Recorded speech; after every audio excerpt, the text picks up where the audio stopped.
From Hollywood, it's time now for Edmund O'Brien as...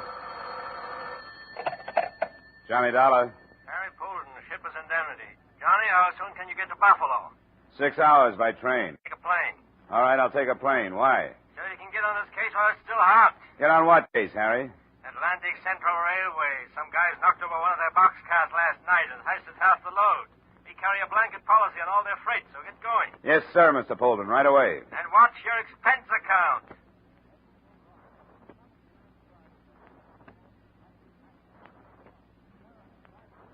Edmund O'Brien in another transcribed adventure of the man with the action-packed expense account, America's fabulous freelance insurance investigator. Yours truly, Johnny Dollar. Expense account submitted by Special Investigator Johnny Dollar to Harry Poulton, Shipper's Indemnity, Hartford, Connecticut.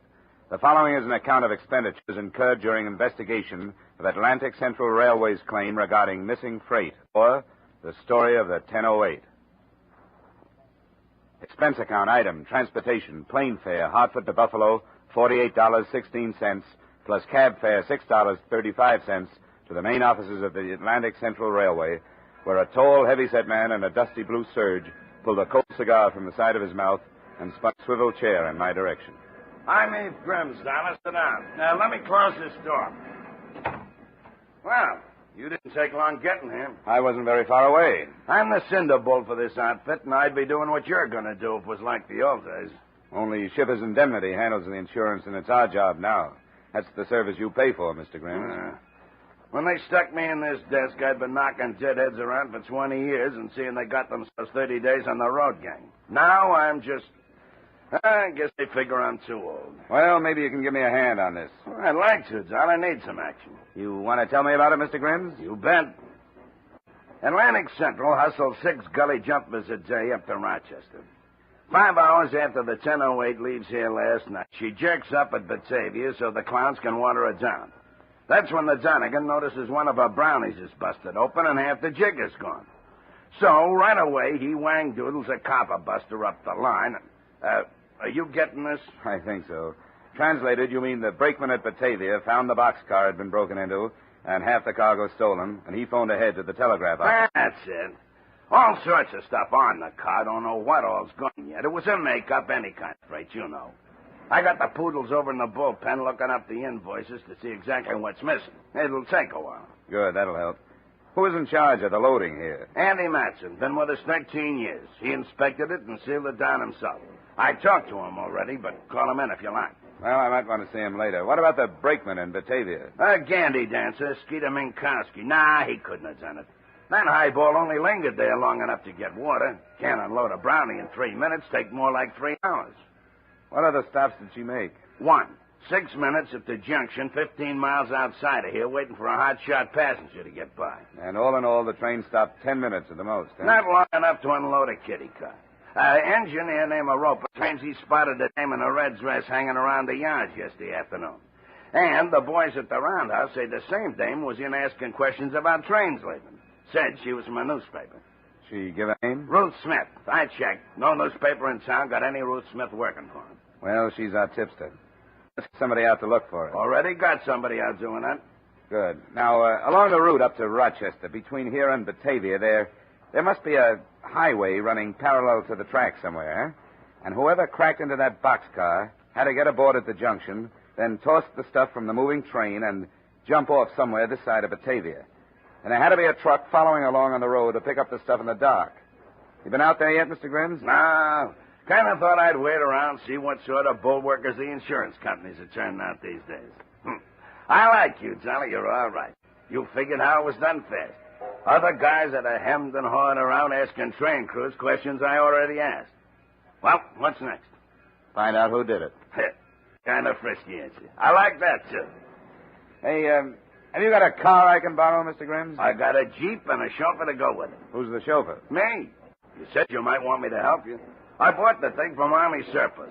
I want to see if I got a bargain.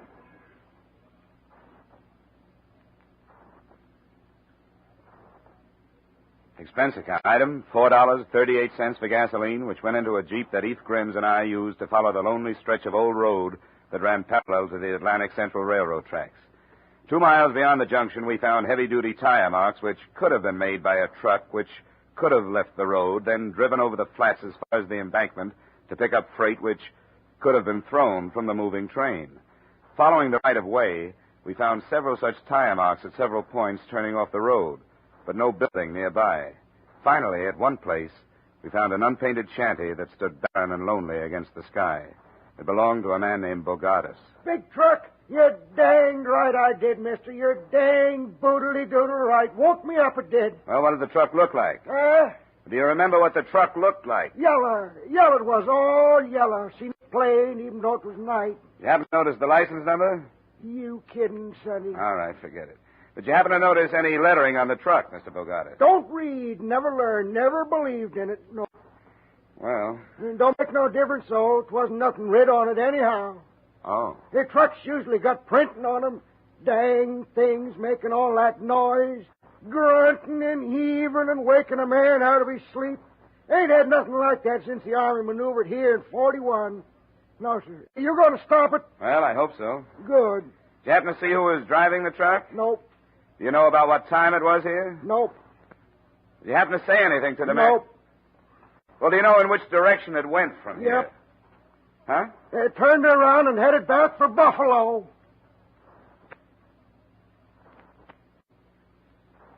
Which is exactly what we did, back to Buffalo, where we began to look with the help of the police for a big yellow truck with no lettering on it. We tried garages, trucking concerns, and any place big enough to hide such a truck. It wasn't an easy job, but it turned up. Hello? Hello, John. I got a yellow truck all loaded down with stolen freight. What? Yeah. Meet you over at the West End Viaduct. Highway Patrol just found it. Good. Only one thing. It's wrecked. The passing motorist had a flat tire right here. He got out of his car to fix the flat and saw here where it tumbled down. Good tumble. Must be 30 feet anyhow. Yeah, they're trying to get the driver out of the cab now. He may still be alive. They're using acetylene torches. 10 minutes later, the ambulance crew dragged the driver out of the twisted cab. The interns worked on him for a short time. Then one of them straightened up, handed me a billfold. Well, here you are. His name's Blakey. Blakey. Rick's Blakey. Mm-hmm, for the moment. He won't live another 5 minutes. Fractured skull, neck broken. If you've got any questions to ask, you better hurry. Thank you. Blakey. Blakey, listen to me. Listen, you haven't got long. We know this is all stolen cargo in your truck. And we want to know who worked with you. Jake. Get Jake. Jake? Jake who? Jake. Jake slugged me. Put it in gear and rolled me over the side of the road. Get him, Mr. Cop. Get him for doing this to me. I stayed around the wrecked truck watching Eve Grimm's crew stacking the cargo. And then I saw something that could have fallen out of Blakey's wallet when the intern handed it to me. It was a card. On one side was printed Horseshoe Bar and Grill, and there was an address underneath it. But on the other side was written, Jake, 8 o'clock Tuesday. He's always there.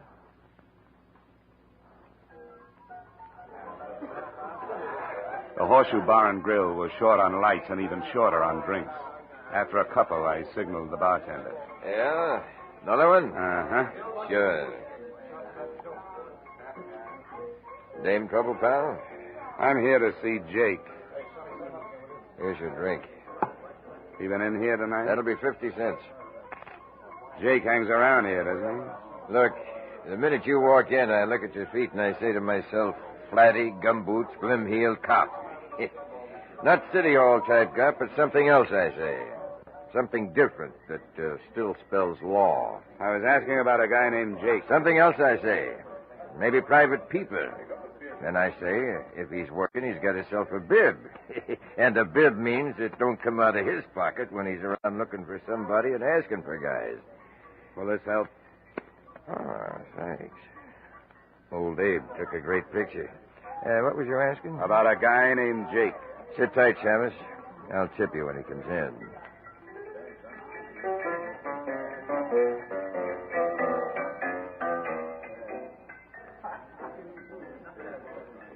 An hour went by, and about the time I was wondering if I was going to be able to write that $5 off on the expense account, the bartender slipped out from behind the bar and went through a door in the back marked private. I finished my drink and strolled after him. He was just hanging up the phone as I walked in. Oh, there's a lot of customers waiting to be served out front. Yeah, I want to get right back to... Wait a minute. Huh? Haven't we got some unfinished business? Well, yes and no. I come back here to slip myself a quick smoke, and the phone's ringing. You'll never guess who it is. Jake. What's his last name? How do I know? Across the bar, a guy's just Jake or Sam around. Anyhow, Jake says he ain't coming by tonight. He called you up to tell you that? No. You see, Jake says he lost his glasses when he was here last night. He was calling to ask if I found them. Did you? No. But Jake says that if I do find him, I can send him over to the Embassy Hotel. That's where he is. Room 210. Embassy Hotel. Where's that from here? 2 blocks north. Thanks. Sure. Sure, anytime. Anytime you got an expense account. I walked over to the Embassy Hotel, and naturally enough, there was no one in room 210 named Jake. As a matter of fact, there was no room 210. But when I stepped outside and started back for the Horseshoe Bar and Grill, a pair of wide shoulders and a coat collar fell in step beside me. He shoved something against my back. That's you and me kind of turn in here. I'd blast you right here, and you know it. In the alley. I want you should meet a friend of mine. Jake? How'd you guess? Okay, hold it. Here he is, Jake. A tall, thick figure with an odor of fine cologne around it stepped from the shadows. His hat was down and his collar was up. He stood very close in front of me and asked, Why do you want me? Who are you? I'll ask you first. All right. Frisk him, Trench. See who he is. Everything became very quiet then, except for one voice that belonged to a man who had died earlier that day. I kept hearing it. Get him. Get him for doing this to me. In just a moment, we'll return to the second act of Yours Truly, Johnny Dollar. But first, this Wednesday night and every Wednesday night over most of these same CBS stations, we're invited to hear the Bing Crosby Show. Bing Crosby with the music of John Scott Trotter, the Rhythmaires, Ken Carpenter, and of course the top name star each week is his special guest. Here's the show designed for the whole family. A pleasant and diverting mixture of music and merriment, guided by the one and only Bing Crosby. Plan now to make Wednesday night Crosby night on your listening schedule. That's the Bing Crosby Show every Wednesday night on CBS. And now, with our star, Edmund O'Brien, we return to the second act of Yours Truly, Johnny Dollar.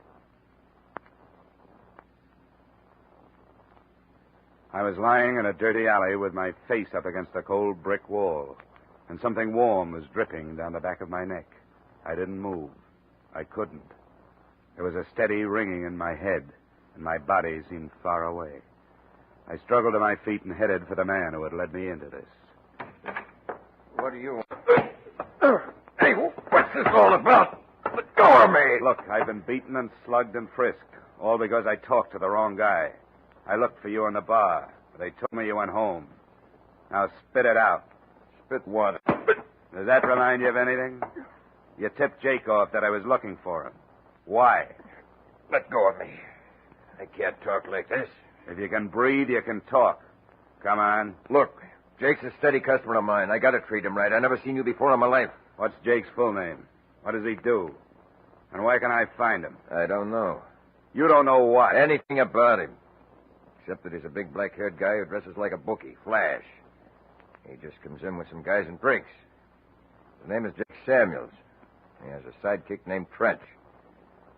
I don't even know his last name. What does Jake do? I don't know. He don't say nothing personal to me. Well, what do you think he does? Maybe plays the horse's books. How do I know? And you don't know where he lives? Mister, if he owed me $100 bar bill, I couldn't find his house. It was late and my head hurt and I wanted to lie down somewhere. So I made for the Imperial Hotel Eve Grimes had recommended. I took a shower and polished off the drinks they sent up. Then I felt well enough to call Grimes again. But before I lifted the phone, he walked into my room with some interesting information. Sorry you got beat up, Johnny. It's all right. I'm covered with accident insurance, you know. I wish I could help you with this Jake Samuels fella, but I never heard of him. Thanks anyway, Eve, but I'll run him down sooner or later. I do have something that might help, Johnny. Yeah? We checked all that cargo that was found in the wrecked truck, and I don't know exactly what it means, but everything was there except one barrel. What was that? A barrel. And listen to this. Of all things, a barrel of jeweler's rouge. The stuff they use for gem polishing? That's what an intelligent friend of mine told me.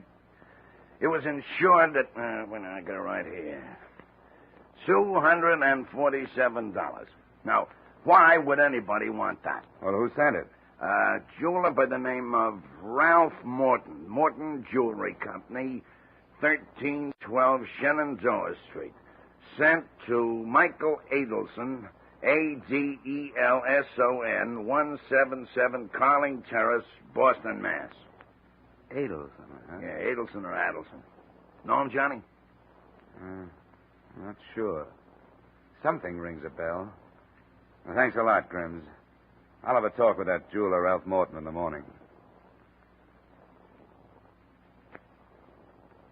In the morning, I rented a small car and started for the Morton Jewelry Company on Shenandoah Street. I found it in the middle of the block, a small, hungry-looking neighborhood jewelry store. But the most interesting thing about it was standing in a doorway across the street from it. A middle-aged man. He was a plant, if ever I saw one. I ignored him and entered the store. There was a small man with thinning brown hair bent over the insides of a watch, and a snappy-looking blonde job dusting counters about 4 paces away. I spoke to the watchmaker. He took out his eye lens and looked up. Yes? 2 days ago, you shipped some jeweler's rouge to Michael Adelson in Boston. Yes, I did. What about it? Well, it was hijacked out of the freight car yesterday. Oh. Clumsy this morning. Hijacked, you say? Stolen. Somebody wanted it pretty bad. They passed up a lot of other stuff more valuable. Well, who are you? Johnny Dollar, insurance investigator with the Shippers Indemnity Company. Oh, it was insured, of course. Well, you should know. For $247. I'm sorry it was stolen. I presume your company will have to pay for it. Well, we don't mind paying if we know what we're paying for. What do you mean by that? Why would anybody want to steal rouge? I'm sure I don't know. Whoever did it went to a lot of expense and trouble, and they murdered a man for good measure. Andrea! Why must you always be knocking things down? I'm sorry, Mr. Morton. My hand slipped. Well, be more careful. You say they killed a man, Mr. Dollar? Surely they did not do this over my little shipment of jeweler's rouge. It sounds stupid, I know, but it was done. Why did you send rouge all the way to Boston to Michael Adelson when you could buy the same stuff there? Oh, no, you're wrong. This is a private formula I developed myself. I sell it to a number of widely scattered people. They seem to prefer my mixture. Uh-huh. Who is Michael Adelson? A designer of expensive jewelry. His reputation in the field is first class. Well, Mr. Morton, that's all. That's all for today. But I'll be back. All the time I was in there, the blonde Miss Phillips kept her blue eyes and her pinky ears focused on me. My common sense spoke to my vanity and told her to play dead. She was interested in more than my profile. Outside, I spotted the plant across the street. I thought he was growing in the doorway until I approached him. He ducked clumsily and walked away with such obvious nonchalance that I was tempted to follow him, and I did, to a corner drugstore with a good view of the Morton Jewelry Company.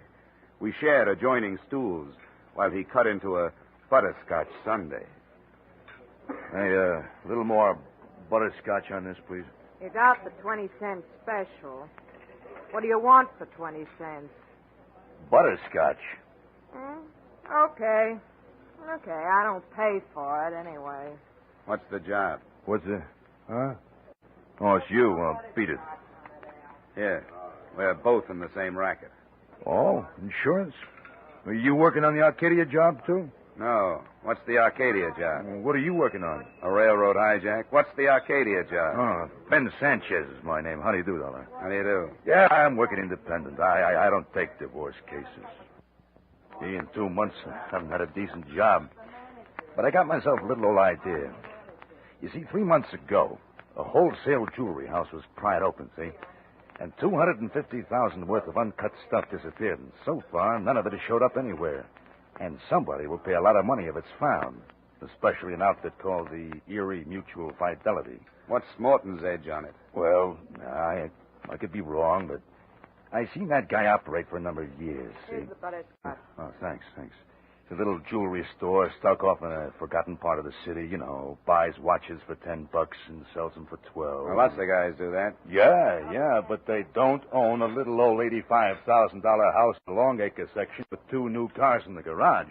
And you think Morton has the Arcadia jewels? I think he's been a fence for a long time. And there hasn't been nothing good defense since the Arcadia job. He has a record? He has. Say, what'd they steal of his from a railroad car? Just some jeweler's ruse, that's all. Oh? Gee, maybe I'm wasting my time. Well, I hope you... Pardon me. The blonde came out of the jewelry store with a coat and hat on and climbed in an automobile parked down the street. I made for my You Drive It model and followed her. At 8 cents a mile, I was out about $1.25 before she shut off a key and coasted into a curb. I went past her, around the block, parked the car, and sauntered back to the house she had entered. It was just a house, nothing special, a few more bricks, maybe, flagstones instead of cement for a walk. But that was all. I stood looking straight at the house when it turned out I should have been looking straight behind me. Why don't you kind of put your hands behind your neck? That's it. You won't need this heater. Seems to me I've heard that voice before, and it was just as unpleasant. Now, why don't you kind of walk into the house?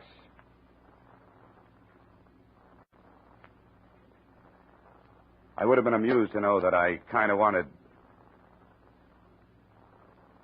Sorry. He would have been amused to know that I kind of wanted to get into that house as much as he kind of wanted me to. We went up the walk, arm in arm. He opened the door and graciously allowed me to enter first. The living room was empty, but I could hear voices plainly in the next room. That stuff was worth more than you've ever seen before. Oh, shut up. I took a long time looking for 2 guys. What a lousy couple of chiselers I got stuck with. Hey, it's me, Trench. There's I got nobody a you can visitor. trust in this world. Hey, it's me. We stood there, Trench beaming and me frowning, and they came into the room.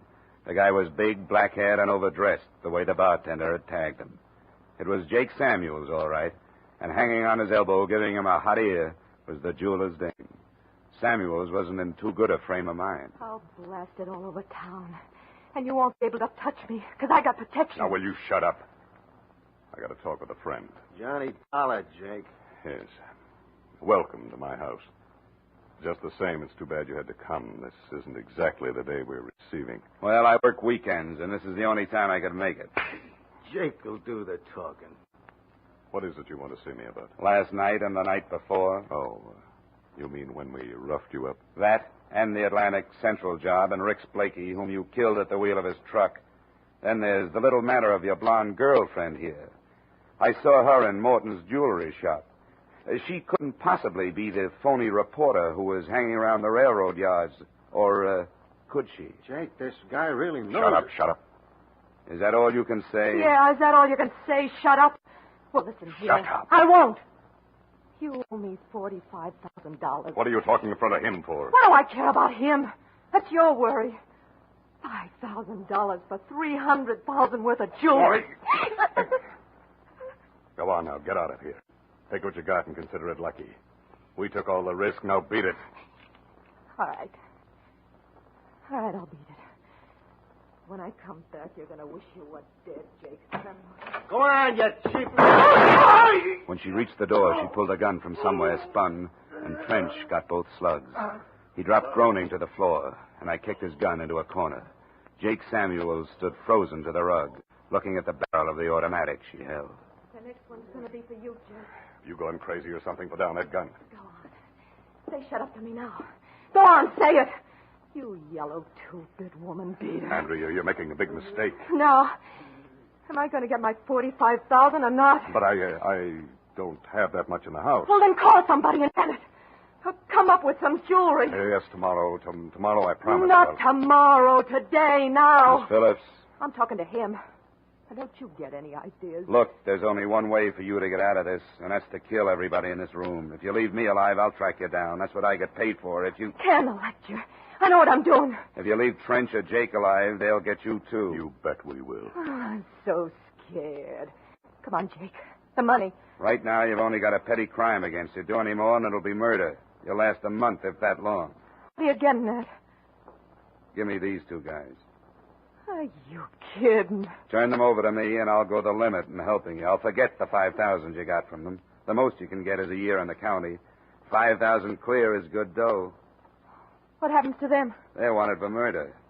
I'll say in my report you turn them over to me. Maybe you won't get anything. Are you level? Of course he isn't, Andrea. I'm as level as a guy can get. Come on. Give me the gun, Miss Phillips. I don't know. It's that or a murder rap. Come on. Stay away from me. It's freedom or murder. Which one do you want? Give me the gun. Here. Here, take it. I didn't want to do this anyway from the start. This isn't living. This is dying every day. You're lucky. You found it out in time, Miss Phillips.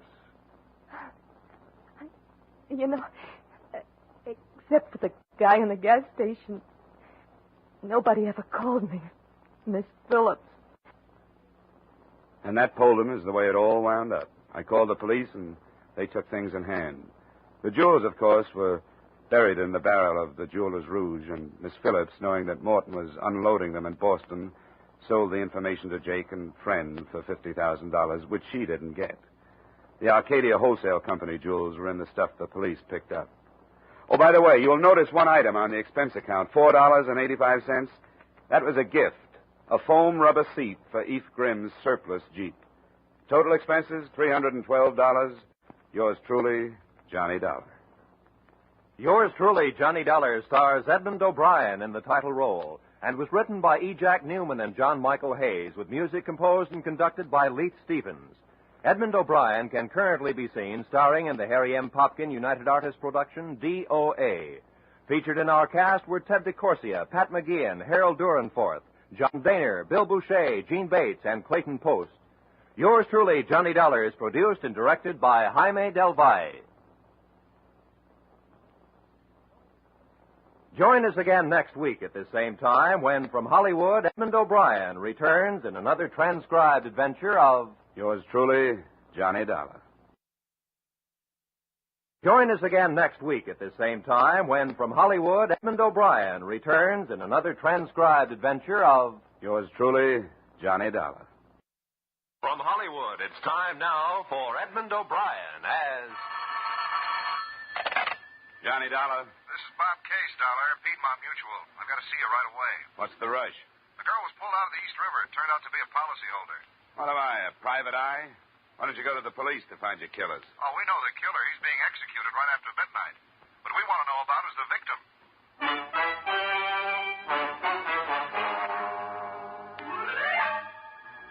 Edmund O'Brien in another transcribed adventure of the man with the action-packed expense account. America's fabulous freelance insurance investigator. Yours truly, Johnny Dollar.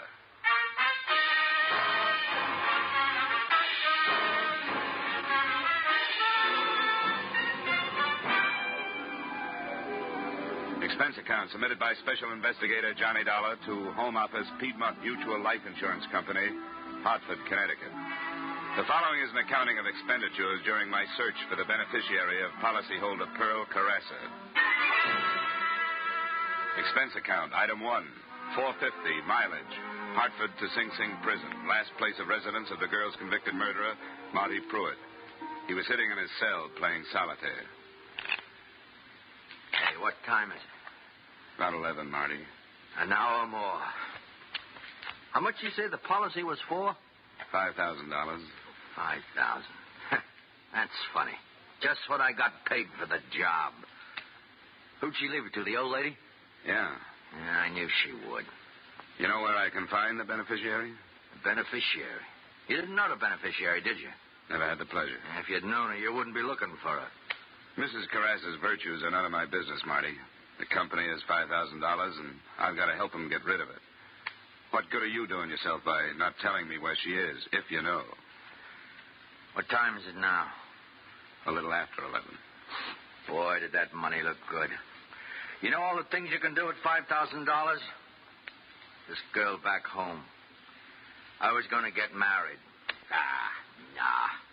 I wasn't going to get married. I'd have put it in roulette like all them other times. You never did say who hired you. No, that's right. I never did. Marty, I know you've been through this before, but you got to admit it's a good point.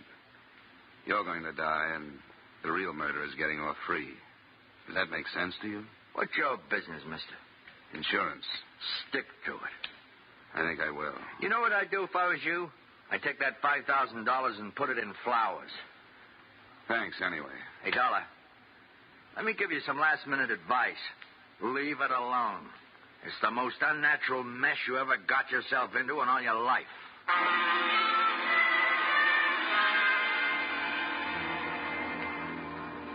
Expense account, item 2, 356 mileage, Ossining, New York to police headquarters, New York City, where the next morning Lieutenant Bernard Goldberg offered me photographs of the dead girl, a cigar, and what little information he had. A body. We got the name off the wallet in her hip pocket. What? Slacks. Oh. The patrolman down at the docks picked up Marty Pruitt right at the scene. The trial was cut and dry. Homicide, Sergeant Riley. But it's funny about these guys. Yeah. It's crazy loyalty to somebody who maybe wouldn't think twice about slitting his own. Lieutenant. Yeah? 2 M's and remit. Darling, 2 M's and remit. No. No. Thanks, Lieutenant. You don't have any idea where I can start looking for the mother. The most I can do for you is to give you the girl's last known address. But we've been over the ground 100 times. It's a rooming house. Nice but stupid old couple that don't know nothing. The Seattle address on the policy. 1941. Then San Diego, then to Cairo, maybe. Who can know? But we're still working on it. Hey, Lieutenant, how do you spell parasitical? Dollar. Parasitical. Tell him to look it up. Look it up, Sergeant. What am I, a Webster?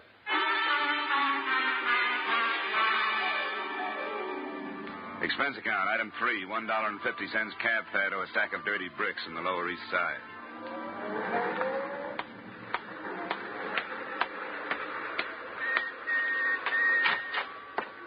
Well, you have no business being up here in the first place, and especially with your husband in that condition. Looking for somebody, mister? Yeah, the manager. Third door to your right. Thanks. Now, don't tell me it's none of my business. Not when I bring soup down there every single day. Why, I never heard the like of you. Oh, You haven't come in. like so. Howard, why don't you sit down? Thanks. You the manager? I am the manager. Howard's the manager. Well, my name is Johnny Dollar. I'm with the... It's all right. We don't ask for references, do we, Howard? Except under special circumstances. I'm afraid you misunderstand. I'm not looking for an apartment. I'm an investigator with an insurance company, and I'd like to ask you a few questions. We never had a fire in this building that was next door. They keep rubbish in the basement. The company's warned them time and time again. Never does any good. I'd like some information about a girl who I understand was a tenant here. A Miss Pearl Carassa. The police were already here, Mr. Dollar. 4 times. Lieutenant Goldberg thanked us for our cooperation. She was such a nice girl. Quiet. Home-like. Generous. Oh, yes, terribly. How long was she with you? How long was it, Howard? Just 2 weeks. Just 2 weeks. But we got to know her so well. She was such a lonely girl. She used to come down after dinner sometimes and talk about music and all the places she'd been. Well, where'd she come from originally? She never said, but she'd been everywhere. In Florida? Everywhere. Did she have any visitors? Oh, no. Oh, no, one of the first things she told us was no visitors. If anybody asked for her, she wasn't home. Such a lonely girl. So pretty, too. You think she'd have boyfriends? No, Mr. Dollar, no visitors. Did she act as if she were frightened of something? That's just what the police asked us, and we told them before, and we told them at the trial that we thought she was frightened. We had her luggage here for a while, but the police took it. I went through it, thanks. Did you notice all the labels from all over everywhere? Wonder what they're going to do with all those lovely dresses and shoes. Look, I know the police asked all these questions, but did you happen to notice if she got any mail? Yes, we did. She didn't. No, not a single letter, no. She spend much time away from her apartment? Very little, only. Twice a day, once in the morning and once in the afternoon, but she always came back within an hour. I don't suppose you have any idea where she went. That's right, we don't. What'd you say you were again? Insurance investigation. Thanks for your time.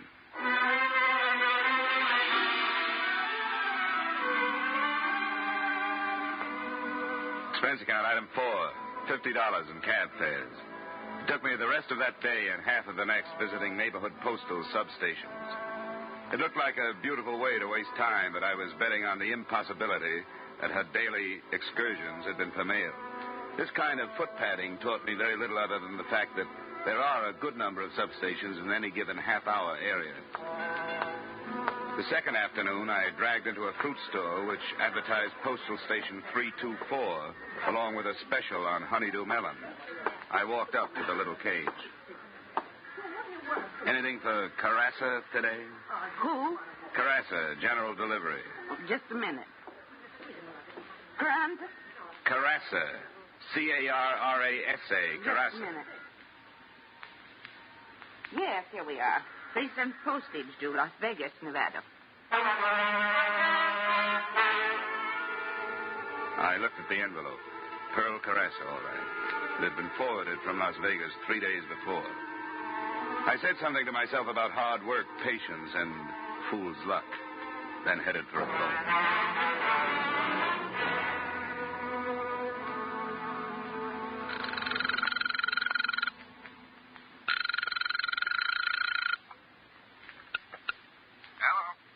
This is Dollar Bob. On the Carassa thing, I'm still cold on the beneficiary, but we've got the girl traced as far as Las Vegas. Well, that's a long haul for a $5,000 policy. Do you have a final address on her there? A letter was forwarded to General Delivery here in New York that was originally addressed to the Rambo Club. I got a permit and had it opened. It's nothing but a dressmaker's bill. I guess the Las Vegas Postal Authority sent it on. That's all I got. You want me to follow it up? Nothing else we can do. You hereby have authorization. Get going.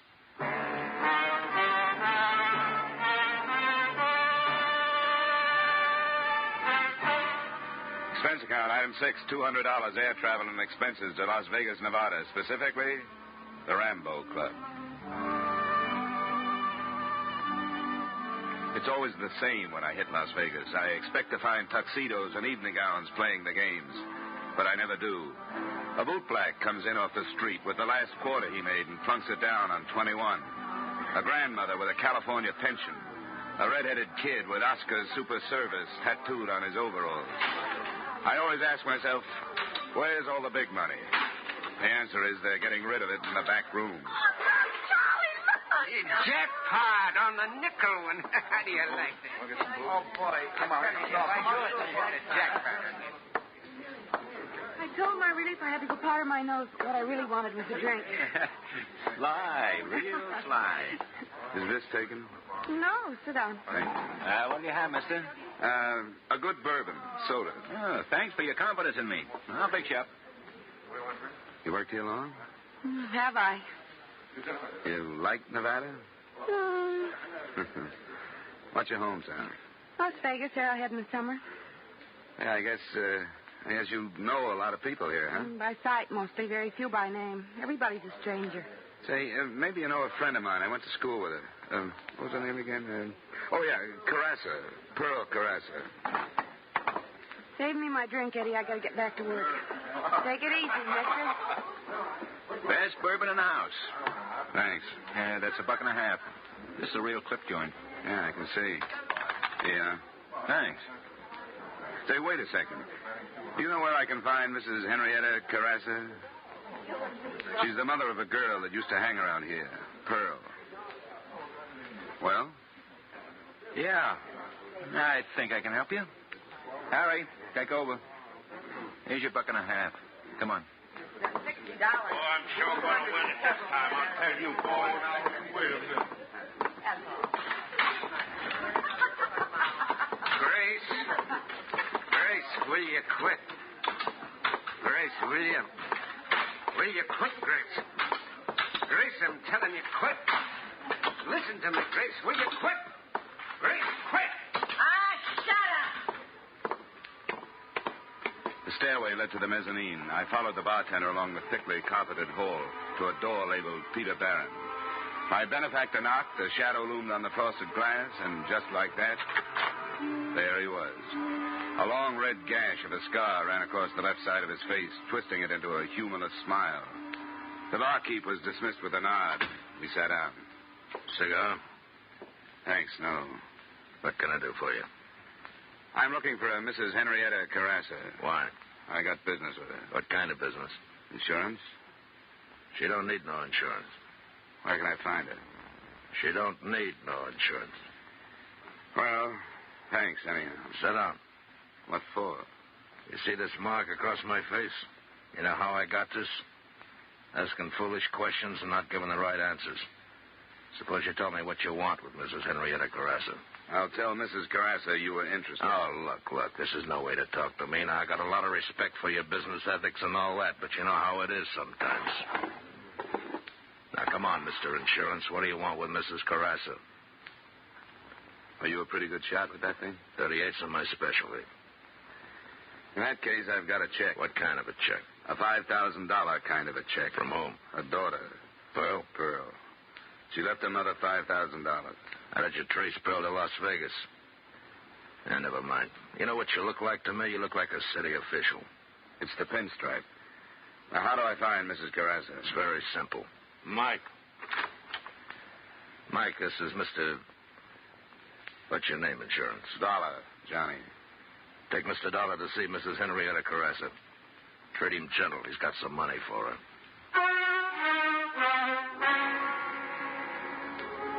The place looked and sounded the same on the way out, but something was different. Maybe it was the 4 6-footers standing at the door. As they fell in behind me, I thought maybe I'd asked one question too many. At the alley, I found out how right I was.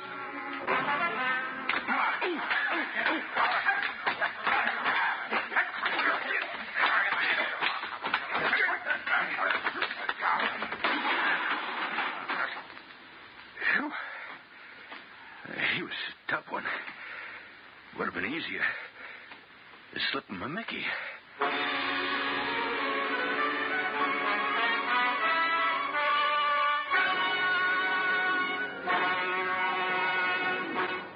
In just a moment, we will return to the second act of yours truly, Johnny Dollar. But first, you hear them all on CBS, and some of the funniest parts of that all comes from the bird brain of a woman, Miss Gracie Allen of Burns and Allen. Top troopers on the American stage for years, top radio stars after that. George and Gracie are now playing a big part in CBS's great Wednesday night lineup. Bing Crosby, Groucho Marx, George and Gracie, and Dr. Christian. Join George Burns and Gracie Allen this Wednesday night on most of these same CBS stations. And now with our star, Edmund O'Brien, we return to the second act of yours truly, Johnny Dollar.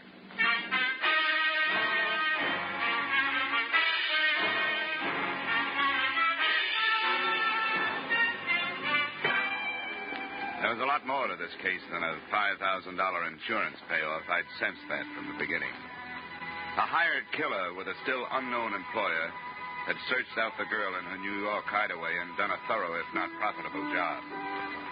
His warnings, which a man of my profession is bound to ignore, were beginning to materialize. As I woke up, I could hear voices. Brought another wallet with him and left it at the hotel, you know. Took him in the alley and Joe and Harry. Oh, wait a minute. Wait a minute. I think he's waking up. Hold his head. Okay. Hey, you ought to get a doctor for him, maybe. Nah, doctor. He looks terrible. Dollar, can you hear me? Dollar. Huh? Where you from? What's this insurance stuff? Who are you really working for? Is it the New York Police Department? Where did you get these cards in your wallet? Come on, Dollar. Answer me, Dollar. Give me some water. Get him some water. Hey, get some water, Joe. Now, sit up. Come on, sit up. Here, I'll help you. There. All right, now what's the idea? That's what we'd like to know. Where do you know Pearl Carrassa from? Oh, that name. Come on. I'm looking for her mother. What do you want with her mother? She left an insurance policy. Girl, $5,000. Hey, here's the water. Thanks.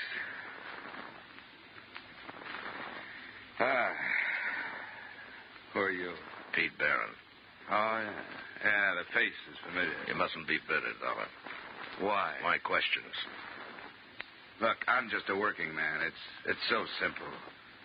There's a company in Hartford, an insurance company. They sold a policy. The girl aboard is dead. Policy is for $5,000. The money goes to her mother. All I want to know is, where is Mother? No kidding. Are you really an insurance man? No kidding. Well, why didn't you say so? Why didn't you come right out with it? Why do you go sneaking into bars asking funny questions? Mister, do you know a Mrs. Henrietta Carrassa? Here in Las Vegas? Here in Las Vegas. I'll tell you what I'll do. I'll look it up for you. Thanks. Now, lay me back down again.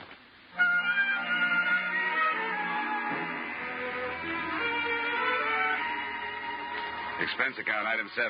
$20, doctor bills. Nothing serious, but I couldn't go out in the street looking like that. I stayed in my hotel room for 2 days until the swelling went down. On the third morning, I had a visitor.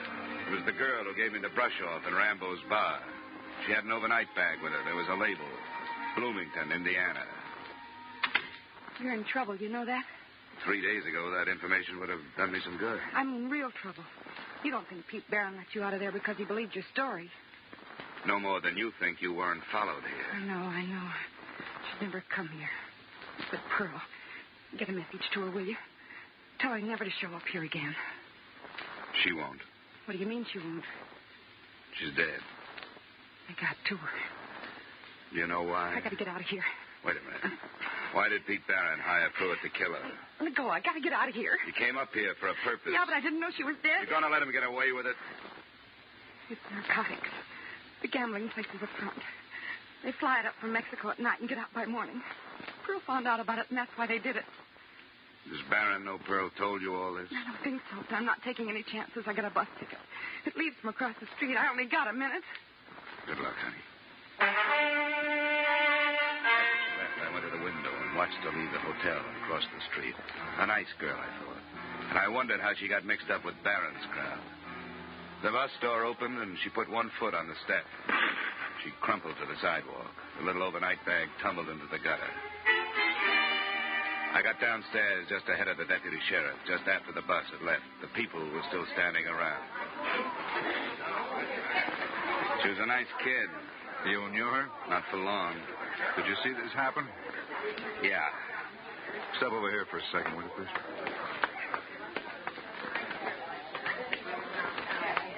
May I have your name, please? Yeah, sure. Here, here's my ID card. Insurance investigation. Something about her? No, a friend of hers. Pulled out of the East River. Pearl Carrassa, shot to death. Carrassa? Yeah, you didn't know? Oh, we heard she left town. That was about all. She got mixed up with Pete Barron and her family disowned her. Well, did you see what happened to this girl? She was just getting on the bus. Sounded like a rifle. She was working for Pete Barron, too. Yeah, I thought I recognized her. She just come up to see me. Had quite a story to tell. Barron's running narcotics up from Mexico by plane. Yeah, so I've heard. We've had our eye on him for months, but we aren't ready to pick him up yet. Why would she tell you that? She had to tell somebody. She had a message she wanted me to deliver. Pearl. Well, this is beginning to tie up. But what's insurance got to do with it? Carrassa girl left a policy, $5,000 to her mother. Her conscience must have bothered her. Comes from one of the finest families in this part of the country and starts downhill with a crowd like that. Yeah. Her mother needs $5,000 like I need 2 haircuts. And, mister, if I were you, I'd take that check out to Carrassa's and catch the next plane out of town. You know something, Sheriff? That's just what I'm going to do.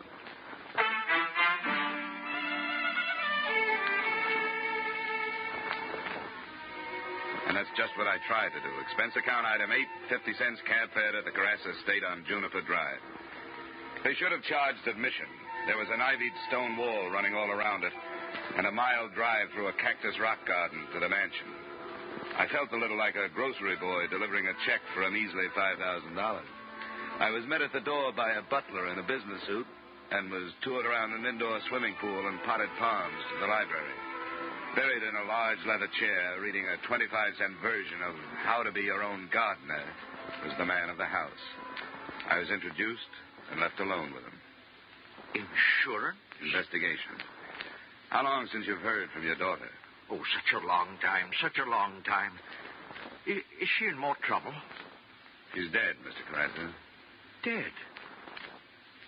Pearl dead? Can't be. What happened? She was killed. An accident? No, it wasn't. Not an accident.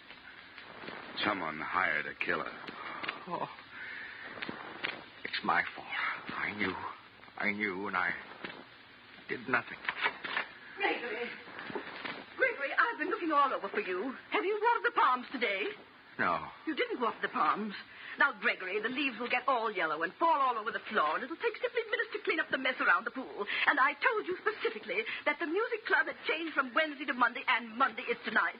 This is a man from the insurance company. How do you do? Now, Gregory, please do this one thing for me. You know how much I have to do. Henrietta, it's Pearl. I told you never to speak that name in my presence. She's dead. Dead? She was murdered, Mrs. Carassa, in New York. I'm not sorry. Maybe I should be, but I'm not. Not in the least. She's never done anything but bring shame to me and to her father. She brought these awful people to the house. To this house, mind you. Humiliating me in front of my friends. She wants to marry one of them. Henrietta, please, not now, Henrietta. I'm not adept at putting on false grief like you are, Gregory. She was no good. When she brought this man in, I told her right there and then, you're not my daughter. Go to the people that you fit in with. Well, this is the way it had to end. I'm going upstairs. Mrs. Carassa, just one thing more. If you'll sign this paper, my job will be over. I have a check for you. A check? What kind of a check?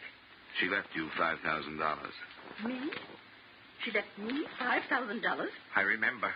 The policy she took out in high school. She never canceled it, even when you sent her away. I don't want it. I don't want it. Tell me, do you know who killed my daughter? Well, the man that did the actual killing has already been executed in New York State. The man who hired him, it's only a suspicion. I'd rather not say. Barron. What about this check? I don't think she wants the money. You can tell your company that. Look, Mr. Carassa, I've come a long way. I'll leave it here. You can sign the form and mail it. Do you mind calling me a cab?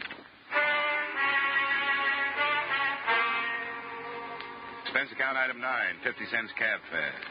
Just as we pulled out of the driveway, somebody else pulled in. I don't know if he saw me, but I saw him. It was Pete Barron. Are you sure, Donna? Positive. Sheriff, I woke up looking at that face. What would Barron be doing at Carrassa's place? Could be a connection you didn't know about. Yeah, this could be the tie-up we've been looking for. Somebody who supplied the dough. It's a big operation. I'm sure Barron didn't have enough dough to start it. Well, what are we waiting for?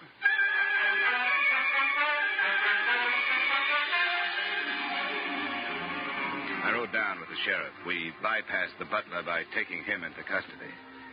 We heard voices coming from the library and stopped outside the door. Business, I had to do it. She threatened to go to the police. She may have been your daughter, but she wasn't mine. Why did you tell her? I didn't. She found out. She knew about us? Sure, she knew about you. She knew about everything. She would have turned you and your wife in a long time ago if you hadn't been her parents, but she was willing to turn me in, and I did what I had to. Wasn't my idea, you coming into this thing, but now that you're in it, you got to learn that things like this happen. Yes, and things like this happen, too. Come on. Drop it, Carassa. And look who's here. Hello, Mrs. Carassa. Let's go, Carassa. No, wait. I want you to know about this woman. I want you to know what she is. All respectability and shine. Chamber music and non-objective paintings in high society. And where did the money come from, Henrietta? From narcotics. From the same people you hated so much. Gregory, stop I had a tile business before the war, but it wasn't good enough for her. She wanted this place, Italian marble, tapestries. She met Barron in back rooms and arranged to have me buy into his gambling casino. That was the first thing. Don't you dare put the blame on me. Whose idea was it to have the narcotics flown in? How many times did I beg you to stop? But you never listened to me. You couldn't keep from impressing the ladies and gentlemen. And when Pearl wanted to marry a decent young man, you insulted him right out of this house. This is the woman who sent her daughter away because her friends were not good enough. I don't think you need me anymore, Sheriff. I'll just take that check and go home.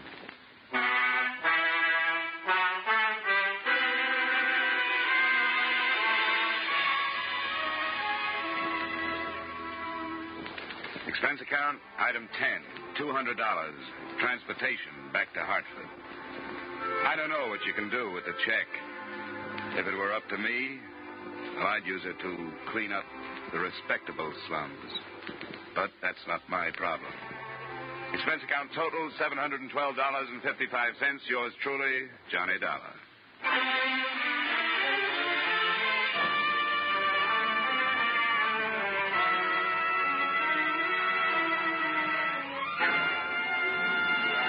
truly, Johnny Dollar, stars Edmund O'Brien in the title role and is written by Gil Dowd and David Ellis, with music composed and conducted by Leith Stevens. Edmund O'Brien can currently be seen starring in the Harry M. Popkin United Artists production, D.O.A. Featured in our cast were Hy Averback, Joseph Kearns, Bill Johnstone, Bill Conrad, Martha Wentworth, Sarah Selby, Howard McNair, and Virginia Gregg. Yours truly, Johnny Dollar, is produced and directed by Jaime Del Valle.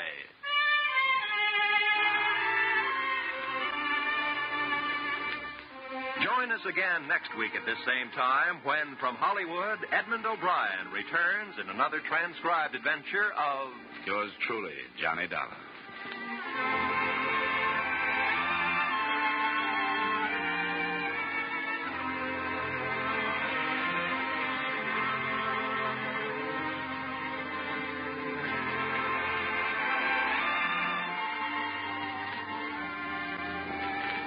There is no more pitiful sound in the world than that of a hungry child.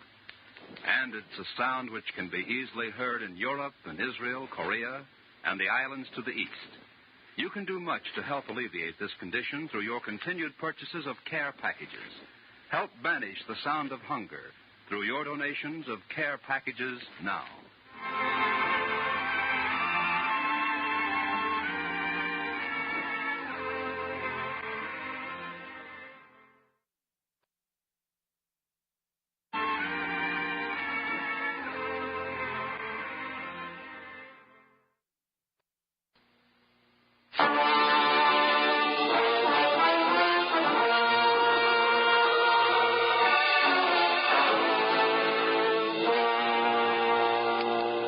Broadcasting System presents a thrilling new adventure series starring Dick Powell.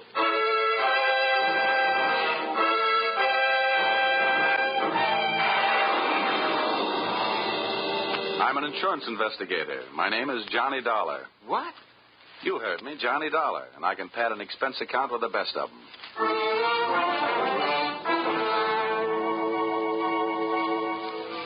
Yep, I'm a freelance insurance investigator, and I live in Hartford, Connecticut. At least that's where I pay rent.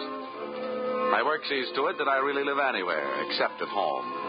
If you're interested in buying me Christmas presents, I take a size 42 suit. Shirts 15 and a half collar, sleeve length 33. My hat size is 7 1/8, except when I wind up a successful case. Then it runs about 7 3/8. At insurance investigation, I'm just an expert.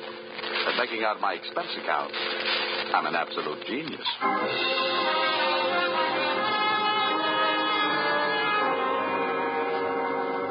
Expense account, submitted by investigator Johnny Dollar to Home Office, East Coast Underwriters, Terminal Building, Hartford, Connecticut. Attention, Austin Farnsworth, General Manager. The following is an accounting of my expenditures in the investigation of Milford Brooks III for your company. Expense account item 1. Cab fare to your office in answer to your original call, 75 cents. Tip to driver, $1. Expense account item 2. Shoe shine, 25 cents. You'll remember I got my shoes scuffed when I unsuspectingly walked into your private office. Milford! No, you must not, my boy. Dollar! Get your away from that window. Don't you. Jump. No, you don't. Let go of me. Let go of me, you fool. No. There are better ways of making a big splash in life. Get away, you...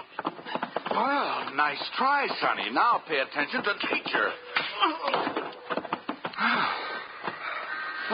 I didn't know I had it in me.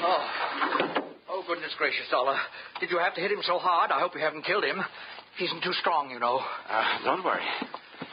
There. Now, Mr. Farnsworth, would you mind telling me on whose head have I the dubious pleasure to be sitting? That, sir, is Milford Brooks III. His policy with this company is in the amount of $2 million. Wow. Yes. And the boy seems bent on committing suicide. Dollar, I want you to stop him. What do you want me to do? Threaten him with death? Anything. The conditions of his policy are such that we would be forced to meet with the claim in the event of his suicide. Oh, I say, Dollar, sitting on his head that way, aren't you in danger of smothering the boy? Smothering him doesn't worry me, but these crew haircuts don't make very comfortable cushions. I'll move down a little. Now, there. Okay. So far, I know this kid is insured for $2 million and that his policy pays off on suicide. What else? 1 half-hour ago, Milford Brooks walked into this office and changed the beneficiary in his policy. Uh-huh. Then, sir, he proceeded to demand, not request, mind you, but demand a loan of $500,000. Quite a touch. When I explained to him that there were no provisions for a loan in his policy, he threatened suicide. Which would cost you $2 million. So all we have to do is keep him alive, huh? And he's managed to make that no small problem. His choice of a new beneficiary is downright frightening. One of the most notorious gamblers in the East. His name is Hatcher, Harold Hatcher. Ouch. Oh, do you know him? Sure. That kid's been a post office pinup boy for a lot of years. Well, that's the situation. I'm engaging you to protect Milford Brooks' future. Dollar, I want you to protect the boy. Give him something to live for. You know, an interest in life. An interest in life? Well, let's see. I know here. This should help. What's that you got there? Well, it's what's commonly referred to in the more successful of bachelor circles as my little black book. Oh. Well, now, let's see. Ruby? No. Her favorite expression is drop dead. Bernadine? No. She'd be the new beneficiary by midnight. Oh, dear. Now, here. Here's the one, Butter. Say, Farnsworth, would you mind passing me that phone? The one with the long cord? Oh, no, not at all. Lie still, Buster. My little friend here is showing signs of life. Here you are. Maybe you should let him breathe a bit more. Don't worry. He'll be all right. Hello. Oh, hello. I want to call New York. Yeah. Hudson, 24292. Dollar, you're not thinking of taking this boy to New York, are you? Well, I'm going there myself. You want me to keep an eye on him, don't you? Now, don't fret, Farnsworth. All is not lost. You do worry me, sitting on his chest that way. Hello? Oh, Butter? This is Johnny. Yeah, I'll be in town tonight. I want to see you. And look, here's what I want you to do. Yes, it's all right to say over the telephone. Yeah, I want you to reserve a table at the hatchery in my name for 10 o'clock tonight. Will you do that? Okay. I'll see you at your apartment in a few hours. But, honey, I can't make it any earlier. I'm sitting up on a sick friend. Okay, goodbye. I'm not sure that I agree with your methods. Huh? Ow! What's the matter? Did he hit you? Hit me? He bit me.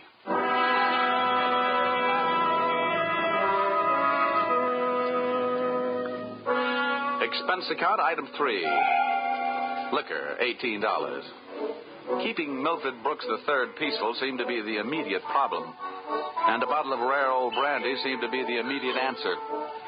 I poured most of it into him, and by the time he started to tick again, he'd gone through the unusual process of going to sleep sober and waking up enchanted. I loaded him into my car, and we headed for New York. As we passed through New Haven, he opened one eye, looked up, saw the Yale Bowl, and gave 3 cheers for old Eli. Ray.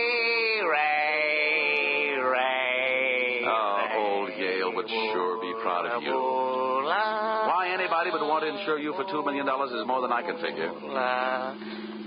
My daddy loved me very much, and my mother loved me very much. Now, that's nice. And not only that, but I love somebody very much. And not only that, but I hate somebody very much. That's interesting.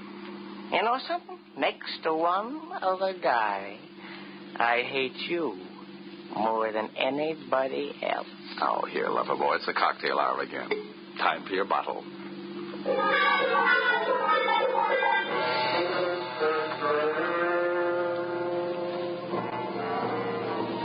Rolling along the Merritt Parkway, I felt very much alone with my thoughts. And believe me, they weren't very pleasant company. The way it stacked up for me, Brooks had built up a fat gambling debt with Harold Hatcher and had been forced into making him his beneficiary. The suicide threat that he was holding over the insurance company was a little tougher to figure, unless he was trying to finance a trip for himself to get away from the man with a murder motive, Hatcher. My hungry little mind nibbled away on those unsavory morsels of food for thought all the way to Butter's apartment.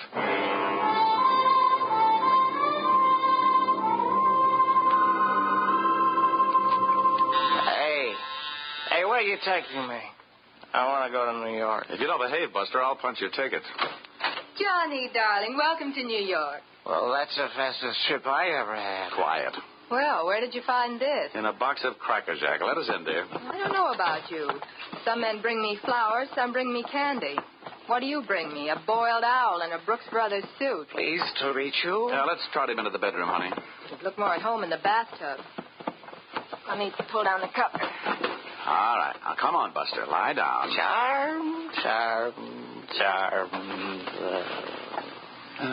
That kid's liquor sure can hold him. How long have you been playing nursemaid to this bottle baby? Get behind that bar, sweet, and I'll tell you all about it. Sure. Horrible examples don't seem to bother you, do they? If you knew how that guy has been bothering me. What did he do to you? Well, let's just say he put the bite on me. Oh, gosh, the river sure does look pretty tonight. Bourbon and soda? Now, please, anything but brandy. I've been sniffing that second hand all the way from Hartford. Butter, see that big boat out there? Mm-hmm. Oh, I sure would like to be on it. With you, sailing off to faraway romantic places. Get with it, darling. That's the 125th Street Ferry. Oh. Here's your drink. Come on now. Tell Butter all about it. So, friend Bourbon and I proceeded to tell her all about it. It wasn't easy. Everything about her kept flagging down my train of thought. The longer she looked at me, the less I wanted of Milford Brooks III, and the more I wanted of beautiful Butter the first, and only. She was a sympathetic listener to my story until I gave her the answer to her first and only question. And where do I fit into all this? Well, baby, I thought you understood. My job is to give this poor misguided boy something to live for. That's you. Well. Now, honey, hold everything. Don't go getting your corn all popped. You misunderstand. I really mean it.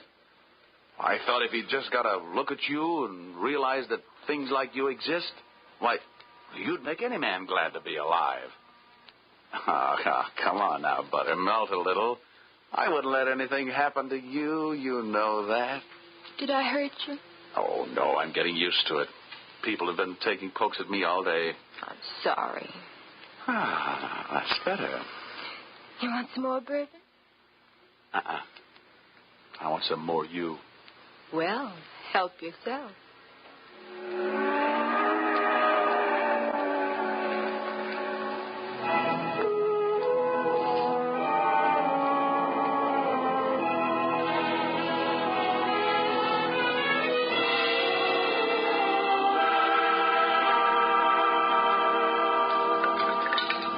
Honey, it's getting late. Let's make this the last drink. What time is it?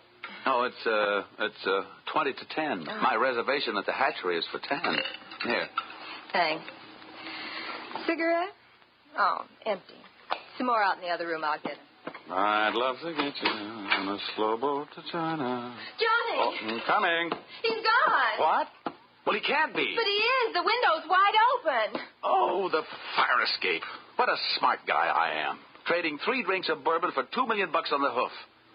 Oh, that's the biggest bar check I ever picked up.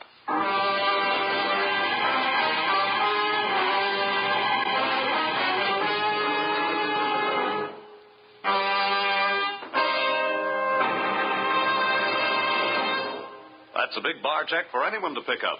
As a matter of fact, it's a bigger bar check than you've ever heard of anyone picking up before.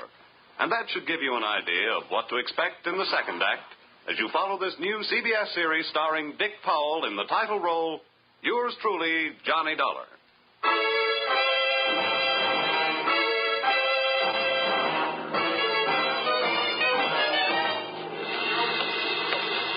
Well, nobody could say I wasn't working fast. I'd only been in town for an hour, and I'd already succeeded in losing Milford Brooks III. I spent another hour of his all-too-short life expectancy unsuccessfully shaking down the neighborhood for him. And then, feeling very much like a bloodhound that had flunked his sniffing exam, I went back to Butter's apartment.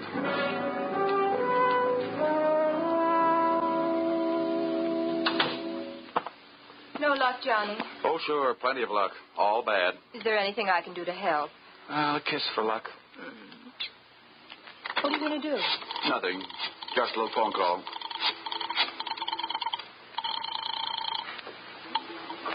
Police headquarters. This is Johnny Dollar. Give me missing persons. Any particular one? Don't be a wise guy. Lieutenant Fisher. Yes, sir. Lieutenant Fisher. Fisher, this is Johnny Dollar. Hello, Dollar. Who'd you lose? One man, my mind, and if I'm not careful, my professional reputation. The guy's name is Brooks, Milford III. Got anything on him? Hold on. All right. Oh, don't look at me like that. It wasn't all my fault. Dollar? Yeah? We haven't found him yet, but we think we know where he is. Huh? The Hudson River. At 11:15 tonight, his top coat, complete with identification, was found taking a ride on the 125th Street ferry. Oh. Anything else? Nothing much. A package of matches was found under the coat, monogram. You don't happen to know anybody whose initials are H.H., do you? H.H.? Yeah. There's always Horace Height. Wise. Thanks, Fisher. I'll check back with you later. I'll be. H.H. Harold Hatcher. Are you mumbling about bad news? Looks like about $2 million worth. They found Milford's coat on the 125th Street ferry. You and your faraway romantic places. Very funny. I'll see you later, honey, and maybe about 11.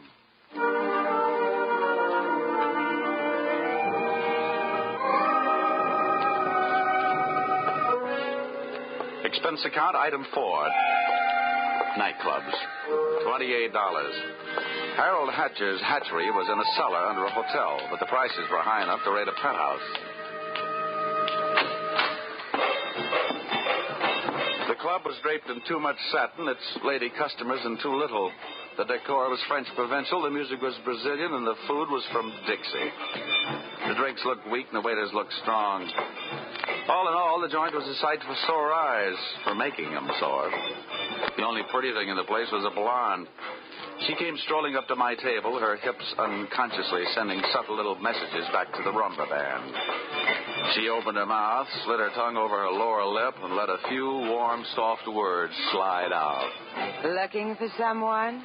Well, you'll do until the real thing comes along. Sit down. Thanks. I won't have a drink. Well, I didn't ask you. My name is Janelle. Janelle? Wow, that's a nice name. I understand you were asking about Mr. Hatcher. Well, I asked if he was in. The waiter said he wasn't. Do you know him? More than somewhat. What do you want to see him about? A mutual friend, Milford Brooks. Uh-huh. I know most of the quiet-clothes boys around here, so you want a cop. You don't look like the type that would be a society friend of the Brooks family, so what are you? I'll ignore that. Is Hatcher around? He might be. Then come on. Where's his office? The top of those stairs. Can I expect any trouble getting in? You won't have any trouble. How do you know? Because Harold sent me down here to look you over. Oh. I think you're all right. So, I won myself the good housekeeping seal of approval, huh? Keeping house with you would meet with my approval. I ran for my life, at a slow walk up the stairs. When I located the door to Hatcher's office, I knocked once and went in. Come on in. Thanks. So I'm Johnny Dollar. I was hired by East Coast underwriters to protect the interest of a kid named Milford Brooks III. Now, what's that supposed to mean to me? You know him, don't you? Well, he isn't exactly one of my boozing buddies. How much money does he owe you? Yeah, we've got him on the books for a few bob. Why? They picked up his top coat tonight on the 125th Street ferry. He wasn't in it. It might have been suicide, or it might have been a knockover. It made it look like a suicide. What's your choice? What do you get off asking me about my choice? Where were you between 11 and 11:30 tonight? What's it to you? I thought you might like to rehearse some answers. The law will be asking some questions real soon now. I don't know why I should tell you, but I was driving around in my car getting some air. Oh, now you'll have to do better than that. They found one of your match folders under Brooks' coat. You're out of your mind. Let me ask you. The kid owed me a couple of $100,000. You think I'm going around knocking off my own assets? Hatcher, I don't know whether you're stupid or bright. Don't worry about it. I know. What about that insurance policy? What insurance policy? Now, look, Hatcher, we're big boys. We both know that changing a beneficiary in an insurance policy is a legal transaction. That means witnesses. That means it isn't secret. What are you talking about? That you and East Coast underwriters and I know all know that Brooks made you the beneficiary in his policy and that you stand to come into $2 million when they fish out his body. I don't know anything about it. Motives don't come much bigger. I'm telling you this is all news to me, and you and nobody else is going to make me move off that story. I feel the same about mine. It doesn't take a genius to know that Brooks didn't love you $2 million worth. There's only one logical reason for his making you the beneficiary. You forced him into it. Who'd believe anything else? Who cares? They'd have to prove it. And, brother, that can't be done. Now, how would you... Yeah. Okay, Rocky, thanks for the news. Take the inspector into the bar and buy him a drink. I'll be right down. Dollar, did you turn me in? They're here, huh? Yeah. No, I didn't turn you in. I'm not a cop. Well, come on. Maybe they just want to sell me some tickets to the policeman's ball. For a guy in a hot spot, Hatcher was certainly a cool customer. I followed him out of the office, down the stairs, and back into the club. Janelle was sitting there right where I'd left her. And I thought to myself, now there's a gal who should never sit down. She looks so pretty standing up. Janelle, buy Mr. Dollar a drink. I have to go play 20 questions with some fellas in the bar. Sure, baby. Anything you say. Anything. I'll see you, Dollar. Yeah. How'd you make out? Well, you can never tell about a guy like that. He's a smart boy, strong, silent type. Wouldn't talk, huh? A real close-mouth act. About what? Oh, just a little doodad. $2 million life insurance policy. Wait a minute. That young Brooks kid? That's right. I knew it. Tried to tell him he'd get into trouble, but he wouldn't listen to me. Oh, you knew about it, huh? I suppose you also know what was behind it. Sure, Milford owed him some money. A lot of money. It's in writing. What kind of writing?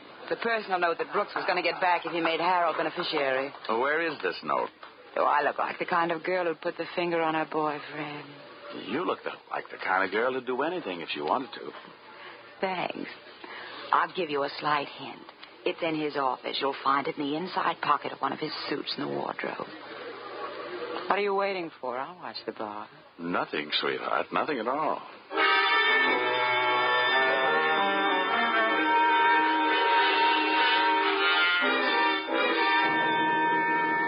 Whatever her reasons, Mr. Harold Hatcher's little female playmate was trying awful hard to send him up on a murder rap. And I was going to try awful hard not to let her down. Back in Hatcher's office, I found myself alone in a room with a telephone. And being a guy who can never resist a free call, I unleashed the magic wonders of the AT&T. This better be you, Johnny Dollar. Shh, quiet, Butter. I've only got a few seconds. Seems that's all you ever have for me. Now, if you Now, think look, Angel, just another hour. I'll get you a nice present. I don't care if you're another century. And as for presents, the last one you brought me was a drunk, and you even let him get away from me. Good night. Life presents a gloomy picture, ever downward toward the tomb. Having wasted those few precious moments of an already misspent youth, I decided I'd get on my pony before Mr. Hatcher showed up. I found Milford Brooks' personal note in one of Hatcher's suits, all right. As a matter of fact, I found something in all his suits. A great big glimmer of light. Expense account, item 5. Taxi fare, $10. I left the office in a hurry, Janelle at her table and Hatcher at his bar. I got out of the club and into a taxi parked a half block down the street. There, I waited until my favorite suspect left the hatchery and piled into another cab, and off we went. On a chase that would have made Ben-Hur look like a plowing bee.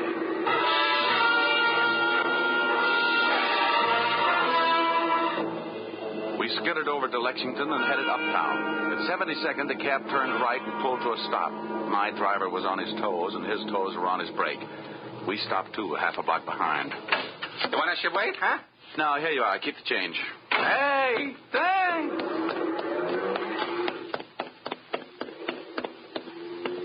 It was a garage that belonged to a residence on the parallel street a block away.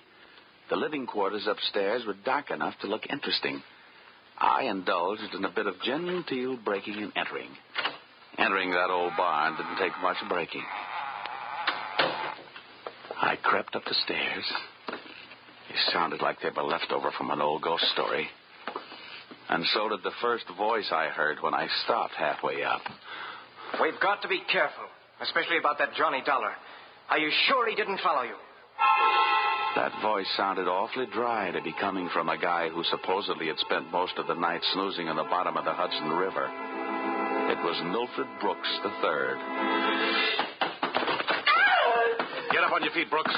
But now, wait a minute, I started this thing slugging you, and I might as well finish it the same way. Leave him alone. Now, pull in the claws, Angel. And sit on his lap.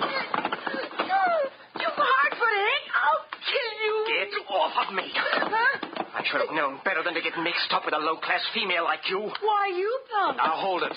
We've pushed the lady around enough, Brooks. Tell me to be careful, will you? Why didn't you think of that before you led him here? Wipe your nose, little boy. Now, don't you go getting fat-headed, gorgeous. I'm only interested in one thing.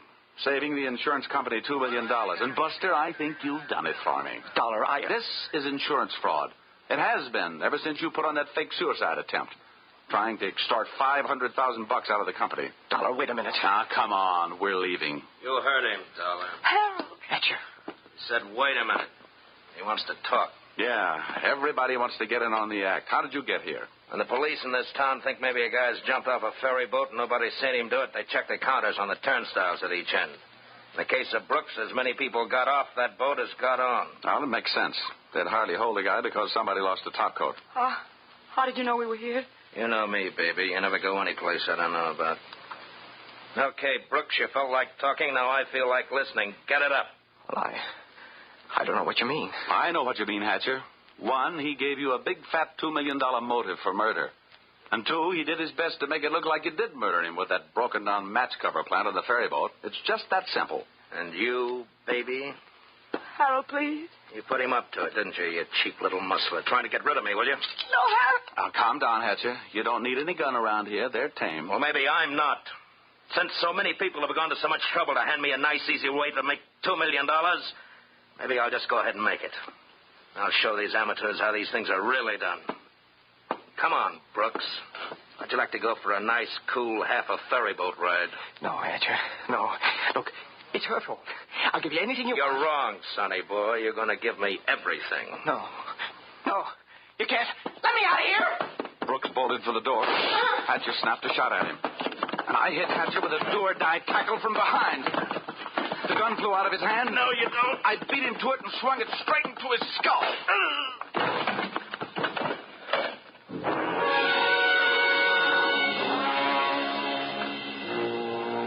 Half the people were lying in the room bleeding. Brooks from gunshot, Hatcher from gun butt. And Janelle and I both stood there panting. But believe me, not for each other. We stood that way until the police arrived.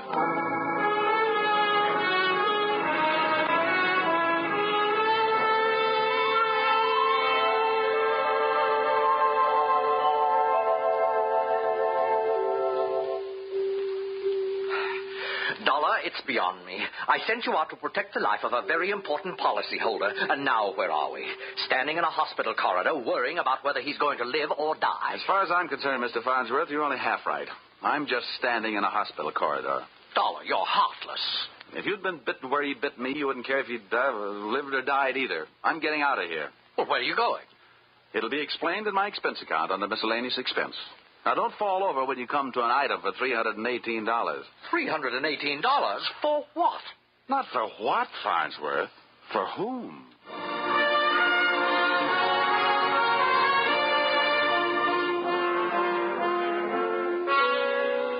Expense account total. And it all adds up to a little matter of $1,182.23. Which you may say, Mr. Farnsworth, is a lot of money for one man to spend in 2 days. But you must bear in mind that the amount at stake was $2 million. And you know the price of steak these days. It might comfort you to know that I just returned from the hospital. Brooks was strong enough to make a full statement, which you will find enclosed. This in itself should prove sufficient to establish evidence of attempted fraud against your company, allowing you to immediately avoid his policy. It boils down to one sentence, to wit. Brooks and Janelle wanted to get rid of Hatcher so that they could live happily ever after. Knowing those two, they never had a chance. And oh, yes, that miscellaneous item, the one for $318, it was a bracelet for a certain party who made this special investigation for me very special. Oh, if you want a receipt for this item, I'll send you a lock of her hair. Yours, truly, Johnny Dollar.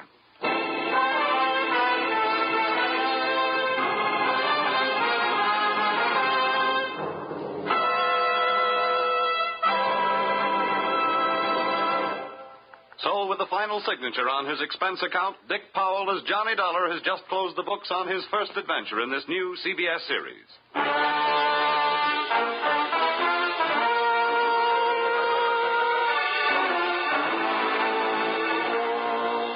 Be sure to tune in again next week when the expense account covers Special Investigation Singapore, another unusual adventure starring Dick Powell in Yours truly, Johnny Dollar.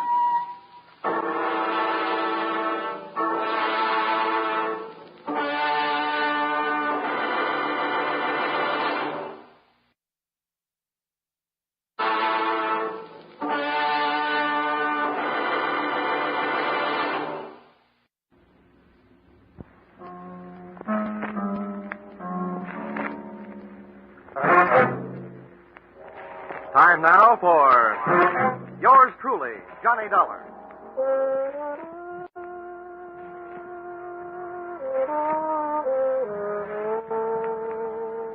The next half hour has its baggage packed to take a trip with America's fabulous freelance insurance investigator, Johnny Dollar. At insurance investigation, he's just an expert. At making out his expense account, he's an absolute genius. Expense account submitted by Special Investigator Johnny Dollar to Frederick Kimball, General Manager, Fine Arts Insurers Incorporated, New York, New York.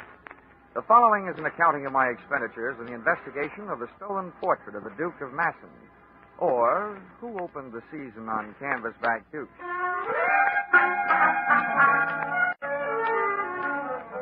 Expense account, item 1, $350, plane fare, New York to London. Item 2, $125, replacement, brand new light tan topcoat, borrowed and not returned by fellow passenger during flight. We had cleared Gander, Newfoundland, and were 4 hours out, flying at 20,000 feet over the Atlantic, with a night in the weather, fighting it out to see which could darken the sky first. Most of the passengers were asleep, but the rough weather was giving the man in the seat beside me a rough time. Although the plane had leveled off, his dinner was still trying to gain altitude. Among other things, he complained of chills, so I slipped out of my topcoat and threw it around his shoulders. Oh, thank you. I'm sorry to be such a bother. I think I'll try a drink of water. Okay, I'll buzz for the steward. No, don't bother. She's up forward. Maybe they walked back. Too far. He stepped out for a breath of fresh air. I didn't think anybody could get sick enough to do that. By the time I got to the back of the ship, the rear seat passengers were milling around the aisle, all of them claiming not to know anything about what had happened. I didn't either. But if my ex-friend hadn't jumped out of the plane, he'd been pushed. And that posed this tantalizing question. If he'd been pushed, and since he'd been wearing my light tan topcoat, was I the one who was supposed to be taking that 20,000-foot swan dive into the Atlantic? I looked over the passengers, and to me, they all looked guilty. But I knew they couldn't be. I also knew I had no chance of finding out which one was. When things settled down, everybody started asking the stewardess for sedatives to help them get back to sleep. I asked her for some black coffee to keep awake.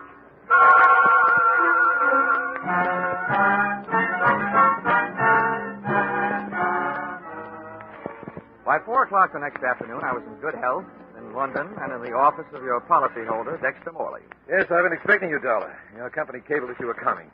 They're very generous of them to send you all the way over here to help. The way I have to pad my expense account to make an honest living. Don't ever accuse my clients of generosity. Oh? Oh, no. They aren't being soft-hearted benefactors. They're being hard-headed businessmen. If that painting stays lost, it'll cost them $250,000. Well, I'd better brief you from the beginning.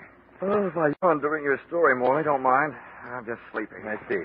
Very well, I'll make it brief, Dollar. Well, during my lifetime, I have developed an overwhelming appreciation for fine painting. Unfortunately, I have not been able to develop the fortune that should go with it. As a result, I haven't only not been able to buy any great paintings, I've not been able to afford to travel to the museums around the world where the great masterpieces hang. I guess there must be a lot of people stuck in the same fix. Exactly, and that's what gave birth to my plan. I have organized what you might call the Masterpiece of the Month Club. Its members are 12 of the top museums and galleries in the world. This plan calls for them to rotate their most famous paintings.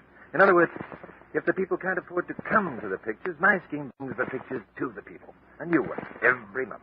Well, that's very interesting, Mr. Morley. But let's talk about the one that got away. Oh, yes, of course. I was merely outlining the background of this case to delineate my responsibility in the matter. Well, so now we know that you feel personally responsible for the loss of the painting, even though it's well insured. Mr. Dollar, no amount of money can get that picture repainted by the man who originally painted it. The artist, Monet, has been dead for more than 300 years. Oh, a real gone guy. Well, if we fail to recover Monet's masterpiece, The Duke of Meissen, it would not only be a tremendous shock, but also a tremendous loss to the world of art. Further, it would ruin my reputation. The very first painting to be loaned arrives here in London from Paris 4 days ago, and the first night after I deliver it to the museum, it is stolen off their wall. Okay, Mr. Morley. So much for the story. Where's the museum? It's the New Art Gallery at Coventry. Here's the address. I won't be able to accompany you myself as I'm flying across the channel immediately to try to calm the officials in Paris, the ones who loaned the stolen painting. They've been calling incessantly. I'll phone my assistant, Miss Harding, to meet you at the main entrance in the museum in, let's say, 45 minutes. Okay. Tell her I'll be the man asleep on the step.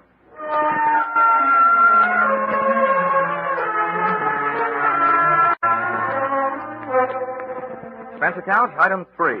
Sixpence halfpenny, London papers. To read while waiting for Miss Harding at museum entrance. No matter what I told Mr. Morley, I was afraid to go to sleep. Page 1 of each newspaper referred to my reason. The misadventure which had occurred on the plane the night before. A possible attempt on my life. Then along came another good reason for my lids not drooping. Miss Harding was an eye-opener. Speaking in artistic terms, no painter could completely capture her dimensions. A sculptor could come closer. As far as I was concerned, so could she. And she did. Would this be Mr. Dollar? It would indeed. I'm Miss Harding. Mr. Morley indicated that I might find you asleep. I say that must have been a shocking experience on the way over. Oh, not only shocking, but frustrating. Oh? Yes, there was nothing much that could be done. We circled long enough to drop a few life rafts, some flares, and a big blob of yellow oil to help mark the spot. Then all the pilot could do was call for the air sea rescue boys and hope. Yes, it's been in all the papers the whole day. Poor chap. Yeah, it could be that there, but for the grace of a light tan topcoat, go iron. What was that? Oh, nothing. Well, shall we go museum prowling? Yes, of course, though. Well, there isn't much to see, just a blank space on the wall. Well, let's take a look anyway.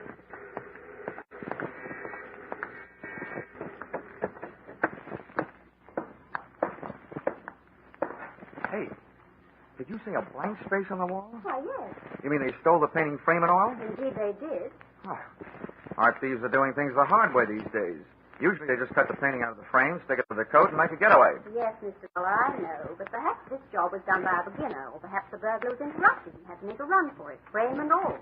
There are infinite possibilities. Yes, infinite. Thanks. Mr. Dollar, frankly, I think this trip here to the museum is an utter waste of time. I've gone over the whole situation with a gentleman from Scotland Yard. There isn't so much as a single fingerprint. Miss Harding, I have yet to solve the case with the fingerprint. Sorry, I forgot. Men just can't stand to see any show of efficiency in a woman. Oh, I wouldn't say that. It's according to what they are applying their efficiency. I'm speaking of business. Mr. Dollar, I'm sure that I can save you a great deal of trouble. I've already done an extraordinary amount of research on this case. Well, be careful what you tell me, Miss Harding. At this point, I confuse easily. Mr. Dollar, a child could understand what I have to tell you. Sometimes a wide-awake child is better than a sleepy man. But go ahead. Well, now, this is the place, right here. Oh. There. You see? A blank wall. Now, Mr. Dollar, of the 12 foremost art thieves in London, I have discovered that 9 are currently in prison. 1 is in hospital after falling 4 stories off a roof, and the other 2 are at large and may be found residing at the addresses I have here. Hey, you sound more like a patron of the criminal courts than you do of the arts. The entire subject of criminology fascinates me. Now, have you seen enough of your blank wall? Yep, things are blank enough. Give me those addresses. And while you're at it, maybe you better give me yours. Mr. Dollar, you don't think I look suspicious? Oh, no. Delicious.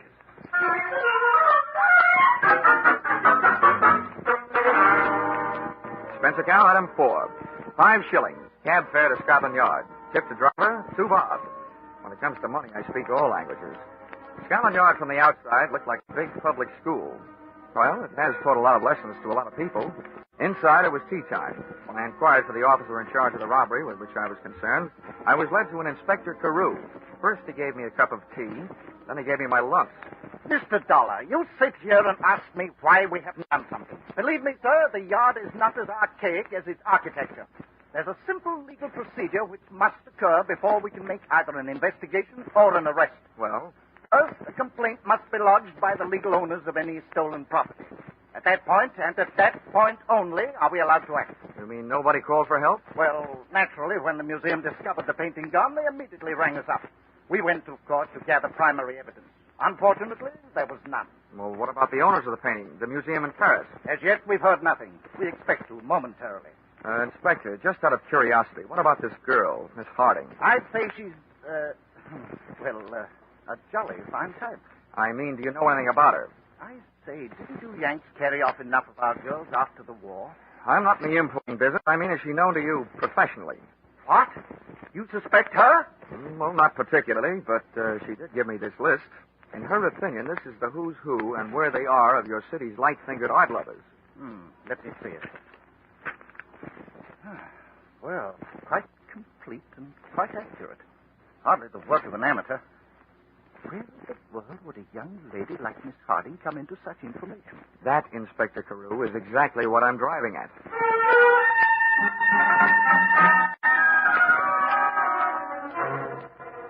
Back in a taxi, headed from Scotland Yard on my way to check into the Mount Royal Hotel, I gave my eyes a rest at the risk of missing the sightseeing, but my mind refused to follow suit.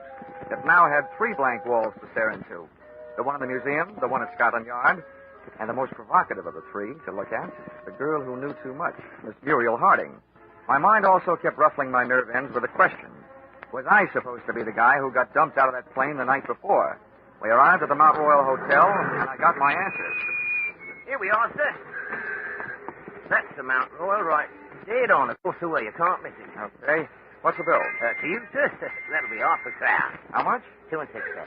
Oh, here, you figure it out. Phew. God, ever so, Governor. Look out, Governor, mind that car! That was a close one. You all right, Governor? Yeah. Blimey, since the cars are back on the street, it's more dangerous to walk around now than it was when them bloody buzz bombs were dropping. Yeah, a couple of good things about the buzz bombs, though. Nobody aimed them at you personally, and nobody was at the wheel to steer them.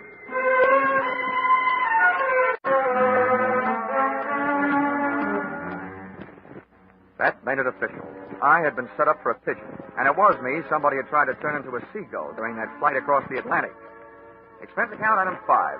£3.10 to bellboy for services rendered. How about that? $14 for a bottle of scotch. I knocked off 40 winks. It felt like only 20. Then I grabbed a shower, shave, and a cab down Oxford Street and over to Soho. Expense account item 6. 5 shillings, the legal limit on the price of dinner in England these days. I ate in a nice place called Kettner's. Dinner being a bit of chicken, 3 choices of vegetables. Brussels sprouts boiled, Brussels sprouts creamed, and Brussels sprouts roasted. For dessert, I looked at the names and addresses of Miss Harding's 2 candidates for the boys most likely to have succeeded in swiping the missing portrait of the Duke of Masson. I was in the right district for one of them. I found myself in a dark and lonely mews. That may sound good to you, but in Soho, a mews is still only a place fit for ash cans and cats. I groped my way up the stairs to the address of the number 1 boy on Miss Harding's list. On the top step, I was breathing hard. I wasn't all from the climb. I clenched my teeth, my knuckles, and knocked on the door. Then I broke roll 2, the basic instructions for the working snoop. I opened the door. That lock never went to Yale.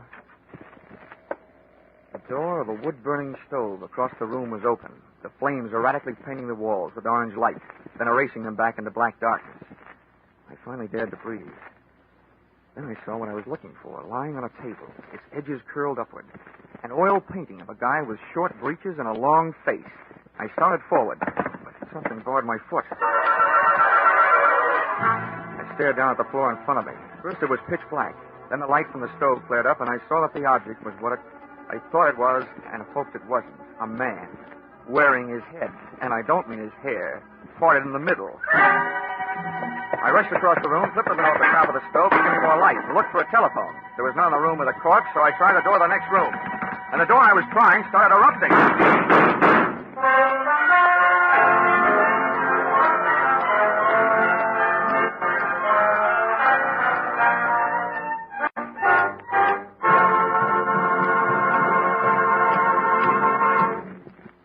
In just a moment, we'll turn to the second act of yours truly, Johnny Dollar. But first, we want to remind you that those delightful, charming neighbors, Ozzie and Harriet, are coming back home next Sunday night, coming back to CBS. You'll be able to join them on most of these same stations at 6:30 Eastern Standard Time, just before the Jack Benny Show. Ozzie and Harriet now have their own sons, Ricky and David, playing themselves in place of the young actors who formerly portrayed them. So make it a party for your whole family when Ozzie and Harriet, Ricky and David come home with their fun and laughter to CBS next Sunday night. And now, back to yours truly, Johnny Dollar.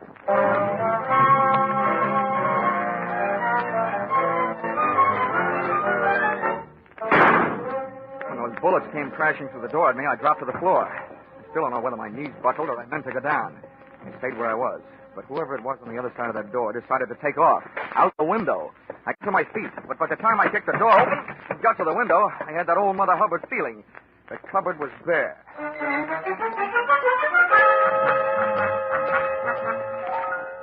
And that's what I'm doing here in your flat, Miss Harding. After my little adventure, the first thing I did was to call the police. And the second was to come here to call on you, the girl who steered me into that shooting gallery. Well, you needn't sound so annoyed at me. Of course, I advised you to go there, but after all, it was your duty, and you did recover the picture. And almost lost my health doing it for the third time. Really? Yes, really. First, somebody tried to make a seagoing paratrooper out of me. Then they tried to make me part of the pavement by running me down with an auto. And now tonight, somebody on the other side of a door tries to turn it into my personal copy of the Pearly Gate. That's really enough for me. Mr. Dollar, where is the painting now? At Scotland Yard. And now let's change the subject back. What's bothering me is bothering me plenty. I want to know who didn't want me to find that picture and why. Why, it seems elementary. Thank you, Dr. Watson. The thief naturally didn't want you to find it. Miss Harding, please. When I got shot at, the apparent thief was dead. Well, they do have henchmen, you know. If he was killed by an accomplice, why did the killer leave the painting? Oh, I'd have no way of knowing. Of that, I'm still not sure. Oh, really, Mr. Dollar, come off it. You hardly suspect me. I suspect you left if you'd stop saying that. At this point, I suspect everyone. Even Dexter Morley, of dreaming up this whole painting of the month scheme to bring those paintings within stealing distance. Oh, but that's utterly Yes, I know. If that was the plan, he'd wait until he had more than one picture on the road to steal. That's why I don't suspect him. Well, frankly, I don't see why you continue to worry. After all, your part of the job is done, isn't it? Yeah, I suppose you're right. But I still have a yearning burning deep down inside of me to break somebody's neck. Mind if I use your phone? Of course not. Help yourself. Thanks.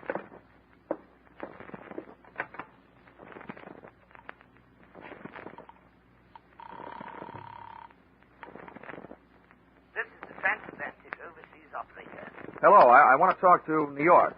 Now, don't worry, I'll call collect. My name is Johnny Dollar. I want to place a collect call in New York. Number is Plaza 69184. Check this, please, sir. Your name is John Dollar. New York number you are calling is Plaza 69184. And the call is collect, correct? Correct. Collect. Right you are, sir. We shall ring up immediately if there's a clear circuit. Thank you. They'll call me. Well, while you're waiting, you should probably do with a bracer. Do you care for a drink? What have you got? Oh, gin and orange, gin and lemon, gin and Italian, or gin and French. No whiskey. No, thanks. Well, come and sit down over here. It's very restful. What's more restful on the eyes where I am? Here, I can have a better look at you. However... Why, Mr. Dollar, you can be charming. Do you mind if I change the Mr. for Johnny? It sounds much more fun. I'll swap you one Johnny for every Muriel you let me use. It's a bargain. Now, tell me about yourself. Your line of work fascinates me. I'm an absolute bug on criminology. At the moment, Muriel, that happens to be my unfavorite subject. Let's talk about you. Where shall I begin? Just after the age of 21? You're a saucy type. At the age of 21, I was serving in the WAF. Huh? The Women's Air Force. Oh, you must have had a lot of exciting adventures. Rather. What was the most exciting? Oh, I think perhaps the night the young U.S. Air Force captain kissed me. Oh, one of the boys of the wild blue yonder. Maybe it was the blue of your eyes that made him wild. Johnny. I know how he must have felt. Hey, Johnny.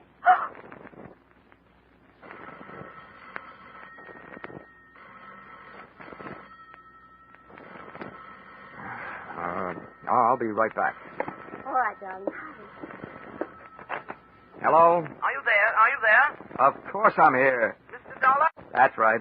We're ready with your call to New York. It's a signal at the end of 3 minutes. Are you ready to talk? The minute you stop. Right you are, sir. Carry on. Hello? Hello? Is this the Fine Arts Insurers? I want to talk to Mr. Kimball. Yes, Dollar. I'm on the line. Go ahead. Well, you can stop worrying, Kimball. I got the painting back. You say you did get it back? That's right. It's safe. All you'll have to pay is the price of a new frame. But that you say, what happened to the frame? Well, the guy who swiped it took the painting out of the frame. I don't know where it is. Well, ask the culprit what he did with it. I can't. He's dead. Well, then look for it. That frame itself is worth $10,000. It was insured along with the painting. Okay, Fred. Don't blow out any bridge work. I'll look around for it. Give it everything you've got, Dollar. I've been too near doing that already. What do you say? Okay, Fred. I'll cable you what happened. Goodbye. Well, Muriel, vacation's over. I just got put back to work. I gather from your conversation they want to send you chasing off into the night to look for the picture frame. Yeah, that's it. Oh, it's ridiculous. The police have probably already found it somewhere in that fellow's flat. I'll check that. But my work is personal service. But must you go, Johnny? It's only 10:30. Couldn't you put it off till morning? Well, there's nothing I'd like better, but... Couldn't you stay even for a little while? Well, just long enough to calm my nerves.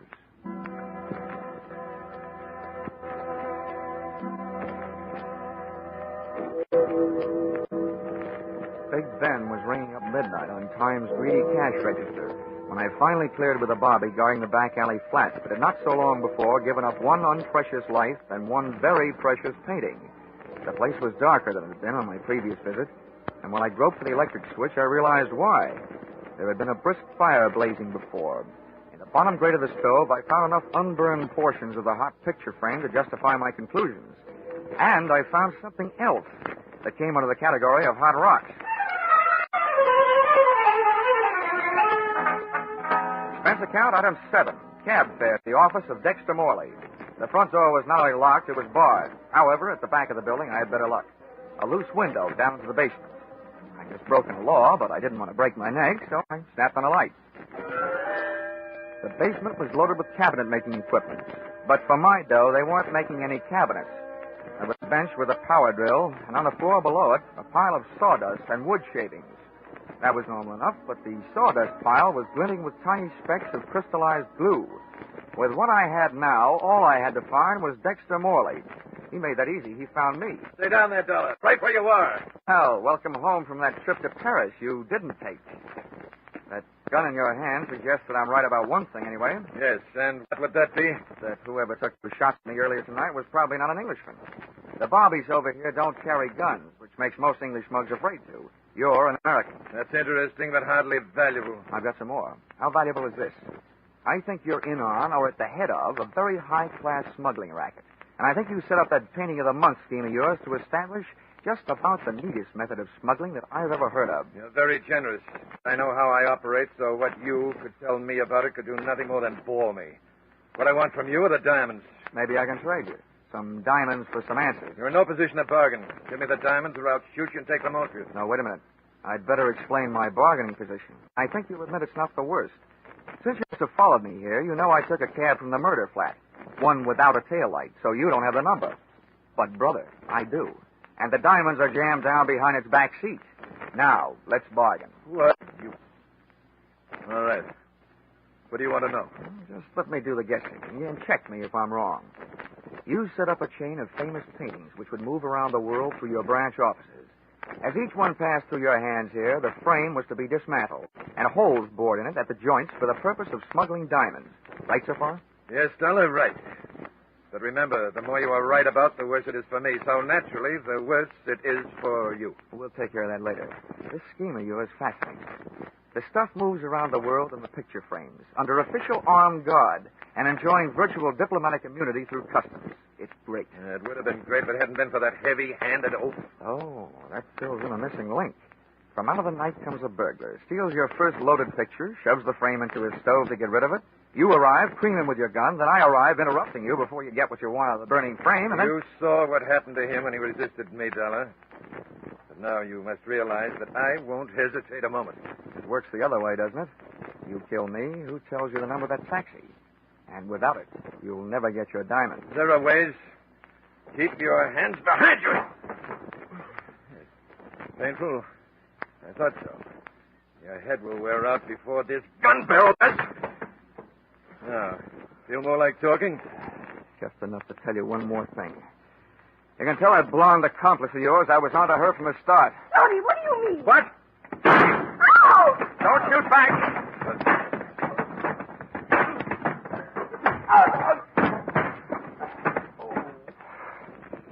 I can't repay you for those 3 tries you made or had made on my life, Morley. But here's what it feels like being hit on the head with a gun.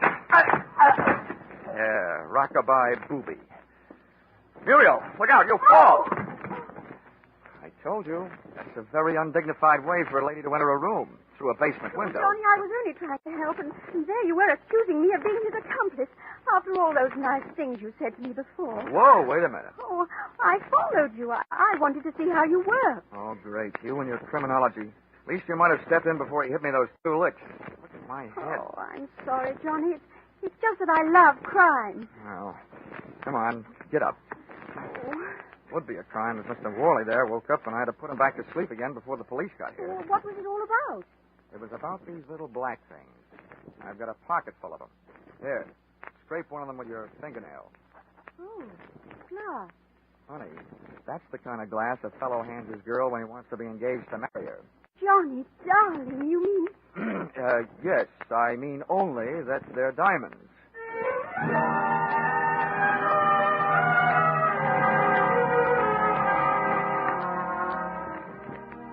Expense account, item 8, $350.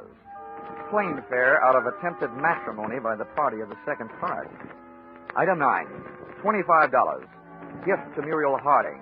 2 books, one on the art of crime, the other on the art of cookery, in the hopes that the latter might attract her to the pursuits of a more womanly hobby. Item 10, 10 cents.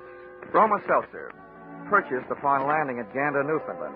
The only thing still fighting me on this case were those Brussels sprouts I had at dinner in London the night before.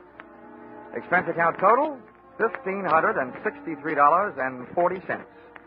If you find any slight discrepancy in this amount, in my favor, blame it on my confusion and lack of understanding of the international rate of exchange. The only thing I like to exchange at this point is my head with its 2 new lumps. Wishing you the same, yours, truly, Johnny Dollar.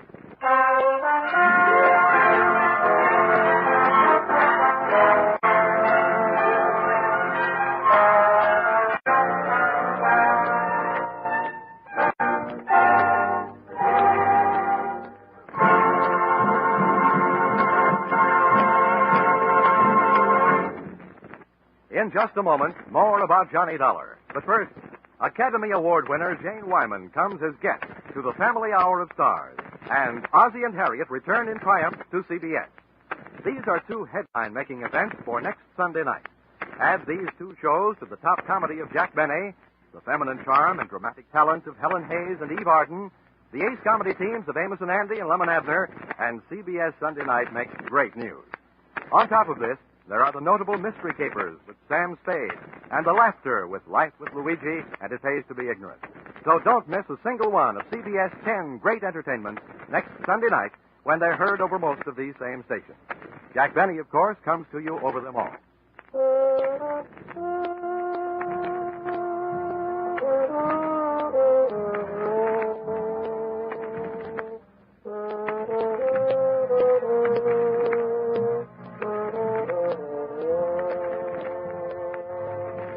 Listen in again next week when CBS brings you Yours Truly, Johnny Dollar, with Charles Russell as Johnny.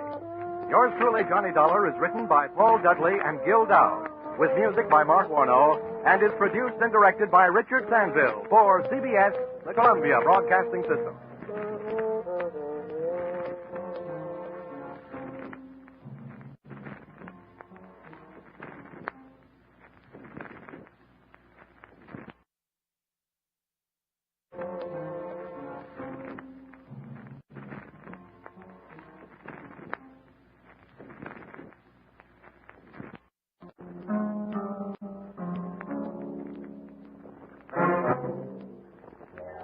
Time now for Yours Truly, Johnny Dollar.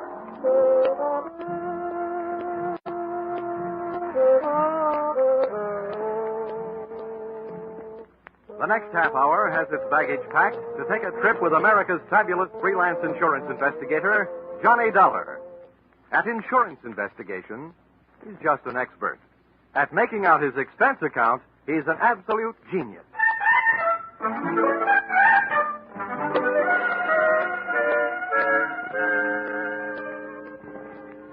Expense account submitted by Special Investigator Johnny Dollar. To Home Office, Highworthy Insurance Underwriters Association, Hartford, Connecticut. Attention, General Manager Harvey Anthony. Dear Mr. Anthony, here is your problem. The following is an accounting of my expenditures in the case of the $100,000 legs, or who put your company out on the limbs. Expense account, item 1, $60. $20 across the board on a losing horse I was rushed into betting on when you had me paged on the public address system at the racetrack. This is Harvey Anthony, Dollar. Thanks for calling back so soon. Well, when they paged me, they said it was an emergency. Better be. Why? What's the matter, Dollar? This is my day off. And if I know you, this call is going to make it an off day. If I know you, my friend, you won't mind this assignment. I want you to go out to Hollywood. Act as a bodyguard for a big movie star, Marilyn Major. Oh, not a bad body to guard. What's the deal? We've issued one of those publicity policies. Insured her legs for $100,000. Policy will only be in effect for 48 hours. We want you to stick with her. Just see that she doesn't get mixed up in any hockey games. I get it. She's been notified, so she expects you. Well, when do the 48 hours start? Tomorrow noon. Can you make it? Yeah, with the help of American Airlines. Got enough cash with you to buy your ticket? About that, I'll know right after the next race. I'll call you from Hollywood.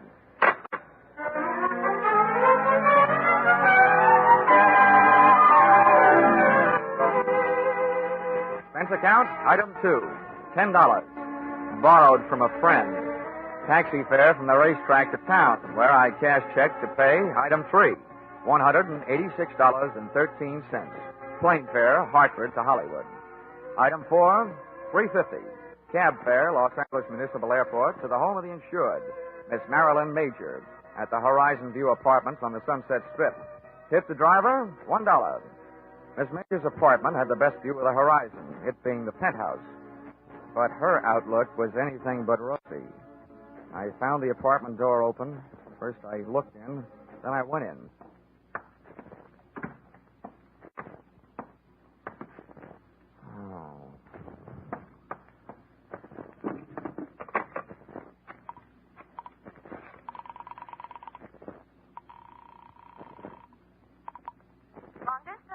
I want to place a person-to-person call, please, to Mr. Harvey Anthony, at Hartford, Connecticut. Volunteer 3-6000. My name is Dollar, as in blood money. While I was waiting to get Mr. Anthony, I wondered who had got Miss Major. In the movies, I'd always thought she looked right at home anywhere. And now, right there in front of me, she was passing her toughest test. Lying there, nice and relaxed. She looked right at home in the role of a beautiful gal who has just been murdered. Her face was calm. Her legs were neatly placed in the best of cheesecake tradition. The only thing not quite as it should have been was a very real bullet hole, which she was wearing where an earring should have been. But the next cameras that would be taking her picture would be police cameras. B pictures. B for bloody. Mr. Dollar? Oh, yeah? Here's your party. Go ahead. Oh. Hello? Hello? Hello, Dollar? Yeah, this is Dollar, all right. Anthony, first I want to tell you, those legs you insured are still in beautiful shape. Good, fine. I only hope you didn't also insure Miss Major's life. She's dead. What? Marilyn Major dead? That's right. Oh, we certainly do insure her life. We only issued that publicity policy on her legs as a courtesy. Dollar, get to work on it right away. I'll get to work on it, but don't waste too much hope.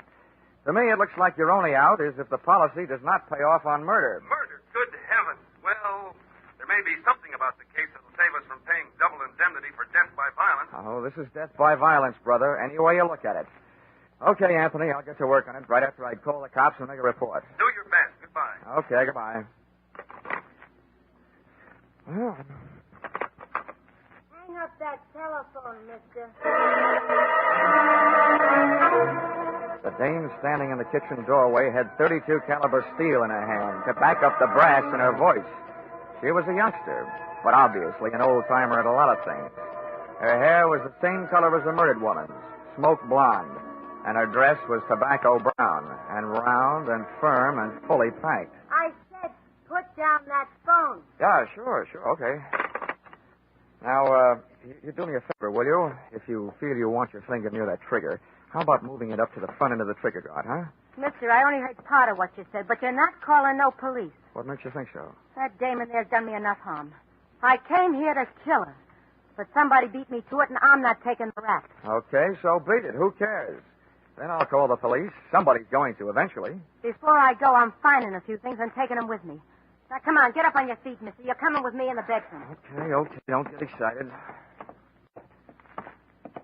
Okay, mister. Over against that wall with your face in close and your hands straight up. Come on, move. All right. You learn this at the movies or by watching your friends work? Don't be a wise guy. I'm not as dumb as I look. Now, hold still. Look, sister, by this time I shouldn't still like you well enough to warn you, but what you're doing right now will get you in plenty of trouble, even if you didn't commit this murder. I'll take that chance. If you don't get picked up for larceny, they'll still get you for tampering with evidence. As far as the police are concerned, at the scene of a murder, nothing gets touched. They like it that way. What I'm taking won't even be missed.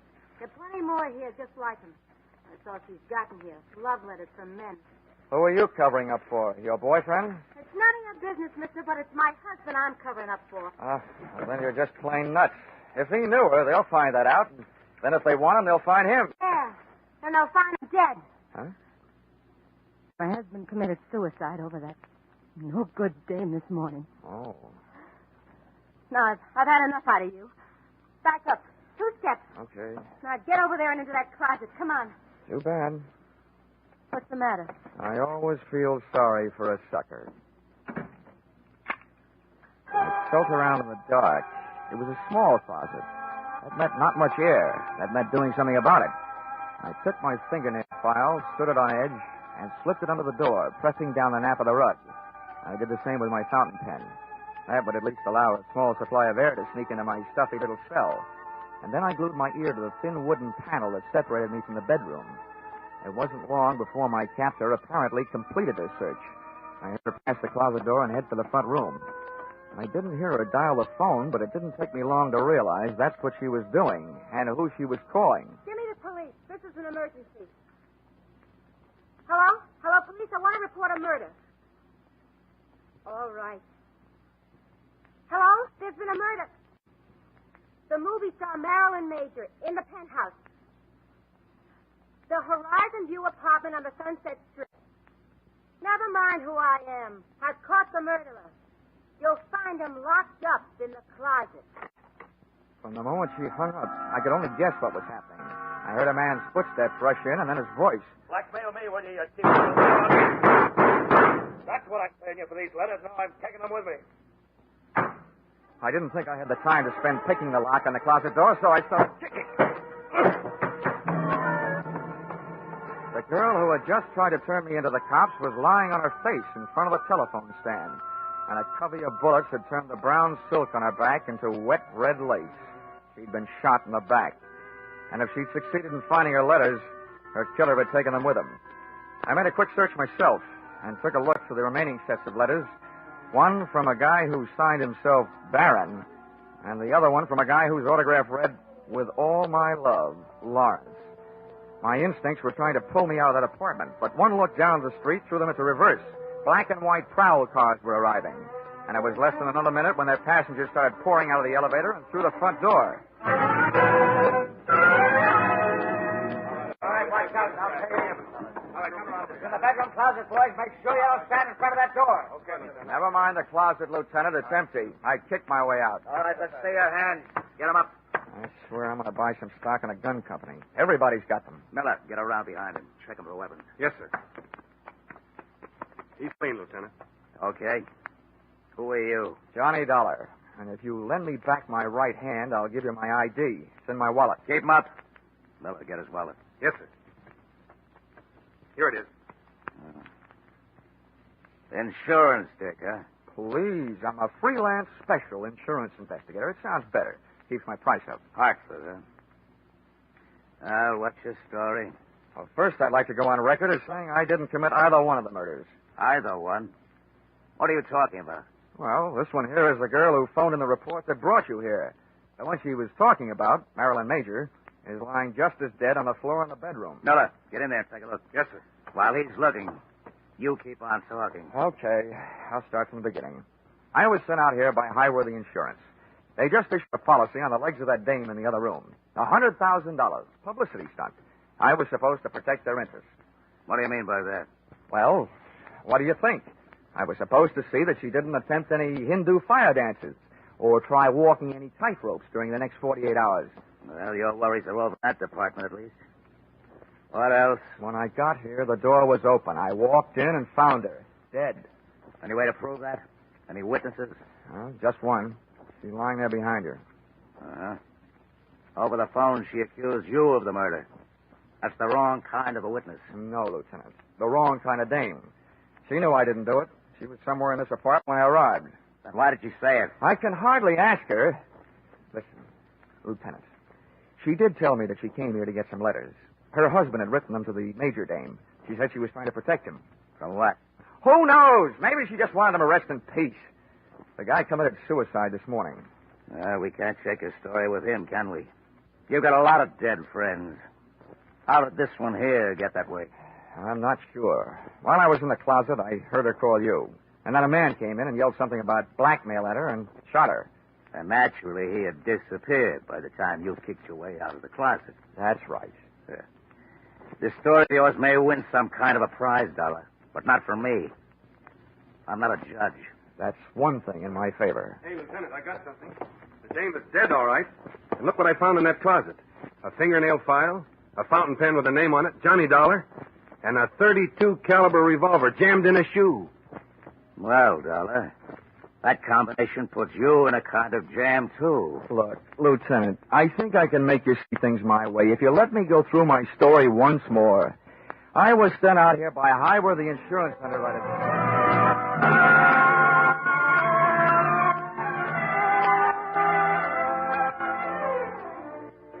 Expense account, item 4, $3. Candy, gums, cigarettes, and magazines to make cell number 36, Los Angeles City Jail, less like a no place and more like a home. There's something about a jail door closing on you that sounds very final.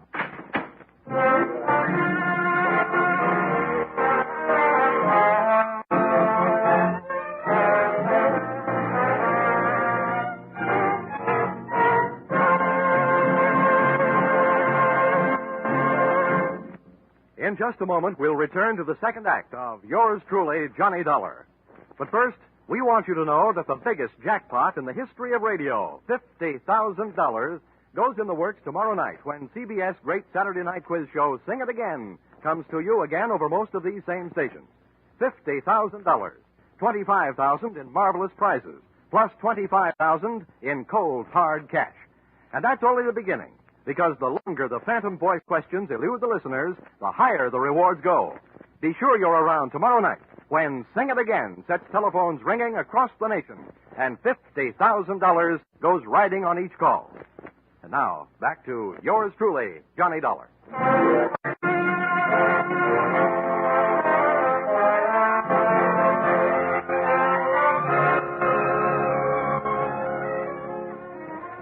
When I accepted this Hollywood assignment, I visualized spending much of my time gazing upon bars, but not the kind offered by cell number 36. The guy who said stone walls do not a prison make had never been a guest in the Los Angeles City Jail. He had a better chance of getting out of Bartlett's quotations than I had of getting out of there. But, as we keep saying in the insurance racket, never say die.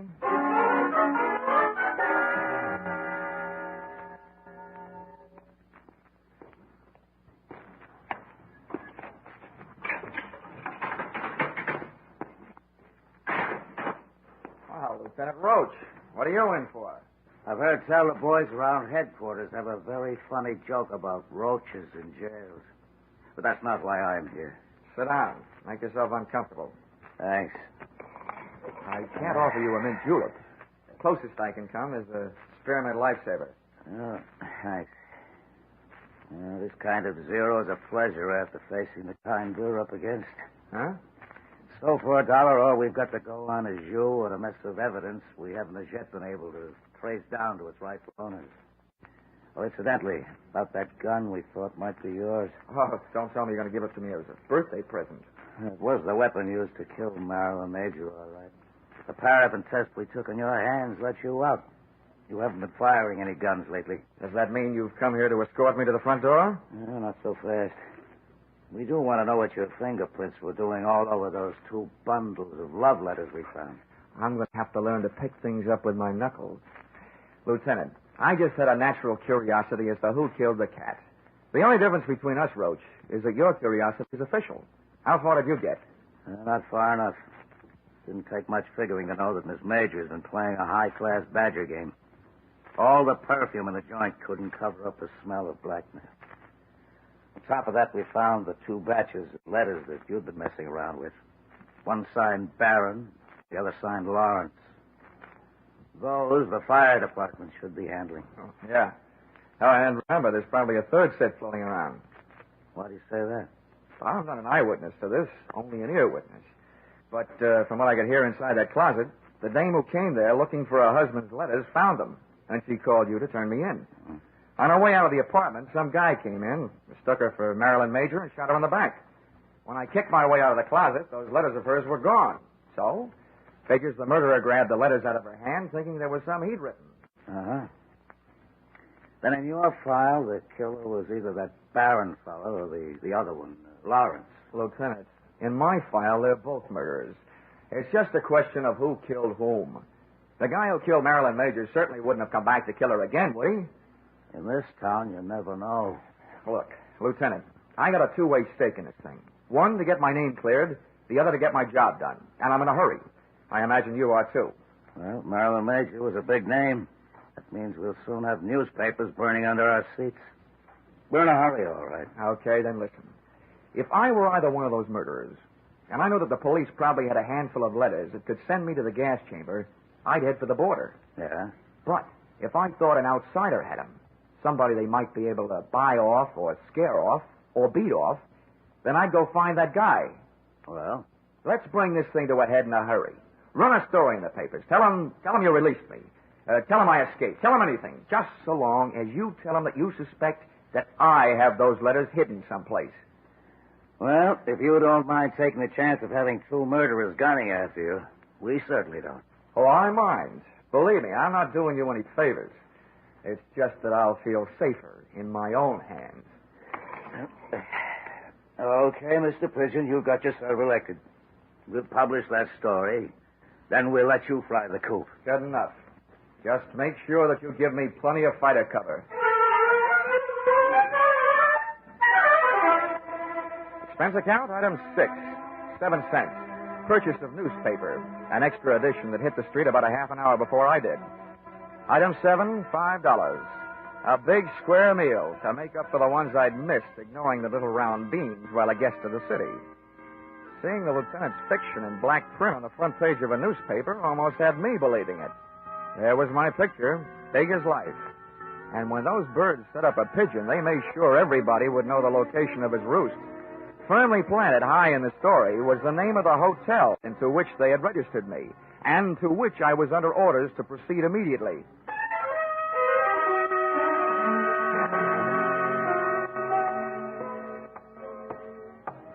As I walked down the hotel corridor to my room, I felt an icy chill and a flight of goose flesh headed south down my spine.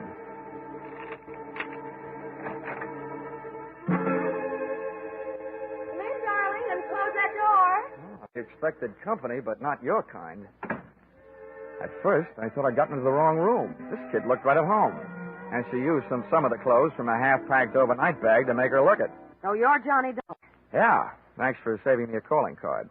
Who are you? Alice Hill, That doesn't mean anything. otherwise known as Mrs. Lawrence Hill. Oh, Lawrence.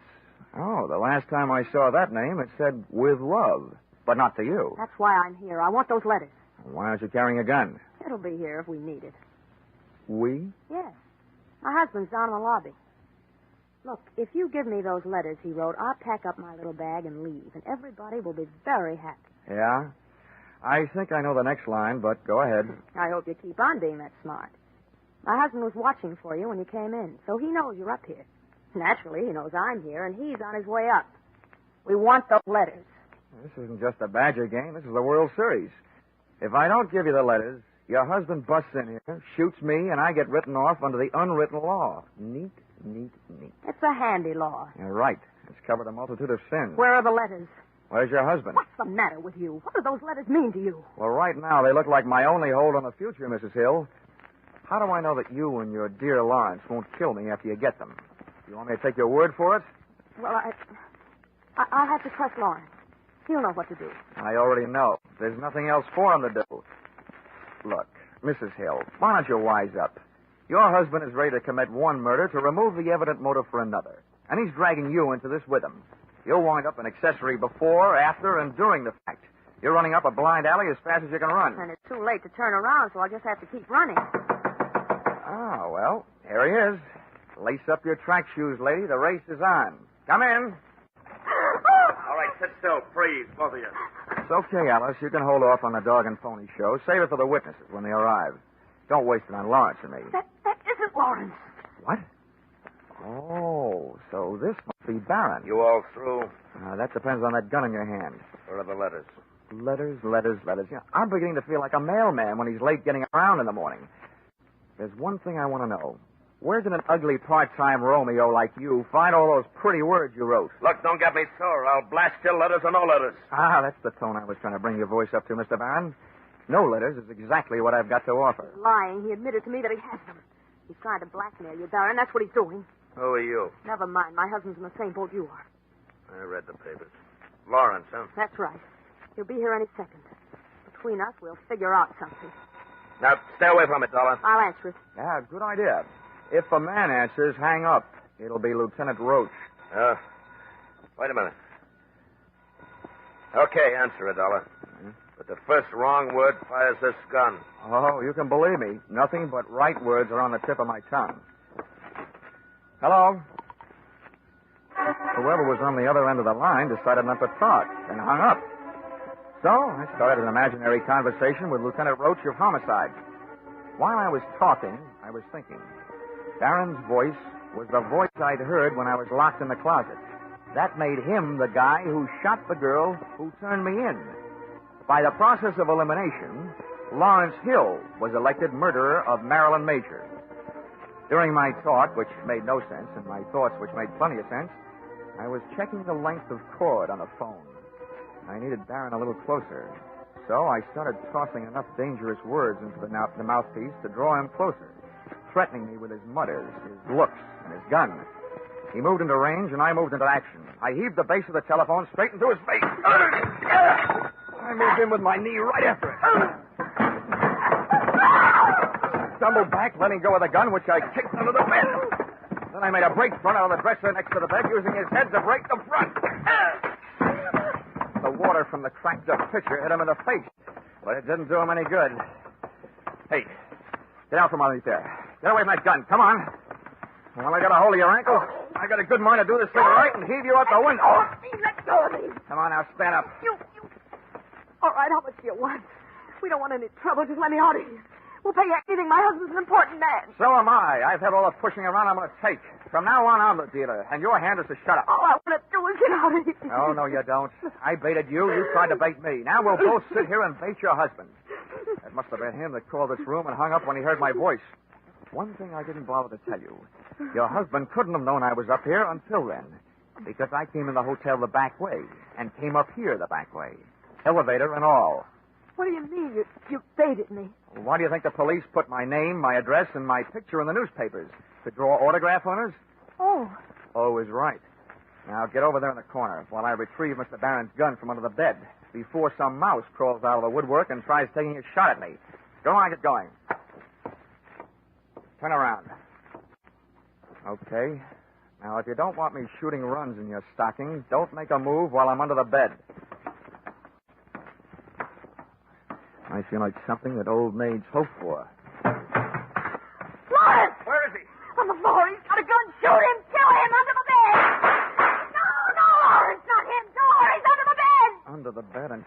chance of it.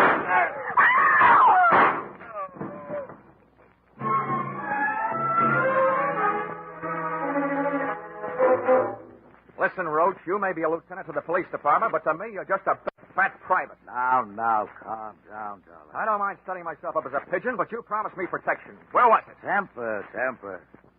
Now, who's who here? Let's get these stiffs sorted out, then we can talk. There's only one stiff. The other one, the one near the door, is Lawrence. He's only wounded. I had to shoot his pins out from under him. He came crashing in and killed Barron by mistake. That's Barron over there by the bed. Ah, another case of mistaken identity? How did he miss you? I happened to be under the bed at the time. Oh. And I wasn't hiding. No? I was looking for a gun, and I found it, and I used it. If I had one right now, I'm not so sure I wouldn't use it on you. You still haven't told me why you left me here alone, holding the sack all this time. Yeah, I'll tell you why. And I guess it was our fault. The men I had posted in the lobby didn't see you come into the hotel. Well, how do you like that? Johnny Dollar. Wise guy. Huh? Lieutenant, I got some news for you. Just to make sure I was taking no chances, I came in the back way.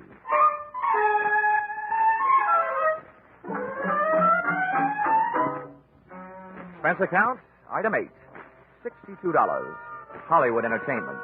Seeing what there is to see at Ciro's. Item 9, $105.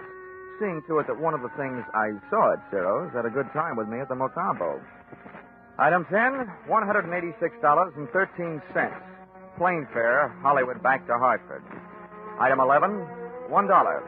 Ticket to the movies, back in Hartford, to study the last motion picture of Marilyn Major, so that in the future I'd be sure to steer clear of her kind of a woman, who was too much of a jinx for my kind of man. Expense account total, $948.76. Signed, yours, truly, Johnny Dollar.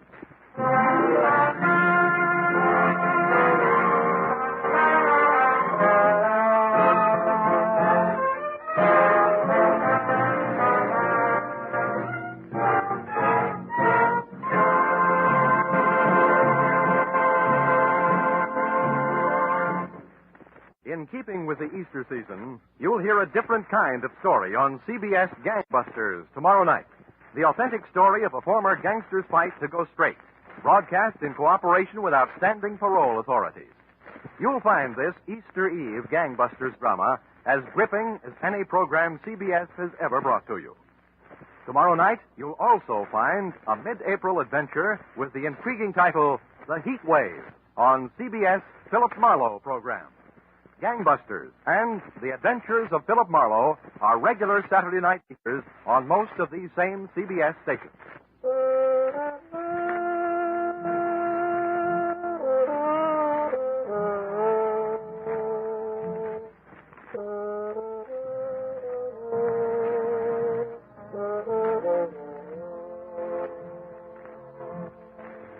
Listen in again next week when CBS brings you yours truly, Johnny Dollar, with Charles Russell as Johnny. Written by Paul Dudley and Gil Dowd with music by Mark Warno, yours truly, Johnny Dollar, is produced and directed by Richard Sandville for CBS, the Columbia Broadcasting System.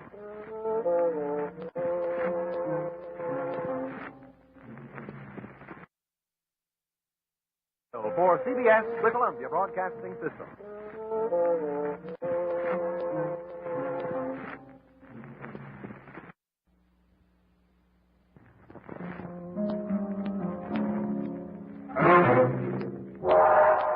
Time now for yours truly, Johnny Dollar.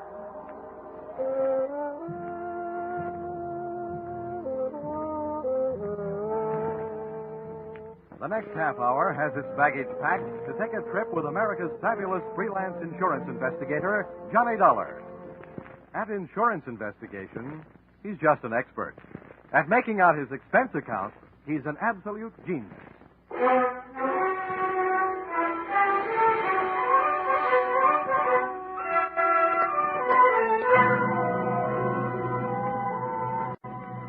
Expense account submitted by Special Investigator Johnny Dollar to Home Office, American Pioneer Life Insurance Company, Hartford, Connecticut. Attention, W.K. Green, General Manager. The following is an accounting of my expenditures in the case of Barton Drake, or how I played ducks and drakes with a drake who ducks. Expense account, item 1. $100 I'm charging you for 1 hour's sleep I missed answering your telephone call at 9 o'clock in the morning. Expense account, item 2. $1.50 I had to go out for breakfast. The Easter Bunny didn't leave me any eggs.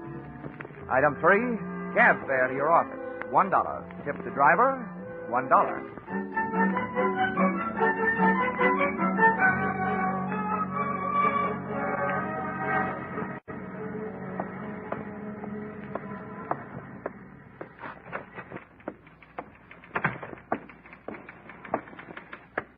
Good morning, Johnny. Why don't we make that good night sometime soon? Shall we, Chickie? Well, I've had to type up some of your expense accounts. I think maybe an evening with you might be fun. But business first. Old Stonewall's waiting for you. Hasn't he gotten out of that military kick yet? No, he still thinks he's a general. But to me, he's still just what he was before he ever went into the Army. His belts never stopped fighting the battle of the businessman's bulge, huh? Well, forward march.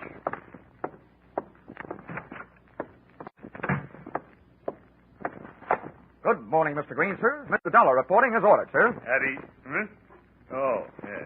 What's this saluting and heel clicking about? Oh, I thought you might be homesick for some military courtesy. Yes, I'd be surprised to get any kind of courtesy from you. But we're not paying you to be polite. Sit down. Here. I got a job for you. Here. I had a copy made of the file in that case. You can take it with you. Thanks. Barton Drake, huh? Oh, yeah, I remember him. Let's see. Life insurance, $30,000. Beneficiary, Mrs. Barton Drake. Well, what is it? Is he dead or just dying? Neither, we hope. Well, if you'll pardon a little before-noon philosophy, just by living, a man is slowly dying of old age. We have a statistical department to worry about that, Dollar. Your job is to find this man, Barton Drake. Okay. What's the story? As far as the company is concerned, the story started one night just short of 7 years ago. Oh, that would make it 1942. Yes, the same year I was called upon to fight for my country. Yeah. In the insurance division, Pentagon Building, Washington, D.C. Huh? But don't get me wrong. Those who served can be just as proud of what they did as those who fought. As you were saying. I merely used the word fight as a general term. Yes, General. Barton Drake, one night about 7 years ago? Yes. When we issued the life policy on Drake, he listed his occupation as that of hardware store proprietor. Hardware? As I recall it, he specialized in unregistered pistols, handcuff keys, and hacksaws. And if I'm not wrong, at the time he disappeared, he was under suspicion of grand larceny and wanted for assault with intent to kill a police officer. Yeah, that's right. At the time, he was suspected of a number of large robberies. Now, refresh me on that cop shooting. How'd that happen? You remember.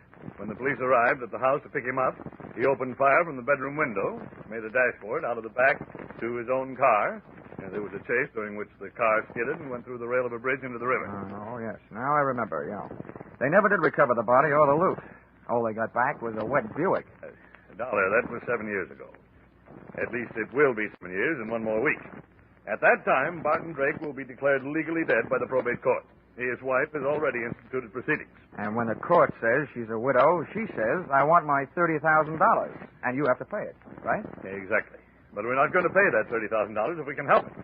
At 9 o'clock this morning, the Missing Persons Bureau of the New York Police Department called us and gave us reason to hope that Drake is still alive. What happened? Did they see him in a crystal ball? You don't know how close to the truth you came, Dollar. Oh? The Missing Persons boys have a new habit these days.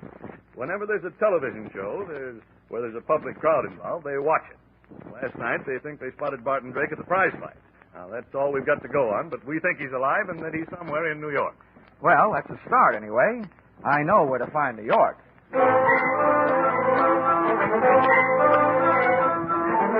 Expense account, item 4, $7. Mileage, Hartford to New York. I stopped in Bridgeport to soak up a dish of coffee and whatever information there might be in the insurance file. Of the two, the coffee was the stronger. All I learned from the file was Drake's physical measurements, the birthplace of his mother, his wife's maiden name, the last known quotation on his blood pressure, and his home address in Manhasset, Long Island, to which I went.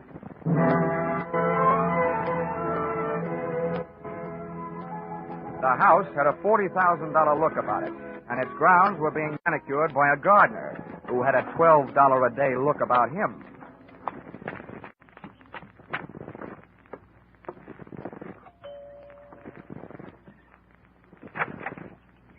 Yes, sir? I'd like to see Mrs. Drake. Here's my card. Yes, sir. Step in, please. Thank you. If you wait here in the hall, sir, I'll go tell her you're here. Maid had a $40 a week look about her and completed the picture of prosperity. For a hardware merchant, Barton Drake had died leaving his wife living a soft life. Either that or he was still alive and not giving his wife grounds for divorce on the basis of non-support. Or she was that certain kind of gal who wouldn't have any trouble making that certain kind of man get up that certain kind of money. And when I saw her, I knew not only that I couldn't afford her, but that Drake probably hadn't been able to, which probably led to his undoing. Just to give you an idea, she was wearing a diamond necklace and a negligee, and it was 2 o'clock in the afternoon. Mr. Dollar? Mrs. Drake? Yes, Stella Drake. I'm having breakfast. Won't you come in and join me? Well, I'll join you, but no breakfast. I just had a tomato surprise. Hmm? Lunch.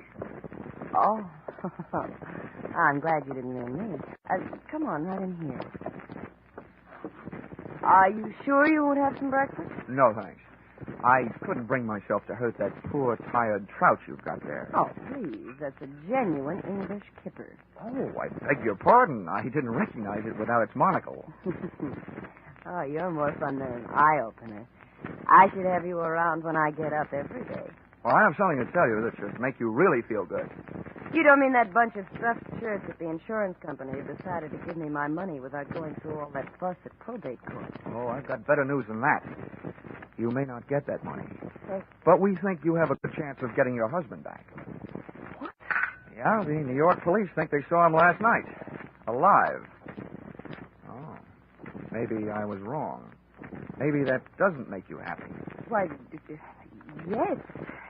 Yes, of course it makes me happy, but to live without a man for 7 years and then have a stranger just sit across the table and calmly tell you he's alive, it's just too much.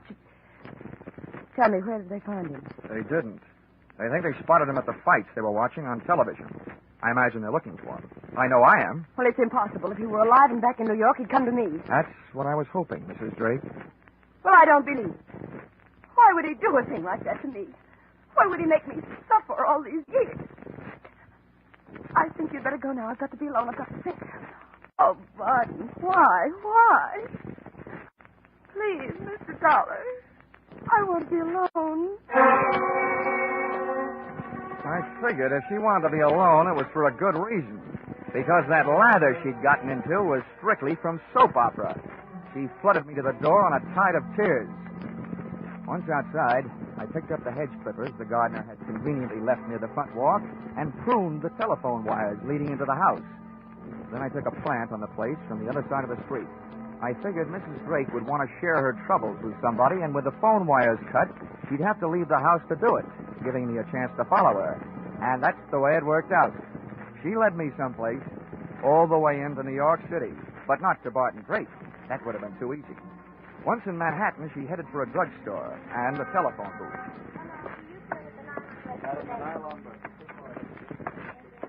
I slipped into the phone booth beside hers. I got the receiver off the hook and my nickel in the slot in time to use an old trick of mine. As she dialed, I tried to duplicate it with my phone. She dialed. And I dialed. I was just one number behind her all the way. When she was through dialing, I held off dialing the last number on my phone until she got an answer. And then I let it go.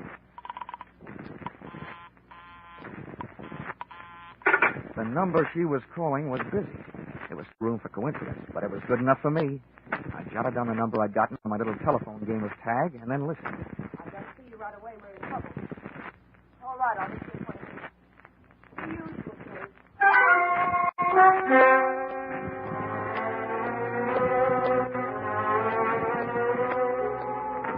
The usual place turned out to be the usual place to meet trains, Grand Central Station. But no train ever pulled into where Mrs. Drake went. As a matter of fact, no man ever did. Unless he was a plumber, maybe. That's right. Where the ladies go to powder their noses and things. She came out 30 minutes later alone, but she never hit the street. Instead, she went through the tunnel into the adjoining Commodore Hotel and checked into room 407. The only room I could get was 1313. Expense account item 5, $10. Tip to hotel detective for keeping an eye on the IFO in 407. Item 6, $35. Purchase of portable phonograph.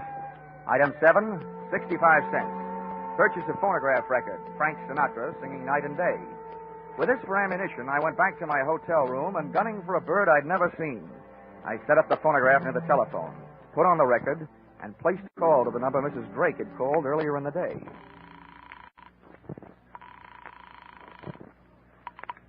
Hello. Hello there. 7 p.m. again, and this is your favorite disc jockey, Happy Jack the Money Man. Yes, your favorite disc jockey, your spinner with the winners. Tell me, are you listening to our show? My radio is not on. Goodbye. Oh, hold the phone, madam. A little thing like that doesn't make any difference to Happy Jack. Here's all you have to do to win a house full of prizes. You just listen closely over the phone and identify today's puzzle platter, and you'll win all these wonderful prizes. A genuine Sunbeam Mixmaster that makes those fresh little eggs just happy to get beat up. Yes, and you'll clean up with the next prize. Make a real clean sweep with a Hoover vacuum cleaner with all attachments and no strings attached. And to send you tripping happily through life, you'll also receive a handsome set of easy-to-lug luggage, a pair of gladiator bags. Are you interested? Why, of course I am. All right, then. Here's the tune.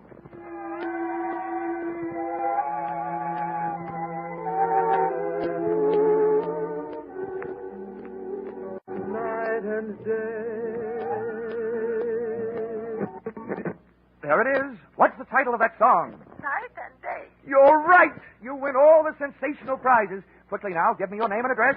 They'll be delivered tonight. Mrs. Knott, Yes, Mrs. Knott. The street number? 127 East 89th Street, apartment 3C. Thank you, Mrs. Knott. You'll get the whole works immediately.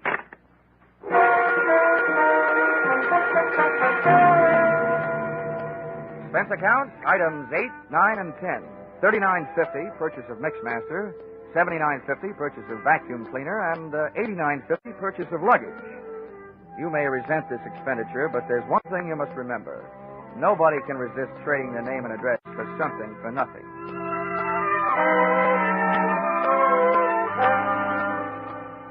I felt like an out-of-season Santa Claus when I knocked on the door of apartment 3C at 127 East 89th Street. The frame suddenly became a picture frame encasing a live version of Whistler's grandmother, complete with wheelchair and crocheted afghan. Just bring them in and set them down. Yes, ma'am. I'm Happy Jack, and I'm glad to meet you. Right in here and set them down. Ah, yes. There you are, Mrs. Knott. You lucky woman, you. Is that all? Almost. Now, all we need from you is a little information. Just some background on today's winner to pass along to my radio audience. Be off with you, young man. I'll write you a letter. Oh, but come now, Mrs. Knott. Never mind. I've no time now. Just a few questions while I check you out on the Hoover. I don't need any checking out. Now go away. I must say, Mrs. Knott, you're a bad winner. So now I'm afraid I'm going to have to stick around to find out how good a loser you are. What do you mean? Come in. You. Stella, do you know this man? Do I know him? He's that insurance investigator, Johnny Dollar. Granny came flying out of the wheelchair, multiplying in height by 3. When I first saw Granny's hand flying toward me, it looked like there was an old-fashioned wedding ring on each finger. But just too late, I saw it was only a set of brass knuckles.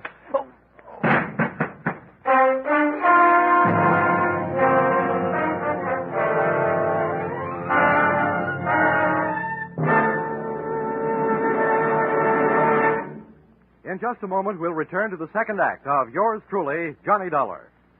CBS cordially invites you to hear the adventures of Philip Marlowe and the stories of modern crimes and their solutions as unfolded on Gangbusters when they come to you every Saturday night on most of these same CBS stations. Tomorrow night, Philip Marlowe will investigate the mystery behind the cloak of Kamehameha, and Gangbusters will deal with the case of the callous killer. Now back to Yours Truly, Johnny Dollar.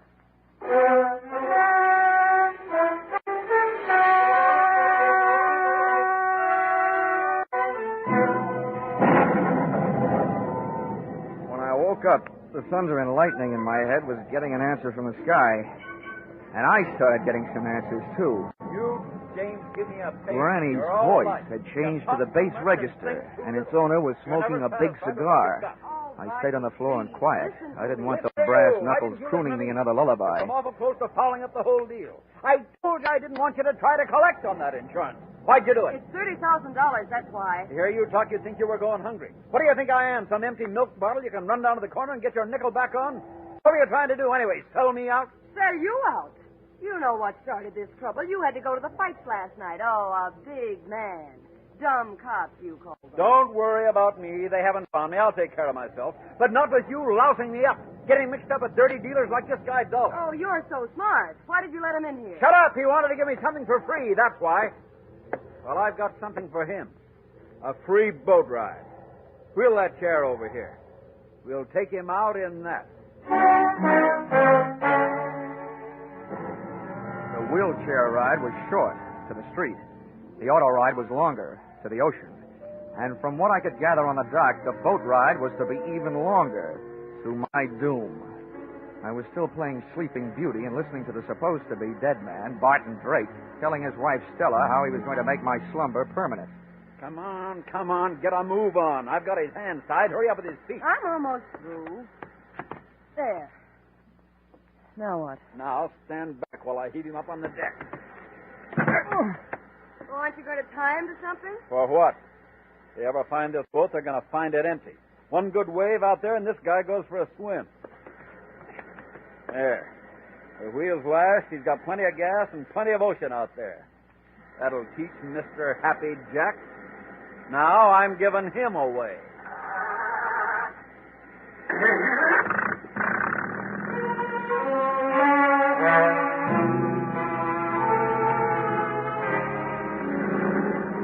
Taking that salt shower bath with my clothes on wasn't the big chill in my life.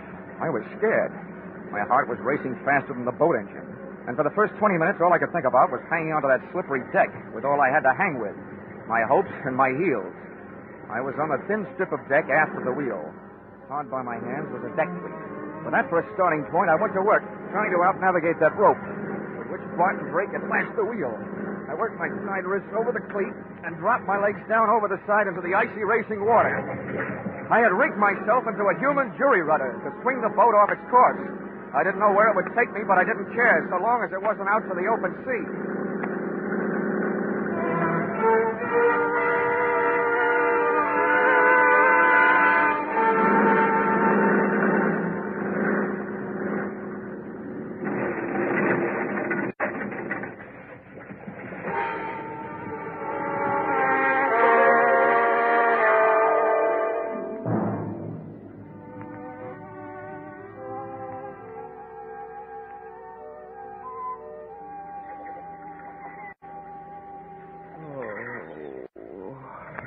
Oh, waking up, eh? Might as well tell you. Your boat sunk and you ruined the knock last night doing it. You have to pay for it. Oh. My name's Fred Kindly. I pulled you off the beach. I'm expecting to be paid for that, too. Will it cost me to find out where I am? It ain't worth nothing. Talk, ain't. You're on Slate Island. Ain't worth much neither. All slate. Didn't have sense to grow no chalk to go with it. Dandy. Where are my clothes? Out in the sun. How about my wallet? Fish must have got it. Mind if I feel your back for fins? Now, don't get funny, young feller. Might want to be getting off this island someday. Someday. Some minute is more like it. You got a boat? Of course I got a boat, but ain't got much food. Maybe if I could afford to buy some of supply canned goods when I got to the mainland, well... Well, how much would it cost? Much as $100, maybe? Okay, it's a deal. Let's go. Hold on now. Only said maybe. Come think of it, might cost $200. Oh, okay. You swindler. $200 then. Swindler, am I? I say a fellow's might as well have the game as his name. Makes for price $500 worth of grade A canned goods. And if you don't want to pay it, you can get out in this shack and wait for the mailboat. Maybe I will. When does it get here? Week from Tuesday. Okay. You'll get your $500 worth of canned goods. When can we start? I'll give you your clothes soon as you put it in writing and sign your name. Where's the paper? Right here. Keep it handy. Just fill in the amount here. $500 worth. It's the regular contract for shipwreck. Okay. Give it here. 500. Now, where do I sign? Right there at the bottom. There you are. All signed. That's a peculiar name. Ali Khan. I'd had more than my share of wind the night before, so I decided to throw caution to it. I went to the building at 127 East 89th Street and up to apartment 3C. First I knocked with my knuckles and got no answers. So then I knocked with my feet. Well, what do you know? The lock broke. There was nobody home. And Barton Drake must have been out calling himself Granny at the moment because the wheelchair part of his disguise was also among the missing. The closet was empty.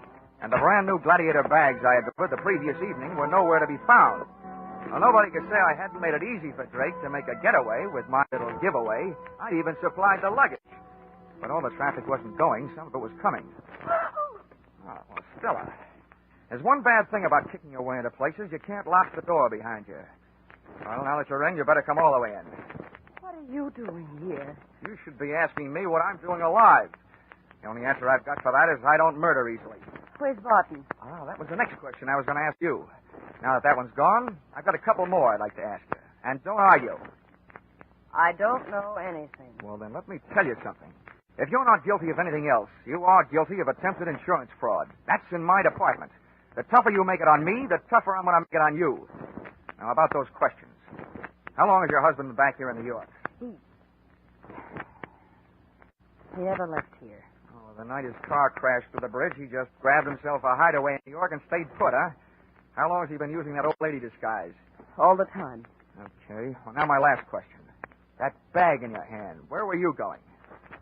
Okay, let's find out. Give me that bag. Uh-huh. What's this? Well, it's either a bathing suit or a two-piece handkerchief. And that blouse there, that doesn't look like it's for dinner wear in an igloo. You were headed south. So we were headed south. What about... We, huh? If you ask me, and I doubt that you will, so I'll tell you anyway, your hope's just headed south. Lady, you've been double-crossed. Your husband took off without you. I don't believe it. If he left here, he had a good reason. That's your guess, but we're not playing your hunches. We're playing mine from here on in. Just where did he say you were going? I don't remember. Maybe it'll help if first you remember what I told you about insurance fraud. It's good for 10 to 20 years. Now do you remember? He bought tickets on the Orange Blossom Special for Florida. It leaves Penn Station in an hour and a half. Oh, you've got that a little backwards. The Orange Blossom Special pulls out in half an hour. Huh? That doesn't even give me enough time to get down there. Get out of my way. Sit down.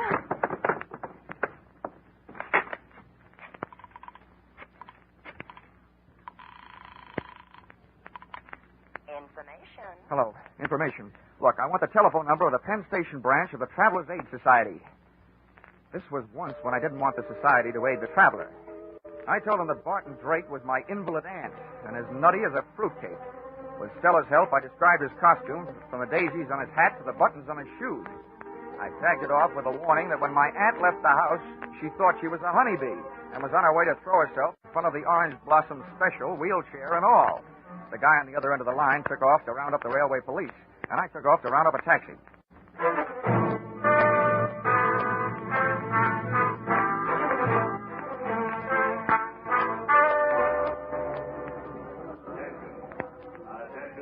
I rode the escalator into the main waiting room, and halfway down, I spotted Barton Drake in his grandmother get-up. He was surrounded by police, and the police were surrounded by a small crowd. I walked over. I don't know what kind of a practical joke this is, young man, but it's not funny. You made me miss my train, and I don't even have a nephew. No, Mother, don't be upsetting yourself. Don't you now, me, young man. Just get me on a train. Any train headed south will do. Drake was getting ready for trouble. If the cops couldn't see it, I could. His hand was under his Afghan, and I knew the least it could be holding was a fistful of brass knuckles, but probably more. He was getting ready to make a run for it. I wasn't taking any chances. I edged my way through the crowd, up behind the wheelchair, spun it around, and hit what looked like somebody's grandmother a beautiful shot in the whiskers. I got him. Now, wait a minute, officer. You don't understand. Don't understand, don't I? Hit an old lady, will you? He's not an old lady. Trouble you want, you scoundrel. Here, maybe this'll quiet you down, will you?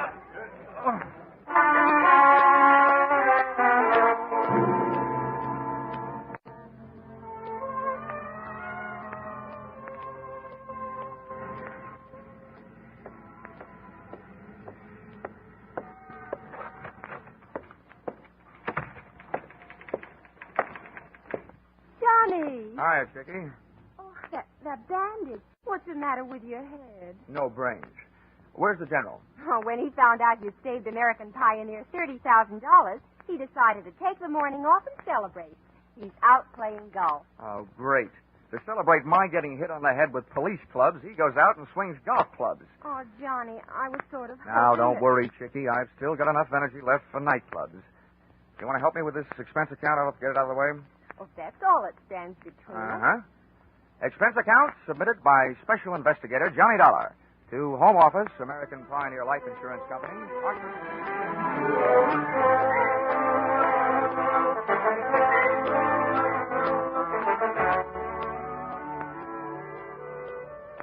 First, the police held me and let Granny Drake go to the hospital, where they learned the truth. Then they let me go to the hospital and transferred Barton Drake to the pokey, where he was soon joined by his lady-in-waiting, Mrs. Drake.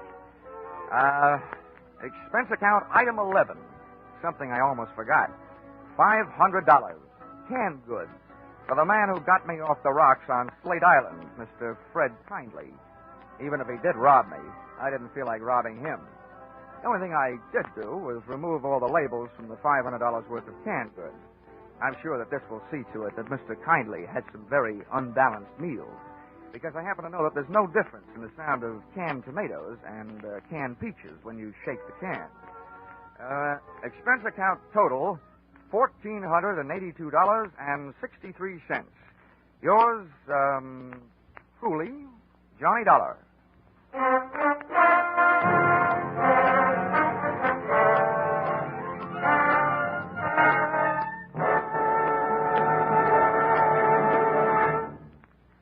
At last, mankind is facing up to one of its most feared diseases, cancer.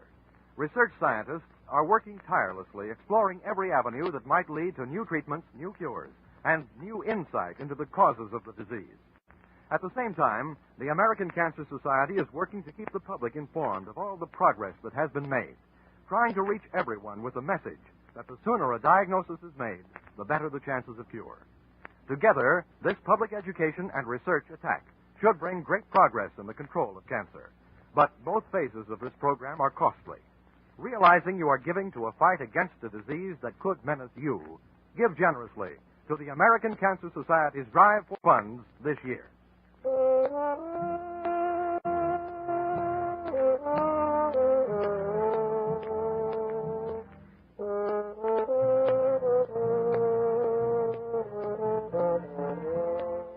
Yours truly, Johnny Dollar, stars Charles Russell as Johnny. Our music is composed and conducted by Leith Stevens. Yours truly, Johnny Dollar, is written by Paul Dudley and Gil Dowd and is produced and directed by Richard Sanville for CBS, where 99 million people gather every week, the Columbia Broadcasting System. By Richard Sanville for CBS, where 99 million people gather every week, the Columbia Broadcasting System.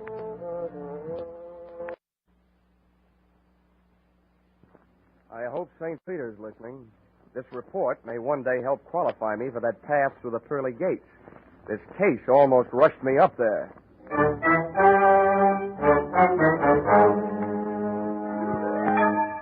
This is another adventure of America's fabulous freelance insurance investigator, Johnny Dollar. At insurance investigation, Johnny Dollar is just an expert. At making out his expense account, he is an absolute genius.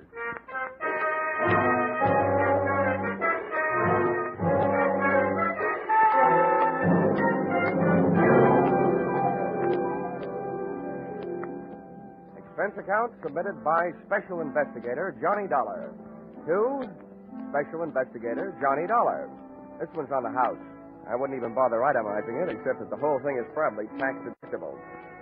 The following is an accounting of my expenditures during my investigation of Bonnie Goodwin. Or, she was under 21, but that didn't mean she was involved with nothing but minor vices. Or, murder ain't minor. Expense account, item 1. $12.40. Scotch whiskey and cigars consumed at surprise party arranged for me by one Mr. King Hart at my apartment in Hartford, Connecticut at 1:25 in the morning.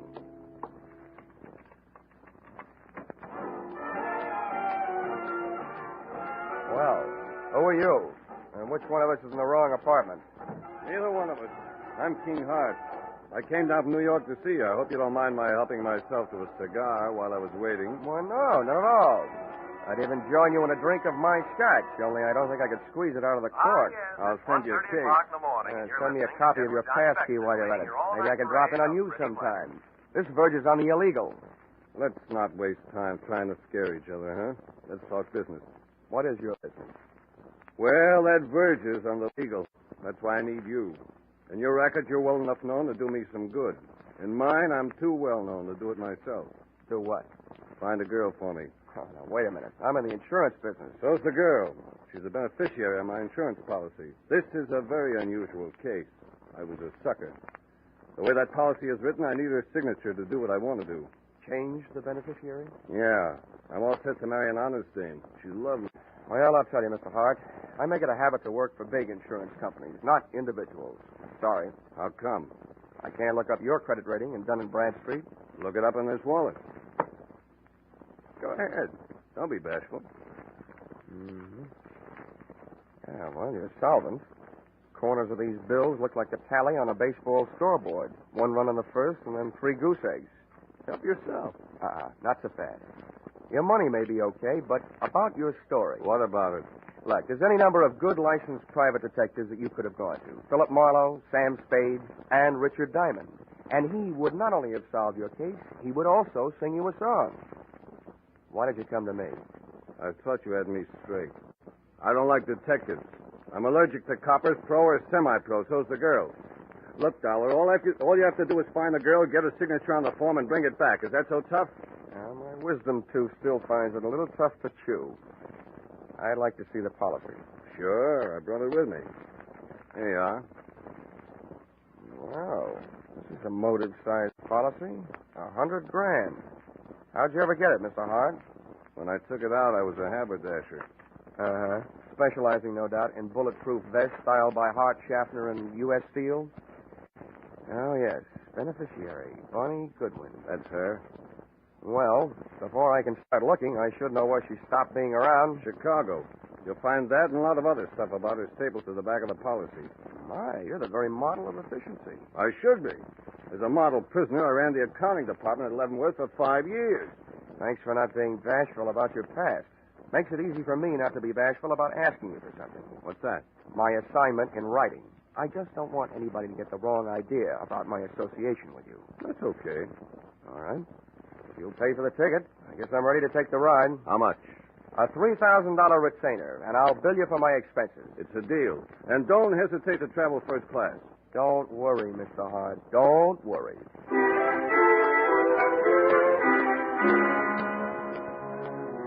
Expense account, item 2, $55.32. Plane fare, Hartford to Chicago. Expense account, item 3, $4. Cab fare from airport to downtown. It takes about half as long to get from the Chicago airport to downtown as it does from Hartford to Chicago airport. I checked into the Ambassador, where I intended to live, first class. And expense account, item 4, $1.20. Cab fare to the Muriel Arms, a female hostelry where I didn't expect to live, but which was Bonnie Goodwin's last known address. Even at noon, it looked like a good place to start an investigation by either the police, the fire, or the sanitation department. You ain't gonna sing on me. I share my constitutional right. Yeah, what did they give you for an answer? 30 days.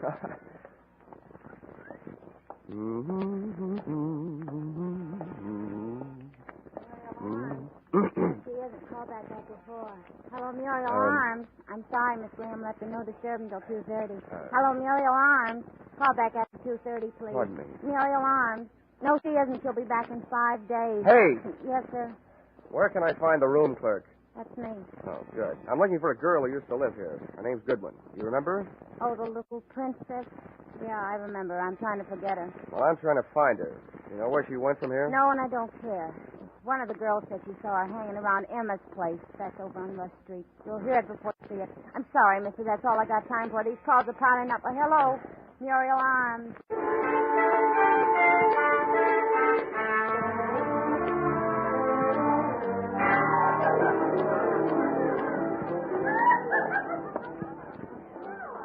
bartender. Where can I find Emma? I'm Emma. And no jokes. What do you want? I'm looking for a girl named Bonnie Goodwin. She ain't around. You told her she wasn't wanted around here. Oh, that's your business. My business is to find her. Who are you? From the law? Well, from the law of averages, the insurance business. If you're selling insurance, you're going the right way. She needs some. Why don't you try the Flagler apartment?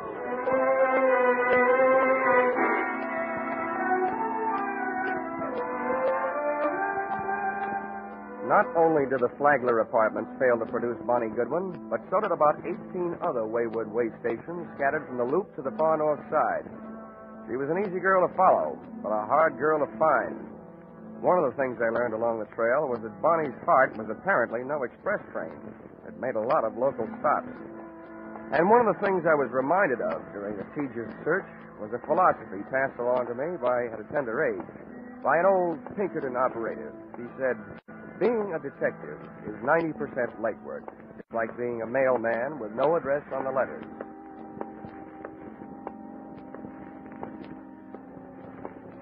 Expense account, item 5. $14.95, shoe leather. My brogans and my nerve ends were worn to a frazzle by 8 o'clock that night when I went sniffing up my latest lead, which took me to the desk of a tasty little flea bag on Dearborn. Oh, it felt like you were picking up the 7-year itch just walking into the lobby. Hiya, Sonny. Are you looking for somebody? Yeah, and if I don't find her soon, I think I'll just sit still and let her find me. One of your guests, Bonnie Goodwin. You know her? As much as I know any of them, I guess. Is she still here? No. Well, do you know where she is? No, all I know is she moved out of here. Because I asked her to this morning. Tell me, what makes this kid so popular? She makes me nervous. I don't like the people she brings around. You mean me, Grandma? Or do you mean you don't like her choice of friends? I didn't say they were friends. No, I'm through talking. Beat it. Now, wait a minute. I've got... Now, listen, little boy. I'm awful good at not talking when I don't feel like it. And right now, I don't. Save yourself some time and get out of here. Okay. Now I know what was wrong with that little Red Riding Hood story. Grandma was the wolf. Boo! Oh, nuts. Hey, mister. Hmm? Hey. What? Hey, I think I want to talk to you. Go away. Don't bother me. You were asking about Bonnie, weren't you? I'm a friend of hers. Oh? Well, where can we talk? Well, we better get away from this lobby window. Come on. Where are you headed? Out of town? Huh? Oh, the suitcase? Mm-hmm. No, I just came back for the last of our things. Bonnie and I took an apartment today. Oh, your roommate, huh? Yeah. What do you want with her? Wait a minute. Can you think of any good reason why 2 men should be following you? Where? Don't turn around. Where can I meet you? You're not going to leave me. Just long enough to get where we're going.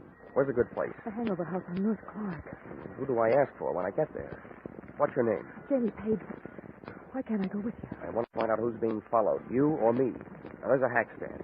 You take the first cab, Yeah. I'll take the second. They'll undoubtedly take the third, and then we'll know.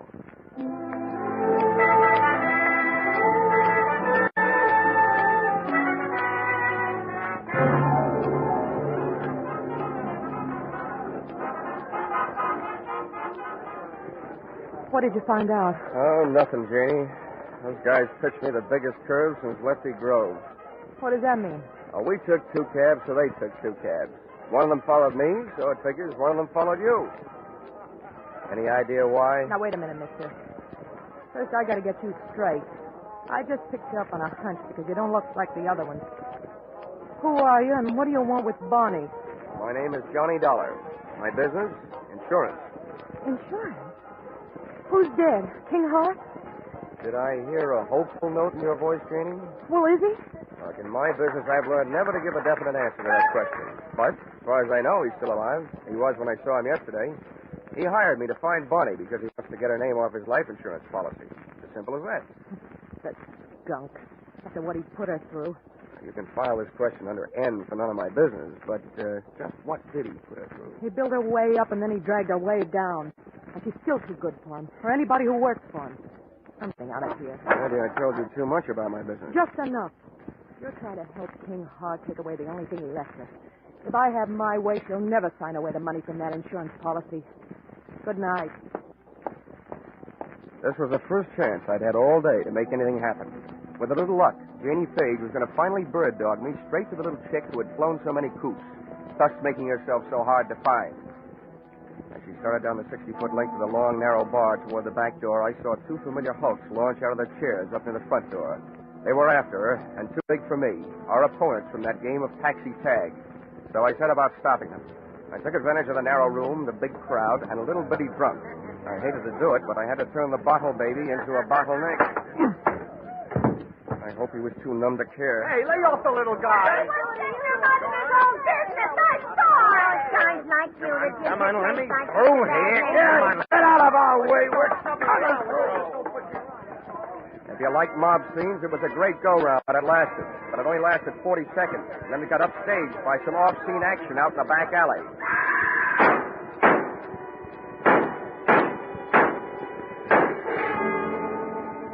The crowd went out to look. I didn't. Somehow I knew. My live lead had turned into a dead one.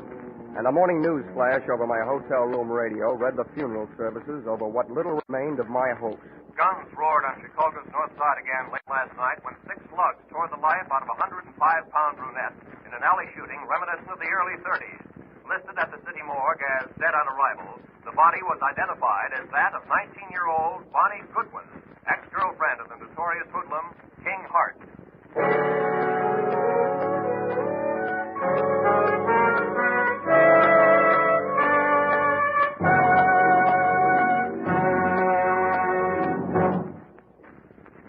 In just a moment, we'll return to the second act of Johnny Dollar. But first, a burly sea captain, a fashion designer, a neurotic young gun collector, and a wealthy socialite. One of them very much dead. These are the elements Police Commissioner Bill Grant faces in his adventure on Call the Police tonight. Join Bill Grant for the thrills of the chase as he sets out to solve the case of the hero's funeral. And then take in Sam Spade's latest two-fisted adventure, well spiced with wisecracks. Bill Grant of Call the Police and Sam Spade, like Johnny Dollar, are regular Sunday visitors on most of these same CBS stations. Now, with our star, Charles Russell, we return to the second act of Yours Truly, Johnny Dollar.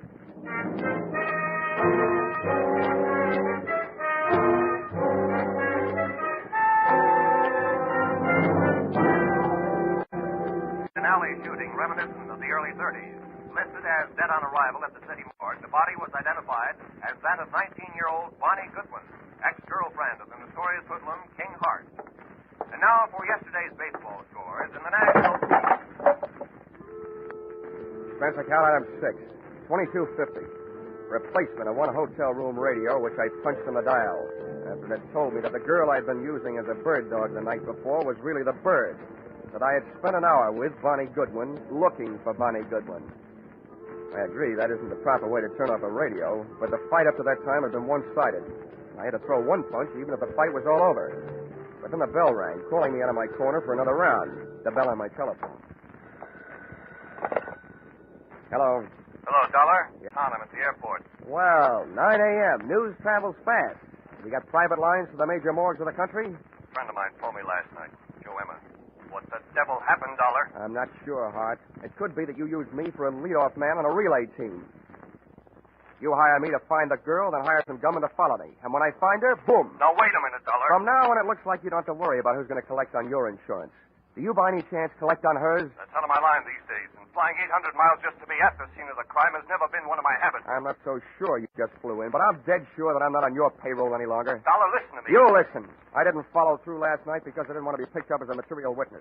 But first, I'm going out to prove a few things that'll keep me from being picked up, and then I'm going to make my report to the police. Aren't you jumping the gun, Dollar? You know more about guns than I do, but I learned a lot about Bonnie Goodwin while I was tracking you down yesterday. And one thing I learned, I like her kind better than I do yours. There wasn't anybody around to help her last night when she needed it. But I'll bet she had plenty of help making her first big mistake. Probably from you.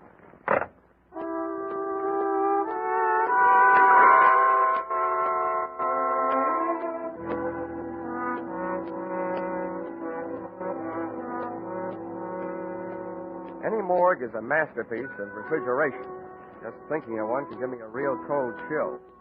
When I walk into one, I feel an icicle forming on each separate vertebrae in my spine.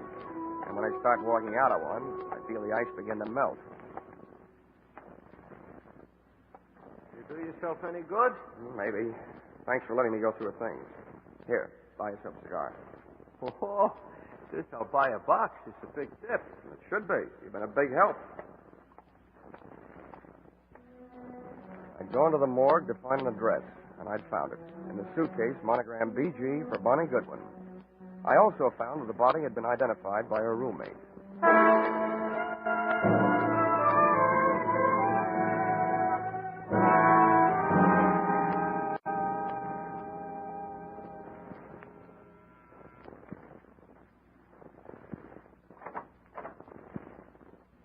What do you want? I was a friend of Bonnie Goodwin's. I want to talk to you about her. You're no friend of hers. I knew them all. Leave me alone. There's nothing to talk about. She's dead, isn't she? Yeah. And I have a pretty personal interest in it. Why? I was with her just before she walked into the alley. And you might be interested to know that she was using your name. How do you know? You don't know my name. Janie Page. I see you're packing. I might be unpacking. When you pack, you fold things on the bed. When you unpack, you put them on hangers as you take them out of the bag. Now, you know where you're going? You better close the door. Well? I don't have to be a quiz kid to figure out that you're leaving because you're scared. You're probably running away from the same thing Bonnie didn't have a chance to run away from. I'd like to find out what it is. Bonnie didn't have any big brothers looking out for her. What's your angle? I'll break it down for you. About 10% of my interest is keeping myself from being implicated in what happened last night. The other 90% might get me a merit badge in a Boy Scout troop. I'm just trying to do my good deed for the day. I'd like to see somebody get paid off. Who's your candidate? King Hart? He's one of the people she was afraid of. For a little girl, she had a lot of people after her.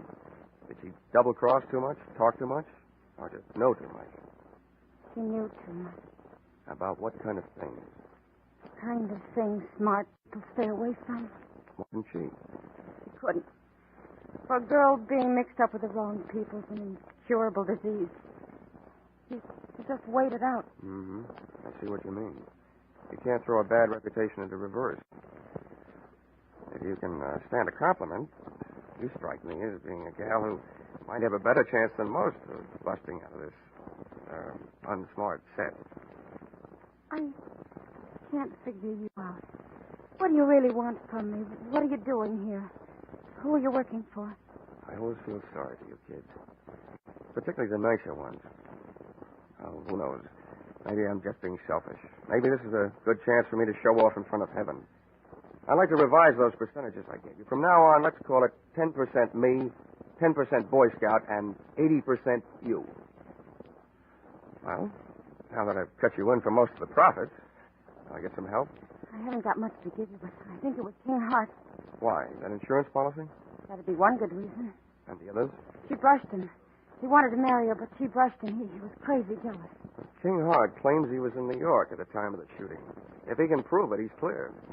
But assuming that he did have some gun work to do in Chicago, who would he hire to do it? A guy named Joe Emma, by any chance? Joe Emma?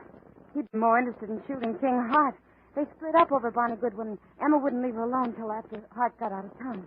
Is that enough reason for him to kill her? I don't know. I don't know how jealous he got. There's only one other thing I'd like to know. What? How I'm going to help you. I want to do something more than just help you pack. Hey, how does this sound? You and Bonnie are about the same type, same build, same hair, close enough to confuse anybody in a dark alley. Hey, what have you got going? If I could get a little story published on the first page of the evening paper to the effect that the body in the morgue, originally identified as Bonnie Goodwin, is not Bonnie Goodwin, that it was identified in error and actually is you, Janie Page, I think we can sweat Bonnie's killer out in the open, trying to finish the job. Hey, what are you trying to do to me? I'll get killed. No, you won't, because you won't be waiting here for them. I will.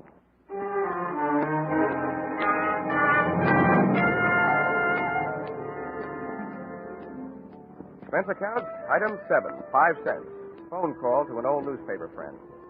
Expense account, item 8, another nickel, one evening newspaper. Which proved to me the power of having old friends, and which I hope would prove to me the power of the press. The story, including the girl's address, was right above the weather report. And it looked like a fair night for Chicago, but a stormy night for me.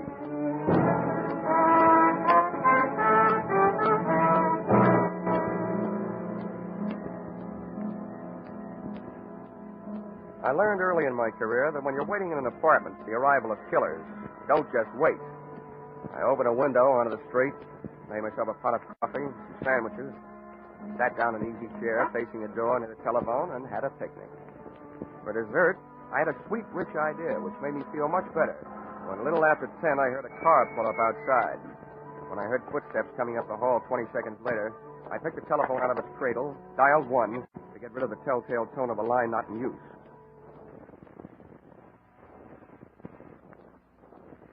Come on in. It's unlocked.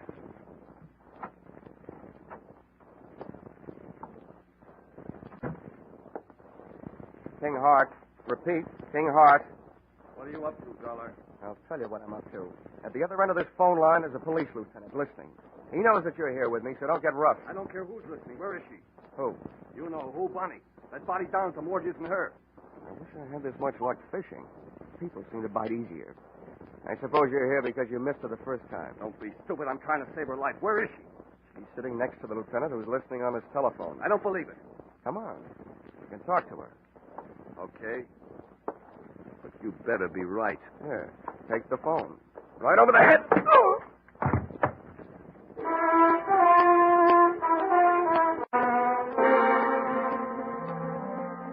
Dragged Mr. King Hart to the living room closet, went back to the phone, and really called the police to tell them that I had their man. I still had the phone in my hand when the apartment door opened, framing two masses of manhood, one of whom I knew.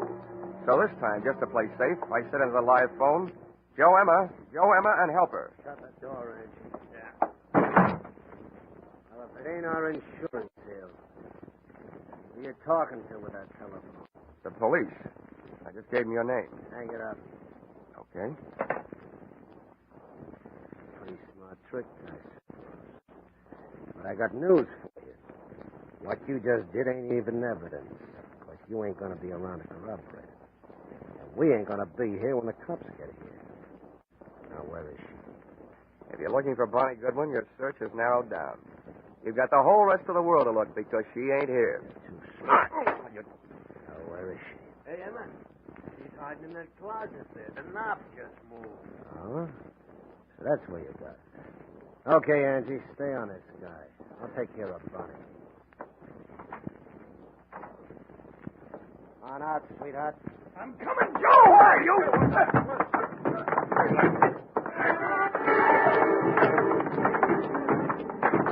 Joe Emma had expected the pleasure of kicking a girl around, but instead found himself being belted around by a man.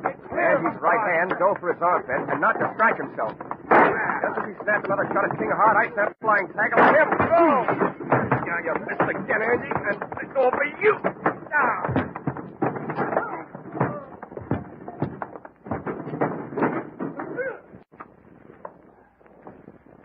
Congratulations, King. That's a delightful right hand you throw. Never mind that. Where's Bonnie? She's dead, Hart. I planted that newspaper story that she's still alive. I didn't read any newspaper story. I just came from the city morgue. The babe they got isn't Bonnie Goodwin. I never saw her before. Isn't Bonnie? Well, then why did... Oh. Emma kills her roommate in the dark alley by mistake. So Bonnie switches identities to make herself officially dead so she can live longer. Where is she? I want her back. I thought all you wanted was to get her name off that insurance policy. That isn't true. But if I wanted an insurance investigator to find her, what else could I tell you so you take the case? I want her back. She'll have to make up her own mind about that. For you, I'm not playing Cupid. I'll tell you what I'll do. You tell me all the sweet, pretty things you want to say, and I'll repeat them to her.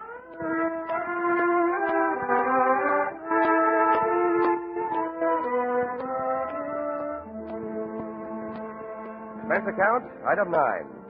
$28.40. Dinner, while repeating all the sweet, pretty things King Hart had wanted to say to Bonnie Goodwin. And telling her all the unsweet, unpretty things I felt about his kind of guy. Don't worry, Johnny. I'm not going to him or anybody like him. Now, where are you going? Back to my hometown, I guess. Your hometown didn't seem to do a very good job of giving you a start the first time. How far from Chicago is it? It's only about 28 miles north of here. Here's an envelope. But what's in it? You'd better buy yourself a ticket that'll take you about $3,000 worth west of here. Oh, Johnny, thank you.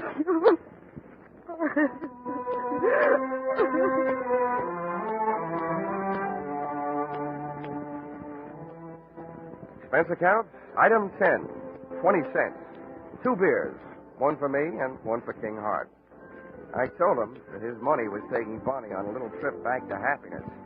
And he told me that if I ever expected to collect any expense money from him, I knew where I could go. Expense account total, $163.55. You'll notice that this is very low, but remember, I'm paying this one myself. Yours, very truly, Johnny Dollar.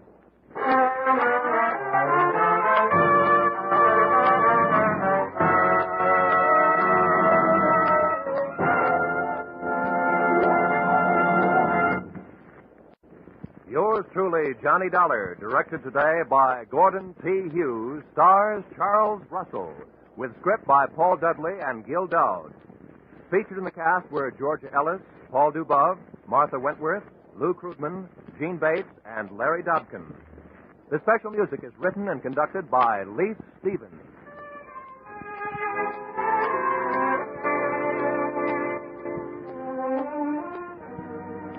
Be sure to be with us at the same time next week when another unusual expense account is handed in by Yours truly, Johnny Dollar.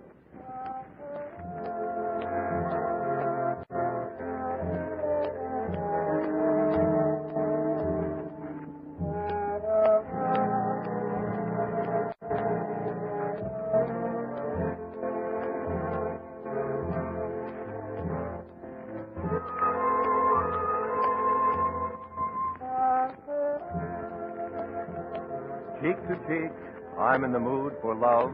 Isn't it a lovely day? That's what you think. Nope, that isn't just a mixed-up sentence. That's just for the top hits you'll hear on your Hit Parade on Parade tonight. Top hits from 1935. Without a word of warning, I'm on a seesaw. Yes, more hits dressed up in bright new 1949 arrangements and played and sung by the nation's top vocalists and musicians. Be sure to hear your Hit Parade on Parade this evening in Jack Benny's time on all of these same CBS stations. This is Roy Rowan. Your Hit Parade on Parade follows immediately.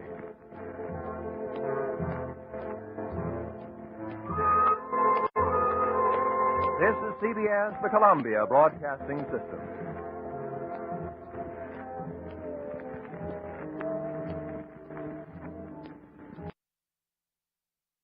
Columbia Broadcasting System.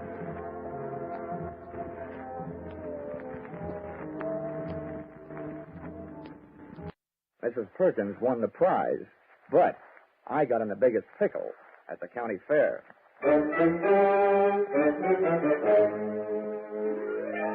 This is another in the adventures of America's fabulous freelance insurance investigator, Johnny Dollar. At insurance investigation, Johnny Dollar is only an expert. At making out his expense account, he is an absolute genius.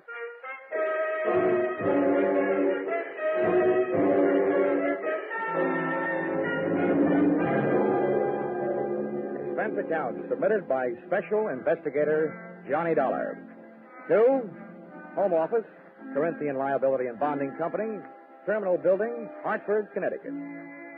The following is an accounting of my expenditures during my assignment as bodyguard to Grand Blue Ribbon Champion, Spotted Poland China Hog, Rosie Barron of Iowa. Or how you cast my pearls of wisdom before swine. Or out of the fire into the frying pan.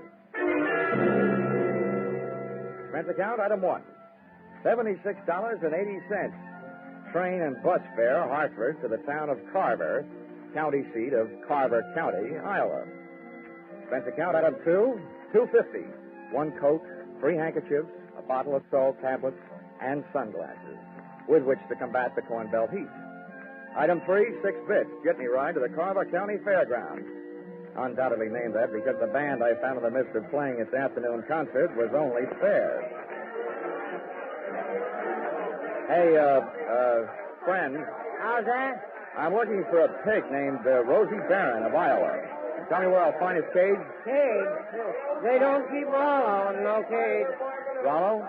Who's he? Well, that's short for Rosie Barron of Iowa. Oh, yeah. Any fool would know that. Uh-huh. Can you tell me where he is? See that building over there, the livestock building? Yeah. You'll find Rollo in the swine wing. Swine wing? Well, that conjures up a dainty picture. A flying pig. Afraid Rollo won't ever do much flying. Weighs 980. Oh, well, thanks a lot. Neighbor. Yeah? Why don't you try slipping out of that there coat? You won't find it near as sweaty. Oh, yeah. Thanks, Hiram. Oh, he didn't even wait to be my best friend. Hey! Wait, I'll come with you, neighbor. It was 96 in the shade, but things were getting hotter. Got some screams from the livestock building, but the only thing that would bring me on the run was Hiram on my heels. What do you suppose that was? First, I ran into a stranger just outside the entrance. Get out of the way. Let me out of here. There's there. Then I ran into the door. Somebody do something. Don't just stand there. Where's the sheriff? Hey, Hiram, what happened? Well, didn't you see? Didn't you hear? That there woman's Mrs. Tiller. Somebody must have stole her diamond brooch. Oh, good. I was afraid somebody might have put the snatch on Rollo. Her husband owns Rollo. They must have been taking pictures of Mrs. Tiller in the middle of a crowd. And when they had her smiling real pretty, them flash bulbs went off, and then somebody must have reached around from behind her, yanked the brooch, and started shooting a gun in there. That's a tried and true method of busting up a crowd to help make a getaway. Think anybody saw who did it? Couldn't. Those flashes would have had them blind as bats for a minute. There's the sheriff. What's his name? Oh, that's Harry Blewett. Harry Blewett? Yeah. Sounds like a slogan from the Republican campaign. Hey, here, you. Now, wait a minute, let go. When everybody around here's trying to get my coat off. Come on, Sheriff. Loose the haberdack. All right, now, never mind the fancy talk, young fella. I saw something pass between you and one of the thieves just outside the door. Oh, you're out of your mind. That guy bumped into me. He came crashing out of here, and I happened to be in the way. I'll bet you happened to be in the way. Accidentally on purpose. Now, that's an early American comeback. But that's the way it was. Now, look, I won't ask you for a search warrant, Sheriff. You think I got the brooch on me? Start looking. All right, I will. All right. Yeah, now, in that pocket, cigarettes and a lighter. I see 'em. You see? Yeah. And in that pocket, handkerchiefs and salt tablets. Salt tablets? Mm-hmm. Now, why don't you look in my inside coat pocket?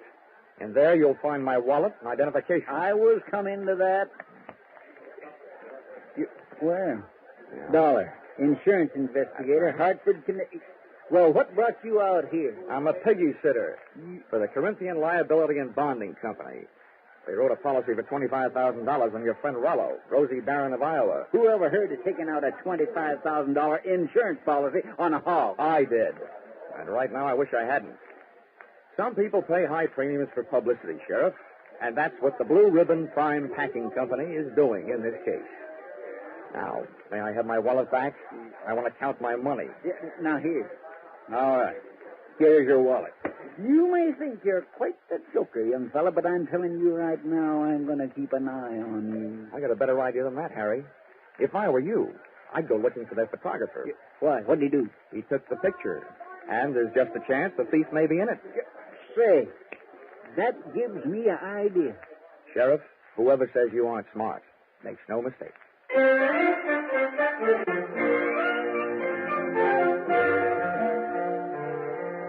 Rollo, the prize porker, wasn't hard to find. First, I followed a few signs.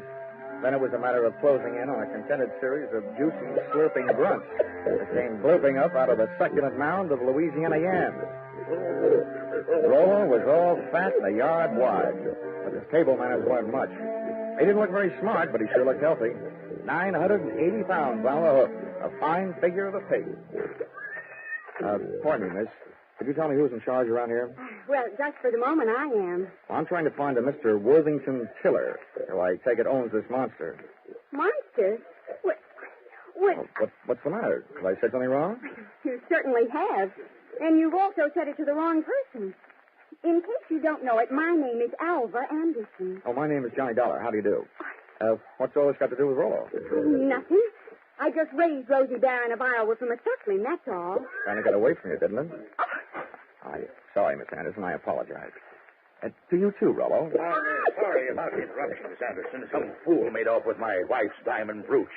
How's this excitement affecting Rollo? I hope he hasn't lost any weight. Well, he took it very well, Mr. Tiller. Oh, good. This gentleman wants to see you, Mr. Dollar. Yes. Oh, from the insurance company. That's Good, right. good. Well, I'm glad you're here. We'll have your picture taken right away with my wife and Rollo. Oh, it'll make grand publicity for Blue Ribbon Prime Packers. Oh, I don't mind having my picture taken.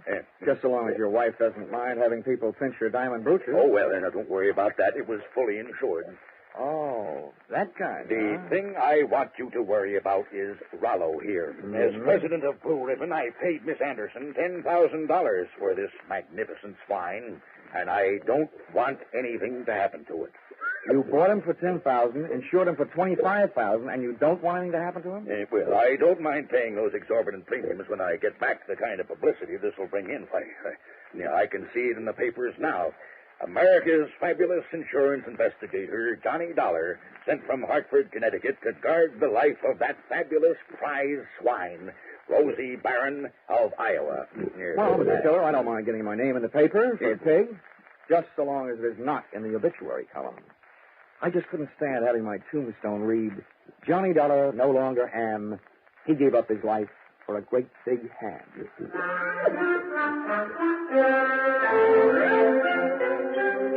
My tombstone tagline was over the head of Mr. Tiller, but it went over right nicely with Alva Anderson, who paid off with a smile. I parlayed that into a conversation, helped me pass the time while guarding Rollo, the poor man's blue boy. By the time it was over, Alva knew a lot about me, and I knew a lot about pigs.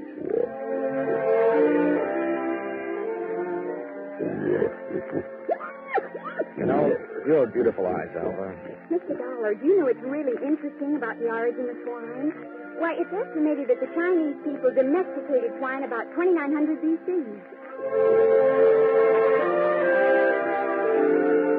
And not only that, but I'm sure you'd like Hartford. And Mr. Dollar, you probably don't know this, but a pig is one of the most important food animals. It's an economical converter of grain and other feeds into body tissue, as the products of which furnish meat and fat for human consumption. Alva, darling, I'll only be in town for a little while. And not only that, but people who say that pigs are dirty don't know what they're talking about. Why, sanitation is essential to good health, rapid growth and development, and profitable production. Oh, Rollo, what have you got that I haven't got? I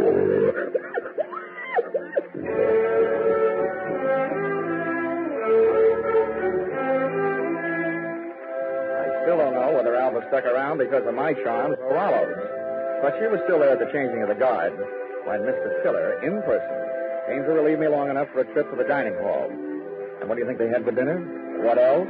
Baked ham. Oh, dinner was wonderful, Johnny.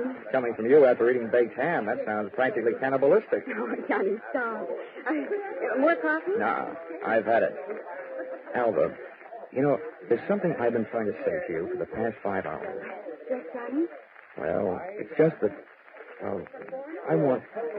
Oh, Mr. Sheriff. Oh, why doesn't he blow his siren? Well, I have to be going. It's time to get Rollo ready for the winner's parade past the grandstand. I'll just run along. I'll just go with you. Hey, Dollar, I want to talk to you. Well, I'll see you later, Johnny. Yeah. Well, Sheriff. Hey, you being a sort of investigator, Dollar, I knew you'd be interested in my message. Well, you're sure interfering with mine. Huh? Yeah. Oh, well, do you know what I did? What? I found that photographer, had that picture developed, and rushed it up to the state capitol. And they just called me. Dollar, there's a known criminal in that photo. He's got that brooch, and he's on the loose. Do you know what that means? Yeah. It means that you shouldn't be sitting here talking to me. Who is this villain? They say he's the... Ooch over here. Yeah. What? They say he's known as Little Rocky. Originally hailed from Arkansas. You'd know him if you saw him. He's the fellow that bumped into you. I want you to help me look for him. I take only one job at a time, Sheriff. Right now I got to take them on. And there goes the Grand March. Or in case I'm interested later, how much do you pay your special deputies a day? $7. And expensive. Sheriff Blewett, I'm afraid that blows it.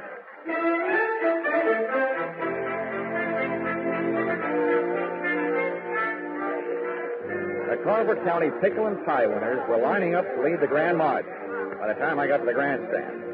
Down at the tag end of the livestock echelon, there was a shiny white cab and trailer, sporting the markings and mottos of the Blue Ribbon Prime Packing Company. And high upon it, perched on a platform and surrounded by a sturdy iron railing, stood that champion, the pride of the fork set, Rollo, Rosie Barron of Iowa. It was lovely. It was divine. I had a feeling that swelled my heart with pride. Here they were, products of the American home and the American soil. A fanfare of foodstuffs flowing from the horn of plenty. Just because of my association with Rollo, I felt that I was playing some small part in this gallant parade as it was started the first leg of its journey. It was inspiring. It was thrilling. It was... Boing! All of a sudden, it was downright frightening. As Rollo's chariot rolled by, I got a knife full of its driver. It was my comrade in collision, the guy who had put the snatch on Mrs. Tiller's diamond, Little Rocky from Arkansas. I added to my treasury of thankless tasks by trying to pin a tackle on a 5-ton truck. I could go ahead with one hand, running over with one foot, and a countless teeth from an unexpected adversary. Knock him loose, Milo. He's on the running board. Hey, what? I was flat on my back. Everybody was screaming and hollering. The truck went crashing to the place. And Rollo, Rosie Barron of Iowa, was one little piggy who wasn't staying at home.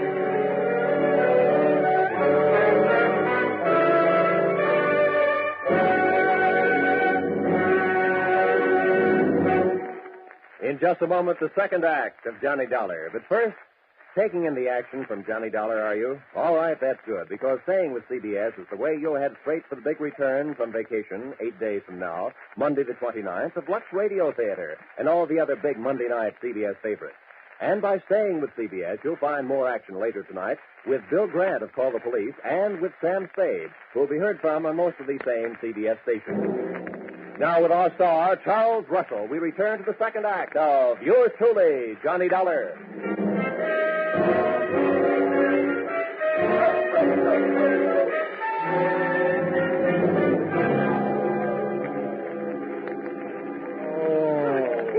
Johnny, are you all right? Can you get up? Well, the spirit's willing. I'm not sure about my spine. Here, let me help. I'm the guy who goes around telling kiddies never to hitch rides on trucks.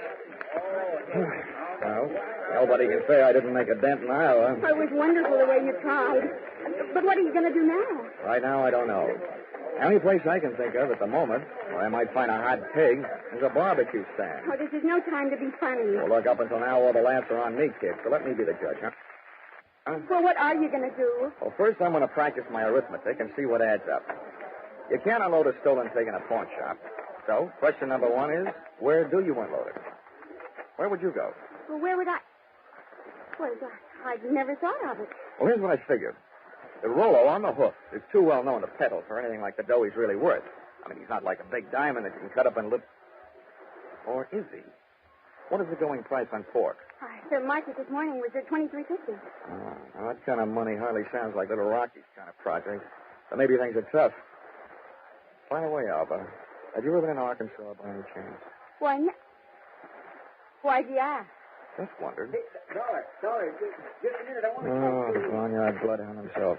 Yeah, Sheriff? Would you mind, Alfred? I was just leaving. How could you be that cold on such a hot night? Huh? What's bothering you, Sheriff? I saw your little performance, Dollar, when you leapt at that truck. Just how hard was you really trying? How hard was I... I ought to punch you in the nose, badge or no badge. Now, don't you go getting huffy. I just want you to know that I don't fool easy. When I'm on a case, I'm suspicious of everybody. Yeah, that must be rough on your wife. How often do you have her in handcuffs? Huh? Well, look, Sheriff, all I need from you is the use of a car so I can go looking for old Lardhead. No, you don't. There's enough missing around here as it is. Rollo, Miss Tiller's jewelry, and I ain't about to add a county vehicle to the mess. And besides, I want to keep an eye on you. Good. You might learn something. Come on. Here, wait a minute. Where are you going? Over to the Ferris wheel. That truck hasn't been off the fairgrounds more than a couple of minutes. I want to get a look at the countryside. Ferris wheel. Say, That gives me an idea. I hoped it would. Come on. Say, Sheriff, I don't know very much about this farm-side ferreting racket. Well, there's more to it than meets the eyes, I can tell you that. Oh, yeah, I'll bet there is. Tell me, didn't I see a feed trough on Rollo's truck with a lot of mash in it? Well, now, let's see. If he ate yams this afternoon, he'd eat mash tonight, all right. Does mash kick up any kind of a smell? Oh, sour swill. But the pig seems to like it. Uh-huh. How does this sound to you, Sheriff? Suppose right after you take your ride to the top of the Ferris wheel to case the countryside, we were to get ourselves a nice hungry pig. Say, that gives me an idea. We could take that pig and he could smell that mash in the air and sniff out the trail of that truck. Sheriff, if you aren't a genius, I wouldn't be surprised. Oh, Shaw.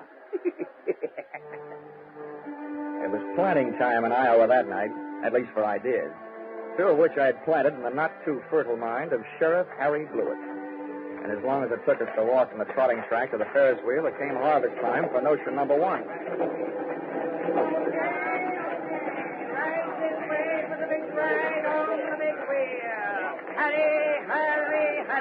Okay, mister, okay. I'm the sheriff.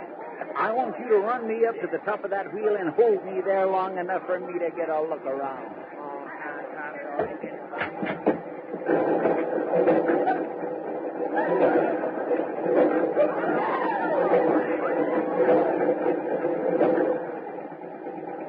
When the wheel came to a stop with Harry Blewett sitting in his little cage at the top, I pulled a low trick on a high sheriff. I bought a pink lemonade from the juice stand next to the Ferris wheel, walked over to the motor that rolled the big heap, unscrewed the tap on the gas tank, and gave it a big, long drink.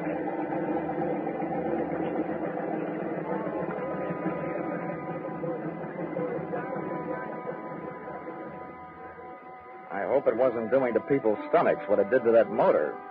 You might well remember this harmless little deceit the next time you have occasion to get rid of a sheriff.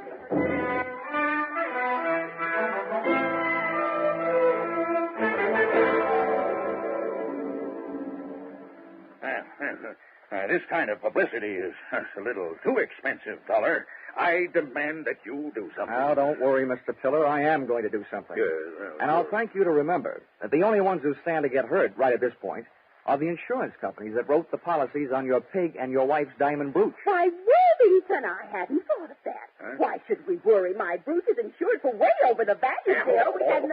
Hortense, you keep flapping that loud tongue of yours, the first thing you know, they'll be accusing us. Why, they wouldn't dare. Oh, yes, we would, Mrs. Tiller. It was just not the time. A $15,000 profit on a pig and whatever else you could make on your jewelry might make anybody the type, Mrs. Tiller. Now, see here, Dollar. I've had just about enough of your slanderous implications. I have a few thoughts you might profit by. Go ahead, Worthington. I'm always interested in profit, Tiller. My father had the same thing happen to him back in 1902. That's right. Remember, dear? Yes. In Nebraska. He bought a prize pig at a fancy price. And then the scoundrel that sold it to him turned around and stole it back. There, see? What do you think of that? Was this a suggestion that we throw the young lady who sold your pig to you in the pokey on the strength of something that happened 37 years ago? Well, that's for you to decide, Dollar. Right. Just don't say I didn't warn you. I see. Yeah. If you don't have an orchid to pin on a young lady, try suspicion.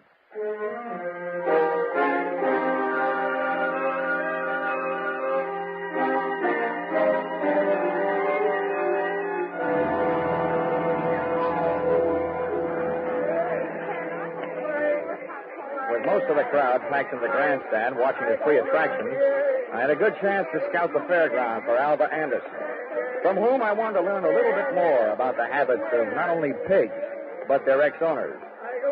A trail led me past the home-baked cakes, hybrid corn, the watermelon pickle, tractor and harrow exhibits, and all the way back to where I'd first met her, Rollo's pen in the swine wing of the livestock building. But when I got there, Rollo's cupboard was bare. Alva was leaving for the rear door in the company of a small, tough-looking gent carrying a sack over his shoulder. Name of Little Rocky from Arkansas. I could hardly believe it. They piled into a car and hauled off up the road. At the risk of adding one last insult for the most recent injury I'd inflicted upon Sheriff Blewett, I stole his car and went dusting up the highway in hot pursuit. There's nothing easier to follow than a red tail light on a clear night. And and a bright Mazda Ruby tacked onto the rear of little Rocky's car led me around the village of Carver and 11 miles out to the pastures, to a shack hidden in a grove of elm trees 100 yards off the road. I parked the car and legged it in. From 25 feet away from the house, I could call the roll through an open window. They were all there. Little Rocky, a strong-arm man who would knock me off the running board, Alva Anderson, and last but not least, there was Rollo, all 980 pounds of him, and most important to me, still alive. Here you are, Milo, you stupid clown. Oh, stop. This is all the sweet potatoes that was left. First, we'll go through them, and then we'll be ready for you, Alva. Oh, but I told you I don't have it. We'll see about that later. Hey, Milo, don't get the porker excited. Here, put the sack on the table. Then when we look at him, we throw him out the window and away from him. Now, hurry up. All right. Well, it ain't this one. Ain't this one either. Nope. Ain't this one. Shut up. Just look. Well, I just... And from now on, from you, no thinking. Anybody dumb enough to stash a $30,000 hunk of jewelry and pig food ought to go see a head doctor. Through the open window, I was being bombarded by sweet potatoes and fash. While making a getaway after ripping the brooch from Mrs. Tiller's throat, little Rocky's accomplice had suffered a sudden attack of panic and had hidden the brooch in one of Rollo's lunchtime yams. Whether that yam was inside the piggy or out, they and I were apparently just on the verge of learning. That does it, I guess. Ain't here. Then that means... That means your little friend here had a $30,000 snack today, which right now is giving me a great big bellyache. You know all about pigs. What do we do about it? Well, Rocky was yellow. He wouldn't rub him out. Look who's talking. Here, take my 38 if you're so tough. Yeah, I thought so. Now, shut up. Well, I ain't killing no piggy with him just standing there looking at me. If it'd only make a break for it, I'd mow him down. You. Now, look, baby, we'll kill him if we got it. We want that chunk of ice, and we want it fast. Milo, tease him into the corner with a sweet potato. We're throwing them all out the window. Oh, please, Mr. Rocky, You don't. shut up, too, and sit down. Close your eyes if you want to. Oh, please, Mr. Rocky. In the manner of Sheriff Blewett, I had an idea. Given to me, of course, by Rocky. Alva was sitting in the corner. Rollo was scratching his side by rubbing it against the opposite. And Rocky and Milo were standing shoulder to shoulder in the middle of the room, ready to advance on him.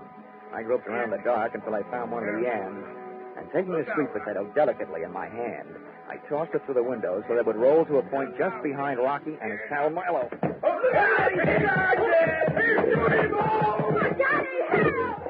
Rollo took my bait and, getting to it, knocked his two would-be executioners in a heap on the floor. I took over from there, jumping to the window and applying the kitchen chair dutifully to the mysterious, reducing enemies to a state of unconscious surrender. They gave out, Alva gave up, and Rollo gave me a dirty look.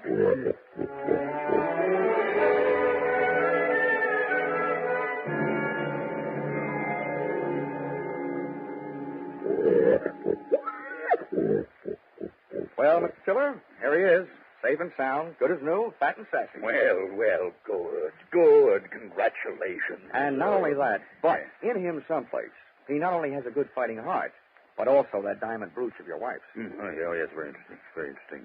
Well, I'd better go charter a plane. Rollo is due in Kansas City at noon tomorrow. Oh, but it might upset him, Mr. Tiller.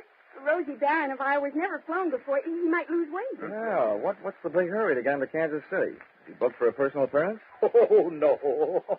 No, hardly that. He's due to be slaughtered at a special ceremony. All the plans are made. Oh, I wouldn't want to disappoint my boys. They've been looking forward to this. How do you like that? Like it's almost murder. Poor Rollo. Oh, Johnny. Come on, let's get out of here, Alva.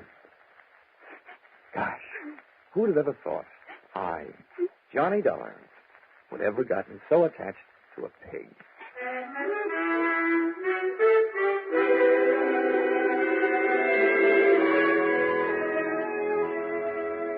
Expense account, item 4, $3.50. Dinner for Alva and me. A vegetable dinner, by the way. And speaking of that, reminds me, if you find a $30,000 brooch in a pork chop, it'll only mean that the Blue Ribbon Prime Packing Company didn't have much luck when they went looking for it. Expense account item 5, $20. one new gold-plated badge, which I sent to Sheriff Harry Blewett, appeasement, for having stranded him atop that Ferris wheel, for stealing his car, and for suggesting that he use a hungry pig for a bloodhound.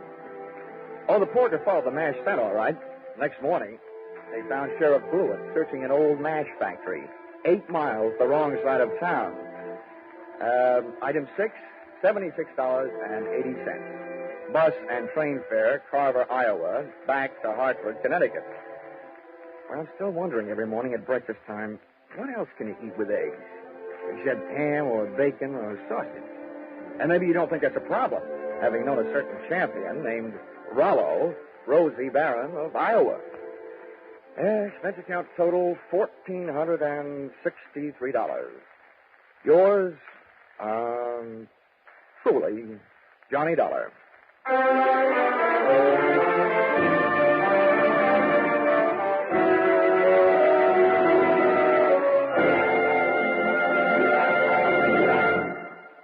Yours truly, Johnny Dollar, is produced and directed by Norman MacDonald and stars Charles Russell with script by Paul Dudley and Gil Dowd. Featured in the cast were Parley Bear, Sammy Hill, and John Daner, with Junius Matthews, Ann Morrison, Jack Crucian, and Paul Dubov. Pinto Colvig was Rollo. The special music is written and conducted by Leith Stevens.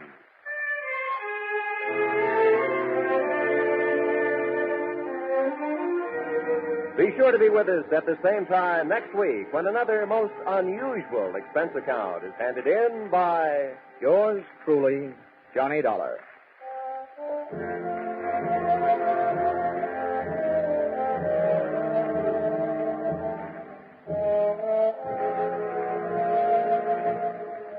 Your Hit Parade on Parade will be back tonight in the familiar CBS Jack Benny time with the great tunes of August 12 years ago.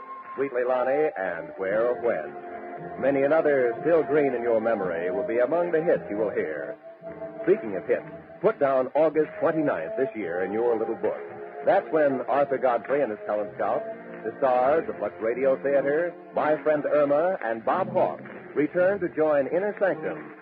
So make your Monday nights a regular date with CBS.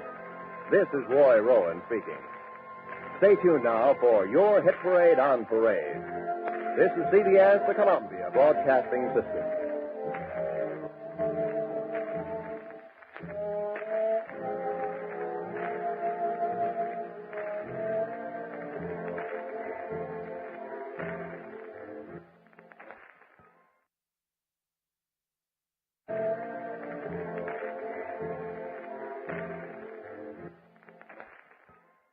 I always say if you take a trip halfway around the world, you've got to expect you'll get your ticket punched.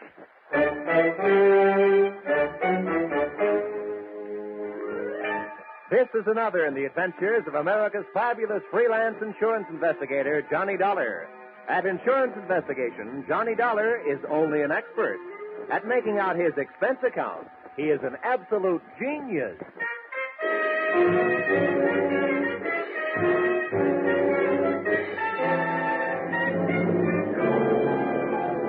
Expense account submitted by Special Investigator Johnny Dollar.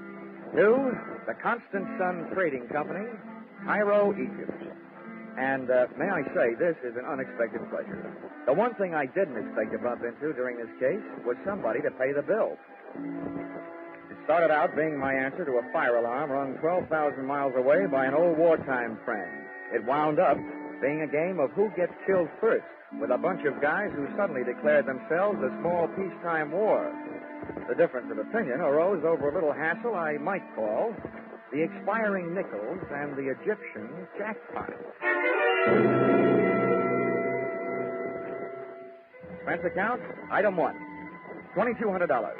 Air transportation from little old Connecticut to big old French Indochina, or specifically Hartford to Happening. That's why I got off the plane to take a breather. But after smelling the air and getting hit in the face with a bucket full of lukewarm raindrops, I got right on another plane bound for my destination, where I'd been summoned by an urgent cable, Calcutta.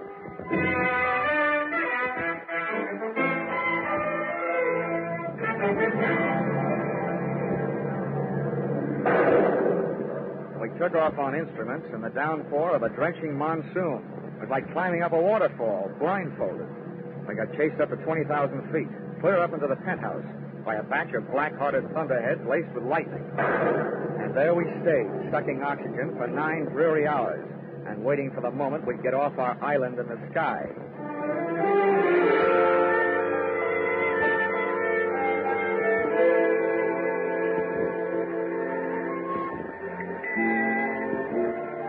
Expense account?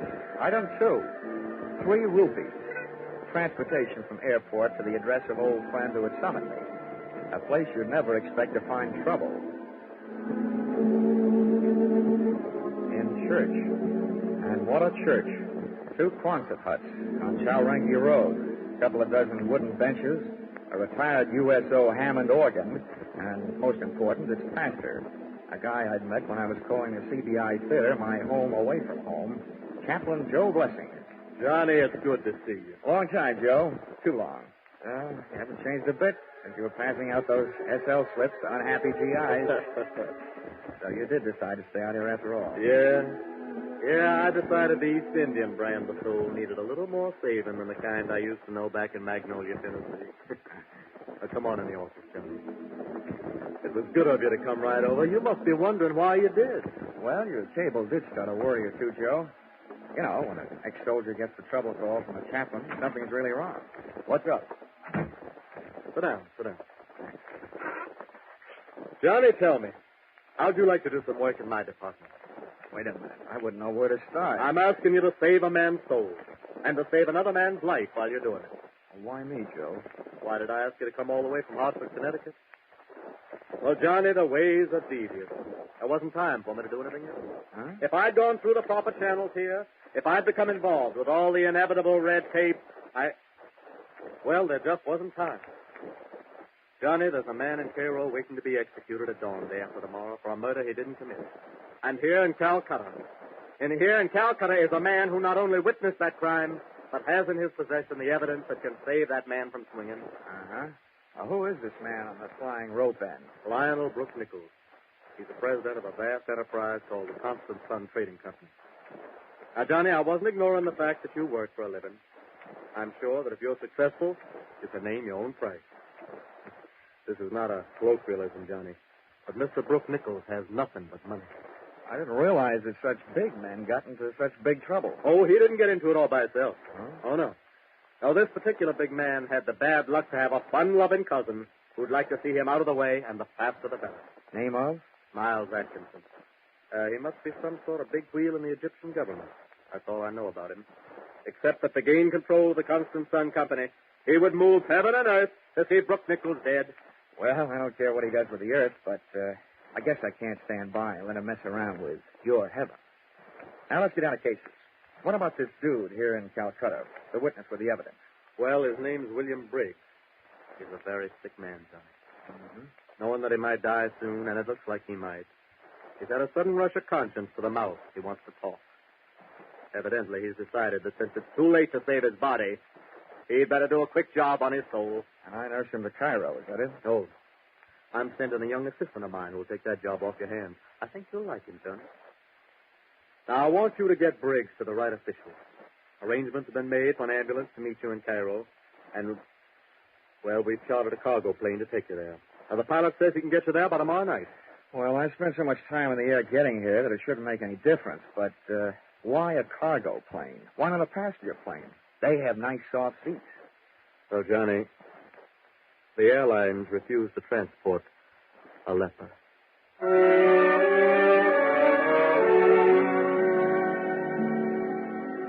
Heaven sure has some good salesmen on the road, and Chaplain Joe Blessings is one of the best.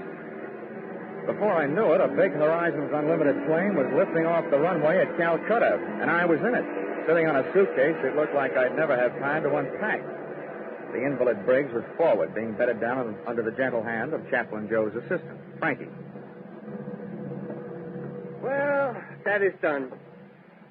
And I give up me Saturday afternoon at Belmont Park for this. You're in luck, Frankie.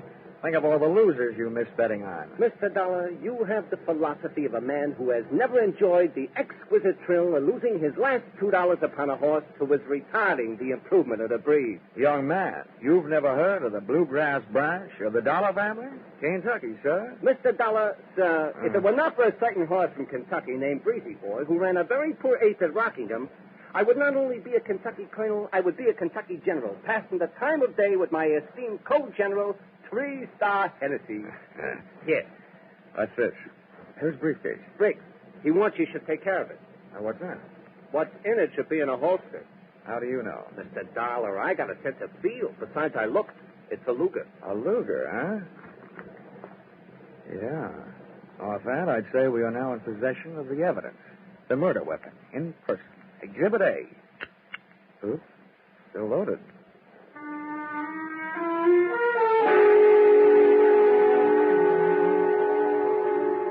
With Exhibit A making an arsenal out of my right coat pocket, we touched wheels at Bombay for 3 hours and fuel, and then hiked back up for the run across the Arabian Sea.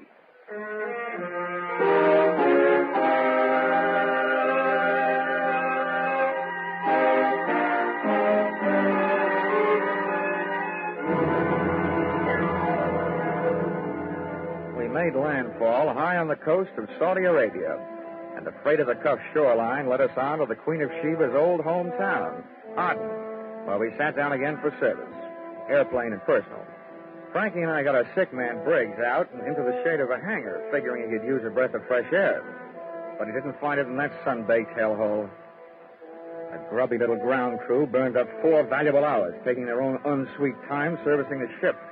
That left us just 8 hours to get Briggs and his evidence up to Cairo, and left me almost enough time to save Mr. Brooke Nichols from taking the rope ride. Estimated time of arrival, midnight. Time of execution, 6 a.m. And I've learned that British officials are hard to wake up.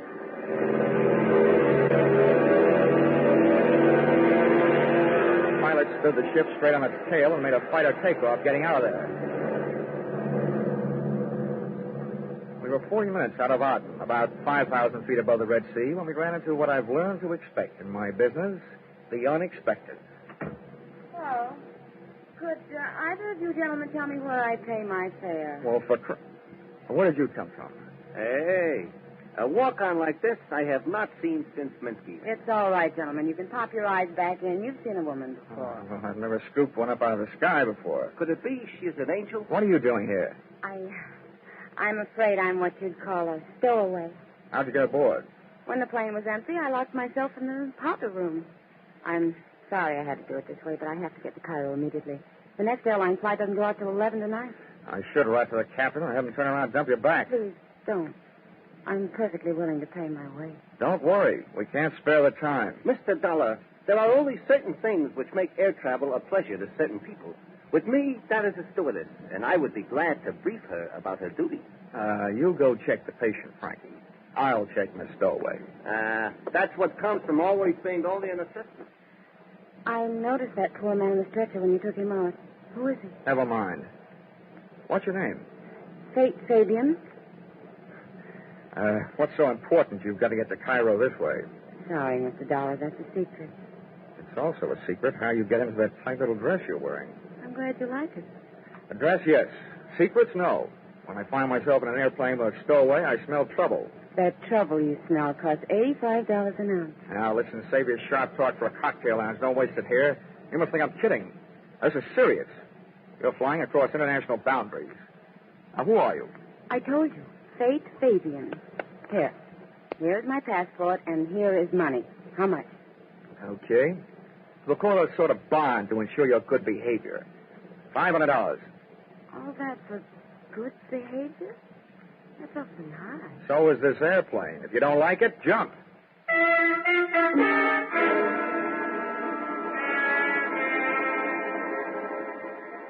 She didn't jump. And after 7.5 more droning hours, I was glad of it. Fabian was all woman, all beautiful. All in a pretty nice relief from watching the time run through my wristwatch. She spent most of the trip sharing my suitcase with me. But once I looked up at her, when she was silhouetted against a window, posed against that moonstruck Egyptian sky. And it was almost worth the trip, the way she looked, wearing those stars in her hair. Just about then, a vague glow on the horizon took over where my conscience left off. We were coming into Cairo, and the problem of landing 50,000 pounds of airplane replaced the problem of landing 120 pounds of woman.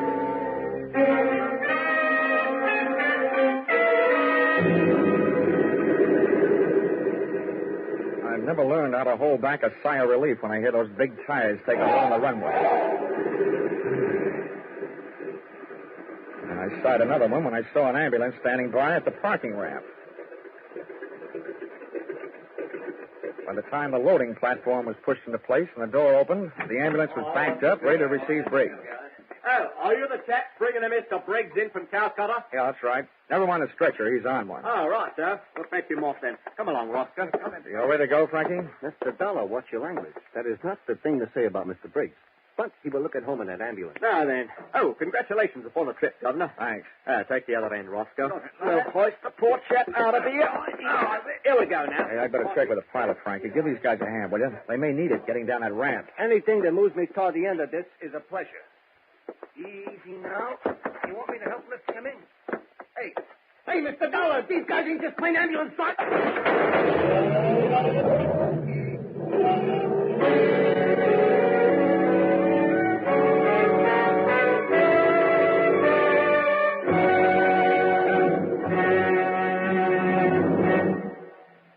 In just a moment, we return to the second act of Johnny Dollar. But first, whatever you're planning to do over the Labor Day weekend, be sure to plan to listen over most of these same stations tonight to a wonderful new show on CBS.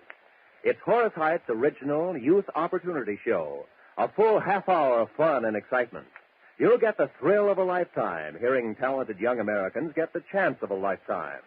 Don't forget, Sunday night with Horace Height, the Horace Height Original Youth Opportunity Show, starting tonight on CBS. Tune in this fall for the shows that you love best of all.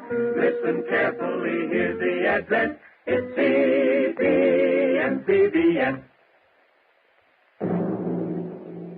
Now, with our star, Charles Russell, we return to the second act of yours truly, Johnny Dollar.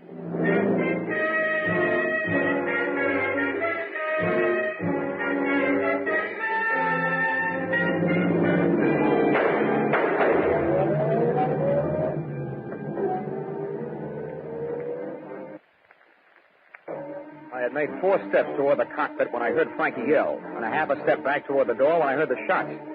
By the time I got to the top of the ramp, the ambulance was about 20 yards away, and pitted against that distance were 2 overlapping thoughts.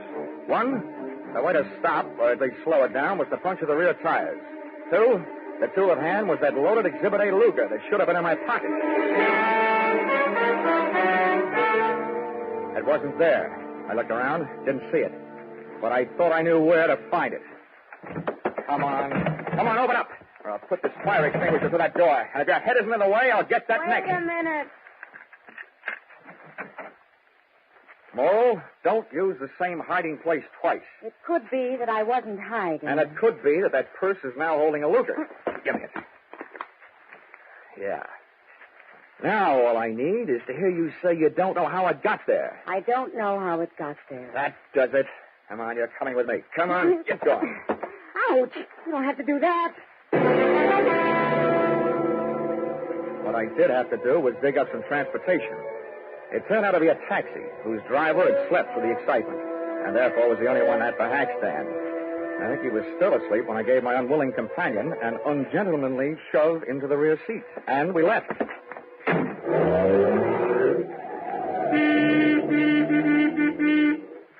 Nobody in full control of their faculties could drive the way he did. He knew he had a horn, but somebody had forgotten to tell him about brakes. All I had to go on was the direction in which that ambulance had taken off, straight toward Cairo. So that's where we went, straight toward Cairo. Come on, whatever your name is, sit up and start your story. My name is Faith Fabian. Well, I couldn't be less interested. What I want to know is where those friends of yours take Briggs and Frankie. I have no friends. I can believe that. Whatever those thugs are, where are they? I don't know what you're talking about. Now, don't be coy. You and those mugs in that ambulance add up, that's all. Doesn't take any brains to figure out what... You're all working for the same guy. What same guy? Miles Atkinson. The guy that's trying to keep witness Briggs and his evidence from saving Brooke Nichols from hanging about 5.5 hours from You're being stupid. Maybe so. All I know is somebody got away with a witness, and I find the evidence sharing your purse with your eyebrow. I found it on the plane. Somebody must have dropped it. Don't give me that. You can probably recite the serial number. Okay. You wanted the murder weapon? I'm going to be a real nice guy, just long enough to give it to you. And then I'm going to give you to the police. They have a nice little game they play with combinations like that.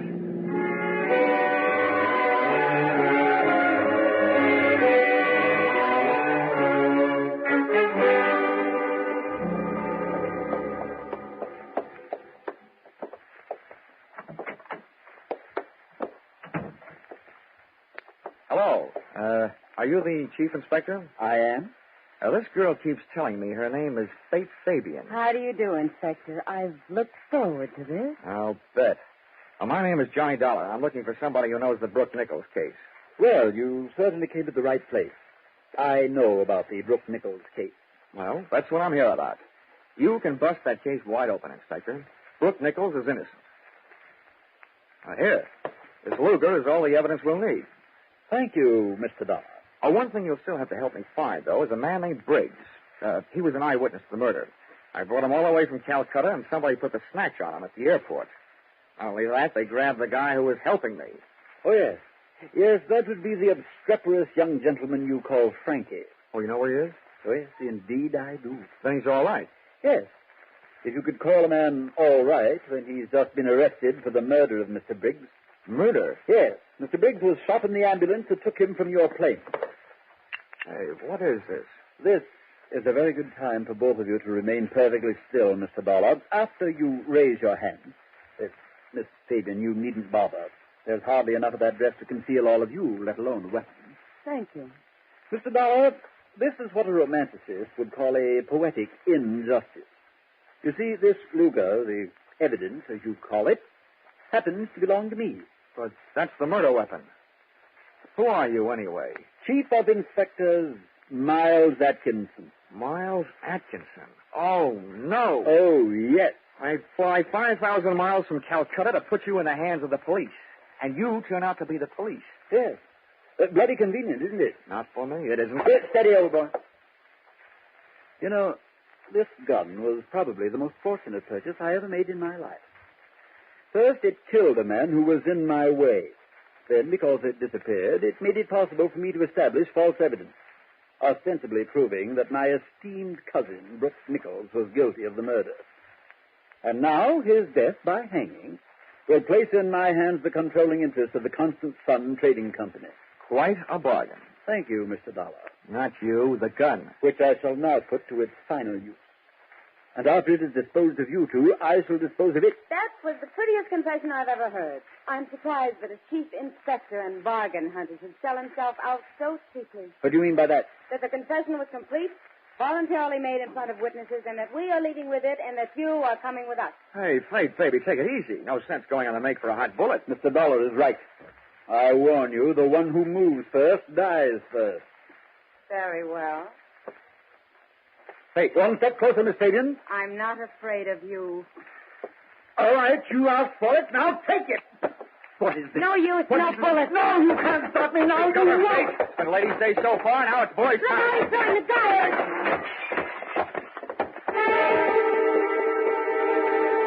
He did throw the gun, but not at me. At the single light fixture in the middle of a ceiling. And when that went out, so did Atkinson. Out through the door. And the chase was on. He was no dope. He knew where the light switches were, and as we went racing past them, he switched them off. It was like night flying without the benefit of carrots in my diet. Chasing him down those long, empty, echoey corridors and up the stairs to the roof. At the door of the roof, I threw on a brake by throwing an arm around Faith. She was soft, and it was dark, but I was scared. I figured Atkinson might have picked up a weapon on the way. And that turned out to be an underestimate. What he had picked up was a fire hose.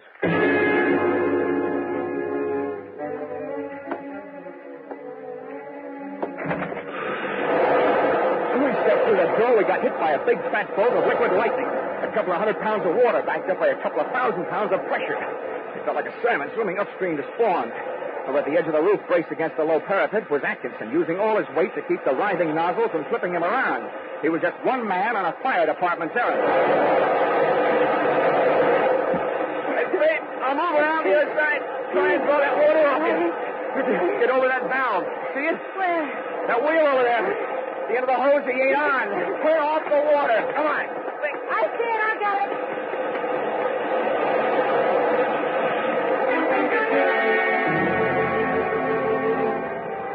Instead of dropping away to a dribble, the hose suddenly snapped its muzzle up to its hardest as a driving surge of water went through it. And before Atkinson could get himself untangled from the canvas and rubber snake, it snapped him over the parapet, off the roof, and high into the night. Hey, Bates! Turn off that water!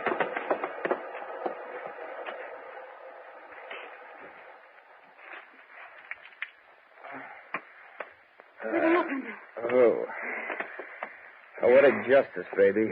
That fire hose threw Mr. Chief Inspector Atkinson off the roof. And he made a hole in one. Right through that gallows down there. The same gallows from which Brooke Nichols was supposed to hang in a few hours. That's horrible.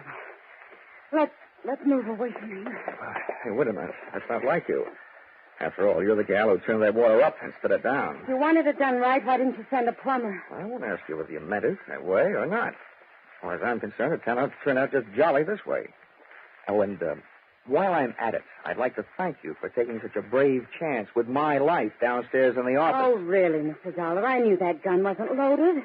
I unloaded it myself back in the powder room in the airplane. Just before you accused me of trying to steal it, remember? The next time I take a shower, I promise to wash my mouth out with soap. But now I figure it's also about time you came clean. Really, now, who are you? I'm sorry. My name is still Fate Fabian. All right, you've made a sale. Your name is Fate Fabian. Well, what's your interest in this case? No interest at all. It's just part of my job. They do hire people to police the police, you know. I happen to be one of those people. Do you want to see my credentials? Your credentials look all right to me, baby.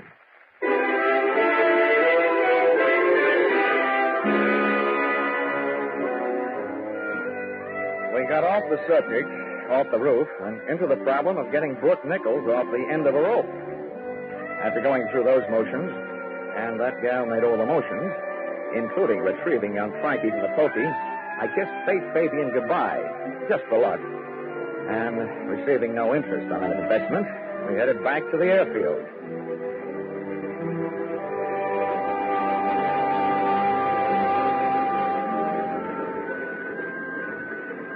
By the time that fireball Egyptian sun had poked its top rim over the leftover GI issue hangars at the east end of the field, the plane was serviced and planning to pry open the sky. Came the time to board ship, came a visitor. I say, old boy, is Mr. Dollar about? Yeah, about right here. Oh, splendid, splendid. I'm Lionel Brooke Nichols. Congratulations. I suppose you know you saved my life. Yeah, with a lot of help, yeah. Well, I should like to make it up to you somehow. Is there anything I can do? Well, besides paying my expenses. Oh, naturally. Send your chit to the Constant Sun Trading Company. You'll be paid post haste. But beyond that. Well, you could do something for the guy who got me out here. Back in Calcutta, I have an old army buddy named Chaplain Joe Blessings. He runs a church. Oh, splendid. Perhaps I could donate a stained glass window or anything you suggest. Did you say anything? Yes, anything. Okay. Well, look. Chaplain Joe Blessings doesn't need a stained glass window because he hasn't got any place to put it. What he does need is a new church, a real one with steeples and all that. Oh. All right, then. Very well. Done.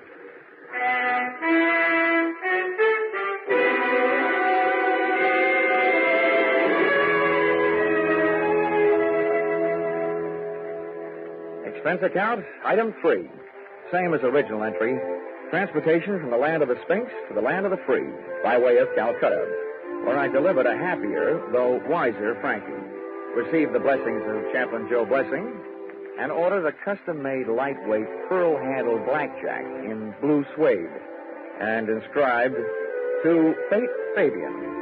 with the hope that you will never fail to supply the black to go with its blue. Love, J.D. Well, I guess that's all. Oh, expense account total. Oh, wait, there's one more. Expense account item 4, $10. Paid to Cassidy's Pawn Shop, Hartford, Connecticut, for purchase of one Hawk Air Medal. After all that flying, I thought I deserved one. Now, expense account total, $5,350.40. If you don't think the founder of your company is worth that, kindly suggest someone who might. Yours, truly, Johnny Dollar.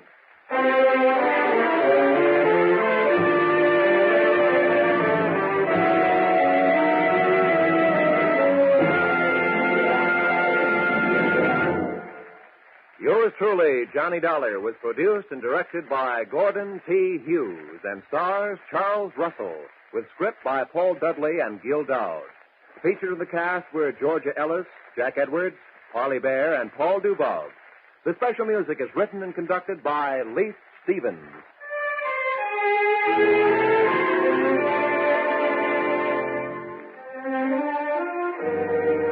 Be sure to be with us again when Johnny Dollar returns to the air after a short vacation.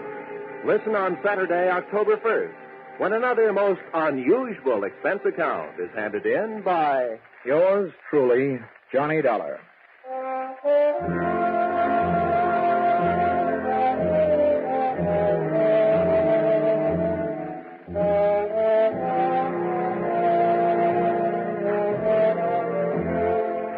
Next week at this time, on many of these same stations, Eve Arden will bring you the madcap adventures of America's favorite schoolmistress, our Miss Brooks. Miss Arden, who has been heard later on Sunday evening for more than a year, is moving to this new time, and CBS cordially invites you to hear her and her famous brand of comedy. To make sure, consult your local newspaper listings next Sunday for the new time, when you'll hear Eve Arden and our Miss Brooks. Now, stay tuned for Your Hit Parade on Parade, which follows immediately over these same CBS network stations. This is Roy Rowan speaking. This is CBS, the Columbia Broadcasting System.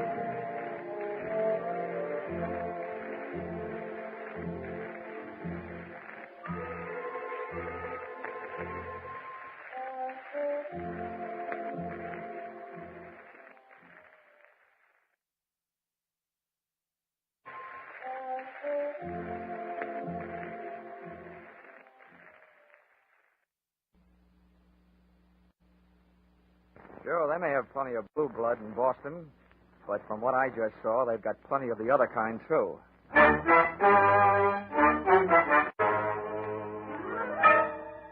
This is another in the adventures of America's fabulous freelance insurance investigator, Johnny Dollar. At insurance investigation, Johnny Dollar is only an expert. At making out his expense accounts, he is an absolute genius.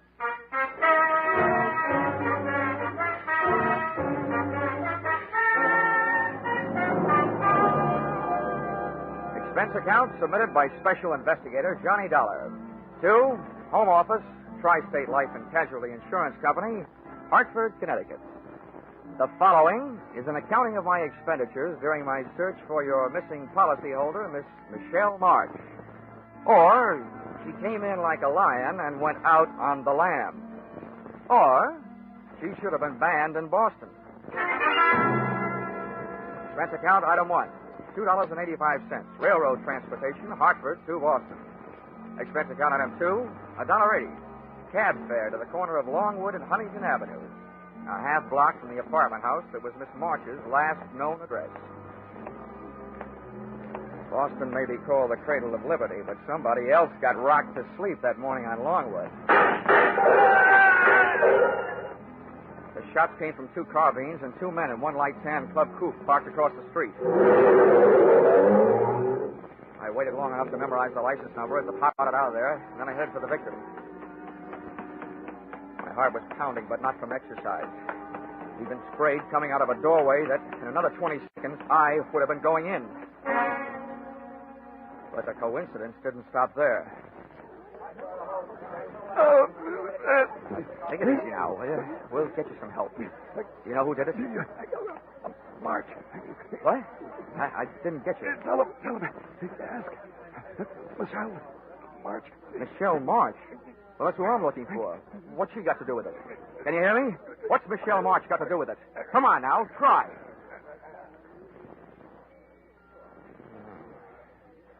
I wonder if I should have stayed in Hartford. Like a shooting gallery. I was inside the shop, and, brother, that's where I stayed. Hey, Mr. How is he? Can you tell? Yeah. Let's just say you don't need to stand back to give him air. He can't use it.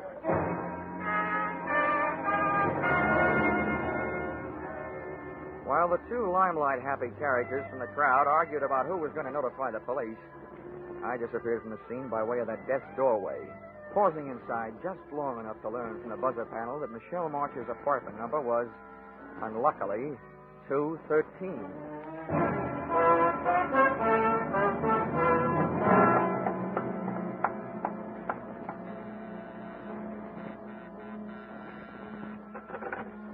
I didn't bother to look for the apartment house manager. I didn't even bother to pick the lock.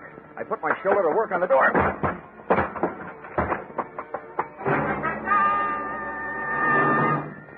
It was an easy apartment to search, but it didn't offer anything to find. The only thing even faintly resembling a lead I found on the floor behind the bureau.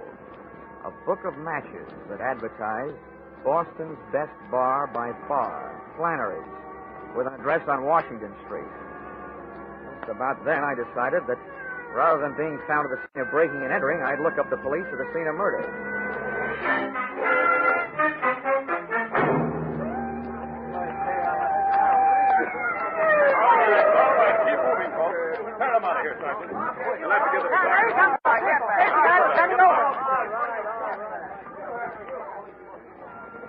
Now, who are you there?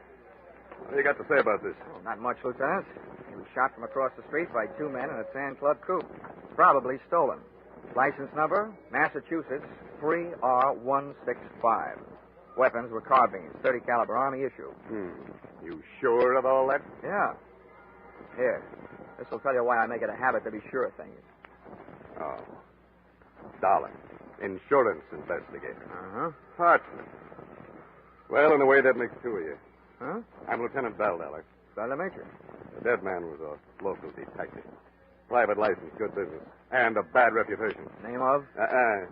Something I can't pass out right now. Well, look, here's why I'm interested, Lieutenant.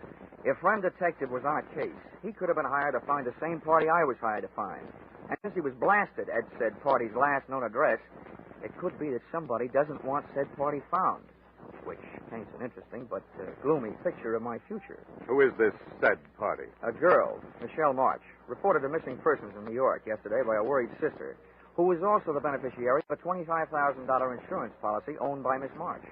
The insurers, Tri-State Life, got the report from missing persons and hired me to find her. You think she's dead? I'll tell you when I find her. Yeah.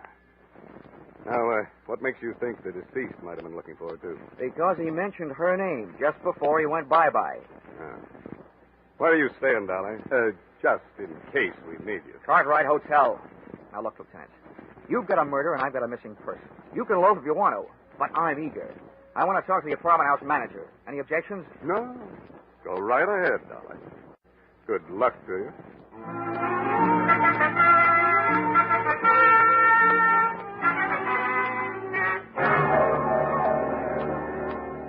I can't tell you how upset I am over this, Mr. Dollar. I've managed rooming houses for over 30 years in Boston, some very nice ones, too. This is the first murder I've ever had. Oh, why did fate point at me? Fate didn't point, Mrs. Macy. The gentleman was knocked off because he was involved with one of your tenants. Oh, that's impossible. I've tried so hard. References, my own personal observation. Oh, I'm glad to hear that, Mrs. Macy. In fact, the more personal your observations were, the gladder I'll be. Well, it isn't that I snooped, Mr. Dollar. Of course not, Mrs. Macy. Who was it? Michelle March, 213. Oh, she's a lovely girl. But her habits were quite irregular. Often came in late. Oh. I understand she hasn't been staying in her apartment for the past 2 weeks. Do you know where she went? No, but I did happen to be just outside her door when she came out with a suitcase and her gentleman caller. Her employer, I believe she said. Something about some work they had to do in the country. Uh-huh. She leave a forwarding address? She had little reason to do that. Why, all the time she's been here, the only letters she's gotten is from somebody in Chicago. 1 month. A man, I'd say, from the penmanship. Didn't get one this month, though. Do you, by any chance, remember what those letters said? Oh, you young upstart. I'm only trying to help. I know, Mrs. Macy. You're a lovable old gossip.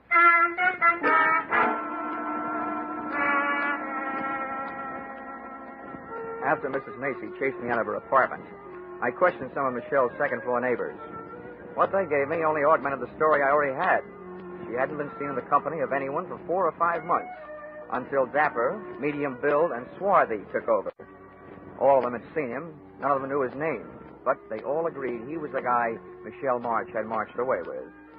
Everything I learned added up to a dame getting tired of waiting for somebody in Chicago and ducking out with somebody else. It would have looked that simple if it hadn't been for that detective who had so recently taken up new headquarters at the city morgue.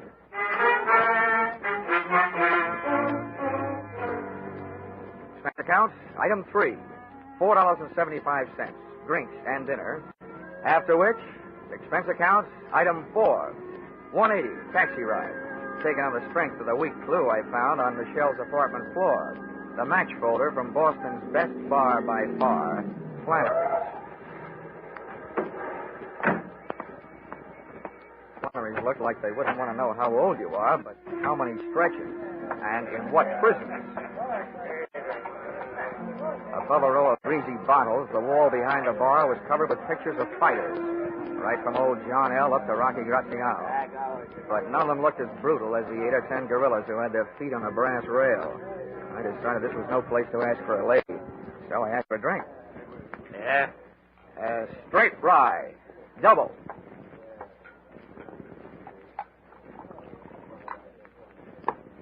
You've never been in before. Where are you from? I'm trying to forget. Has, Blackie been around lately? Who's Blackie? Well, maybe that's not his full name. It's the one I knew him by. He wore a lot of sharp suits, about medium build, dark, swarthy. That could be anybody. Now drink your drink, pay for it, and move along. Now, wait a minute. Now, I haven't got anything against the guy. I'm looking for a dame that's with him, see? What's the freeze for? I need the room, expecting a private crowd. Now beat it. Climb off, Flannery. Maybe I want to talk to these guys. I'll see that, Flannery. Yeah, look, I beat him with the... I'll get closed up again if I get any more trouble this week. Take them outside, Roxy, huh? Shut up. What's this Niles' name you're looking for? Michelle March. You know her? Yeah. Let's go someplace and talk. Thanks for the invitation, but I go with the arm. You get gangrene when the circulation is cut off. Sorry. Come on. What makes you so upset about the lost Michelle? What do you want with Louis Marine? Louis Marine? If he's the guy she's with, all I want him to do is to point her out. You and me might get along at that. It'd be worth plenty to look at. Get this Bible! Hey!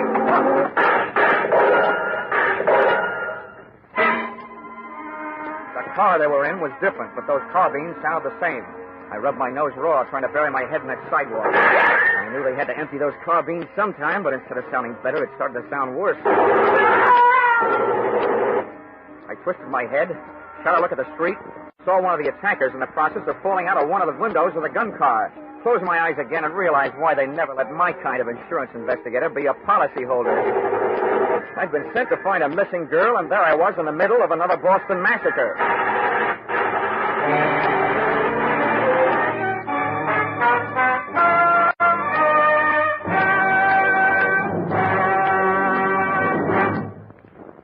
You're listening to Yours Truly, Johnny Dollar, starring Charles Russell.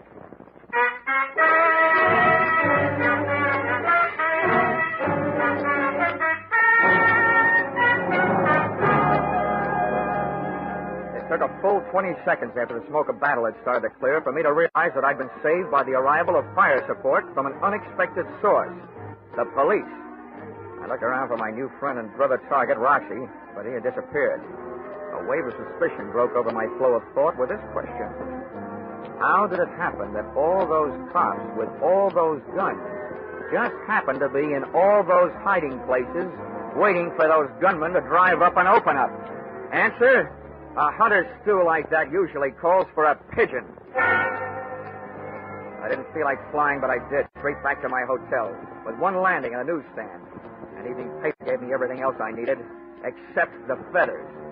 But I wasn't exactly cooing when I got to my hotel room phone and put a call through to the Boston police.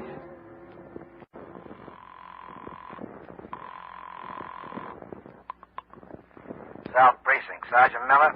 Give me Lieutenant Bell in homicide. One moment. Homicide, Lieutenant Bell. This is Dollar, Lieutenant.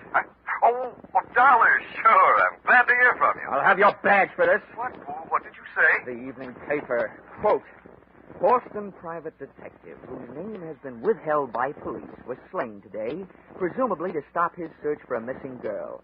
It was learned by this paper from reliable sources. Oh, now, Dollar. That another investigator still alive has joined the hunt for the girl. Well, Johnny Dollar, well-known Hartford insurance sleuth, checked into room 705 at the Cartwright Hotel today. Well, you want more? Why, I can't understand it. I told the boys not to say a word. I think the boys didn't. Oh, now, see here. A man would have to stoop pretty low to use methods like that. You probably touch your toes every morning for practice. Well, I hope you got the results of your stakeout in front of Flannery's. You got 2 hot carbines and a hot car. The evidence that could have talked, those gunmen, are so full of police lead that your only chance of learning anything now is to find somebody strong enough to pick them up and write with them. Now, wait a minute, Dollar. You know who hired them? Well, I'll find out. Well, when you get confused, check with me. I think I know. Now, do I get the name of that private detective? The deceased? Well, I don't see any harm. Bernard Knight. Hired by? Well, all right, Dollar. If you'll cooperate, I will. According to his files, he was hired by Roxy Morris to find the girl. Now, who hired the gunman? I think, but don't know that they were hired by a gent named Louis Marine to stop Roxy Morris from finding Michelle March. Why? We'll have more about that later. But if you'll put a search on that pair of names, I'll look for a good night's sleep. And after that sidewalk, it was easy to find.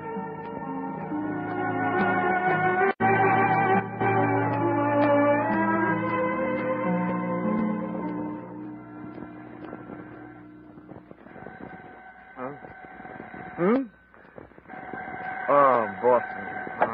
Hello. Good morning. Hello, is this Mr. Dollar? Wait a minute till I pick you up off the floor.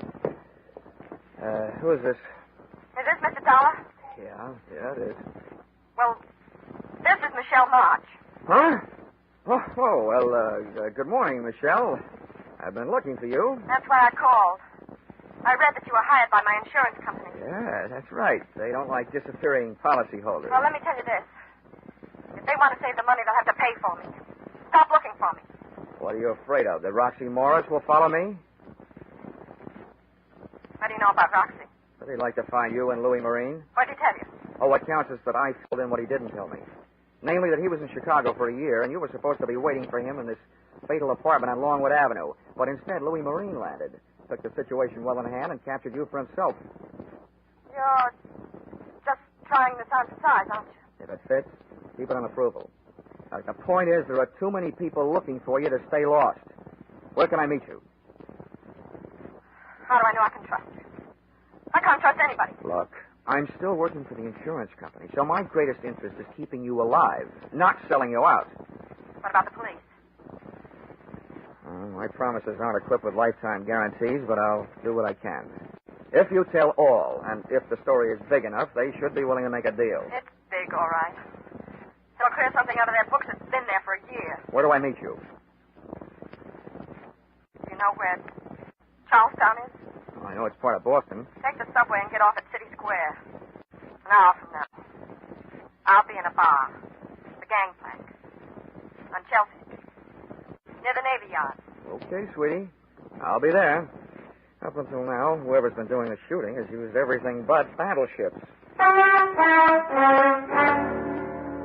Even though Michelle's story sounded like trap bait, cheesy indeed, I had to take a chance. I dove into a cab and had the cab dive into the top of Hanover Street and down to Boston's North End. Playing quiz games with strangers in that section is called Take It or Lump It. But a few well-placed 20s led me to a neighborhood undertaker who had the officially unproved reputation of creating a large demand for his own services. We swapped donations. I gave him $50, and he gave me a large out of the corner of his mouthful. Now, listen to me good. About a year ago, the laws picked up a Roxy Morris on a suspicion. They had a good idea. He's a heisted a 75G payroll. But there were no witnesses. He didn't believe them. Roxy knew they'd watch him, so he hightailed it out of town. But he didn't detect the loot with him. The boys around here got it back on the grapevine. He was suffering from the shorts. So everybody figured he had the dough stashed away somewhere right around here. Is that all? Have you got anything else to tell me? Yes. Goodbye. I didn't like the way that undertaker said goodbye. I legged it up to the subway station marked Union, went down in and caught a train for Charlestown. Once at City Square, a 3-block walk down Chelsea Street produced the Gangplank Bar, which in turn produced that nose-bruising smell which comes from slopping beer on sawdust. Out of place in the place sat Michelle March. She was a good looker, with a bad look. And if I had been Roxy Morris, I would have elected her the last national bank. I flopped into a booth beside her. She turned her head my way, looked me straight in the kisser, blew a smoke ring at me, and popped 2 words through it. You Dollar? Yep, I'm Dollar. You March? I'm Michelle March. Well, so far so good. It's nice hearing you breathe. That means Tri-State Insurance can keep its nice $25,000. Only if you keep me this way, Mr. Dollar. And that might prove to be a difficult thing to do. Oh, maybe not so difficult. Why not? Well, you indicated yourself that your magnetic personality might suddenly attract a few steel jacket bullets. That means there'll have to be somebody to pull the trigger. So all I have to do is to sit around and see who tries to take a shot at the target. You. And we've got our man. It's not that easy. I'm in trouble 3 ways. And it's hard to see 3 ways at once. Look, I know all about Roxy Morris. He swiped $75,000 and gave it to you to mine. You don't know the half of it. 2 months after Roxy was gone, a guy named Louis Marine came to me with a story that Roxy had sent for $20,000. I gave it to him. Then he told me that Roxy had never sent for it. And that if I squawked, he'd convince Roxy that I'd fallen in love with him and just given him the money. Either that or he'd tip off the police. He had me going and coming. Nice fellow. He wouldn't leave me alone. He made me give him $15,000 more of Roxy's money. Then 2 weeks ago, I got word through to Roxy in Chicago. He blew up. Turned on me. I've been running from him ever since. He wants his $75,000, all of it. And I haven't got it. Oh, seems like you've been taking chances all the way. Now, you know what I want you to do? No, what? Take one more.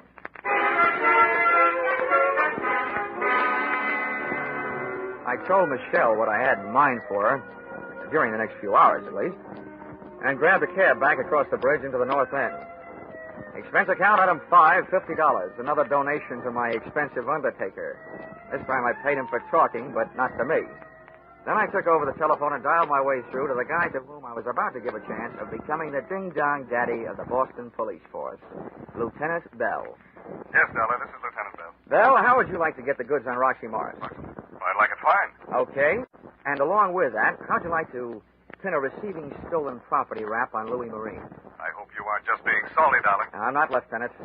Now, look, you may have to do some trading with the gal on this deal. Yeah? You may have to promise her some time off for verbal good behavior. Well, such things are possible. All right, what's the pitch? Listen, I have baited a tall, thin granite trap for Roxy Morris and Louis Marine. The bait is Roxy's ex-girlfriend, Michelle March. Okay. What then? I had a tipster call Roxy Morris and tell him that Louis Marine was meeting Michelle at a certain place at 3 o'clock this afternoon. Yeah? I also had Mr. Blabbermouth call Louis Marine and tell him that Michelle is meeting Roxy at the same time and the same place. What? I had him tell each of the gentlemen that Michelle was meeting the other one with what's left of the money in cash. Oh, you started a war, Dollar. Oh, but if it does the trick, it's worth it. All right. What's my move? First, call the place where I've arranged a surprise party and tell them to get rid of the public. Also tell them to let a girl named Michelle March come and go as she pleases. Also me. Oh, don't tell me you set this thing up in a public place. Where is it? Lieutenant Bell, what I want is for those 2 characters to run up a blind alley. And when I say up, oh, brother, they got the word the Michelle meeting would be held at the top of the Bunker Hill Monument. Oh, no. You might remember what General Prescott almost said. Don't fire till you see the red in their eyes.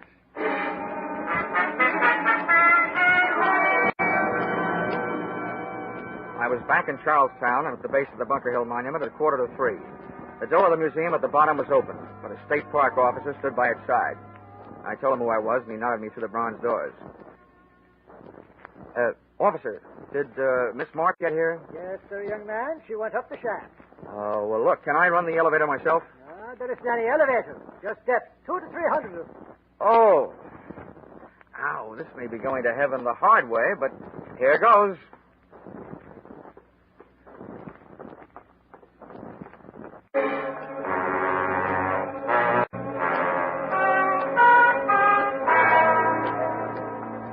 Halfway up the winding granite stairs, I yelled for Michelle. But she either didn't hear me or just didn't want to answer. I kept going and hoping. As I came closer to the top, I tried yelling again. Still no answer. Finally, I made it. Up into the observation landing at the top. Michelle was there. She still wouldn't talk, but she had written me a note. Beside her crumpled figure was a vial that hadn't been filled with perfume. The note was short and to the point. Dear Johnny Dollar, I still want to help, but I hadn't better be around here alive when everybody gets here. And it was signed Michelle. As I bent over to see what kind of bye-bye medicine she'd taken, I heard something that might mean a sudden dose of lead to the head for me. Either Morris or Marine had landed, and there I was stuck at the top with a bait that had suckered them into a trap, which suddenly turned out to be mine. Waiting up there in that tiny room for death to come get me would have killed me anyway, so I started down. With the pounding of my heart and my own steps on the granite blocks, I heard the pitter-patter of anything but tiny feet come charging up a narrow staircase. Whoever was coming up and I both slowed down, but my heart didn't. When I crept around a curve and my eyes went to a head-on collision with a pair staring back. What are you doing here? I'm a tourist, Roxy. You may be right, white guy. You may be taking a trip. Who's up there? Up there? Oh, I don't know who they are. Just some girl with a guy she keeps calling Louie. Okay. Let me by. Easy now. Don't try anything. Roxy Morris tagged me with the butt of a .32 going by. But lying there with my head against the cold granite inside wall of the monument brought me back. And conscious was a very dangerous condition for me to be in, because charging up the stairs came another pair of unfriendly feet that couldn't have belonged to anybody but Louis Marine. Who are you? What are you doing here? Well, up until somebody hit me on the head, I was trailing Roxy Morris and his girl. They're up there? Sure, Louis. Yeah, they're up there. Then let me by. Come on. Get up out of my way. Okay. Go ahead, by. Yeah. But wait a minute. I got an idea. Come on, chum. Ahead of me. Up you go. You can affront for me. Move! Louis had a gun at my back, and Roxy had one waiting for me up front. We took the last few steps up to the top real quiet-like. When my eyes came level to the floor of the observation room, Roxy was bending over Michelle, but he snapped up in a hurry, and his right hand was loaded with heat. Louis pushed me ahead of him, up and in. I stood there between them, listening to them grind their teeth at each other, with one foot under Michelle's arm. Then I got two big shocks. A scream from Michelle, just before she snatched my legs out from under me.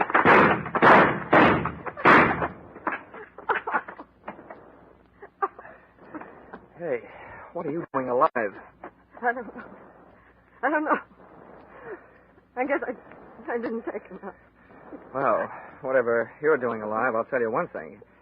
Your two boyfriends sure took care of each other. Come on. Let me get you out of here. Oh. I didn't think I'd be able to carry me down all those stairs. Now I have to carry you.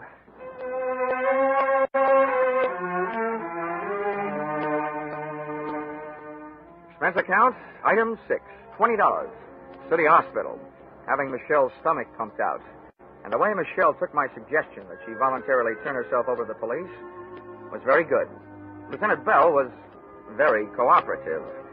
Otherwise, I might let it be known that the reason that he didn't show up on time to help me in the 1949 Battle of Bunker Hill was because he forgot to reset his watch at the end of daylight saving time. He showed up for our 3 o'clock appointment at 4. Expense account total, $786 and no cents. Signed, yours, truly, Johnny Dollar.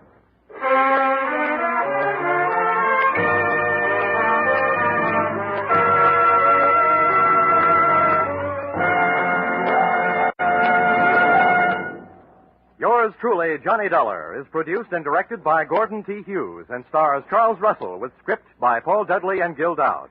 Featured in the cast were Bill Boucher, Myra Marsh, Dick Ryan, Larry Dobkin, Charles Seal, and Dorothy Lovett. The special music is written and conducted by Leith Stevens.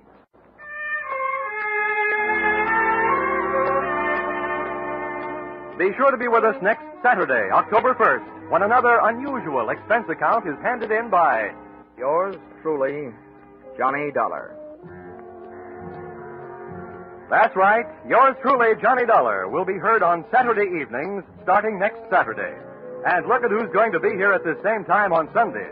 The world's most famous blockhead, Charlie McCarthy, accompanied by a man who shadows him closely as Johnny shadows the suspect, Edgar Bergen. Yes, Charlie McCarthy and Edgar Bergen have joined the great parade of stars to CBS, along with Jack Benny, Amos and Andy, Horace Height, and Red Skelton, whose show starts next Saturday, or rather next Sunday also. Don't miss the first hilarious appearance of Charlie and Bergen on most of these same CBS stations at the same time next Sunday night and every Sunday thereafter. This is CBS, the Columbia Broadcasting System.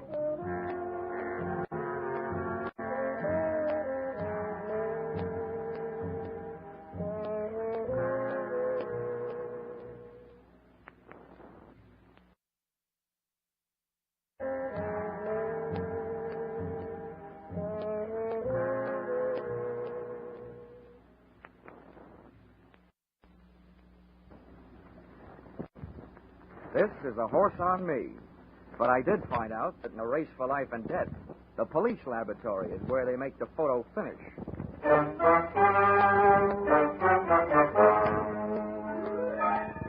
This is another in the adventures of America's fabulous freelance insurance investigator, Johnny Dollar. At Insurance Investigation, Johnny Dollar is only an expert. At making out his expense account, he is an absolute genius.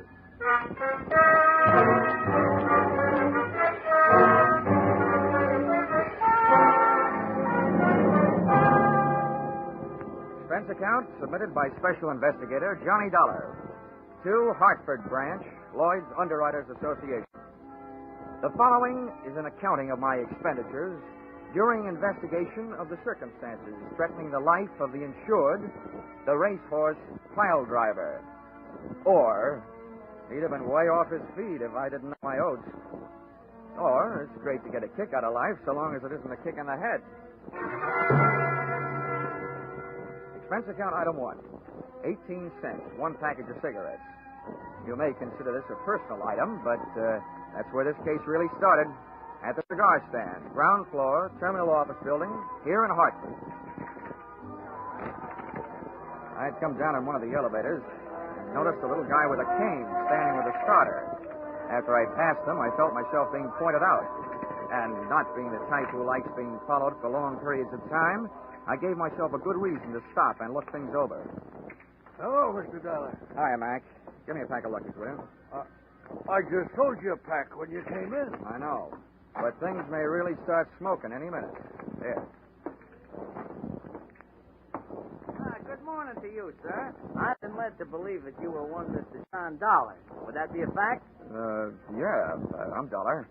What can I do for you? Well, I am quite a famous fellow myself. Perhaps you've heard of the fabulous jockey Earl Sand? Yeah, but... Well, next to him, I was among the best. May I introduce myself? I'm the famous little Nettie Montana, sometimes called the short Johnny Longden. Shake hands. Oh, how do you do? Now, to business. I think I have a way for you to solve my problem and make yourself an honest buck besides. Oh, now, whoa, pony boy. You're wasting your time.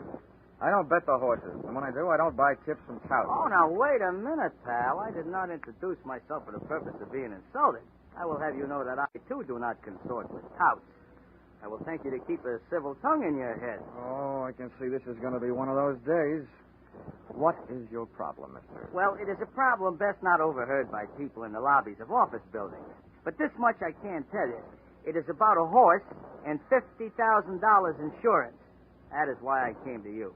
Well, I'd be richer if I'd known more about horses, and poorer if I'd known less about insurance. Maybe in this thing I can break even at least. Come on. I hope you are not too much of a purist to ride in a taxi. Little Nettie looked like he'd stopped growing physically at the age of 14. And every once in a while he talked like his mind had also called it quits at about the same time. The only thing slick about him was his hair. The only thing sharp, his clothes. Liars always talk too much, and little Nettie wouldn't say a word until we were inside my apartment. So even before he started his pitch, I half believed it. Well, to take it from the beginning, I was born in a stable, and that's not just a figure of speech. They brought the hot water in a feed bucket, so you can understand my deep affection for horses. Yeah. Now, on top of that, kindly consider this. Mm-hmm. One horse in particular, a very brave steed by the name of Pile Driver, has not only made me very famous, but has also made me a very large pile of hay. I have ridden Pile Driver to a win position since he was a maiden. Pile Driver, huh? Quite a hunk of horse. Uh-huh. Ah, you remember. Yeah. Then you might also remember that he was on his way to becoming one of the big money winners of all time, until I had to go and fall off a livery stable horse while teaching a girl how to ride in Central Park. It busted up my leg, and I might add, my future. To say nothing of Pile Drivers. He hasn't won a race since I got grounded. Yeah, well, what's all this got to do with insurance? Mr. Dollar, they are going to murder him. Oh? Can you guess why? I can try. Pile Driver is heavily insured. He's also no longer winning races. He is also a man who can't have a family. No good for studs. So if Pile Driver should trip and break a leg, the owner would be entitled to shoot him, and he'd still collect the insurance. I know, it's been done. You have hit the horseshoe nail on the head. Mr. Dollar, I have a considerable bundle of money stashed away, and I am willing to devote a considerable lump of it to the purpose of saving Pile Driver. Now, maybe you wouldn't understand such a thing, but I happen to love that horse. I understand it, Nettie. Where is he? Well, he is currently stabled at a track named Hiawatha. Oh, by the shores of Gitche Gumee? No, by the shores of Lake Michigan. This is located slightly north of a place called Chicago. 5 telephone calls and a few hundred questions later, I learned that Pile Driver was insured by your company. Got the assignment and was on my way. So, expense account item 2, airfare, Hartford to Chicago, $57.72. Little Nettie insisted on coming along, and he kept the hum of the plane from being humdrum as follows. Well, Johnny, the gentleman who owns Pile Driver is an old Kentucky mid-julep sponge named Colonel Faraday Bushnell. Mm-hmm. Now, this character has a very black heart hiding beneath a head of white hair. I trusted him until I heard him say what he was going to do. From then on, I have been seriously tempted to wrap these hands around his neck and squeeze. All I can say is he had better not hurt Pile Driver.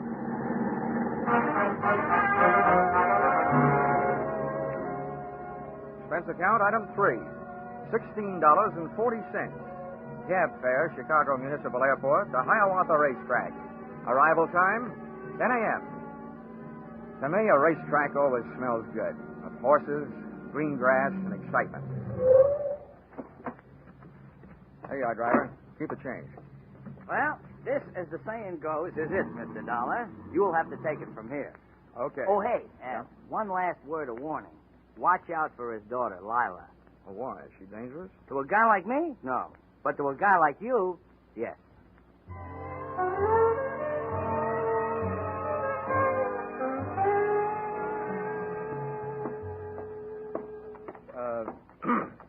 Pardon me, miss.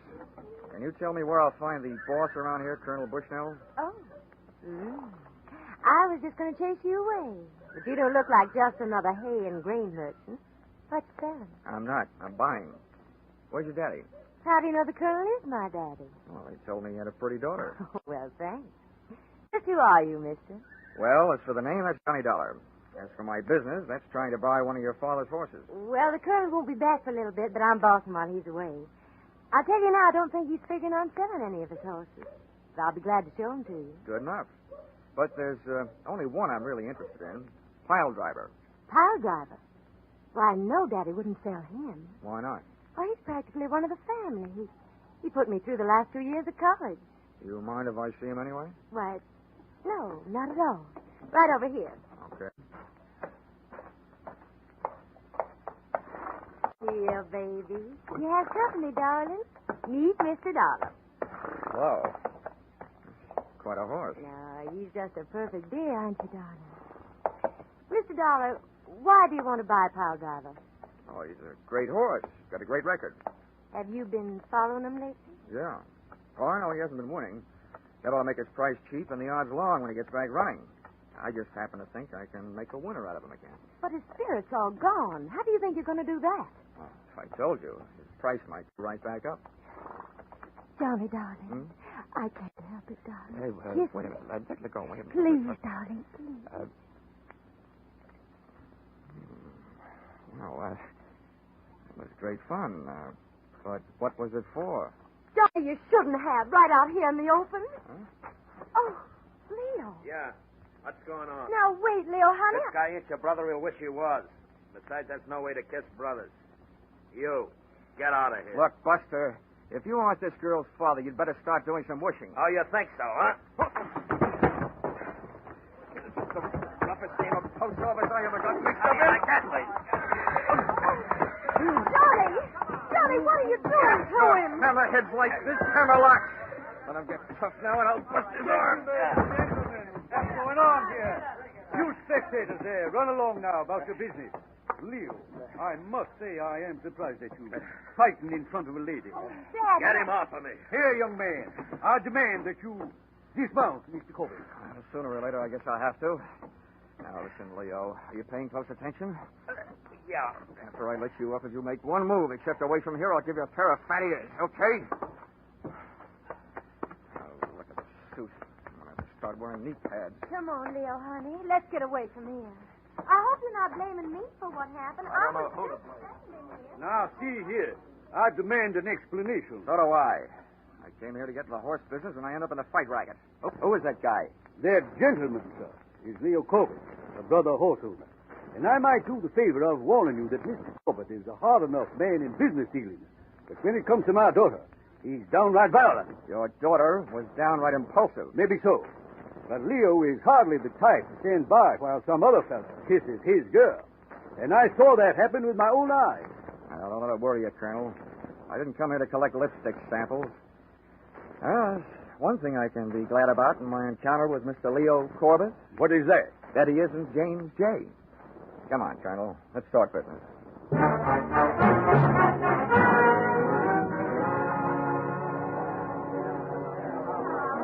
Hey, bartender. Hey, Mr. Dollar, over here. Oh, never mind. There's my man over there. How are you, Ninny? Oh, I'm fine. Hey, but you, where did you catch that mouse under your eye? Oh, I'm sharp as a trap, I am. You were so right about Miss Bushnell. She's not only dangerous, she's daffy. Huh? I didn't know she could hit that hard. No, she didn't. Let's just say that she has a novel way of introducing people to her boyfriend. Oh. You know him? Leo Corbett? Well, if I knew any more, I'd be the Racing Commission's witness. He owns a string of very fast horses who run very slow until the odds get right. Then he bets them up to the brisket, wins himself a potful. It's also rumored that he is stiff competition to the Perry Mutual machines. He books big bets among the owners. Well, they'll catch up to him sooner or later. They always do. Amen. But about that human glue factory, my friend, the horse-killing colonel, what's with him? Well, I offered him $60,000 for Pile Driver. Huh? That's $10,000 more than he'd get if he knocked him off and collected the insurance. Yeah, where are you going to lay your mitts on 60 G's? I haven't got that kind of dough. We don't need that kind of dough, little Nettie. You see, I told Bushnell that I was sending to California for my private vet, and that he'd be here in 3 days. And that once he pronounced the horse sound, I'd give him the money. Yeah, but that only means that Pile Driver is safe for another 3 days. And then what? In those 3 days, it's up to me to prove intent. And if it's there, I'll prove it. And have the policy canceled. Once that's done, he'll probably be willing to peddle the horse for $10,000. That I can handle. But in the meantime, I'm not taking any chances, see? I'm keeping Pile Driver under my own personal eye. I wish you wouldn't, Nettie. We don't want the colonel getting suspicious. I can't help it, Mr. Dollar. I just can't help it. Okay, Nettie, but don't blow it. Be careful.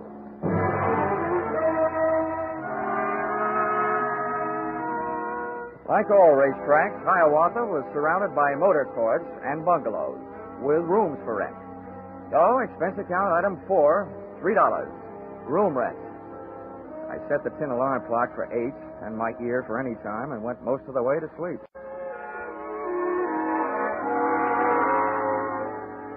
First thing first, I dreamed of girls. Then I dreamed of fire engines. And suddenly, I realized why. I was hearing some. I bounced out of bed and over to the window. There I saw an incendiary sunset hanging over the racetrack stables. I jumped into my pants and into the landlady's car and got over there as fast as the 1929 Ford could take me.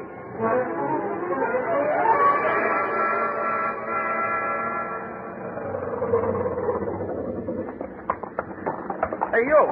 How'd it start? I don't know how, but the guards were looking for a little guy with a lamp who was hanging around. Oh, where'd he go? I didn't see him, but I hear he ran in the fire and didn't come out. Some crank, I guess. I had one particular horse to get to in a hurry. And I hoped one particular guy. The door to pile driver's stall was closed and padlocked. I crowbarred the stable out of the wood with the pick end of a fire axe. Threw the door open, grabbed a lungful of fresh air, closed my eyes and slammed into the smoke. I could have been smoked to death, burned to death, or stamped to death, but I had to take the chance. Steady, yo. Whoa, pile driver. Now, take it easy. Easy, boy. I whacked him on the rump with the axe handle and dropped it. I slipped to my knees, started groping across the straw-covered floor. I knew that if there was any air in there, that's where it would be. And if there was an ex-jockey in there, that's where he would be. And that's where he was. And the first corner I tried, I crawfished backwards toward the door, dragging him inch by inch out into the clean, cold shower of fresh night air.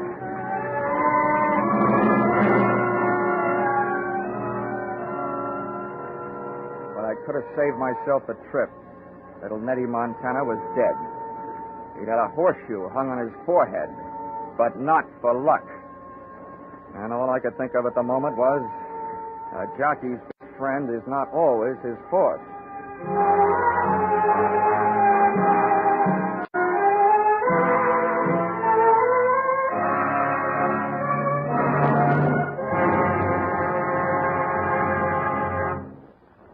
In just a moment, we will return to the second act of Johnny Dollar. But first, may we take just a moment from tonight's Johnny Dollar story to remind you that 3 more fine adventure shows come your way each Saturday night on most of these same CBS stations. First, there are The Adventures of Philip Marlowe, based on the smart and tough Private Eye created by Raymond Chandler. Second, there's Gangbusters, one of the most famous crime shows on the air, reenacting outstanding police cases in real life. Third, there is Escape, a highly unusual adventure show which fulfills your need for escape. Hear these 3, Philip Marlowe, Gangbusters, and Escape, along with yours truly, Johnny Dollar, every Saturday night, won't you? Tune in this fall for the shows that you love best of all. Listen carefully. Here's the address. It's CBS. Now, with our star, Charles Russell, we return to the second act of yours truly, Johnny Dollar.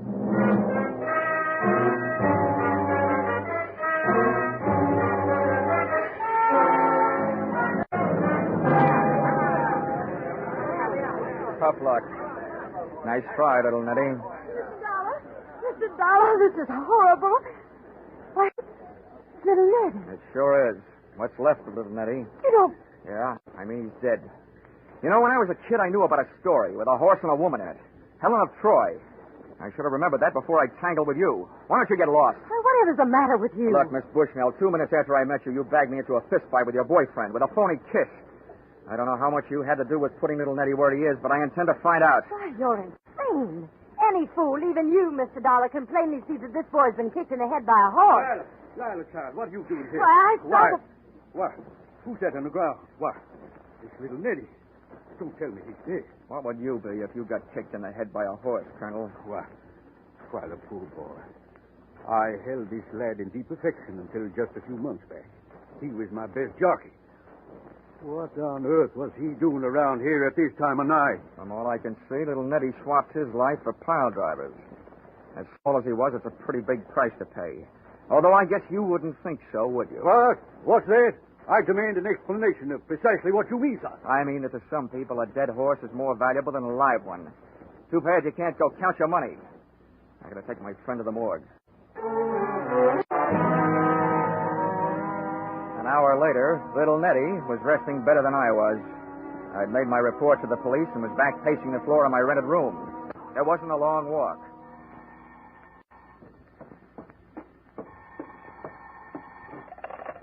Yeah? This is Lila Bushnell. I gotta see you right away. Why don't you start another fire? That'll draw me. I didn't have anything to do with that fire, but I must talk to you right away. Where can I meet you? Have you got a car?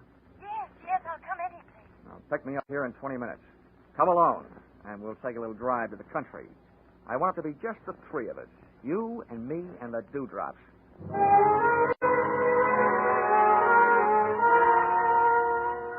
Dawn was making a dark gray promise in the sky when she picked me up, and a few easy-to-please birds had found something to sing about. During the first 5 miles, Lila denied everything except that she was a woman, and there was no hiding that. I had her pull in under a tree and said, "Well, then why'd you call me?" It was something you said to my father about a horse being more valuable dead than alive. You sold me out once. What are you planning on now? Selling out your old man? You women. You know, if the truth is ever told, it'll probably come out that Goldilocks cut her grandmother's throat to swipe the gold out of her teeth. Please don't make fun of me. Fun, she calls it. Well, you got something to spill, get it off your chest. My father owes Leo Corbett $50,000. He lost it betting on pile driver. Leo's been demanding his money, and Father doesn't have it. And I heard Leo practically order Father to destroy pile driver for the insurance. And what did Daddy dear say to that? He said he'd do it. But I know he wouldn't. I know he didn't set that fire. How do you know? I just know, that's all. Now, that'll sound good to a jury. Why are you coming to me with all this stuff? Because you're our only hope. Can't you buy pile driver right away? It would solve everything. Everything but one thing. What's that? Why did you go to all that trouble to get me punched in the eye? Oh, that? Yeah. I just wanted to show Leo that he wasn't going to have everything his own way. And you look strong enough to do it. Wow. That's a stupid answer. Why not? Makes a stupid kind of sense. She dropped me off at my rooming house where I dropped off to sleep. It was, however, only a 4-hour plunge. Expense account item 5, $6.50. Cab fare to headquarters, Homicide Division, Chicago Police. That's one city where the cops wear an old-fashioned star, but they sure do operate with a new-fashioned speed. As witness the enclosed report made by Lieutenant Craig 6 hours after filing of inquiry. According to the findings of the autopsy, Dollar, your hunch, or whatever you call it, was right. The deceased, little Nettie, was not kicked to death by a horse. Examination of the wound reveals that it was administered by a new horseshoe. The shoe on a horse's hoof would have left traces of straw, etc. We say that the fatal weapon was swung by person or persons unknown. As you suggested, he'd have to have been standing on his head to have the horseshoe make the mark it did if the horse had kicked him. The lieutenant had made only one mistake. He should have said person or persons known. Expense account item 6, 10 cents, 2 telephone calls. The idea I was working on, I'll give you for nothing. Expense account item 7, $6.50. Cab fare to Administration Building, Hiawatha Racetrack, where the afternoon's program was in progress, and where I got the wholehearted cooperation of the track officials and the use of a vacant office in which to hold the meeting I had set up. I sat myself in a swivel chair and waited.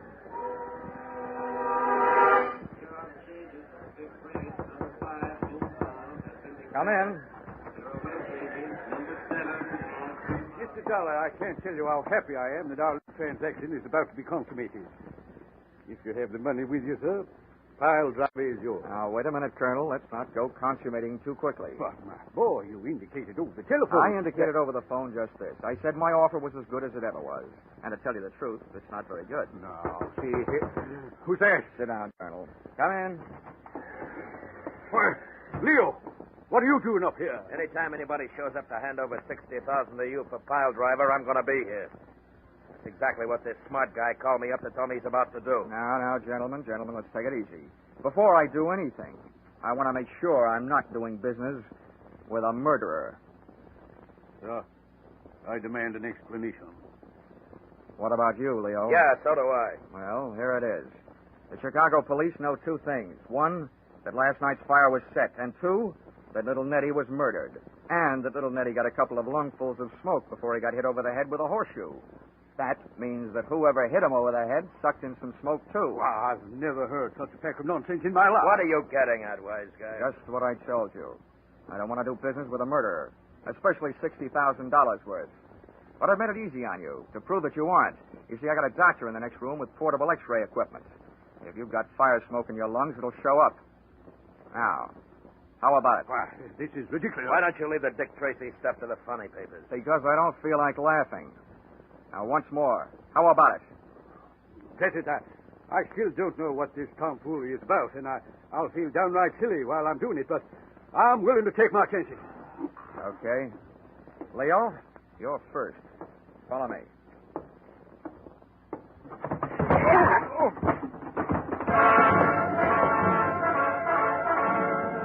Turning your back on a murderer is no way to stay healthy, but very often it's a good way to get him to make his move. This one did, right out the door, knocking me down en route, and the chase was on. Out of the building and out toward the grandstand and the racing circle. And there they go. On the outside, Dreamy Boy by a neck. Inside, Bucknutter by a wing, and Williger by a head. And at the corner, it's Dreamy Boy. It may have been Dreamy Boy at the quarter, and on the track, well, it was Mike Quarry by 50 lengths as he headed up an aisle into the grandstand.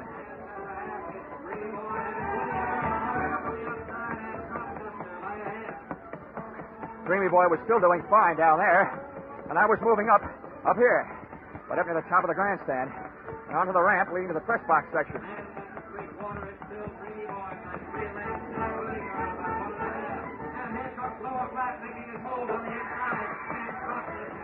Just as Dreamy Boy hit the three-quarter, we hit the grandstand roof, and then we went into the stretch. Hey, Corbett, it's hopeless. You can't get much farther. You're running out of roof. I slid behind a ventilator and showed myself to draw his shots. He was lousy. If he hadn't been, I'd be dictating this with an air-conditioned elbow. Okay, Corbett, you've had it. I've been counting your shots.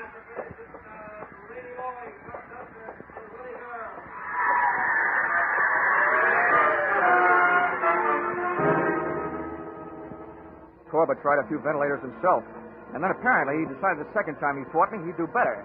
He rushed in swinging. I was doing great trading punches, but he finally moved inside and threw one. I ducked low, but he came up fast to his knees. I sat down, and he took off, straight to the back corner edge of the pitched roof. He swung over the side and started to shinny down the 100-foot rain pipe. But that pipe was built to carry rain, not people.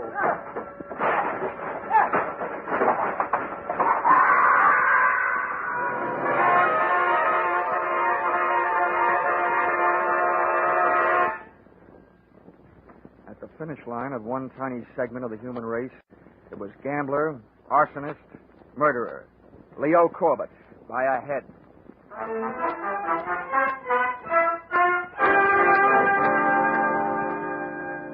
Expense account item 8. Dinner for two at the Shangri-La in downtown Chicago. $34.40. Dinner itself only took 40 minutes and 8 of the dollars. The rest of the evening and the money was spent listening to the story of her life. A story which would not by any means win any Pulitzer Prize, or for that matter, any husband. But sometimes when you're interested in a girl like Lila, you have to act like you're interested in what she's saying. Expense account item 9, $57.72. Airfare, Chicago to Hartford. Item 10, $1.50. One book to read on airplane, titled How to Win at the Races. As if I just hadn't found out. Expense account total, $1,449.22. I guess you could call that horse sense. Signed, yours, truly, Johnny Dollar.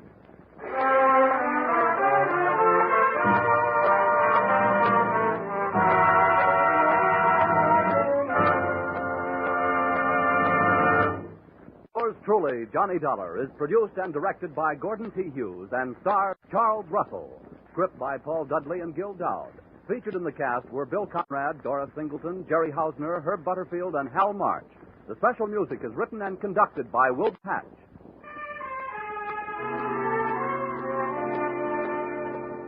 Be sure to be with us at this same time next week when another unusual expense account is handed in by yours truly, Johnny Dollar.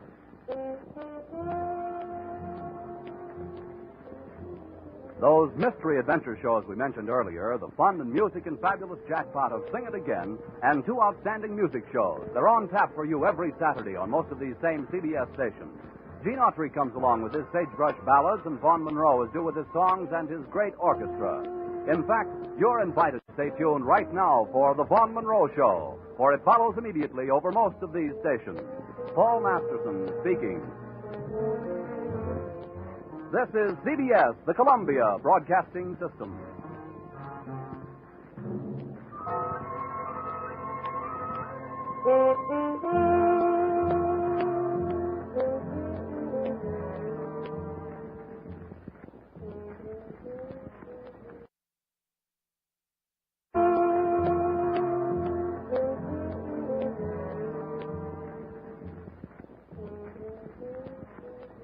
To the question, what does a doctor do when a doctor needs a doctor?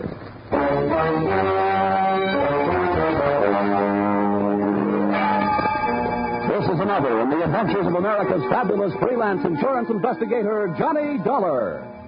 At Insurance Investigation, Johnny Dollar is only an expert. At making out his expense account, he's an absolute genius.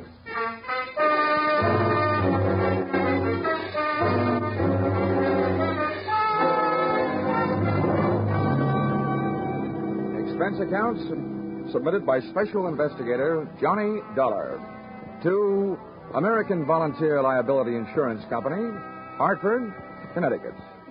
Attention, Homer Shalley, General Manager. The following is an accounting of my expenditures during my investigation of one of your policyholders, Dr. Otto Schmedlick. Or, an apple a day sent the doctor away. Or, it couldn't have happened to a bigger worm. Expense accounts, item 1. 80 cents cab fare to your office in answer to your call. Tip to driver, $1. Oh, morning, Mr. Dollar. Hiya. Go right in, Mr. Shalley. Expect you. Thanks, dear.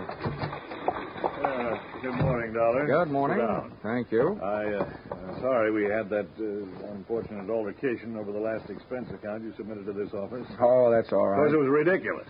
You're going around tipping cab drivers $1 after a 50-cent trip. Well, you know me, Homer. Just a silly, headstrong, impetuous boy. It was somebody else's money, yes. We've been through all that. What I want to talk to you now is... here it is. Dr. Otto Schmedlick, Los Angeles, California. California? Doesn't anything ever happen in Hartford? I've been using an airplane seatbelt so much lately, I'm about ready to throw away my suspenders. Dr. Otto Schmedlick. I suppose you're familiar with the existence of that type of insurance policy which protects doctors against charges of malpractice. Yeah, I've heard of them. Well, we had the rare misfortune of issuing such a policy to this quack Schmedlick. Well, what do you want me to do? Go out and take his temperature? Dollar, when I want to laugh, I tune in Jack Benny. Now, this is serious. The policy we issued to Dr. Schmedlick only covers him up to the extent of what is construed as accidental malpractice. If we can prove criminal malpractice, we can cancel the scoundrel's policy. You have a good reason to think it's criminal, or are you just toying with a happy thought? Look, our company has already paid off on 2 claims. Recently, we've heard rumors about this man. It seems the Medical Association is watching him very closely. But so far, no one can prove anything. Now, Dollar, do you want the assignment? No. But I'll take it.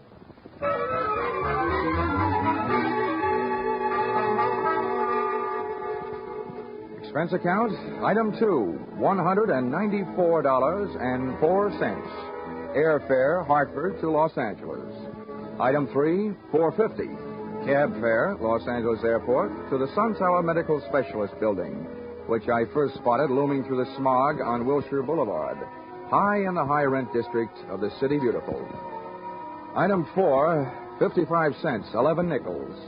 Spent telephoning the Schmedlick office at 15-minute intervals until I at last found the doctor not in. In California, the doctors really specialize. And the buildings they work in sometimes really make the most of it, as I found out in the elevator going up. Second floor, eye, ear, nose, and throat. Doctors Care, Kreider, Whitetis, and Osterban. Pardon me. Third floor, fractures, strains, sprains, and dislocations. Doctors Fowler, Woodruff, Toigo, and Brown. Oh, pardon me. Fourth floor, obstetrics, orthopedic, pediatrics, and general practice. Dr. Small, Collier, Reynolds, Frank, Stanley, Feinbaum, and Schmedlick. Would all these medical terms you just tossed off by any chance mean that we have now arrived in the land of the mechanized stork? To put it crudely, yes. Thank you, Jack Armstrong.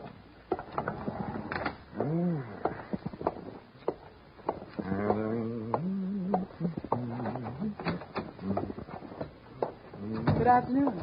Hello. Dr. Schmedlick in? Well, no, I'm sorry, he isn't. Oh, good. I mean, that's too bad. Just what do you mean? Well, I meant to say that, well, since the doctor isn't in, I mean, I'd rather talk to you anyway. You're prettier. I should be. I'm a girl. Now, is there something I can help you with? Yes, as a matter of fact, you can. I have a sort of empty feeling around my heart. What would you prescribe? Bicarbonate of soda. Is that all? Touche. Now I have an empty feeling around my head. Please, will you state your business? Oh, now, honey, you should know that anybody who walks into a doctor's office wants to live. And after seeing you, I really want to live. What are you doing tonight? I am not in the habit of making dates with strange men. Who's strange? And furthermore, you are perhaps the most insufferable, egotistical Now, if you just person. give me a chance, darling, I'm sure I'll be able to prove you're right. Why, I wouldn't be caught dead with you.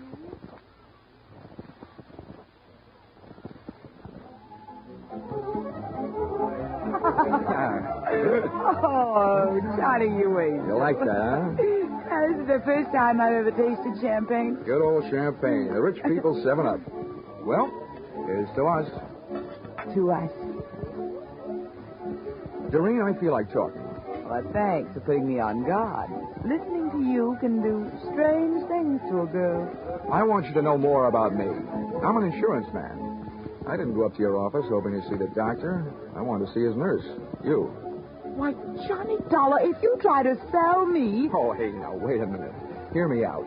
You can probably guess it's getting pretty tough trying to sell insurance these days. More than anything else, the guy needs a new angle, and I've got one.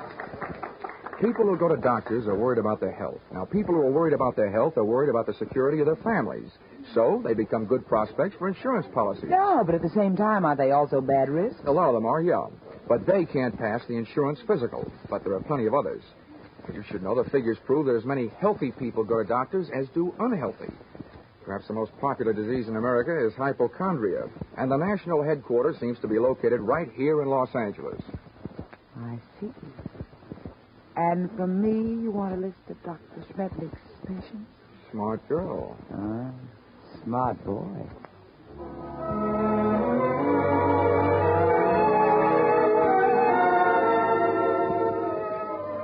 Expense account, item 5, $1.40. Cab fare to Doreen's apartment, where I told the driver to wait. Expense account, same item, part 2, $28. Waiting time, before I took the cab the rest of the way back to my hotel.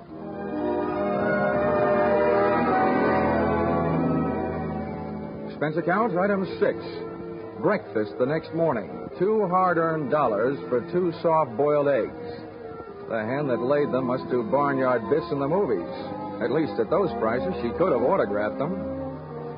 At 9:30, I was right on time for my morning appointment with Doreen to pick up the list of Dr. Smedlick's patients, a half hour before the doctor was due to arrive. Well, Johnny, for a man who stayed up so late, you're very punctual. Oh, that's me. The early worm who so often gets the bird. You got a copy of the list? Yeah, got here at 8 to type it for you. Oh, fine. Here it is. So this is wonderful. You're a doll. Yeah. A. Aarons. You'd make the top of any alphabetical list. Look, this is a selfish way of saying thanks because I'll enjoy it more than you will, but dinner at Romanoff's tonight? I love it. Good. Good morning, Miss Smith. Oh, good morning, Dr. Smedley. Oh, his patients already? Oh, yes, Doctor. This is Mr. Dollar. He's from out of town. Good morning. Well, all right. What's the matter with you? Oh, it's really nothing. Well, let me be the judge of that. I will make the diagnosis. I'll see you in a moment. Johnny, I don't know what happened. He's never come in this early before. I don't mind that, but I wish you hadn't made a patient out of Well, I just had to say something. He wants to know about everybody who comes in here. Johnny, you'll just have to go through with it. We can't let him know about the list. Okay. But what's this going to cost me? What does the old squarehead get for a checkup?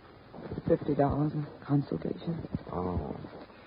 Honey, instead of Romanoff's for dinner tonight, we better make it a drive-in. I'm sorry, Johnny, I am. You can come in now, Mr. Lawler.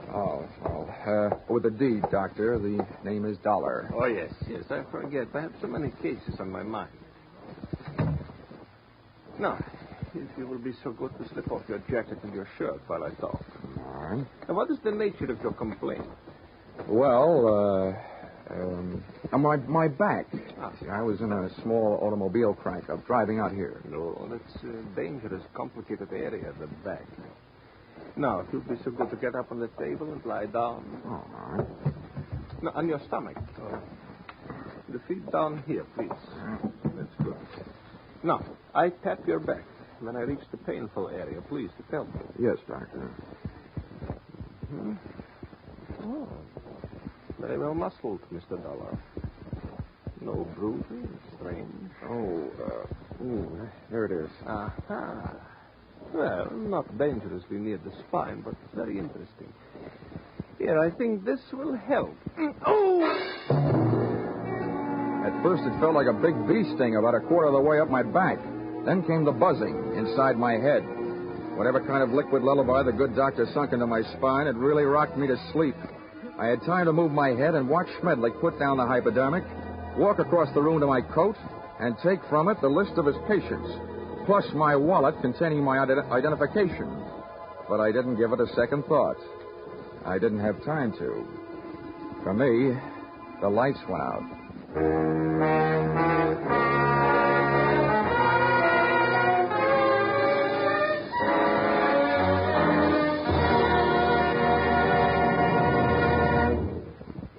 In just a moment, we will return to the second act of Johnny Dollar.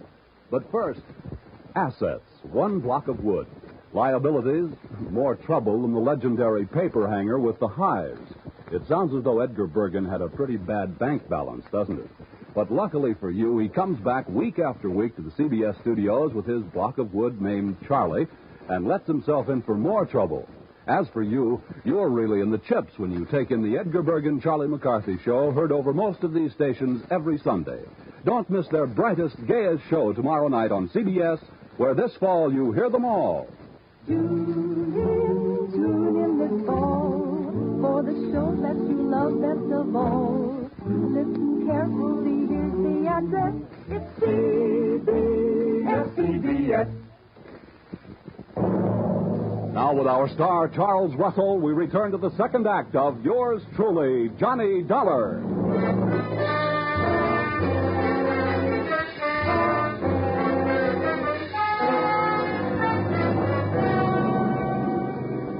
In my racket, sleeping on the job isn't always fun, and this was one of those times. Waking up from Dr. Schmedlick's slumber treatment for nosy people carried with it a dark brown taste in the mouth, thickness of the tongue, and big bells ringing in your steeple. I was scoring on all those counts when I rolled open my eyelids, which fought me all the way.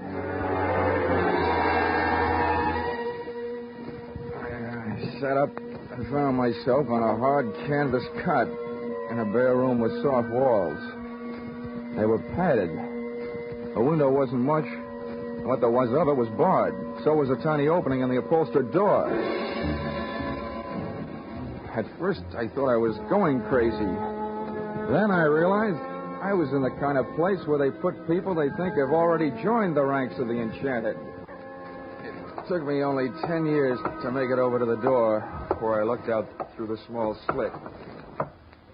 Hey! Hey, come here, someone. Hey, room service. All right, wait a minute. I'm coming. Hold up your horses. Now listen, mister. The first thing you run in here is we don't like noise. Makes the other patients nervous. Okay. Where am I? Who are you? I'm your nurse. Oh, sorry I didn't recognize you. I thought nurses were supposed to wear little caps. I got a little cap, but I don't wear it indoors. Listen, you. Don't go making fun of me or you'll be sorry, see? I'm sorry now. How'd I get in here anyway? All I know is this place is for your own good. They say outside you're dangerous. You can depend on it. If I ever get out, I will be. What'd you say? Nothing. You're one of them, all right, talking to yourself. What's your name? Well, it's none of your business, but I'll tell you. I don't like people calling me hey you, so I'll tell you. My name is Foggy. Okay, Forgy. Listen, all I want is a chance to talk to somebody who's in charge. How about it? That's easy. When your time comes, the boss will be here without no asking. You get one visit from the boss every day, just like all the others. When'll that be? Just before supper. So why don't you go back to sleep? That won't be for 4 more hours. Oh, dandy. Who is this boss? What's his name? The boss is not a he. It is a she. And her name is Dr. Doreen Smith. I had 4 hours to think of different ways of calling myself a sucker. At the end of hour number 1, I ran out of fingernails. At the end of hour number 2, I ran out of patience. And the other 2, I spent devising torturous new ways of getting even with a combination that shanghaied me into that fancy 4-walled straitjacket. They had left me only one move to make. That was out. I figured that if the winsome Dr. Doreen Smith paid me a visit, she'd come with her body well guarded, probably by the charming, bemuscled behemoth, Nurse Forgy, who, from what I saw of him through that slit in the door, was no Florence Nightingale, believe me. For him, I needed a club. I didn't have much to work with. The iron and canvas cot was heavily bolted to the floor, as was the only other piece of furniture in the room, a small but sturdy table. Took off one of my shoes, ripped the heel off in an angle of the cot, and looked lovingly at the shiny little nail points gleaming back at me from the solid piece of leather in the palm of my hand. I put it to work, ripping a 4-foot square of canvas out of the cot.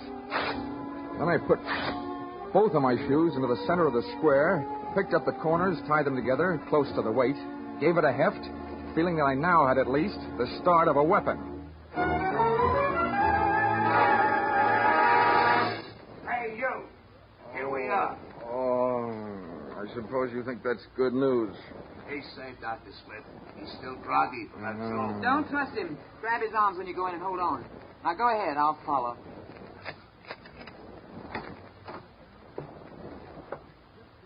Don't try any tricks and we won't hurt you, see? Thanks, Nursey. I wouldn't think of it. Come here, you. Back in here, sweetheart. Oh, dropped your hypodermic. Planning on rocking me to sleep again, huh? Let go of me. Sure. Well, let me tell you something. There's one squirrel that's going to get out of this cage. Don't rub my fur the wrong way. My head aches. I'm seeing double. My nerve ends are whipping me to death. And for 2 cents, I'd punch you square in the nose. Because one thing for sure, you ain't no lady. Now, sit down.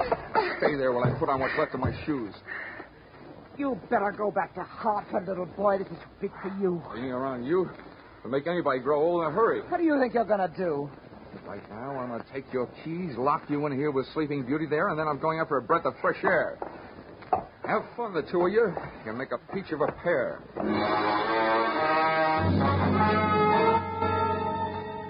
I stumbled through the rest of the building, which turned out to be nothing more than a country house. There were no other rooms like the one I had just vacated. For that matter, there were no other so-called patients. It could have been a place maintained for the purpose of making people talk or keeping them from talking. There was no telephone. I couldn't call out, but neither could anybody call in to find out that something was going wrong. This little crime crib was apparently located well out in the country. That meant that Dr. Doreen Smith had arrived in a car, which I commandeered and drove to the nearest filling station. No longer having in my possession that list of Schmedlick's patients, I flipped through my memory and came up with a single name I had noted in his office, A.A. Aaron.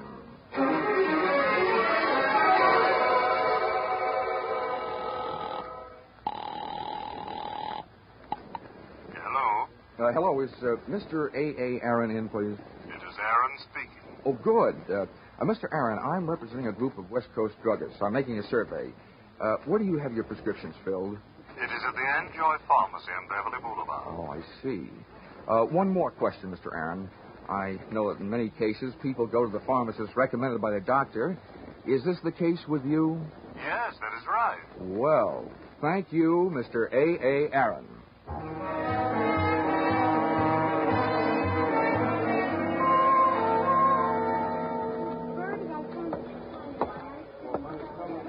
Pardon me, Mr. Anjoy. The clerk up front told me where I could find you. My name is Dollar. I'd like to have a word with you if you have the time.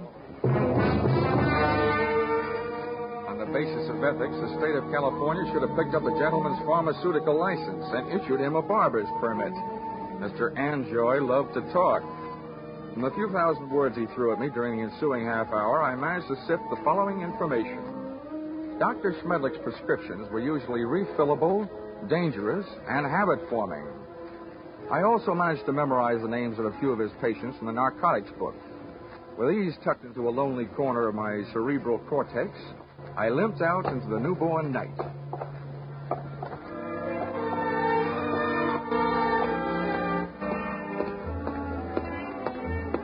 Expense account item 7, 50 cents, having the missing heel on my shoe replaced by late-working cobbler.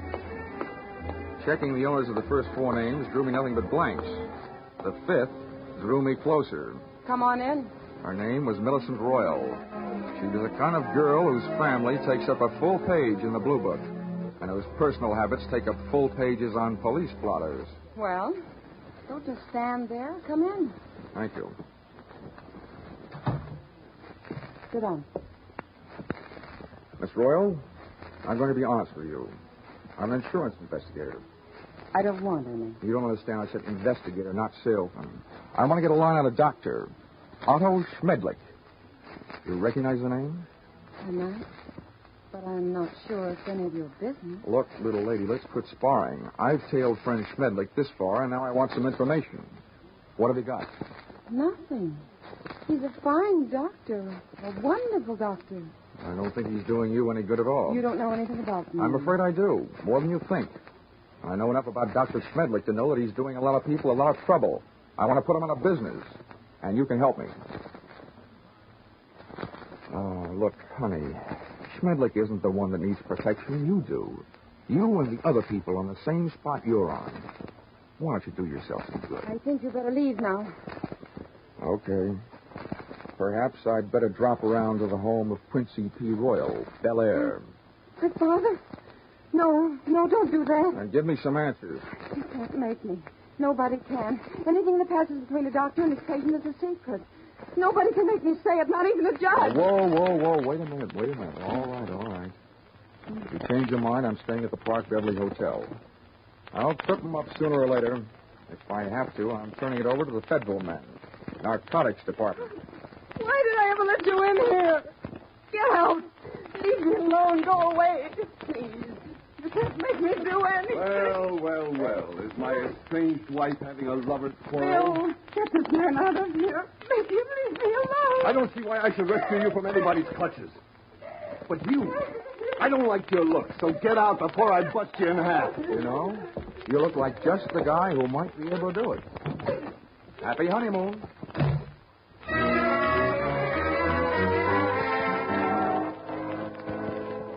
My hangover from Dr. Schmedlick's health cure hit me again as I hit the street. What I needed was a hot shower and a cold drink. After the water hit me in the face, and a trifle of the same hit the scotch in my glass, I sat down in the big easy chair in my room, posing for a picture. Johnny Dollar, lonesomest man in town. I was mixed up in something mighty big and mighty wrong, but something I couldn't as yet put a finger on. Up until then, I had to go on with ability, experience, instinct, all unacceptable to the police as evidence. I asked myself why I hadn't called the law and told them about my party with the lady doctor and the man nurse. Then I answered myself that if I did, I'd probably be the one charged with assault, battery, and whatever else they wanted to trump up. Again, it would only be my word against that of an established medical man and his doctor-type nurse. So I decided to leave Doreen and her monster-type nurse where they were until I could turn them over to the cops. 4 drinks later, I was beginning to realize that those kind of troubles don't drown easily. And then the phone rang. Yeah? Dollar? Yes, this is Dollar. This is Millicent Doyle. I want you to come over right away. Right away. Wait a minute. What's the matter? I changed my mind. I'll tell you everything.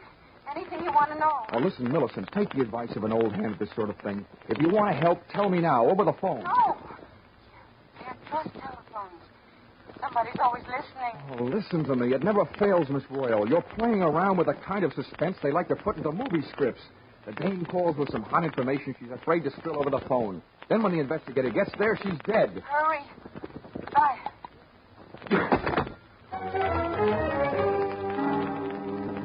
I went there. I was right. She was dead.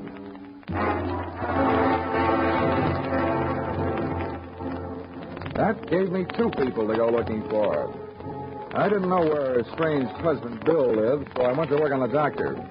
His all-night telephone exchange gave me the information that he had called in just before leaving the hospital on his way to the office and could be reached there in 20 minutes.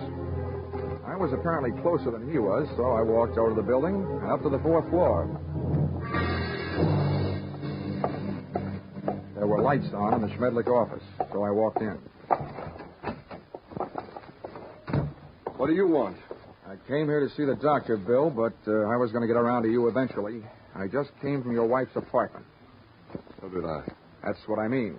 You've got some talking to do. I know who you are, but don't go getting any ideas. I didn't kill her. I loved her. It didn't sound like love when I met you in the apartment. We made up right after you left. I went out to get her something from the drugstore. When I came back, she was dead.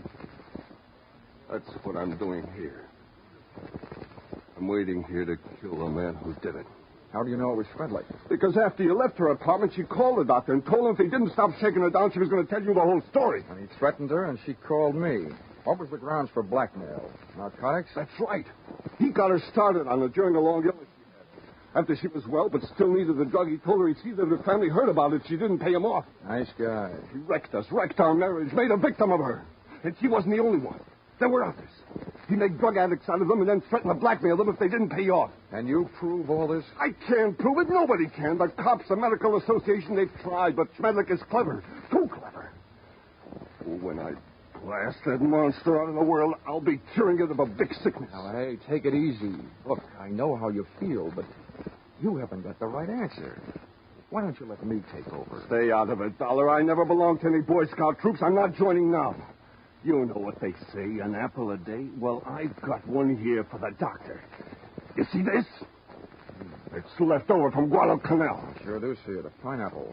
Army type. Hand grenade. Well, I'm going to feed it to him. Oh, Bill, now look, I know you're upset, but don't forget, those things were designed to take care of more than one man.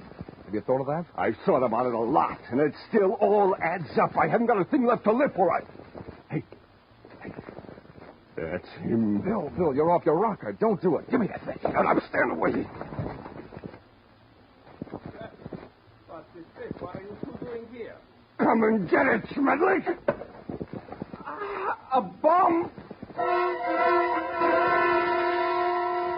Before the grenade could explode, I did. With one foot, I kicked Bill mightily in the shin bone. With a pin pulled, I only had about 5 seconds. I took 2 steps, and with the other foot, I kicked the grenade out to the corridor, then I hit the floor.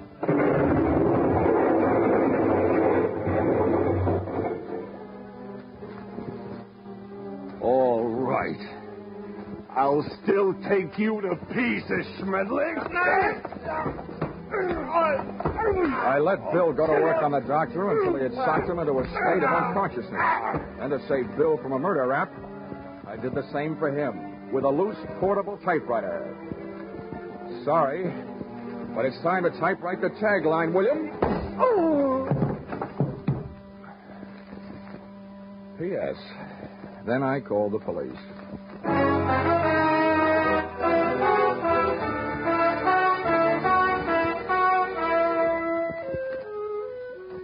Expense accounts, item 8.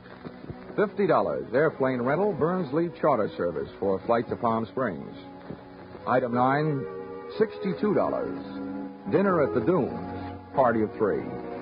Included in said party, me and Haig and Haig. Expense account, item 9, airfare Palm Springs to Los Angeles to Hartford, $244.04. Expense account total, $1,211.69. All that for getting rid of a doctor. And if you react the same way you reacted to my last expense account, it'll probably mean that you will be needing a doctor. Signed, yours, truly, Johnny Dollar.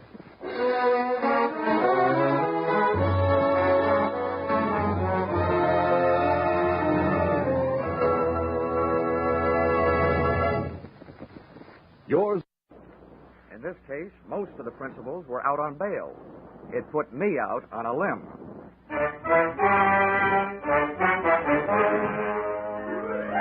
This is another in the adventures of America's fabulous freelance insurance investigator, Johnny Dollar, starring Charles Russell.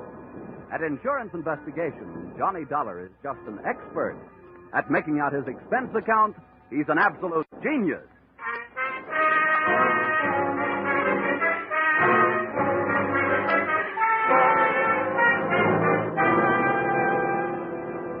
Expense accounts submitted by Special Investigator Johnny Dollar to Max Krause, Krause Bail Bond and Insurance Agency, New York City, New York. The following is an accounting of my expenditures during my investigation of 2 of your clients, or witness. Who's got the witness? Or, he said, give me liberty or give me death, and got both. Expense account, item 1. $1, 1 cigar, to replace the asphyxiating stogie you were smoking when you arrived, unannounced, at my Hartford apartment door. My name is Max Krause. Here's my card. Krause Bail Bond Insurance Agency, State, Federal, and Immigration. All forms of surety bonds and insurance. Got it? Yeah, I got it. Well, I got a job for you to the tune of saving me $50,000. Okay, you can come in. But you'll have to tie up that cigar outside. What's that? Yeah, better yet, give it to me. Hey. Thanks. Come on in.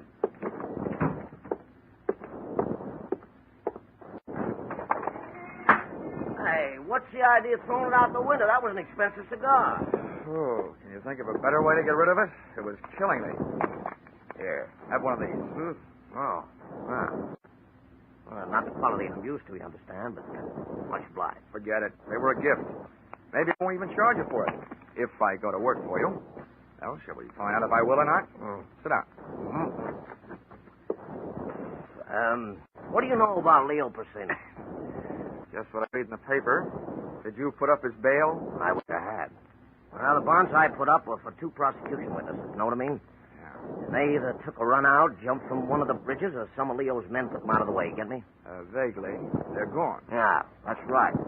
And unless I can prove they're dead or find them, you understand, before the trial, which is a week from today, I forfeit the $50,000. 25 apiece. See my problem? Yeah.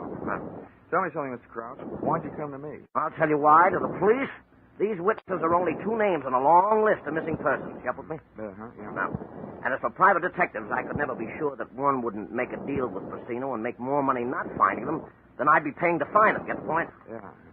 Well, what makes you think you can trust me? Well, you were mentioned by one of the insurance companies I sell for. They tell me that you're straight, except for padding your expenses here and there. Hey, now that's an insult. What's a little padding? I used to do the same with my old man when I was in grade school. That's kid stuff. You'll find out. What's that? I said I'll find out what I can. Who are these lost, strayed, or stolen witnesses? Nippy Carpenter's one.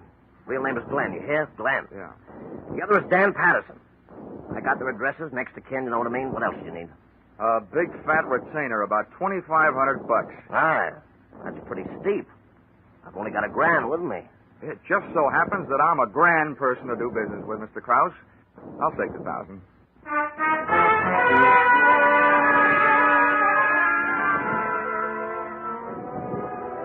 Expense account, item 2, $3.45. Train fare, Hartford to New York. A high wind and I hit the big city at the same time, 4 p.m. to be exact. So I set storm canvas and tacked crosstown toward 81st between Madison and 5th.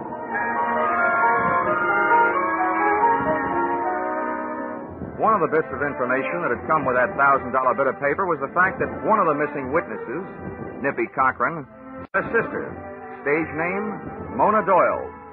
She'd been born in Hell's Kitchen, and she'd worked out her own little recipe consisting of brains, booty, and cheesecake to cook up her own version of heaven on earth, including angels, Broadway type.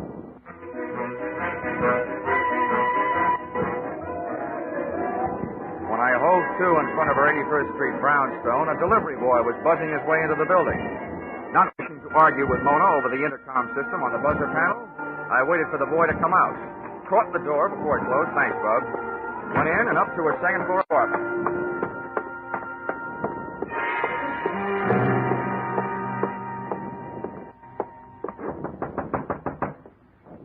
Yes? Who is it? My name is Dollar. You don't know me, but I have some news about your brother. Oh. Just a second, I'll let you in. Come in. Thanks. What's this news you have about Nippy? Oh, well, the guy who put up bail for him, Max Krause, has hired an insurance investigator to look for him. Oh? Well, what am I supposed to do about that? Asked me to sit down. I'm the investigator. Well, you're awfully clever, aren't you? No, I hire a couple of radio writers to work these things out for me. Well, please do sit down. Thank you. Why did you do it this way? Didn't you think I'd let you in if I knew what you were? Well, lots of people are allergic to what I am. Well, I'm not. That helps. Do you know where your brother is, Miss Doyle? No. Now, could I fix you a drink? Does that mean that this is the end of our little discussion? Mr. Dollar, I don't know where Nippy is, believe that or not. I haven't seen much of him the last few years. He doesn't approve of me, and I don't approve of him. But that doesn't make any difference. What does is that if I did know where you could find him, I wouldn't tell you. I don't hate him enough to kill him that way. That way? Are you holding out for a choice? Hey. That was a nasty thing to say. Well, that slap you handed me ought to make us even. Sorry. Don't you know what would happen if you found Nippy and brought him back? Well, I've heard that Leo Porcina has some quaint habits with people he doesn't want around. Something about wrapping their feet in a concrete block and lowering them into any handy river.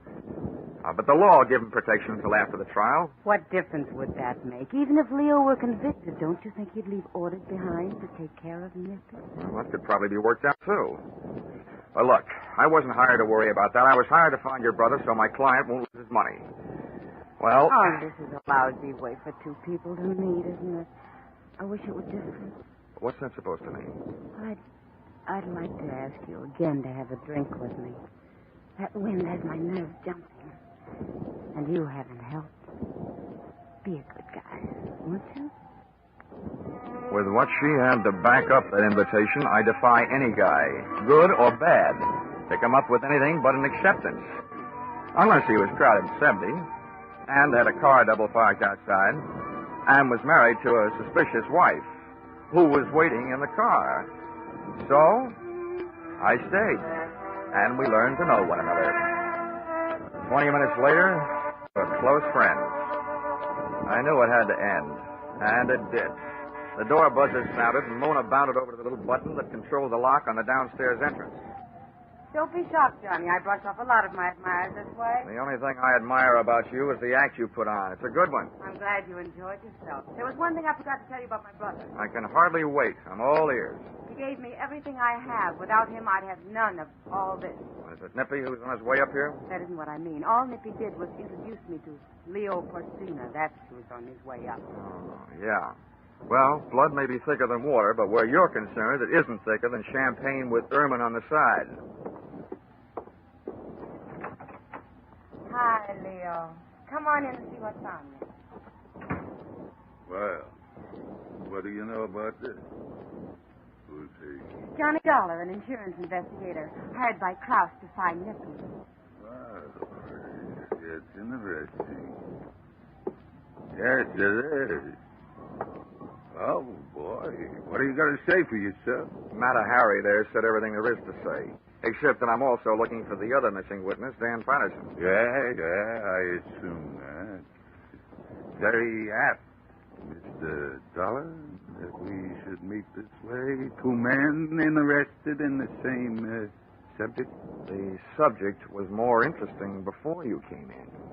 I'll ignore that. Natural. What I meant was that I, too, am quite anxious to find Nippy and Patty. Can I mix you a drink, Leo? No, leave us alone, Mona. Go in the bedroom. All right, Leo. And close the door, please. Now, man to man, Dollar, how do you propose to go about finding Nippy and Patterson? What would you suggest, Porcina? Dragging the rivers? Now, see here, Dollar, there's no need to take such a pessimistic view. I realize that an unfriendly press has endowed me with a reputation for violence. I don't deserve it. I hope you aren't bucking to be canonized. That's a picture, isn't it? St. Leo Porcina. Quite a sense of humor, Dollar. But my motive are honorable. I'm not afraid of the testimony of those two men. I want them back because their disappearance makes it look bad for me. It's the kind of thing that sways public opinion. I got nothing against them. I'll believe that when I see the three of you enjoying a nice friendly game of billiards. Well, have it your own way. I thought we could form a combination, you and me, to find the boys. But a combination's no good if I trust you and you don't trust me. Go ahead, Dollar. Bullet through alone. And good luck to you. Thanks, Leo. I've enjoyed your pack of lies no end.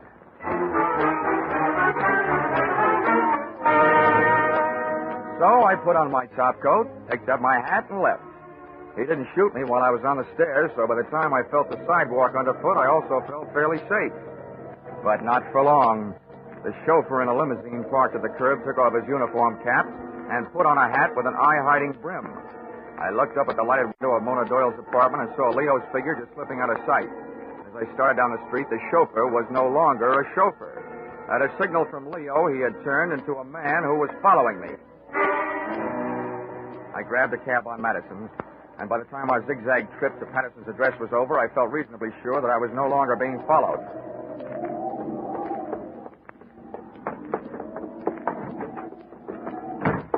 The hall was like a mine shaft and smelled worse. 4 doors down on the right, I found the number of Patterson's apartment. Come on in. The man who bid me enter was still wearing the hat with the eye-hiding brim. But something new had been added to his right hand, .45 caliber. Leo Porcina's chauffeur hadn't followed me to Patterson's address. He beat me there. Close the door. I don't like to ask foolish questions, but what are you doing here? I live here. Or I did. Oh, Patterson. Oh, great. I'm looking for you, and the way I do it is to try and get away from you. Take the lid off your right hand, will you? I want to talk to you. Sure, but not here. Let's go someplace. For me, that someplace was out. But before I got there, I had time to pass myself a question. What better place for a missing witness to hide than the employ of the guy he was supposed to testify against? Then I found a hiding place of my own. It was nice and dark, but the only person I was hiding from was me. Johnny Dollar, America's fabulous insurance investigator. Fabulous indeed.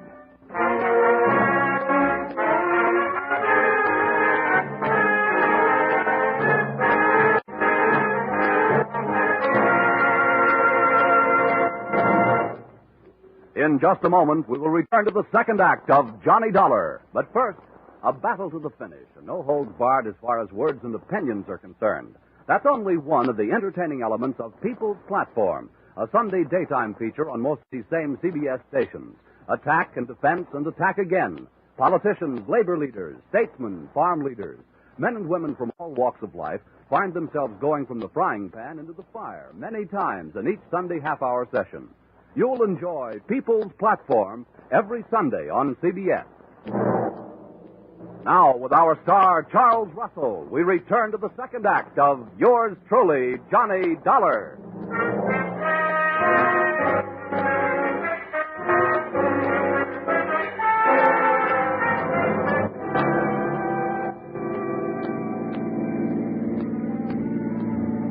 When my brain started to trip back from unconsciousness, I thought at first I had passed out in one of the tunnels. The air, what there was of it, was thick with the smell of burned gasoline. It was still dark, and it seemed like cars were going past me without headlights. Then I noticed that the tunnel was moving. It took me a long time to figure out that meant it wasn't a tunnel. It was a car, and I was on the floor in the back seat with a blanket covering me. It took two hands and all my strength, but I managed to lift the blanket away from my face. The first thing I saw was one of those old-fashioned speaking tubes that sometimes are used between a limousine's rear and driver's seat. It was hanging down, the mouthpiece a few inches from my head. But what was coming out of it was not noise, but that smell of burned gasoline, carbon monoxide. I didn't have to try them to know that all the doors were locked from the outside and that all the glass was unbreakable. From there, it took me only one short mental step to realize that speaking tube was connected to the exhaust pipe, and I was in the process of being executed in laughing Leo Porcina's private gas chamber. There's nothing so exhilarating as being slapped in the face with death. I wrestled a handkerchief out of my breast pocket, twisted it up into a stopper, jammed it into the tube, and clamped my hand over the mouthpiece. It didn't help the air any, but at least it wasn't getting any worse. Then I settled back to wait, trying not to breathe.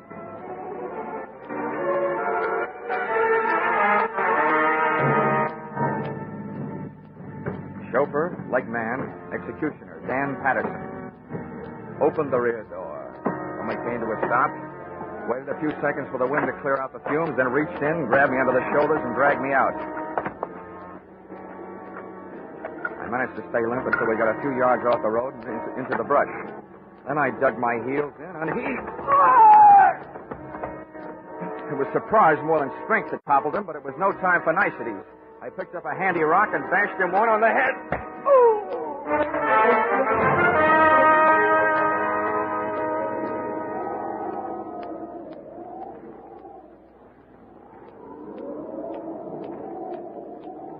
Oh, come on, Danny boy. Get with it. You'll catch your death of cold lying on this damp ground.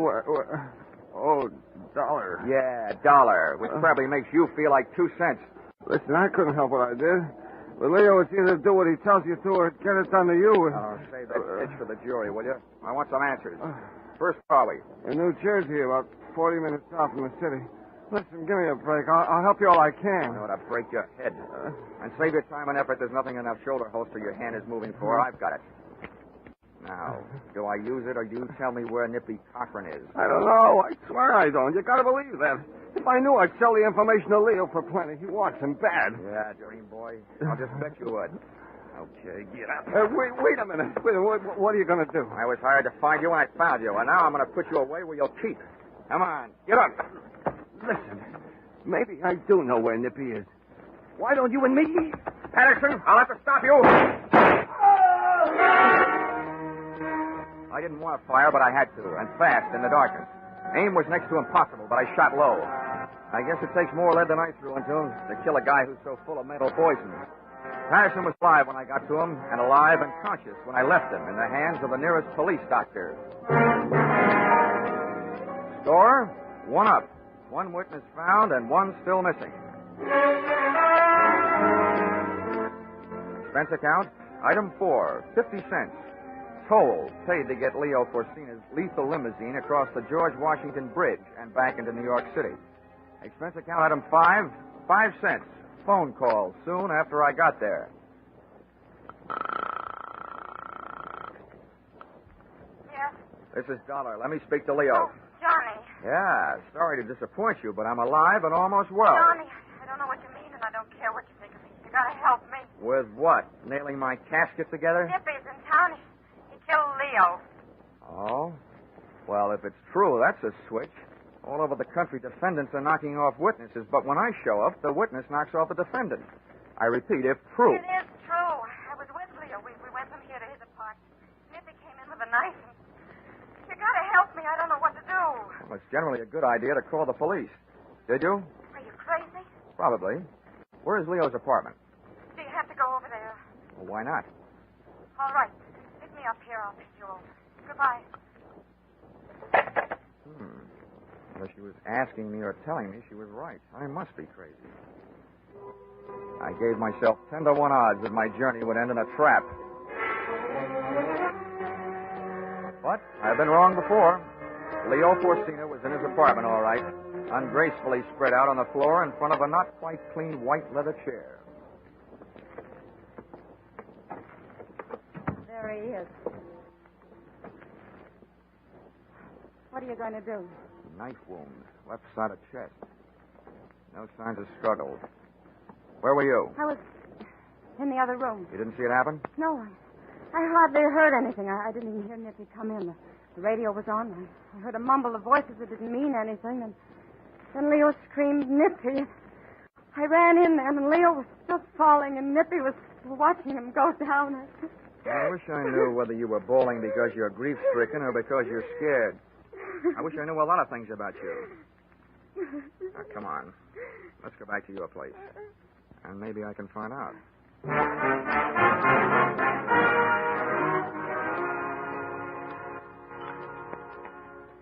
Here you are. Johnny Walker for Johnny Dollar. Oh, thanks. Would you also say it's Johnny on the spot? I don't know why I thought I had the right to ask you to help me. Well, I didn't have anyone else to turn to. Oh, you ought to improve your dialogue. I'm not trying to be clever, Johnny. I'm petrified. Nippy knows they saw him. I'm the only one that saw him. If you could just stay with me until I could get out of town until this is cleared up. If I could keep my eyes closed, I'd say you weren't worth it. What you're trying to tell me is that you're afraid Nippy will show up with his dandy little carving set and go to work on you. Is that it? It's an awful thing to say about my own brother, but that's right. I'm afraid he'll kill me. He hates me. He blamed me when Leo kicked him out of the combination. Was he right? Of course not. I couldn't make him believe me. He swore he'd pay us off, and he did.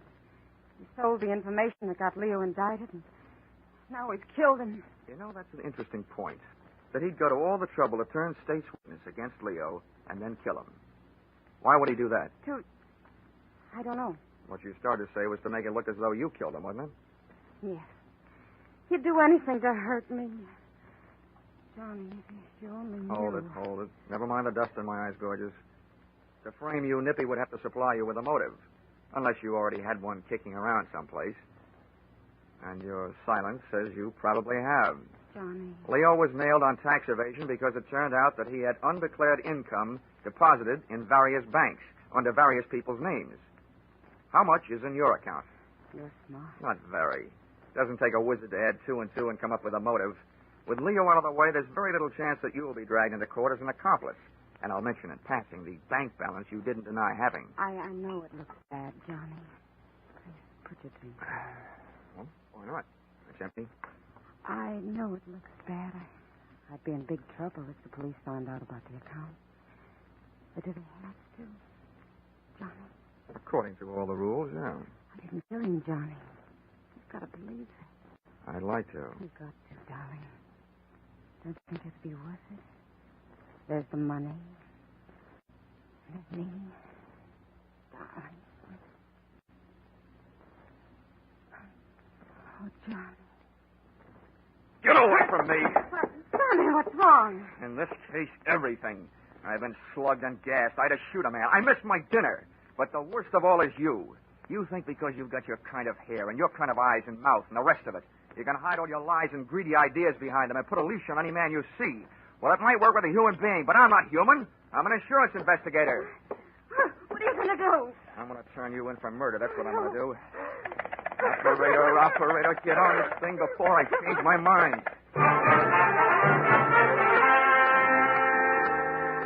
Mona didn't really turn on the tears until two men from homicide took her and tucked her into a squad car. And I didn't warm up to my story until the press arrived.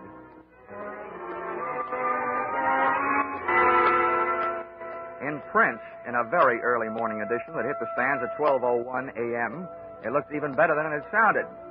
Headline, Insurance Investigator Records Confession of Murderess. Lead, Police, late last night, booked Mona Doyle for the murder of Leo Porcino, racket boss. In an exclusive statement, Johnny Dollar, Hartford, said he was able to record the voluntary confession of the shapely knife killer by means of a tape recorder and a microphone concealed beneath a sofa, thus lifting the suspicion from her brother, Glenn Nippy Cochran, who has been sought for the slaying. The wind was dying, and so was I by the time I got back to my hotel, after making one stop at an all-night drugstore for expense account item 7, $1.79 adhesive tape, which might be classified as an odd item, since I didn't, as yet, have any broken bones.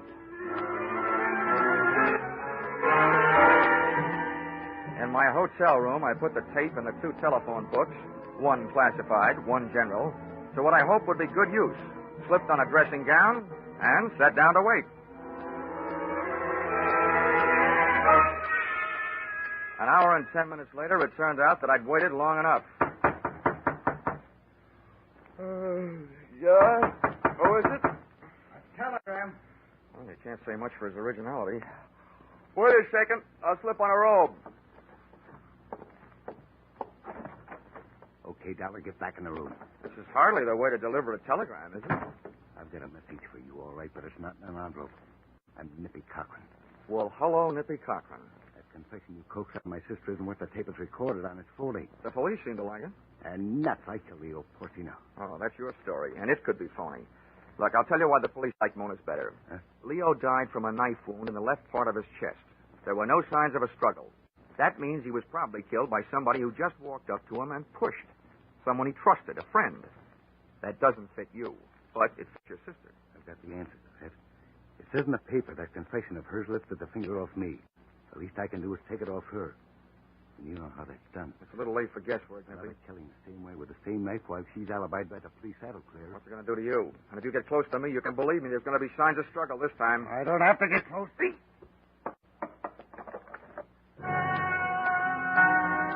The knife came from the usual place in his collar behind his head.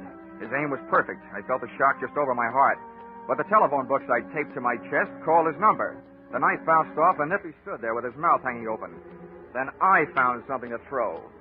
Something I could aim just generally. A chair. He stumbled back from the impact, and before he could collect his wits or his balance, I let him have a barrage.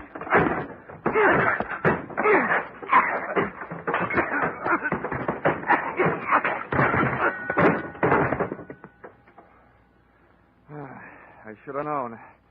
A bail bondsman doesn't know the right people.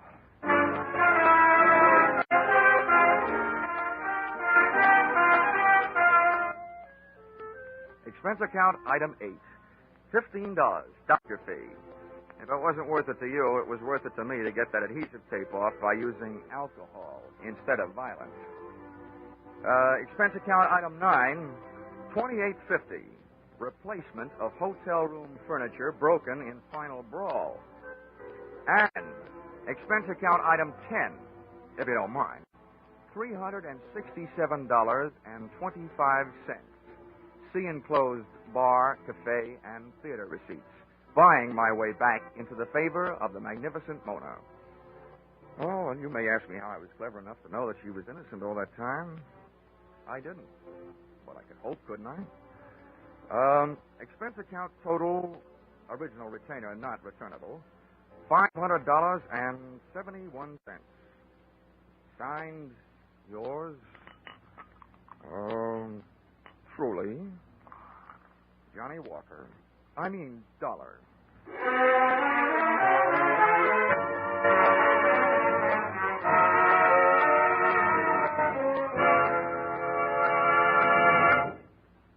Yours truly, Johnny Dollar, is produced and directed by Gordon T. Hughes and stars Charles Russell. Script by Paul Dudley and Gil Dowd. Featured in the cast were Ed Max, Paul Dubov, Sidney Miller, Jim Nusser, and Georgia Ellis. The special music is written and conducted by Wilbur Hatch.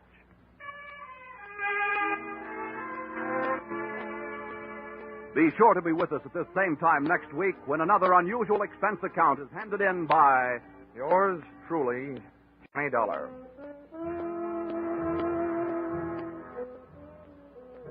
It's fascinating, it's challenging, it's something unusual in radio fare. Yes, that's what folks are saying about CBS's popular Sunday program, Invitation to Learning. You'll renew old acquaintances in literature. You'll make some exciting new ones when you make a Sunday afternoon listening habit of CBS's Invitation to Learning. Remember the time every Sunday afternoon over most of these CBS stations. Stay tuned now for Vaughn Monroe and his Caravan. They follow immediately over most of these CBS stations. Paul Masterson speaking. This is CBS, the Columbia Broadcasting System.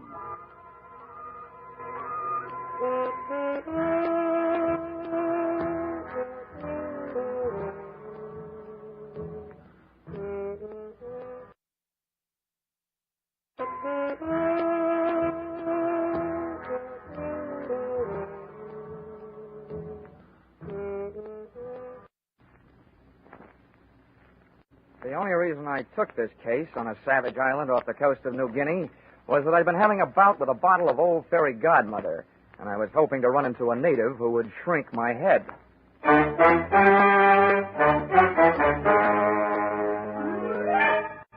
This is another in the adventures of America's fabulous freelance insurance investigator, Johnny Dollar. At insurance investigation, Johnny Dollar is only an expert. At making out his expense account, he's an absolute genius.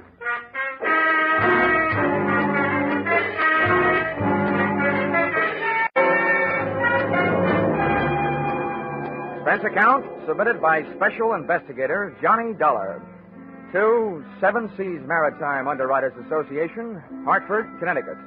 Attention, Enos McCardle, General Manager.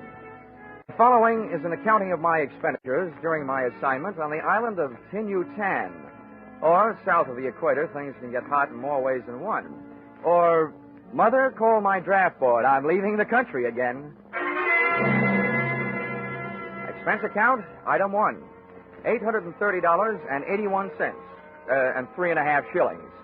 Airfare, Hartford, Connecticut, to Port Moresby, territory of Papua, island of New Guinea. It's a long trip, brother. By the time I got there, I felt that my spine could use a new seating arrangement. Expense account, item 2, $36.80. New outfit consisting of bush jacket, linen shorts, and a pith helmet. Item 3, 2 bits. To street beggar regarding location of building in which was situated the Port Moresby branch of the Seven Seas Maritime Underwriters Association. Oh, him, long house, him, long white fella. Little way, big bed, money. You catch him sleep alongside, hurry. You hear Joyous, big fella buckets, you fight him cry. Him, long house, belong from there, no? No. Thanks a lot. I'll go look it up in a telephone book.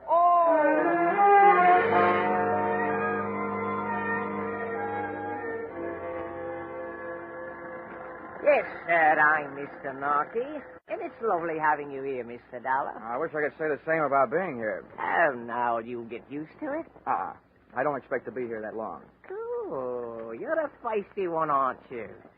You have a very large job to do. Mm-hmm. Let's just say I'm usually very lucky. Look, first, let me tell you what I've been told so far, and then if I've left out anything, you fill me in, okay? That'll be ticky-boo, Mr. Dollar. Your company issued a group insurance policy to the Grand East Development Corporation in the United States. Now, that company used $50,000 life insurance policies as part of the inducement to get executives and divers for their furling fleets. That's right. Well, about a month ago, they got word that the bodies of 2 of their 6-man crew on the island of Tinyu-Tan had been found hacked to pieces. The other 4 men were missing, which adds up to a possible insurance payoff of $350,000. That's what I'm doing here, and that's all I know. Well, that's all there is to know. Oh, dandy. Has anybody done anything? What about the police? Oh, they got their own troubles right here in the port. And as for the government officials, they'll look into it the next time around. Should be in about 90 days. Oh, fine. That leaves you. What have you been doing to earn your money? Waiting for me? Well, you could put it that way, Mr. Dollar. Why haven't you gone over the 10U10? Well, now you might say that I'm just not a man of great courage, eh? Hey, but say, I can help you to get there. Oh, thanks. Heaps.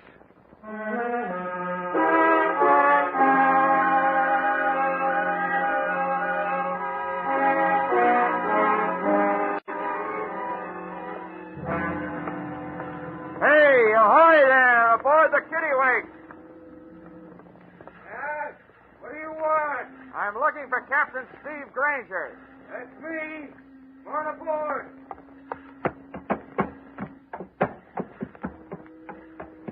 Captain Granger, I'm Johnny Dollar. Pleased to meet you. Mr. Narkey of the Seven Seas Maritime Underwriters tells me you might be available for a charter job. Where to? 10U10. Well, I guess so. Now, this is a big boat. It'll cost you big money. Narkey says your prices are fair. When do we leave? Tide'll be ready by 5. I can't be 2. Good. I'll go get my toothbrush. Good. And since you're going to 10U10, you might also bring one other thing. A 45. The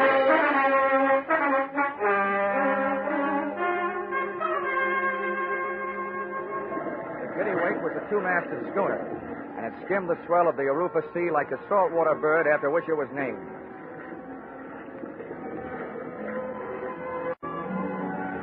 I guess I'm like most guys. When I'm standing on my sea legs, I suddenly feel like a giant, standing alone against the world. Romance is no longer a sleazy blonde in a tinny bar. All of a sudden, it's all stars and sky, horizon. When the wind and the water start to sing their song to me, any bad in me decides to reform.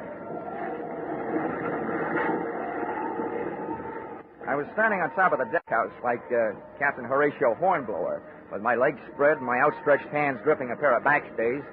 Or at least that's what I think they were.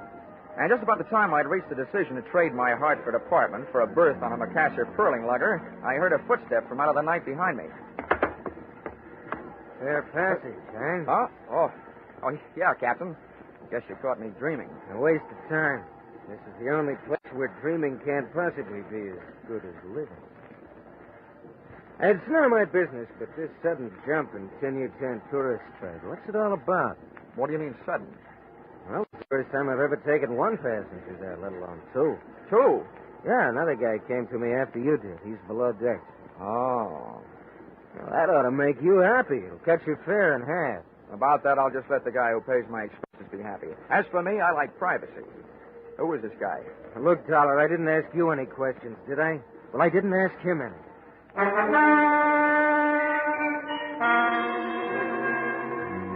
In my racket, coincidence is just another name for trouble. I wanted to get a look at and trade some words with my suddenly acquired fellow passenger, but he wasn't having any. He stuck to his cabin, claiming seasickness. However, from the native galley boy, I learned that he was eating like a horse, which in my book was a new way of being seasick. I borrowed a copy of Western Story magazine from the skipper, crawled into my bunk, and let the Kittiwake rock me to sleep.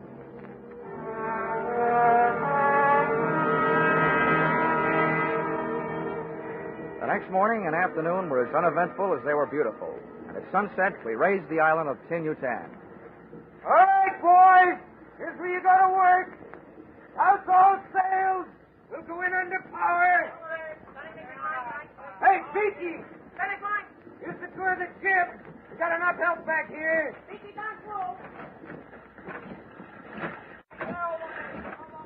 Hey, flake that line. Don't leave it just lying in a big heap. All right, start the engine.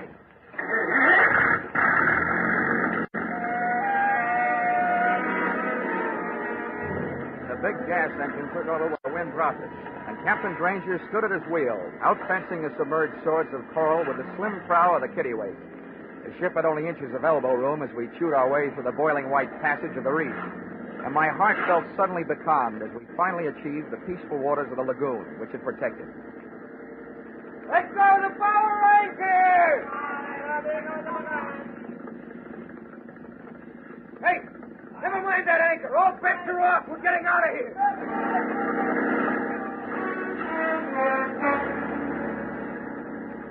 Captain Steve Granger looked like a hard man to scare. What I saw up ahead on the beach would scare a hard man.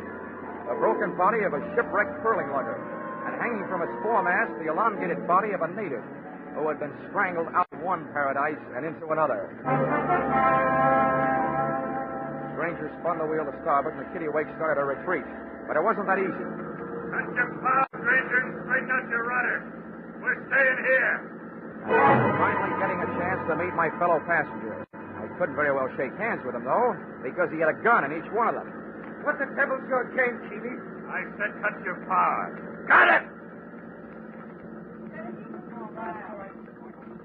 Keep that crew of Kanakas up forward. If you don't, we could use a few less natives around here. Hey, by the clock, Use English! I want to know what you're telling them. You, Dollar, get back there by the wheel. Keep your boys back there, Granger, I warned you. All right, you think I won't call your bluff? You got guts. No, I'm native, you ugly pig. You can't stop the other two, I can. Now, maybe you'll tell me what you were saying to them. I told them there was a crazy man aboard and to go over the side. They decided to protect me. They didn't make it. Now lay this rowboat in close to the beach and drop your hook. We're staying.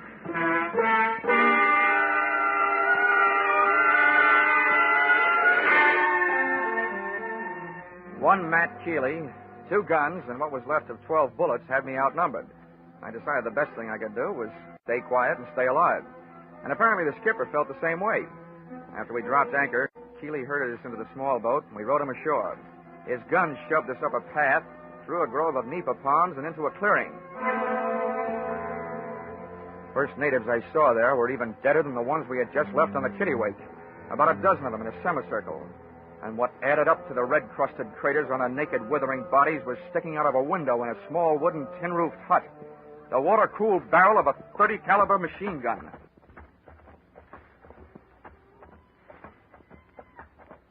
South Sea Island magic, huh? Oh, I heard you were a wise guy. Well, that can be changed. Now, come on, inside, both of you.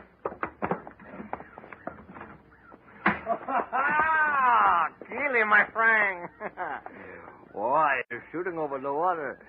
What's the matter? Big trouble you have getting here? Yeah, no, Porter's little one. This big blonde guy's the skipper. We got his boat, and it's a good one. Ah. This other one, he's an insurance investigator. Oh, see. Yeah, Portez, I'm your new nursemaid. The insurance company sent me out here to look you up and take care of you. I hope I get around to it. My way. Hey, Keely, what's that you say? You got my boat. Yeah, don't worry, big boy. We're going to pay you for it. We might even go as high as $500. Well, that's great. It's only worth $50,000. Oh, having 500 alive is better than 50,000 dead, my friend. What's your pitch? Yeah, simple. We want off this island. We got a long way to go. Cortez, me, and the native girl. She's in the next room. We may have to stay at sea for a couple of months. Not on my ship. Use your head, you won't get hurt. Now. Hey, you woman. Get back in there. No, I did. Really, put her away. Keep her out of here.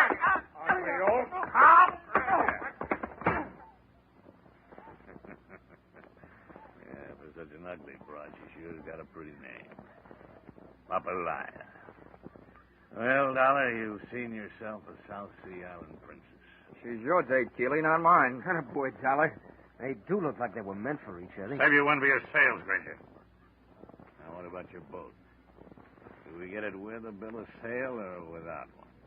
Either way's all right with me. If you'll take what goes. With Cortez out of the room with Nature Girl, Granger's move looked like a good one. I was halfway across the room to make it 2 against 1 for the right side when the odds snapped back to even money again. Cortez came rushing back to join the fray, and he started fighting when he was 5 yards away. Just about then, Nature Girl came charging out of her quarters, swinging a chair over her head. I just got in position to shoot a right hand at Keely's chin when another shot from Cortez's gun put me strictly on my own. Caught Granger square in the forehead, and he went down without a sound. I had time for one more try. Keeley's chin telegraphed a knockout message. Da-da-da, da-da-da, KO, back up my arm. But something was wrong. Oh! I passed out.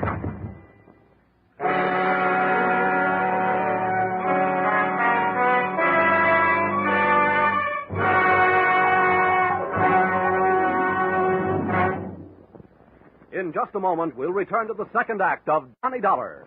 But first, 50,000 or more, always in the jackpot on Sing It Again. Music by Gene Autry and Vaughn Monroe. Music and thrills with Gangbusters, Philip Marlowe, Johnny Dollar, and Danny Clover, the Broadway cop. That's the one-way ticket to top fun on most of these CBS stations every Saturday night.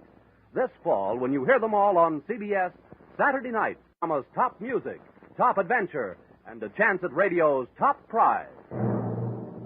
Now, with our star, Charles Russell, we return to the second act of yours truly, Johnny Dollar.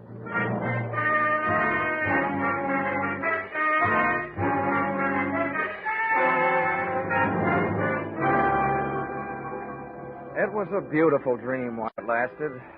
It wasn't night, it was morning. I was in a hammock slung between two banyan trees, framed in hibiscus bushes. Someone was bathing my face with a cool, damp, gardenia-scented cloth. A tame parrot was feeding me toasted pumpkin seeds. As a smooth-skinned, soft-skinned, cafe au lait-skinned, half-caste, and all-woman-type girl gazed into my eyes and cooed softly in my ear. This doll would make Dorothy Lamour look like an Irish washerwoman, and the boot she was wearing a shorts around. Oh, poor man. Please to wake up. Hey, it wasn't a dream. It was really happening. Everything was there. Oh, but the parrot and his lousy pumpkin seeds, and who needed him? Oh, poor man. Please to wake up. Oh, where am I? Studio One? Huh? Who are you? I thought you were talking in my sleep. I am Punta. Oh, this is awful. Awful? Yeah, this all reminds me. My copy of Tales of the South Pacific is 17 days overdue at the Hartford Public Library. How? Forget it. Where am I? What am I doing here? And who are you? I am Punta. You were brought here by the Princess Papalaya from the village Great Death. Oh, well, that place isn't hard to remember. Wish I could forget it. The princess! The one with the droopy ears, the long feet, the flat nose, the pot belly, the bad complexion, and dirty hair? Yes, she is it. She's a doll. Last time I saw her, she was swinging a chair at my head. Oh, no. She hit other fella on head after he hit you. She saved you. She like you. She tell me save you for her. Oh, what a way to die. Why didn't she hit me over the head with a chair? Say, you speak pretty fair English. Where'd you pick it up? My father was Chinese merchant on island of New Guinea. Same time as the war. You like GI? I certainly do. Sorry I didn't bring a Hershey bar. But tell me, why did the Princess Papaya, whatever her name is, why did she save me? I tell you. She like you. Oh, stop saying that. All I want to know is, what was she doing with Keeley and Cortez? You know Keeley and Cortez, don't you? Yes, I know them. They bad. I work in village until they make the Great Death. They kill all their friends and many natives. They bad. Oh, now we're getting somewhere. What was that all about? They die for pearl here for a long time. The native boy, they do not like these men. They do not dive anymore. So these bad men steal all pearls first. Then they steal princess to make boy dive some more. Oh, kidnap, ransom, more pearls? What is this? Ransom? Oh, that means they'll hold the princess and won't give her back until they get what they want. Oh. But, Dream Girl, for me, a scheme like that wouldn't work with a gal like you. No, just holding you would be getting what I want.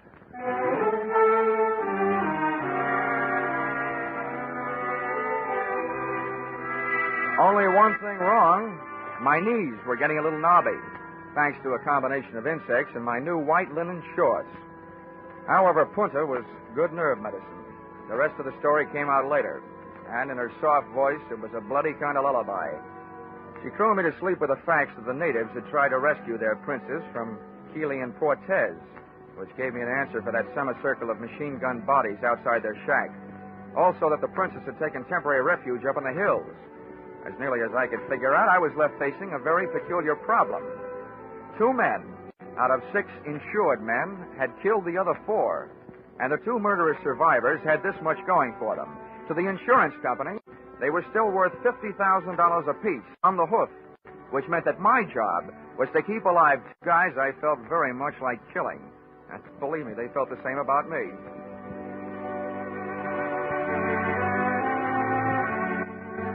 And with these beautiful, happy, restful thoughts, I left the call for darkness and went back to sleep. And who do you think I wound up with in my dreams? That hokey old parrot and his lousy pumpkin seed. Johnny, it's time to get up. What? Oh. Hurry from your sleep, Johnny. There is more trouble.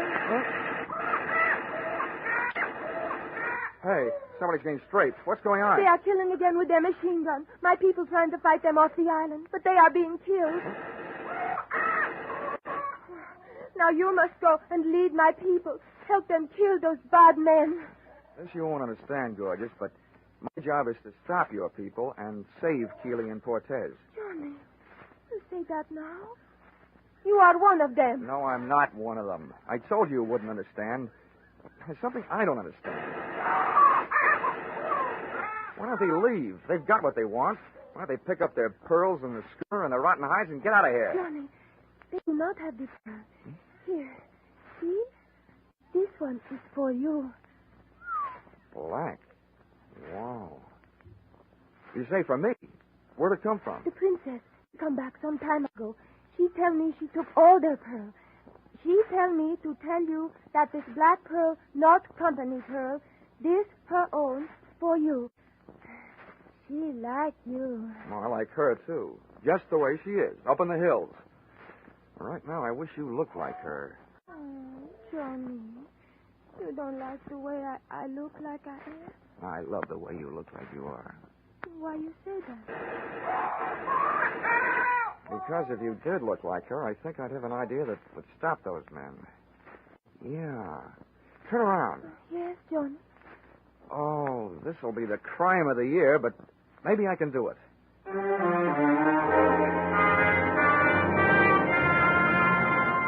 And I did. I gave Punta a thorough loss of beauty treatments. With the help of padding, dye, mud, and other jungle cosmetics, I had, at the end of an hour, a reasonable facsimile of Papalaya, the unprettiest princess in the history of royalty. I briefed the suddenly uglified Punta on what she was to do and had her lead me most of the way back to the fortress shack and the clearing. She put a few words on the jungle grapevine, and by the time they reached the end, the native side of the battle, the home team, ceased activities. Hey, Keeley! Cortez! Time! Cut! Hold it! There's nobody here to shoot at but me, and I want to talk. Stay where you are, Dolly. Don't move. Shoot at anything we hear moving. Brother, we're getting so we can play this thing by ear. Yeah? Close enough? See what we mean? Now, what do you want? The princess has the pearls, and I've got the princess. I want to make a trade. What kind of trade? You get the princess and the pearls. We get rid of you. All this killing stops, and you're alive. We're supposed to believe you got the princess? You don't have to, but here's something you can believe. You'll never get it this way. Sooner or later, you're going to run out of ammunition or food or water or everything at once. We still don't know you got the princess.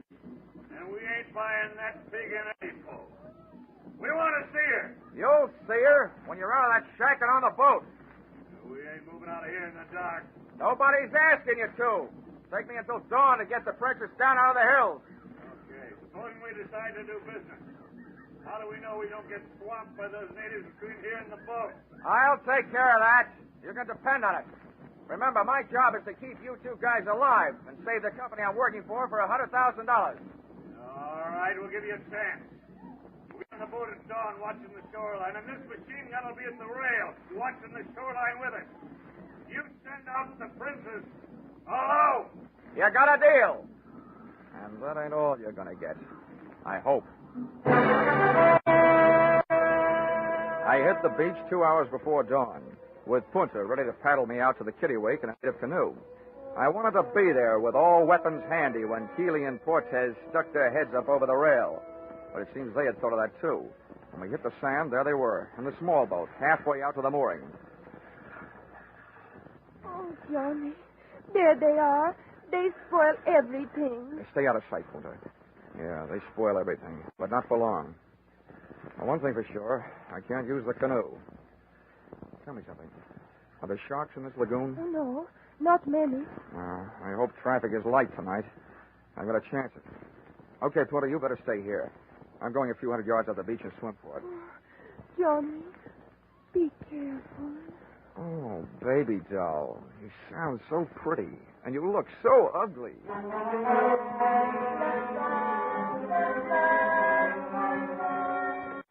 The water was warmer, and the pool at the Hartford Y. Certainly not as much fun. I spent most of the trip trying to keep from splashing and watching for shark rudders around me. That was good in a way. Helped me forget that I don't swim very well. 45 minutes later, I was still half alive, looking for a handhold on the slimy waterline of the Kittiwake on the seaward side. And there I stayed for the next hour and a quarter, listening to Keeley and Cortez on the other side of the boat, nursing their machine gun and waiting like I was for the dawn. Okay, Cortez, clear your gun. Canoe's pushing off from the shoreline. I say that. Put the glasses on it. We don't cause no mistake. Is that a free fish? Yeah, wait till I get her in focus. They'll tell me. These glasses will bring in every line in their fat, ugly face. Those glasses brought something else, if they were that good. A hop on my heart, a lump in my throat. I had to move faster than I figured to. I had to get into action while their attention was all on the approaching canoe, and before they discovered that its passenger was not the princess, but her stand-in, Punta. I grabbed the gunwale, then the rail, cursing every drift that splashed back into the water off my body. I went slipping and sliding and rushing across the deck. Keeley was leaning forward, looking through the glasses, thighs against the rail, so I hit him first, sent him flying over the side.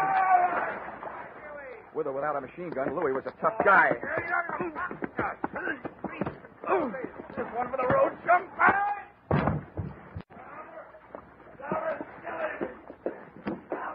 I turned around to see what had to be done to take care of Keeley and saw that it was already being taken care of by a canoe paddle in the hands of an irate dame.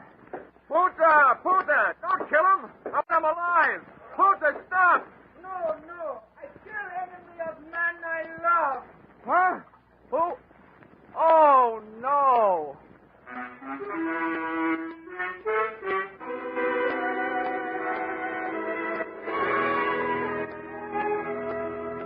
Princess Papalaya had pulled a rank on Punta and demanded that she be the one to come out to the ship in the canoe.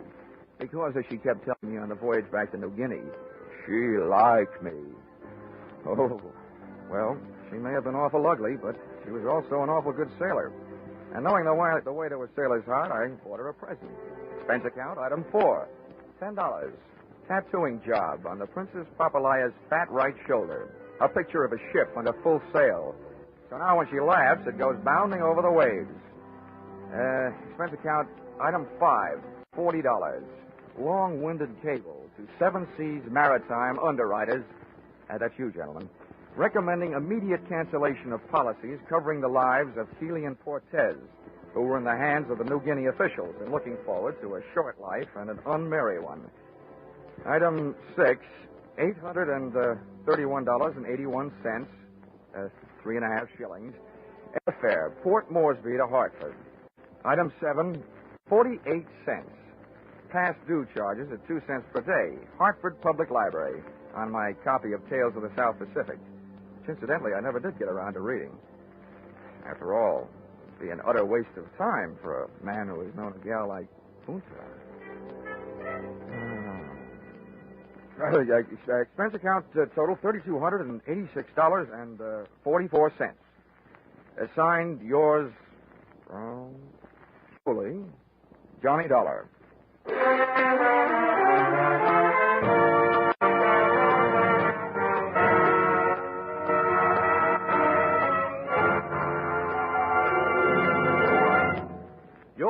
Originally, Johnny Dollar is produced and directed by Gordon T. Hughes and stars Charles Russell. Script by Paul Dudley and Gil Dowd. Featured in the cast were Mary Shipp, D.J. Thompson, Tom Holland, Clark Gordon, Willard Waterman, and Larry Dobkin. The special music is written and conducted by Leith Stevens. Your announcer is Paul Masterson.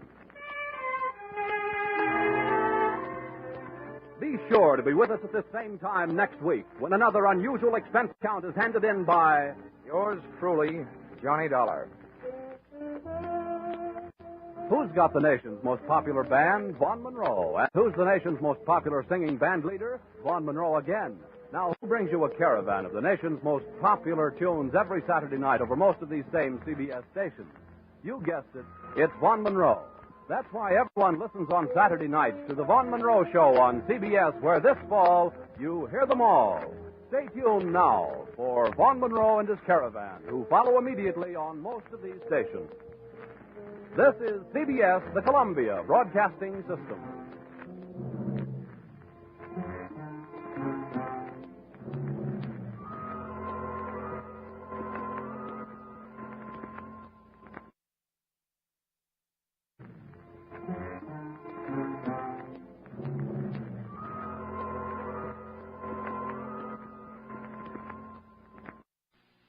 The most popular sport on Boston's Charles River is rowing in one-man sculls.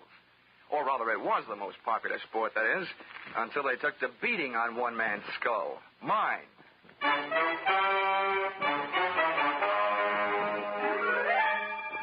This is another in the adventures of America's fabulous freelance insurance investigator, Johnny Dollar.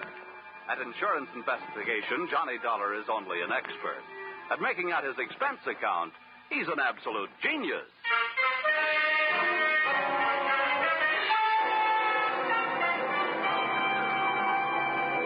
Expense account submitted by Special Investigator Johnny Dollar to Miss Melanie Carter, Pinckney Street, Beacon Hill, Boston. The following is an accounting of my expenditures during assignment as your representative, investigating list of your relatives who might be interested in murdering you for your insurance, or who'd like to rock the old doll to sleep, or the unnice niece and the charming young rat who put the few in the word nephew.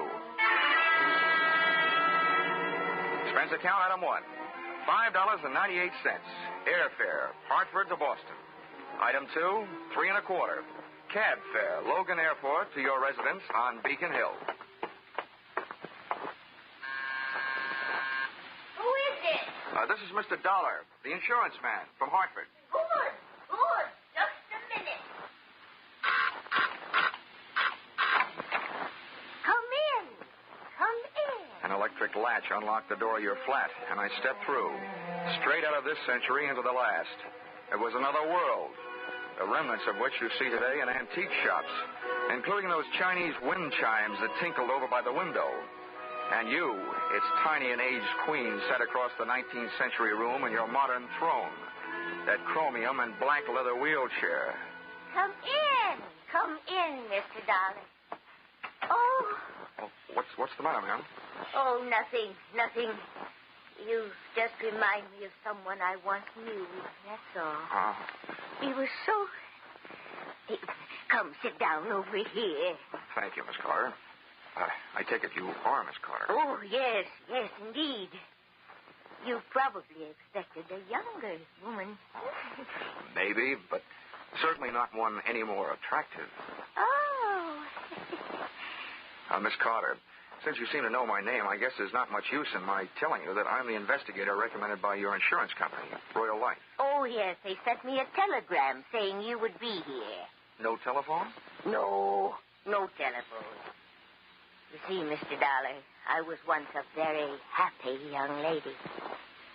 Yesterday was very good to me. Today and tomorrow, who knows? And why take chances? What little life I have left, I want to enjoy. That is why I've sent for you. You mean somebody told you I was an early American insurance investigator? No, my dear. It's just that experience is such a good teacher. Mr. Dollar, many years ago, my husband was murdered for his insurance money by his very own brother. Would you hand me my smelling salts, please? Yes, certainly. Here you are. Well, fate was very quick in passing judgment on the case, because the brother was killed by a runaway horse as he was leaving the scene of his terrible crime. I not only received my half of the insurance money, but also the half that would someday have gone to him. Oh, and now you feel that your life may be in danger for the same reason. Oh, well, whether my life is actually in danger is not the most important thing. It is my mind that is in danger. The beneficiaries to all of my insurance, and as the company may have told you, it is a lot of insurance, are my niece and my nephew, the children of that murderer. See, I adopted them after their father's death. Oh, bad blood is bad blood, Mr. Dollar. And I want you to make sure that I am not engulfed by it. So, with the two names and addresses you gave me, written in your precise copperplate handwriting, I set out to give the once-over lightly to the two people you were afraid might someday give you a once-over not so lightly. Move number one. A quick trip up the financial pathways worn bare by credit bureaus, income tax investigators, and other types of snoops. I learned that thanks to your generosity, both your niece and your nephew had just enough to live graciously on, and thanks to your frugality, no more. Move number two. A quick trip to Cambridge, the address of your nephew, Chalmers Carter. A stylish fire trap near Harvard Square. A maid let me in and summoned her mistress. Her entrance was announced by the jangling of a stack of bracelets and bangles running up her arm. So sorry to keep you waiting, darling. What was it you wanted? How do you do? Mrs. Carter? I am. And I'm Crystal Carter. Of course. Oh, I say that's a beautiful suit you're wearing. Not Boston, I can tell. No, New York. $185. Huh? Right off the racks. Mrs. Carter, the maid tells me your husband isn't at home. Oh, no. He isn't? Well, when do you expect him back? He always calls me before he comes. Why? I want to talk to him. That's why. Business, you know, that old stuff. Oh, business. Who can have any fun business? Who are you, anyway? Sit down. I'm a guy who suddenly knows what the old-fashioned Iceman must have felt like. Huh? Oh. Who are you, I ask? Mrs. Carter, I am what is known in the investment business as a finder. My job is to find money for people who have bona fide projects, but who are short on cash with which to develop them. Oh, that sounds like a lovely job. It is when you find the money. You work on a percentage. Now, right now out in California, there's a little man who some time ago bought a lot of oil rights covering a big piece of property. It's right near Newhall where there's been a lot of gushers coming in. He's got the property. I'm looking for the money with which to develop it. I hoped your husband would be interested. Oil? There's a lot of money in oil. Well, of course he's interested. I'll call him right away. Before you do, maybe I'd better tell you. What I'm looking for is a lot of money. Uh-huh. So unless your husband has a lot available, it'll be no use. Well, he can get it. I'm sure he can get it. He's often told me all I needed was one big chance. Maybe this is it. I know where to reach him on the phone. Where can he reach you? The chance to make a lot of quick money melted the love light right out of Crystal Carter's eyes. And if anything, the money look that replaced it was even wilder. She moved fast. By the time I got back to my hotel, there was a message there telling me where I could find her husband, Chalmers. And her directions took me back into a taxi, back across the Charles River, and move number 3 to the Bayshore Trotting Club, a fancy little track where millionaires who like the smell of stables see how fast they can make horses trot. Chalmers Carter was up there among the rest, in spirit if not in prosperity, sitting in a low-flat grandstand watching the afternoon workouts, knowingly holding a stopwatch in his hand and keeping one eye on a blaze-faced filly who was kicking up the dust in the racing oval and one ear on me. And his You may or may not know, Mr. Carter, the best thing about an oil investment, the first 27% of your income from it is tax-free. What? Say that again. That's right. The first 27%, tax-free. Dollar, just how much money do you need? About 120,000 should do it. 120,000, huh? All right, I'll see what I can do about it. What did you say about 120,000, Carter? George. When you get your hands on 120,000, Chalmers, don't forget the 500 you owe me. Move number 4. A quick trip back across the one more river I seem to have to cross, the Charles, to a pompous little apartment on Bay State Road, where I found your niece, Sophia. Very pretty, but very stuffy. Your proposition interests me. However, I would naturally first have to check everything very closely with my business advisor. Oh, naturally.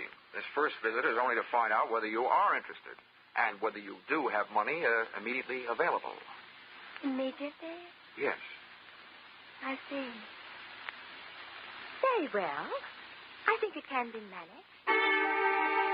Then, having made those moves, I was in a hurry to move you out of the way, which led me straight back to your flat on Pinckney Street, Beacon Hill.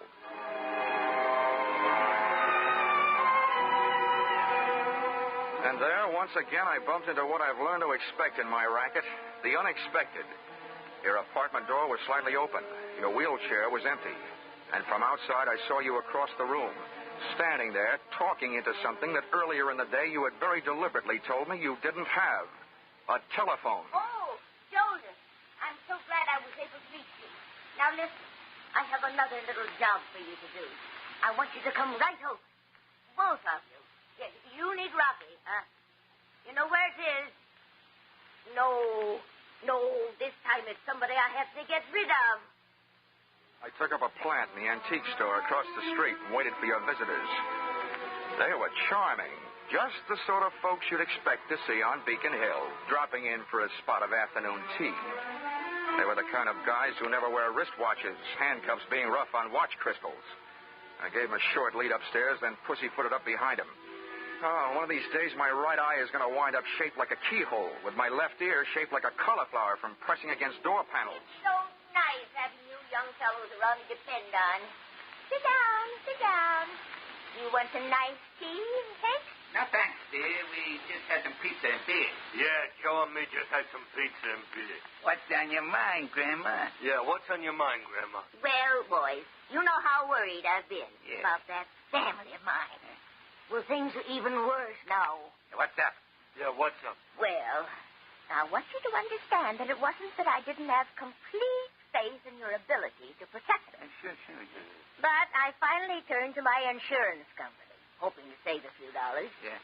They sent a scoundrel named Dollar from Hartford to protect me, mind you. And do you know what he did? No, what'd he do? No, what did he do? Well, just to make sure this Dollar fellow, I called a private detective and had him followed when he left here. Good. And that detective told me that Dollar went to Sophia and my nephew Chalmers and is trying to entice them to kill me for my insurance money so they can buy some phony oil stock he's trying to sell them. Huh? That guy sounds like a big operator. Yeah, that guy sounds like a big operator. Well, whatever he is, I want that young man out of the way. Grandma, dear, you don't really mean out of the way.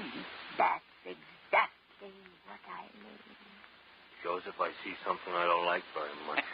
What is it? Some shadows moving around under the edge of the front door. Well, what are we waiting for? Yeah.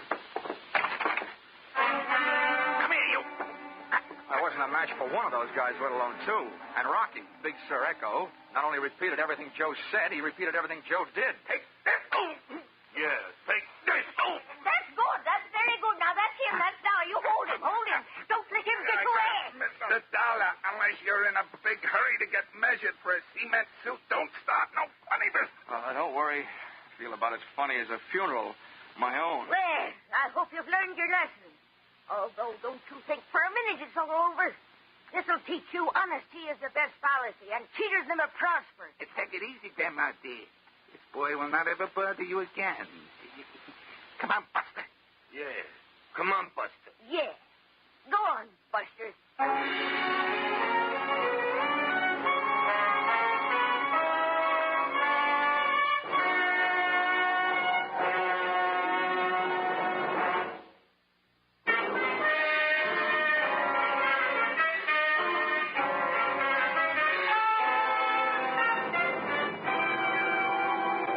Usually, when people are taken for a ride, at least it's a free one.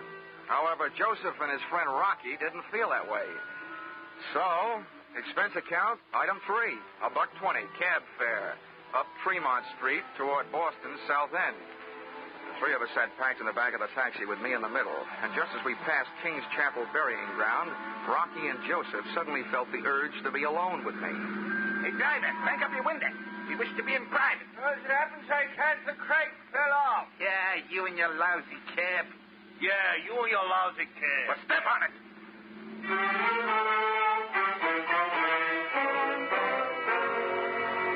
There were also things to step on in Joe's lousy hotel. Up in his room, they gave me the hot seat of honor on the edge of the bed, stood over me, one on each side, and issued me an invitation, but not to dance. We think you are a smart guy, Dollar, and we want a piece of your action. What are you talking about? Yeah, Joe, what are you talking about? That. You just keep your muscles handy. I do the thinking, and the talking. Okay, so go do it. Huh? What? Do it. Yeah. Let's see. Where was we? Oh, yeah. Like I was saying, Dollar, you've got a good racket, and we want a piece of your action. Okay, Joe. What do you think my action is? Last time, buddy. I've been around hustlers all my life, so you ain't fooling me. You set up the old lady to get knocked off just like she said. In the meantime, you get all the people who will collect their insurance nice and ready to sell them some no-good oil stock. Your hands are clean, except for a bush league swindle. The most you could get out of that is from 3 to 5 years, and that's the only chance you're taking. Joe, you're a genius. Well, let me ask you one thing, though. Why should I go to all that trouble? Why shouldn't I just sell my hot oil stock to the old lady in the first place and save all that extra trouble? That's where guys like you are smarter than guys like me. You got your reasons. You ain't kidding nobody. We like the way you operate. And we want in. I guess I've found myself a pair of partners. Good. Shake. Yeah, shake. One at a time. Joe? Rocky? Oh, I'm sorry. This is great. Yeah, Rocky and me have been taking Grandma for a few bucks now and then, protecting her from them squares she's afraid of. But I never thought it would turn into anything as big as this. Just out of curiosity, how'd you guys meet Grandma in the first place? We was doing a little social break in the Nancy one night, and it turned out to be her house, yeah? She got the drop on it. We seen her there in her wheelchair, pushed her into the bedroom, and went to work. Yeah, went to work. And the next thing we know, she's standing there pointing a whole shotgun at us. What? You creep, that was no shotgun. What? What are you? It's a very historical musket. Oh. Stupid. Yeah, she told me. Let's see, where was we? Anyway, that's how we met her. She made us a deal. She wouldn't call the cops if we'd done her a turn. Besides, she paid us for it. We ought to have a bottle set up, yeah? What for? Well, all we got to do is wait till the nephew or the niece knock off their ante. Why not have a drink while we're waiting? Oh, whoa, now hold everything. That's not the way to do it. How come? Yeah, how come? Now, look, if we sit here, we blow a big chance. The chance to get rid of whoever murders the old doll. We see who do it. We turn them in. They're out of the way, and the insurance money goes to the other one. Then I go to work on them.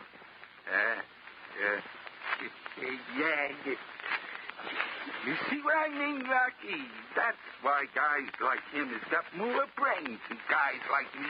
Yeah, more brains than guys like me, too. And spades.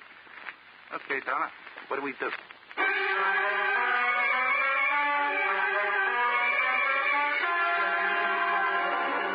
I was in a bad spot, but I put you, Auntie Carter, in a worse one, hoping to attract any bad apples that might be hanging on your family tree.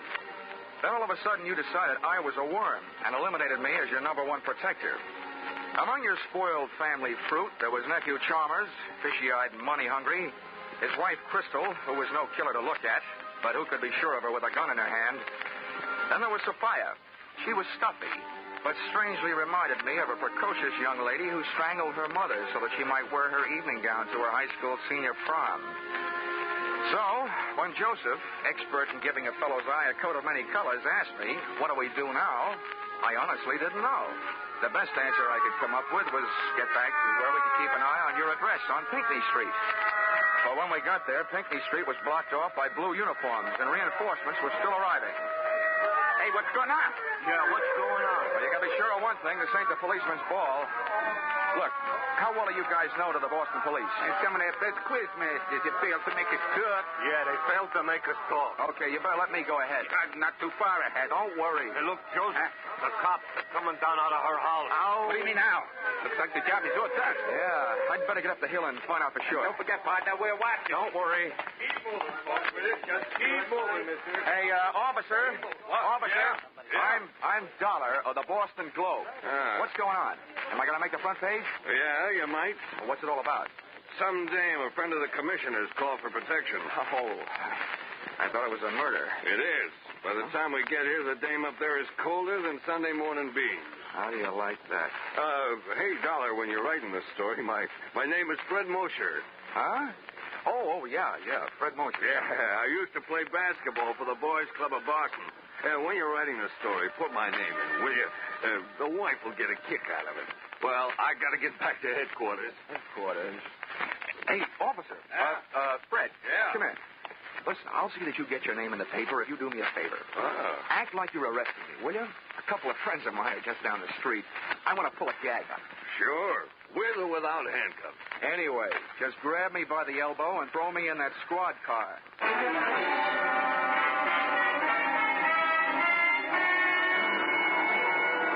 I could tell by the eyes of Joseph and Rocky that I had just successfully dissolved a partnership.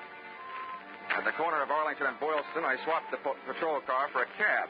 And, what do you know? I headed back across the Charles River to Cambridge.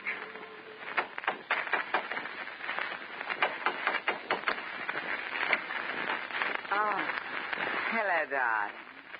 I'm sorry the maid wasn't here to answer. I'm all alone. Isn't it? Funny.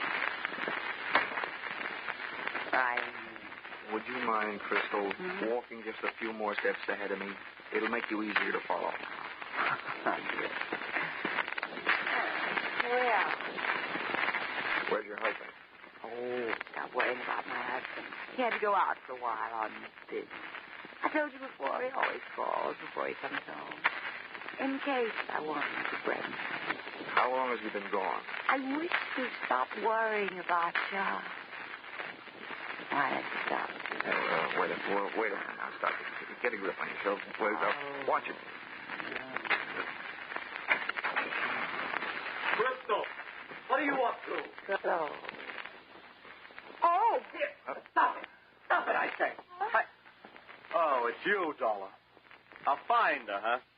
Just what are you trying to find? Now, wait a minute, Carter. Oh, Thomas, thank heavens you got here. He forced his way in. He's from New York. I am not. I'm from Hartford. It's only my suit that's from New York. Why, you despicable cad. I've a good notion to thrash you to within an inch of your life. I was certainly in no position to ask any questions around there, so I hit him a shot in the whiskers and left. And where do you think I went? Back across the Charles River to Bay State Road and Niece Sophia's pompous little apartments.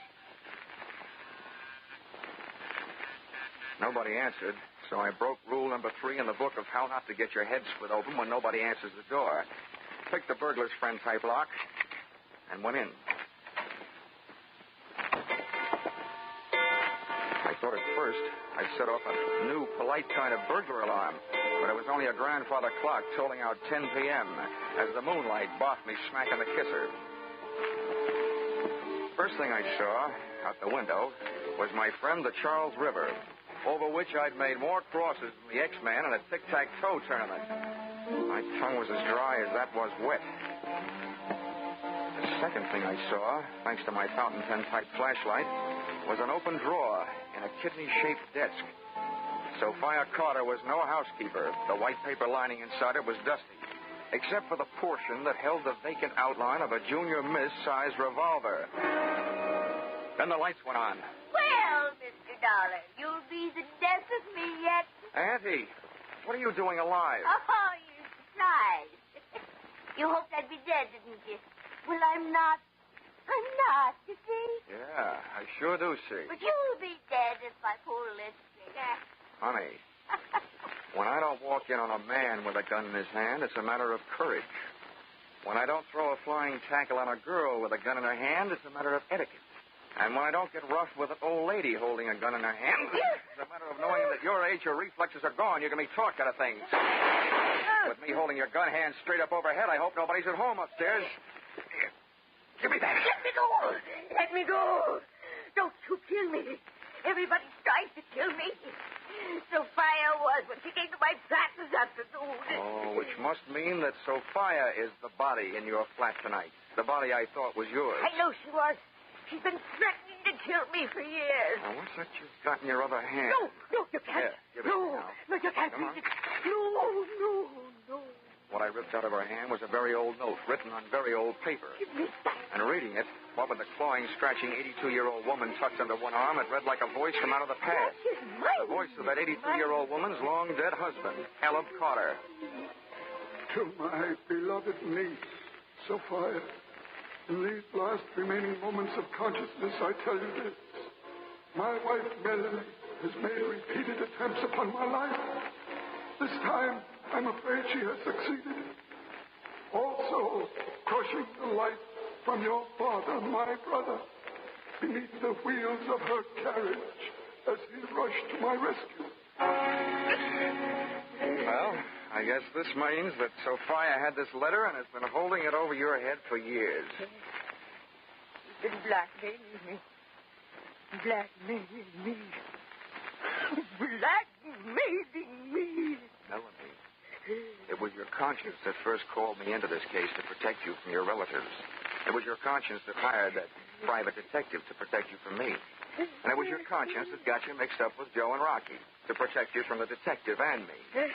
Then again, it was that same old conscience that called in the police to protect you from your gangster friends. Now, there's only one more thing, I hope. What's that? That same conscience will prevent you from making an undignified surrender. My arm.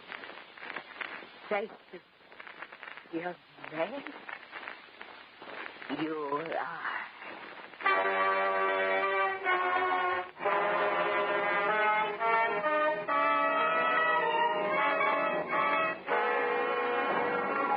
Expense account, item 4, $15. Pipe and slippers. Appeasement to Chalmers Carter, nephew of the accused. To give him a symbol that all I was really trying to find was a way to straighten out his home life. Item 5, $50. A personally autographed check in lieu of his name in the paper to Patrolman Fred Mosier, so that the wife would still get a kick out of the publication of his name on the payable to line of said check. Expense account item 6, $15. Gift to Joseph and Rocky. One roll of tickets on the River Queen sightseeing boat, which gives daily round-trip tours of the Charles River. Maybe they'll do me a favor and fall in. Item 7, $5.98. Airfare, Boston to Hartford. Expense account total? What's the use? Where you are now, Aunt Melanie Carter, you're never going to be in a position to pay. I won't even bother to sign it. Yours, truly, Johnny Dollar.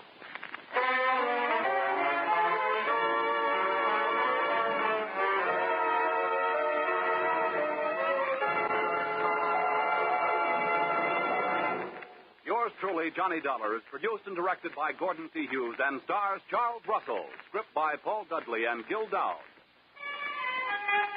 Be sure to be with us at the same time next week when another unusual expense account is handed in by yours truly, Johnny Dollar. This is CBS, the Columbia Broadcasting System.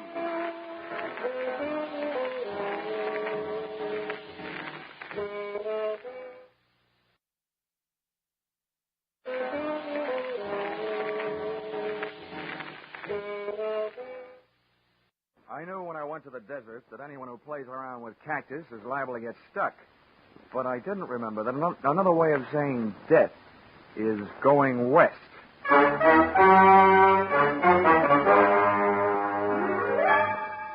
This is another in the adventures of America's fabulous freelance insurance investigator, Johnny Dollar. At insurance investigation, Johnny Dollar is only an expert. At making out his expense account, he's an absolute genius.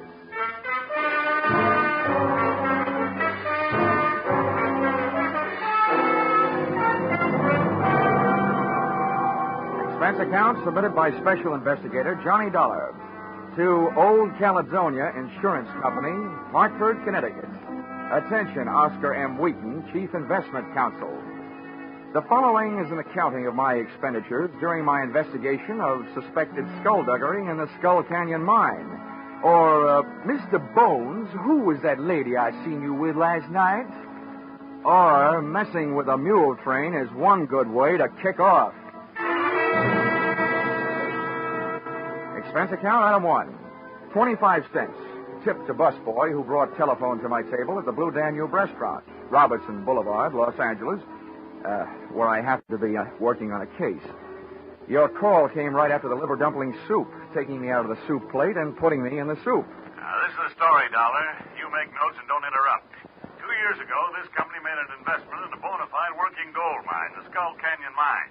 That's just outside Twin Buttes, Arizona. I see. I said don't interrupt. That's just over the border from Nogales, Mexico. Now, up until 3 months ago, everything was fine. The profits shown by the mine were good. And then suddenly, our returns dropped 50%.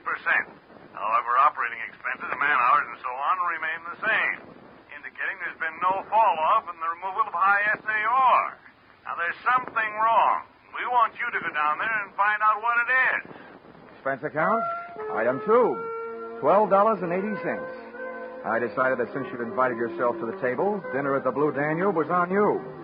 Oh, in case you're interested in what you didn't have, it was that liver dumpling soup, veal paprikash, cherry strudel, and a small coffee. Enjoyed with that case I was working on. An eccentric millionairess who wanted to marry me for her money. She had yes, yes in her eyes, but when I told her I had to say goodnight immediately, she said, Oh, no. Expense account, item 3. $120. Burns Lee Flying Service. Charter plane to Twin Buttes, where I checked into the Waterfield Hotel. Called the mine and told the girl who answered that I wanted transportation out there.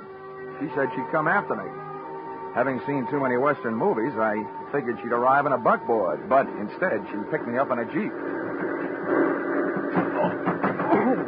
Hey, slow down, will you? Before my teeth start falling out. Oh, sorry. I forgot you were tenderfoot. That's not where I'm tender. By the way, Miss Moreland, how far is it out to the mine? 23 miles? Oh, no. Is the road like this all the way? Oh, no. About another half mile out of town, there isn't any road at all. Oh, if I ever live through this. From now on, I'm taking my bumps in a burlesque theater. Much better than walking, mister. Say, you said you're out here representing the owner. What's your job? Well, I'm an efficiency expert. Oh. Speaking of efficiency, what's your first name? Jackie? Oh, well, in that case, mine should be Gwendolyn. But it's not. It's Johnny. Well, let's not bother shaking hands on it, pal. Here comes the end of the road.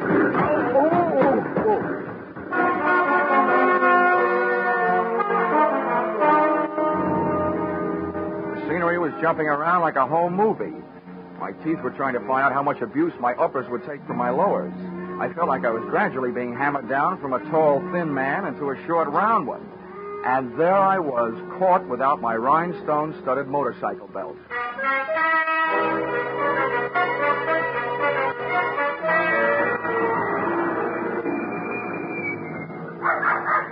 Well, here you are. Want me to help you out? Oh, very funny. Get lost, you little monster. I admit I look like a bag of bones, but I'm too young to die. Oh, no, beat it. Oh, be a good dog now. Lie down, Nugget. Down. Yeah, Nugget, drop dead. This the mine office? This is it. Well, Dollar, Welcome to Skull Canyon. I'm Doyle, the manager out here. I'd be happier to meet you if I met you in town. Mr. Dollar's in a foul mood, Jeff. That ride was a little too much for him. That ride would have been a little bit too much for Buffalo Bill. Well, that's how Jackie keeps that figure as trim as she does.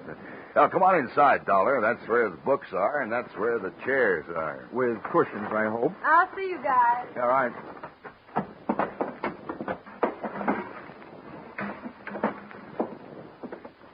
Sit down. Thanks. Oh.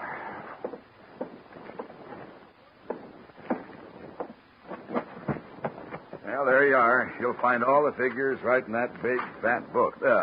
All but Jackie's. Well, I'm not in any hurry to do my arithmetic. Tell me, what do you think of the results around here? You know more about them than I do. How are things going? Well, Dollar, I'll tell you, it was going better than it is right now. Mm-hmm. Just a few months back, we worked out a pay vein. I'm hoping we'll pick it up again any day now. That sounds reasonable. Any trouble? Help, equipment, working conditions? Well, working conditions could be a lot better, but that's a geographical problem. You see, the mine is located here, and the big water supply is 8 miles west. We haul the ore across the desert by mule train to the smelter. If it's cheaper than trucks, we'd have to build a road for them. Out here, hay is cheaper than gasoline. You'd like to take a look at the mine? Frankly, Mr. Doyle, I'd just as soon climb up a chimney. I hate dark, confined spaces. But since it's part of my job, I might as well get it over with.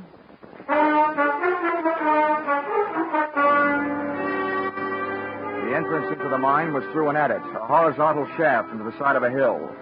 We rode in on the tail end of a small red dynamite car, drawn by a donkey, junior grade, a burro. It was cooler in there, but I started to sweat the minute we left sunlight and fresh air behind us. I could hear the jackhammers nibbling little gold earbobs out of the quartz rock for the Christmas tree.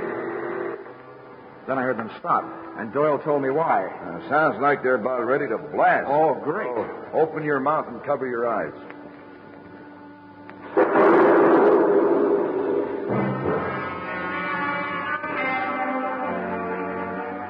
150 yards deeper into the earth, I was beginning to think that mankind is mighty hard to satisfy. The Lord gave us the world's whole surface. Then we had to go and invent gold mines and airplanes. And right then, I'd have settled for an airplane. Oh, what's the matter, Dollar? You look a little green. Oh, feel a little green. Well, look. Take some deep breaths and hold them as long as you can. Okay. Yeah, there. That'll perk you up. Well, this is it. Right here is the only face we're working. Doesn't help. So this is it, huh? Well, let's see the rest of it. What? I told you. This is it. This is the only face we're working. Okay, you guys. Keep it moving. Load that ore. Fill 'em up. Come on, bend your back.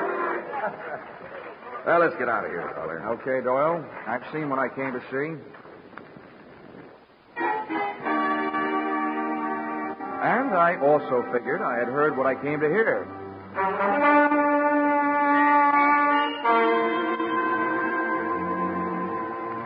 Dinner that night I had with Doyle and Jackie, and the steak they served gave me a rough idea of what they did with their old burros. Doyle's attitude gave me a rough idea that maybe he'd seen my eyes light up when I heard those jackhammers snorting away in some other part of the mine, just after he had told me that where we were standing was the only place being worked.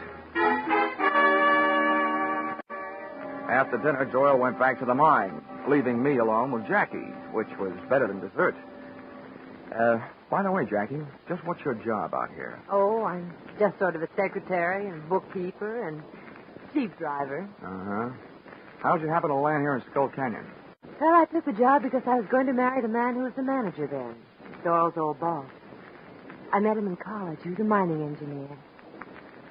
His name was Larry Hodges. Well, what happened? I was left at the altar. When I got out here, he was gone. Guess he got stage fright and changed his mind. Anyway, nobody's heard from him since. Least of all me. Come on, I'll show you where you sleep.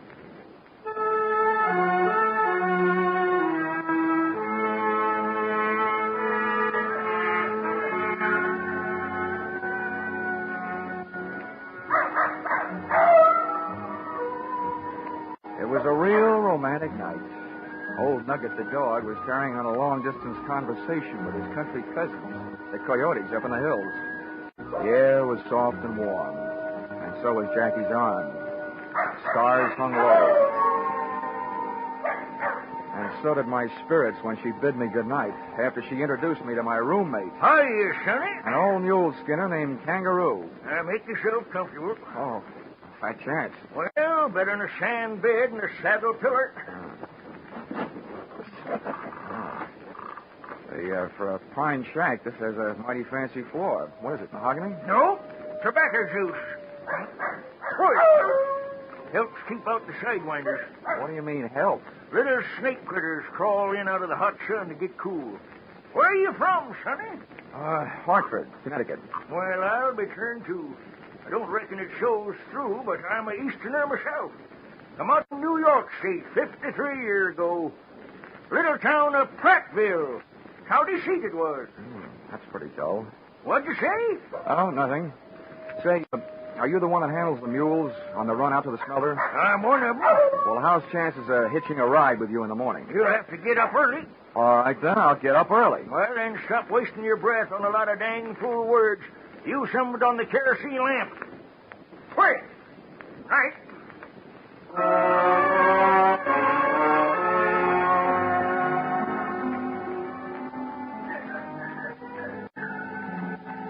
I lay awake thinking about that jackhammer I'd heard working the supposedly inactive end of the Skull Canyon mine earlier that day. This didn't take too much pounding into my skull before I decided that Doyle was working on a vein for his own personal profit. I also knew that for him to convert the ore into gold, he had to get it to a smelter. So I figured that the mule skinner, Kangaroo, was the best place to start asking questions. It's funny how a sleepless night can sour the beauty of a desert sunrise.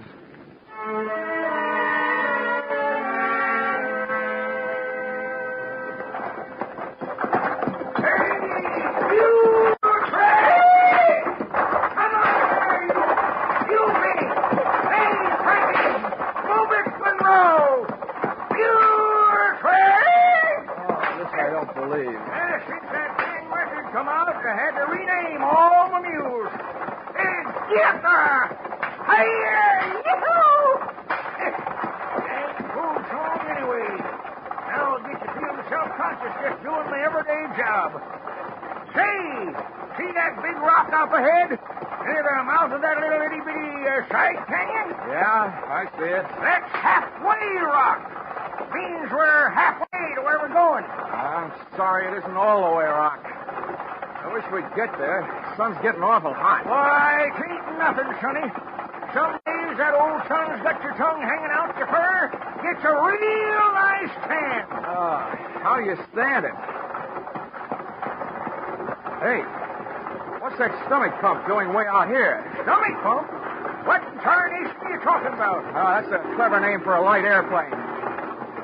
Hey, looks like he's getting ready to give us a buzz. Hey, Jules! Hey, you, Monroe! Steady blasting! Monroe! Doggone it, he's the loudest mouth king old mule I ever did hear. Hey, here he comes.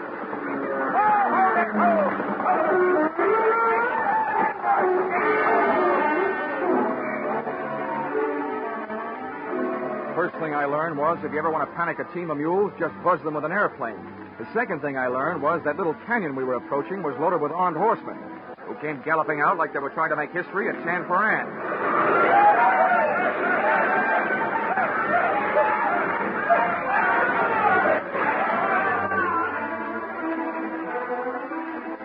The gunman didn't do anything to me except hold me at bay, while the plane picked itself a landing and disgorged its one-man air force. Buenos dias, amigos. Why, you don't look happy to see me. Maybe my friends scared you with their guns, eh? Hey, old man. Who is this new boy who ride with you today? His name's Dollar. Right now, I wish it was Hopalong Cassidy. Well, let me introduce myself. They call me El Puerco. That's because I look like a pig. Maybe it is because I'm so greedy, too. I want what you got with you. Why, Goldern, your miserable son-baked hide. Now, take it easy, old-timer. It's okay. All I've got on me is a wristwatch and a few bucks. Let them have them. And besides, what's he going to do with a wagon load of unrefined gold ore? You talk like a little boy. I know what you have with you, and I know where it is. It's under the seat. Little white bags. $30,000 of pure gold.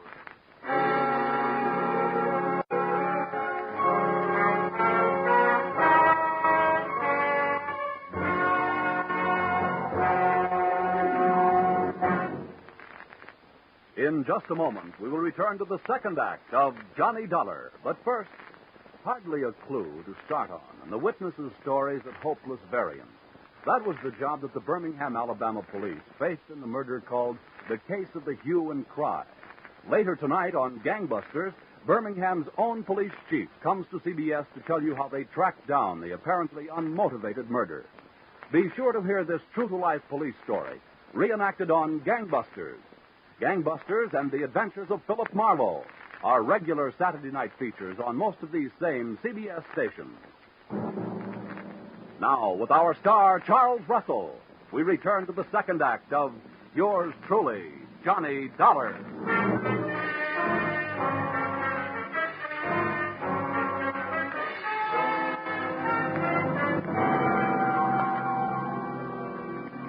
So there I was, Johnny Dollar, efficiency expert. I'd efficiently gotten myself in trouble. I was efficiently letting El Puerco walk off with a large part of your gold, and stood a good chance of efficiently getting myself shot in the belly. There we are, amigos. I feel better now the gold is in my little aeroplane. I hope you're not mad with me. You know, I need the money to pay my taxes. Okay. You got what you wanted. Why don't you take off and get out of here? That ding-dang rascal, he's probably figured on shooting us. Oh, no, old man. I'm a very scientific bandido. You think I want to shoot you and get killed myself for murder? Oh, no. I let your mules do the dirty work. Well, Manuel, Pedro, Juanito, here, adelante. Take these men and tie them to the stake back to back. And the rest of you tie up the mules in a circle around them, in nice and close. Then I will get in my little aeroplane and dive on the mules. And the mules will kick their heads off. Pitching horseshoes may be fun, but not when they're being pitched at your head by a mule. Once we were tied back to back on the stake, the nearest available technical advisor, Kangaroo, was anything but encouraging. That's the trouble with a gold-darn mule. When they get riled up, they think with their feet. Here he comes.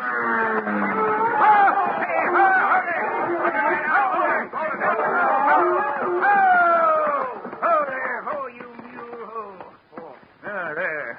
I guess we showed him. Yeah. I ain't strung mules 40 years for nothing. I can handle them. Oh, nice going, Kangaroo. Now, listen, Sonny, I got me idea. Yeah, what is it? Well, go something like this. Hey! Oh!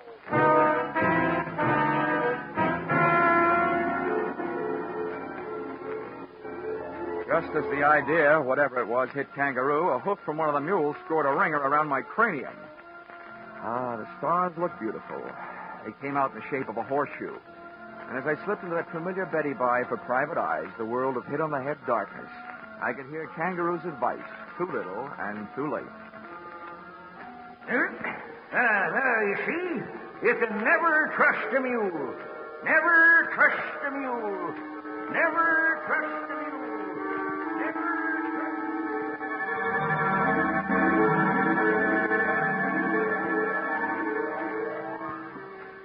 A long time later, the curtains of my eyelids went up on the next act. But something was wrong. The stage was still dark. The stars were still there, but not in a horseshoe pattern. I closed my eyes and dreamed some more. I was lying near an oasis in the Sahara Desert, and a beautiful maiden was bending over me, kissing me. She was breathing hard. She could have used some sense then. Huh? What? Nugget, get away from me, you mangy cur. Nugget, get away from him. Oh, Johnny, you frightened Huh? me. What? Jackie. Oh, what are you doing out here? Well, take it easy, pal. It's a darn good thing I am out here. You getting yourself kicked in the head. Let's just say the wrong end of a horse got mixed up with the wrong end of a mule. Hey, where's Kangaroo? Where are the mules? What's going on? Johnny, relax. Kangaroo and the mules are on their way back to the mine. Oh, where's Pancho Tortilla? Who? There was a Mexican bandit out here. The greatest piece of typecasting since the Gutenberg Bible. Oh, El Puerco. Yeah. Yeah, Kangaroo told me about him. Come on now. Try to get up. Come on. Oh. Yeah. Hey, what happened to you? Your clothes are all torn. Yeah. This is Mr. Doyle's idea of a proposal of marriage. We were supposed to fly off together to South America tonight. Been planning it for a long time. Well, what made you change your mind? Oh, you know how it is. Best laid plans of mice and men. Oh, yeah. You're talking to an expert. If everything went all right for me, where would I be next week? Same time, same station. But what's your angle? I told you before. I came out to Skull Canyon to marry a man. I've reason to believe that Doyle did away with him to get his job so he could milk the mine. Well, I stayed on and acted just interested enough in Doyle to get him nice and relaxed, hoping he'd spill something. Well, so far all it's been is bragging up life in South America with him. Oh. Now, I hope you can help me. And I know I can help you. How? Well, Doyle set up a refining layout right in the mine. When the gold he's been stealing comes out, it's pure gold. Aha. Then somebody in the mine must have tipped off El Puerco. Mm-hmm, Doyle did. Oh. He and El Puerco are working together. El Puerco's job was to get the gold across the border and you out of the way. I see. Well, listen, you ever been in the mine? I mean, could you show me the way the refining layout? Oh, no. Doyle's never let me inside. Well, how about the charts of the mine? They're in the safe. I've got the combination. If we can just get in without Doyle seeing me, I can get him. I'll leave that to me. Come on, let's get going. Wait a minute. How do we get back? Well, I came out in the Jeep. Oh, my aching head.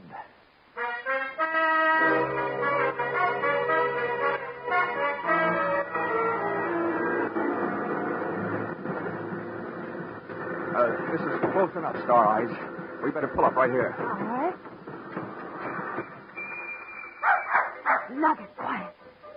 Say, the wedding may be off, but it sounds like the reception is still on. No, that's the regular Saturday night square dance. Oh. Well, look, from here, which way is the office? I'm lost. Right over here. Oh. Come on, I'll show you. You were in it yesterday. When we rounded the corner of the office building, my heart was doing a dozy-do.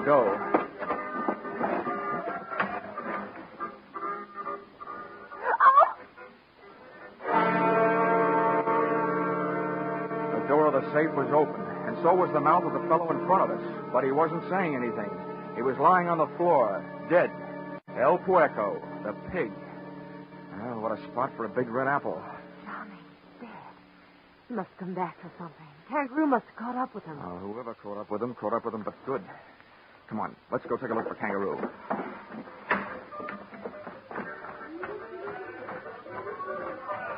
Wait.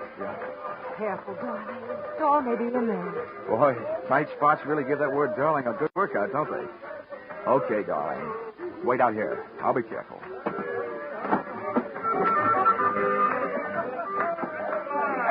Say, partner, you seen Kangaroo around here? Kangaroo? Yeah. Well, sure. Kangaroo came in here looking for Doyle. Well, did you find him? Well, don't know. Doyle went over to the mine. Is that where Kangaroo went? Well, if I was looking for Doyle, that's where I'd go. Thank you, Bottleneck.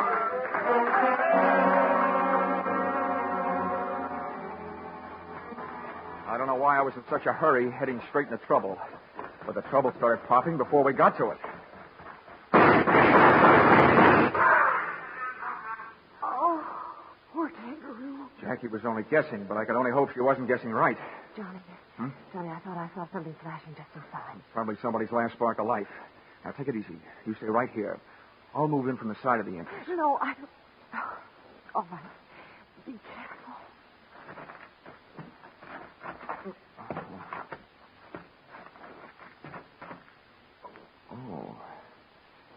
sure got you good, partner. Okay, Jackie, you can relax. The right man got it, your play man. Mr. Doyle. Oh, Johnny, it's awful. What a relief. Hey, Kangaroo, you can come on now. Everything's all right. Gus, Jackie, and Dollar. Hey, wait up. Don't make a move, Will. You stop. Hey, what the... Harry! Stay right up. Larry, you mean the guy you thought was dead? The guy you were supposed to marry? Yes. Oh, Larry. Larry, darling. I'll kill you. No. Oh, Larry. Larry, what's happened to you? I would kill you. All right.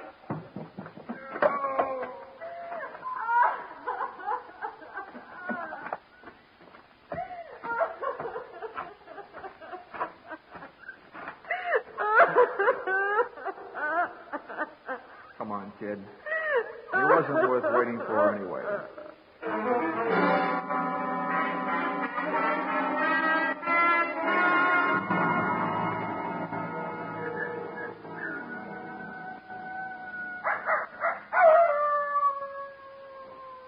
Oh, well, Kangaroo, I'm glad your first interest was feeding your mules so that you didn't get mixed up in all that shooting. Yep. Poor. Well, I'll tell you. When three bad eggs like Hodges and Doyle and El Puerco get together double-crossing each other, they all gotta wind up in the omelet. They're dead. Sure feels good to get your boots off. That Larry feller thought he was pretty smart, holding up in that mine with his own private smelter, using Doyle for a front. The only thing was he didn't figure on Doyle falling in love with his woman. Yeah, who wouldn't? Hey, for a young fella, you sure talk a lot. How about using some of that breath you're wasting on that kerosene lamp, huh? Quick. All right.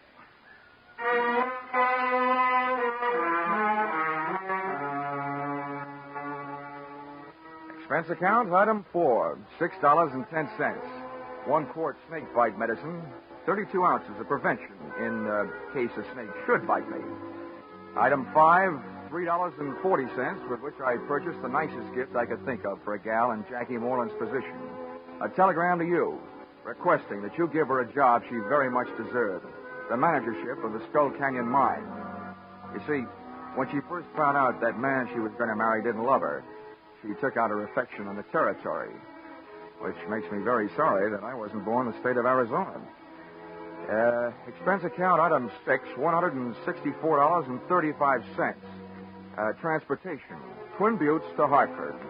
Expense account total, $947.99, which makes just about as much sense as you can make without making it a dollar. Signed, yours, no charge for that double talk. Truly, Johnny Dollar.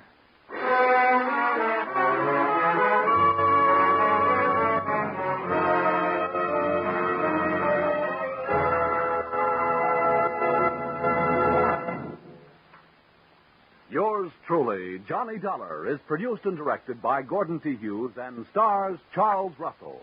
Script by Paul Dudley and Gil Dowd. Featured in the cast were Doris Singleton, John Daner, Willard Waterman, Fred Howard, and Don Diamond. The special music is written and conducted by Leith Stevens. Your announcer is Paul Masterson.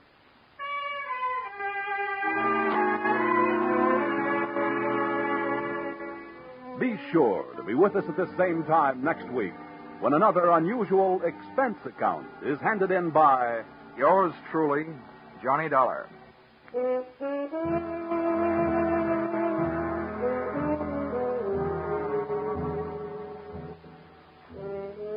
Music Popular and Music Western are on the bill for CBS listeners again tonight. Vaughn Monroe and his band will present the 5 top tunes of the week, plus Army and Navy marching songs, Anchors Away, On Brave Old Army Team, and many others. Gene Autry follows right on the heels of Vaughn's Caravan with favorites straight from the land of sagebrush and six-gun.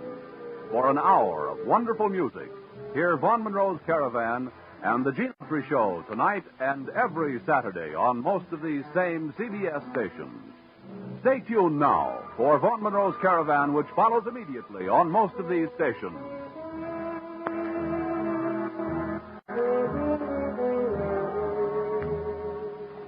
This is CBS, where yours truly, Johnny Dollar, meets adventure every Saturday night. The Columbia Broadcasting System.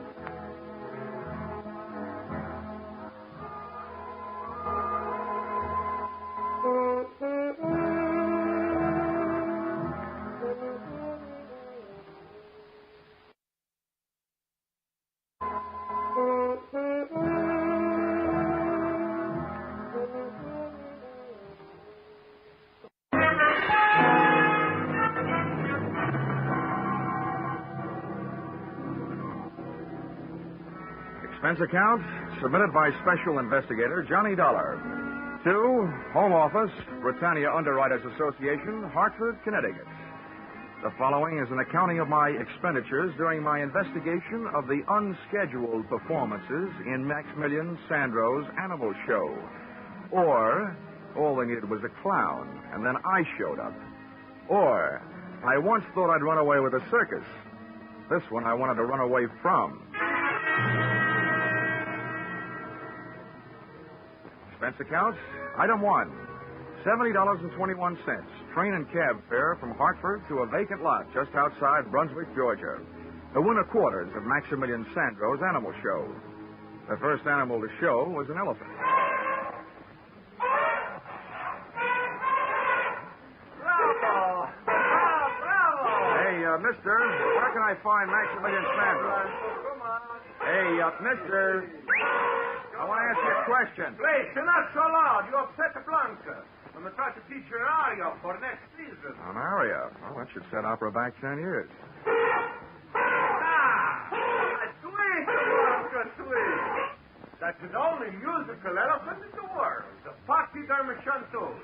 Well, look, I'll stop interrupting rehearsal if you'll tell me where I can find your boss, Maximilian Sandro. My boss? Yeah. It is I. I am Maximilian Sandro. Oh, good. I'm Johnny Dollar from the insurance company. Oh, let's make it something else. Blanca, you rest. I'm going to come back when I'm through with Mr. Dollars. As I understand it, Mr. Sandro. Oh, that's a poor Blanca. She don't like to see me go. You know, she's like a puppy to me. But it's the new black leopard that's the beginning of all of my trouble. I'm going to show you to her. Someone is trying to steal her. And that's what I don't want, Mr. Dollar. Well, since Britannia Underwriters insured her for $20,000, that is what they don't want, too. You see, it cost me too much to get her from Africa. To lose her, that would ruin my financials. Everything would go. Ah, these are my monkeys. Yeah. Hi. Look, Mr. Sandro, how does anybody go about stealing a neat little package like a black leopard? And why? Why? Mm-hmm. Because she's a very special leopard. She's a very big, very shiny. I'm going to name her Ashanti. She's going to be my prize attraction. There's lots of animal shows would like to have her. Oh, you suspect your competition? Oh, gee. Well, when was the attempt made? One night last week they make with a truck. They tried to pull her cage away, and we saved her just in the time. Oh, see, my finches, the parakeets, and the toucan, and this is my crow. Yeah. Very nice. Colorful. Did you try and trace the truck? Man, no, it's nowhere to trace. They went away, whoosh, no lights. And it's something else that's not right at all. So, yeah, what's that? I'm going to make a big plan. I'm going to get all the money I can put a hands on to buy her from this man Tex Randall. And now he said the money that was enough before is not enough now. He thinks he cheat me, this Randall. Well, I'd like to help you with that, too, Mr. Sandro, but I'm afraid that's your problem. My job is to see that your leopard isn't stolen. I see, I know. You get to pay for your job, but you do it. And then... Oh, no. There is the shot. There is my leopard.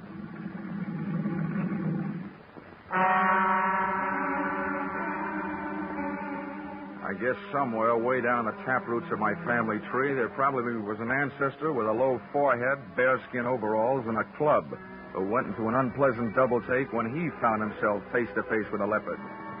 I know the feeling I had when I saw Ashanti was inherited from somebody.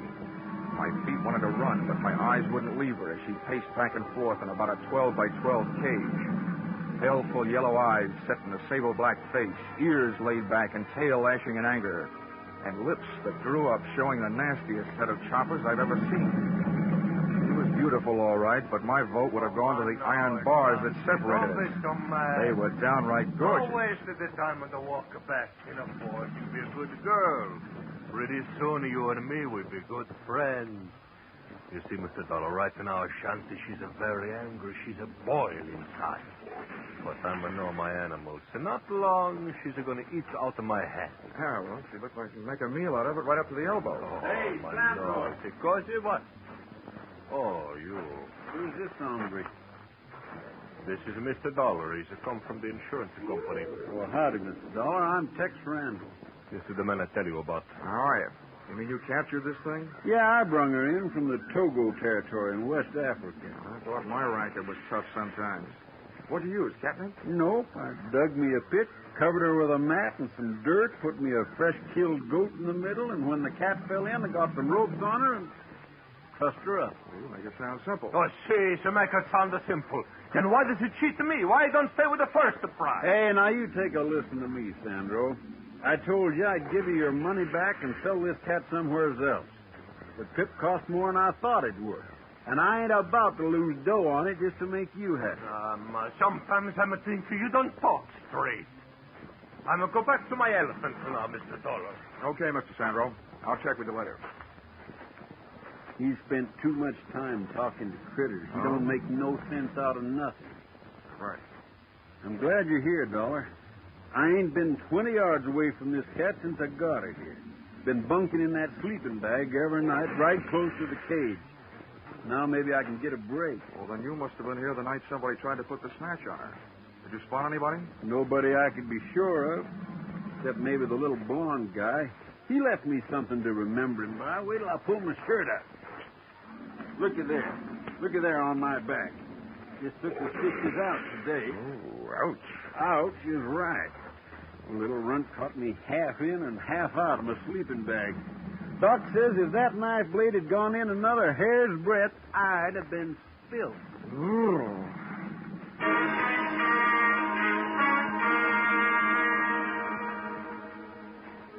And with that happy thought, Tex Randall, a hard man to kill, left to go into town.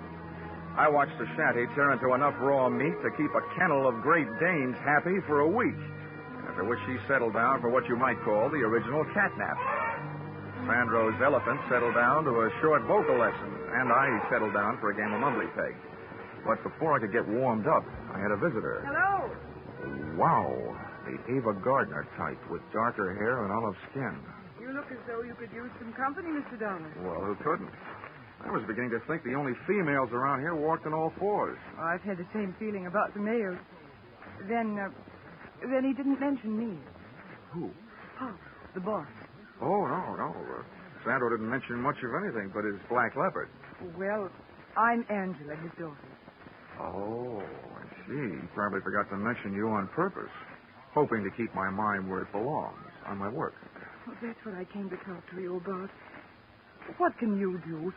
You can't stay with the Shanty for the rest of her life, can you? Well, before I found out about you, I would have said no.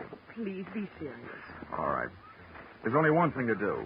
If the leopard isn't safe here, and from what I've seen and heard, I don't think she is, I'll just have to take her someplace else until this is all cleared up. Take her someplace else? Mm-hmm.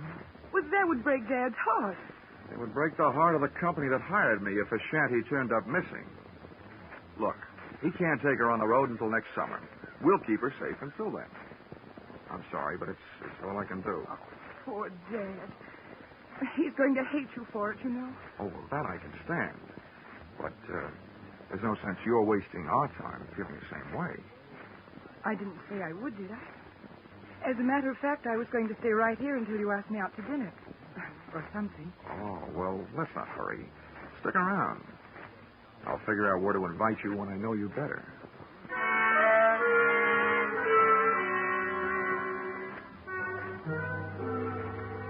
And there, during the waning hours of the Georgia day, I learned that, up to a point, Angela was an easy girl to know. She liked cocktails, dinner, and dancing, so that's the schedule we set up for later. As soon as Tex Randall showed up to temporarily relieve me of my duties as leopard sitter.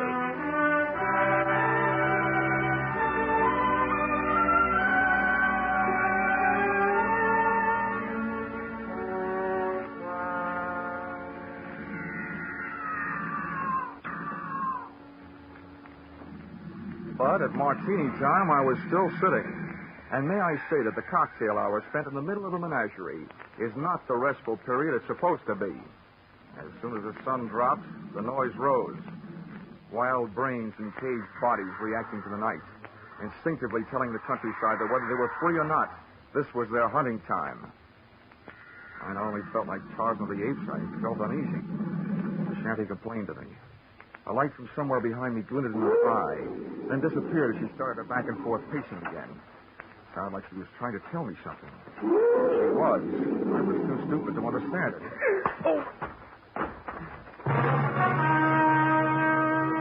Whatever hit me from behind didn't land hard enough.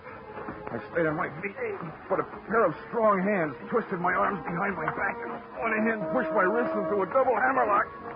The point of a knife was jabbed into my back and started moving me forward toward the cage. The leopard stopped her pacing as she saw me coming. She reached out between the bars for me, her great paw spread, claws extended. The last thing I saw was her snarling face and the paw reaching. There was a lunge behind me, and something hit my head again. The cocktail hour was over. I'd passed out without a drink.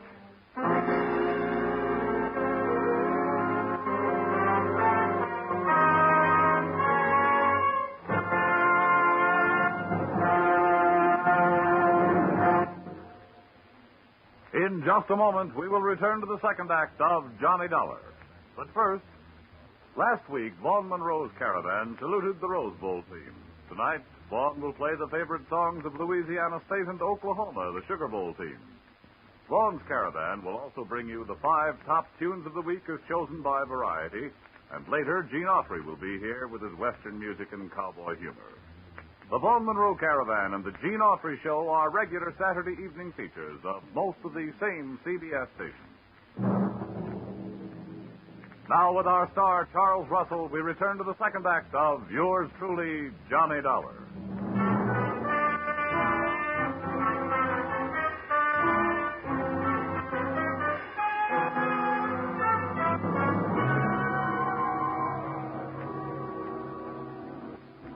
Well, sir, I don't know how I lived through that one, but as it turned out, I did. When I opened my eyes, I was still in Georgia, but that condition was about all that hadn't changed, for the worse. My head was not only aching in the back, but a new lump had been born above the bridge of my nose. But nothing else had been added. When I finally got to my feet, I saw that only a trace was left of a Shanty, the Black Leopard. A pair of ruts in the dirt made when her wheeled cage had been hauled away. I started out to find Sandro and a telephone, but one of my feet found something else before I'd taken 3 steps. I didn't know how he had gotten where I was supposed to be, but he'd made it.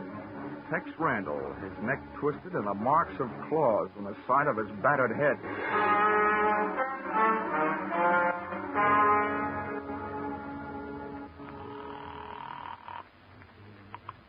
Police Department, Central Precinct, Sergeant Miller. Hello, my name is Dollar.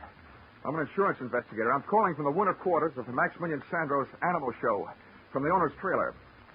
I want to report 2 things. Yeah, well, wait a minute. There's a body out here that your coroner ought to take a look at, either accidental or murder. Well, hey, Lieutenant, get on 2, this, will you? grand larceny. Somebody stole a black leopard. Oh, now listen, if this is your idea of a joke, fella, It's too late to joke, Sergeant. Just send some men out. I'll give them the rest of the story when they get here. Joke yet? What passes for humor in Georgia, anyway? Hey, Sandro! Sandro, come home!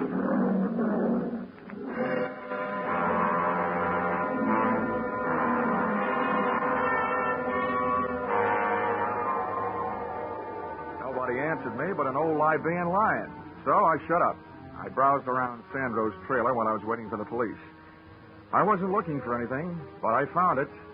On a table, there was a small Christmas tree that had been transformed into what is commonly known as a friendship tree, meaning that about a half a dozen Christmas cards were hung on with cellophane tape.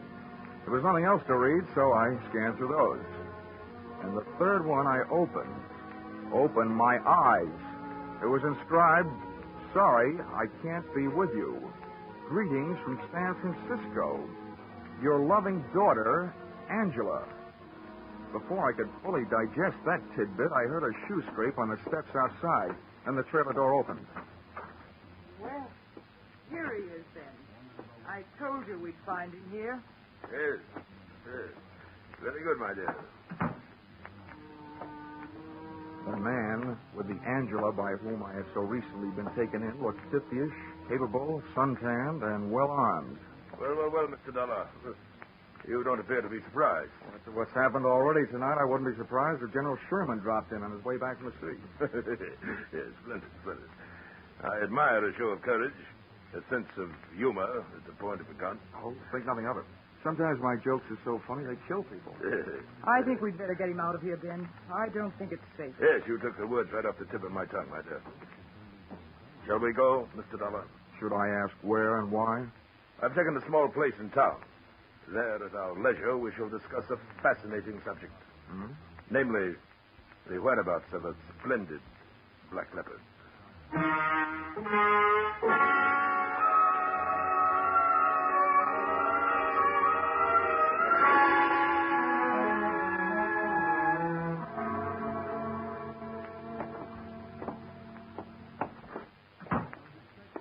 Move right ahead, Mr. Dollar. Oh, my dear, run up to Harold's room. Fetch him down. I may need him. All right, then. Into this room, Mr. Dollar. And please be seated. If you don't mind my asking, Ben, how do you manage... My dear sir, it just so happens that my full name and title is Sir Bennet Mountford. The term of familiarity, Ben, is to be used only by my closest friends. Now, if you will couch your question properly... Oh, it wasn't important. I just wondered, since that gun seems to be so much a part of you, how do you manage without shooting yourself while shaving? You've a ready wit, haven't you? I know the proper time and place for a weapon, my boy. I've learned from experience. I chose early in youth as my avocation the hunting of big game. If you had faced the last desperate charge of a wounded lion or a maddened rhino as I faced them, you, too, would realize that a good weapon, properly aimed, is man's best friend. Which brings us to the subject of our mutual interest, the black leopard. Where have you hidden her? What makes you think I have? No. Let's have no deception, sir.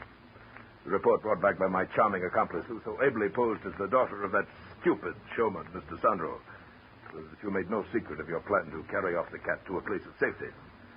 You will not deny that. Why should I? You wouldn't believe me if I did. Yes. An admirable attitude, sir. Now, once more. Where is the leopard?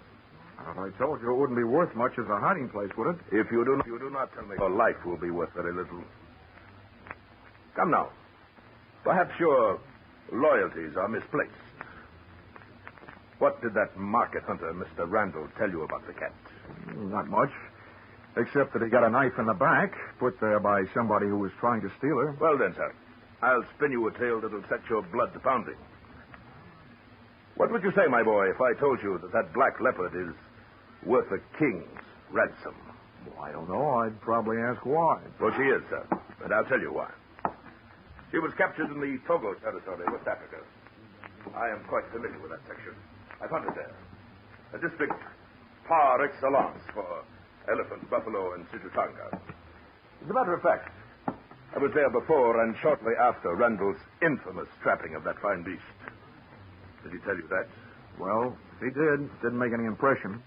I hear there are a lot of people in Africa. Well, to continue. The Togo territory is inhabited by the Awe tribe, a group of long-headed patrilineal people whose most interesting characteristic at this moment is the fact that they are animal worshippers. Now, does the point sink home? Vaguely. That leopard Randall snagged is important to them. Is that it? Yes, precisely. You struck it. And they'll pay a veritable fortune for her return. $100,000 in gold. And now that I've let the cat out of the bag, so to speak. And do you have a price in mind? In return for which you will share with me the hiding place of the animal? Yeah, you go on back to Togo, and I'll cable you the address. It's obvious, sir, that you are not in full command of your senses. Harold! Harold! Yes, hold your horses. I'm coming. Look, if Harold is your violence department, Ben, you can save your breath and his muscles. I'm not having any. Stay where you are, sir. I give you fair warning. I'm nuts to your fair warning. You want to find that black leopard, and I'm the only one that knows where she is. You're not going to do it by puncturing me. Come back here, you fool. Come back here. Take it easy, Ben. I'll get him from the stairs. That's far enough, Mr. Dollar. You better call off your infantry, Ben. All right, wise guy. In it comes. Harold, wait. Let him go. What's the matter? You crazy? He's going to stale me. Let him go, lest Randall have the upper hand. Oh, brother.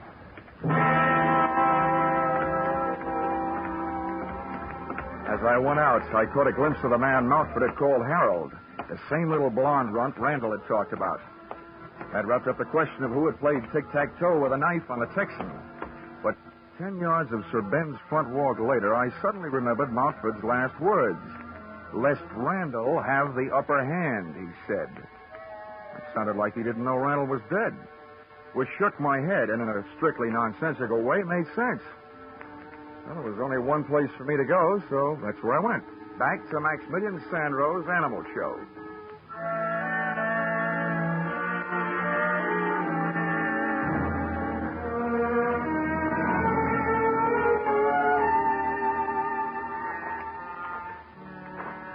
When I got there, I was awake, but all the smart animals were asleep.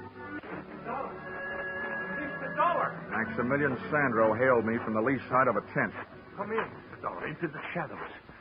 The police is by my trailer. Where have you been, Sandro? I was hiding, but I worry so much about you. When I come back where you are, you're not there. What do you mean by your black leopard's cage? I'd left. That place had unpleasant memories for me. Oh, see, me too. I'm sad with...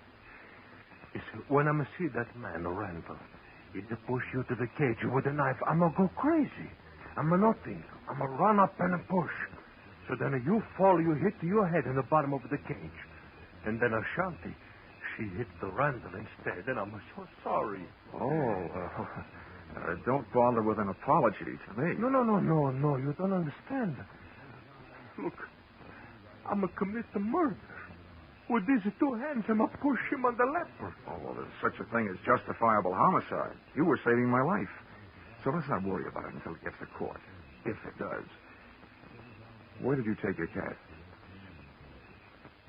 Oh, you know that. Nobody else has her, so you must. You were at the right place at the right time to haul her away. All right. I tell you true. See, I take her away where she's safe. I keep her where she is until this trouble is no more. Oh, now, listen to me, Sandro. I know how you feel, but I've met the people who were after your leopard. They say they can get $100,000 for her back in Africa. $100,000? Consequential. For that kind of money, they'll never stop looking for her. The only way to stop them is to let them find her, and then we'll try and wind this thing up. Wind up? Does it mean finish? Yeah. Oh. I'm pretty sure I've been followed here. Now, would you take me to the hideout? No, so there's the people, they follow you there. I'm not like that. I don't either, Sandro. $100,000 worth of cheese would even make a mouse dangerous.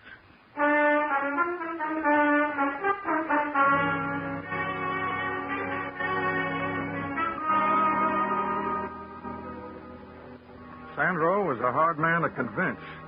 I wasted more words than a Republican campaigner, and then I used blackmail. Then I told him I'd turn him in for Randall's killing and testify against him instead of for him. He saw things my way.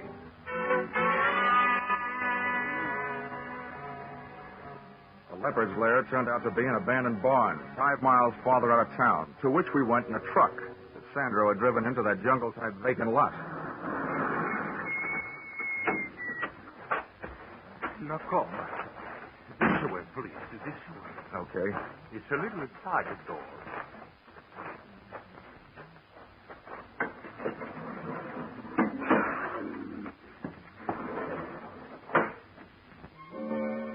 Ashanti was performing that old dance of hers again, pacing the length of her cage back and forth, her head swinging rhythmically each time she turned.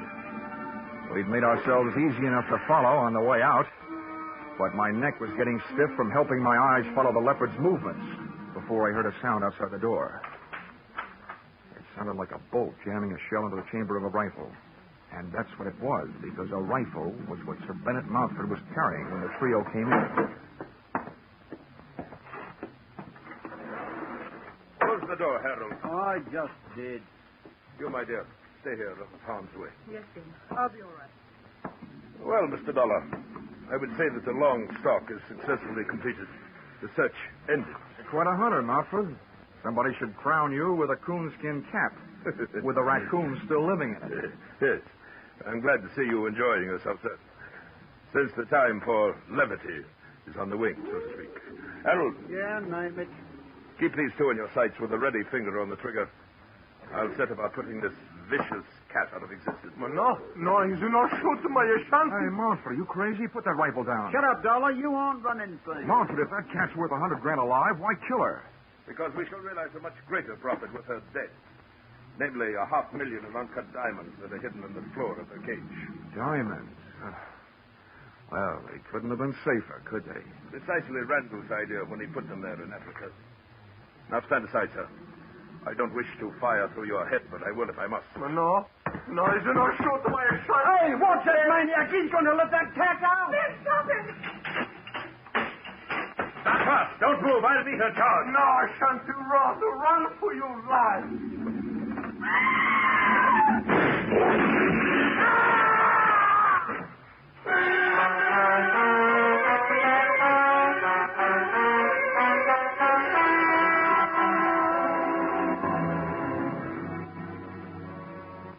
Mountford had a lot of guts, but sometimes luck helps, and that night he didn't have any. The shanty sprang straight through the little door of her cage. She was still in the air when she went past him, head high, and as she did, one of her fatal front paws reached out for him. It looked almost delicate, but the force of the blow sent Mountford clear across the barn, and when he landed, he didn't move. The shanty streaked toward a square of night sky showing through a window, and she was gone. Ashanti, come back. I turned back, away from the window, to check on the rest of our guests, but they were gone. Apparently, there was something about a leopard on the loose that had made $500,000 in diamonds not as important to Harold and the phony Angela as distance between them and that barn. So, there I was, suddenly left with nothing to worry about. If you can call enough diamonds to stock the Kimberley mines, nothing.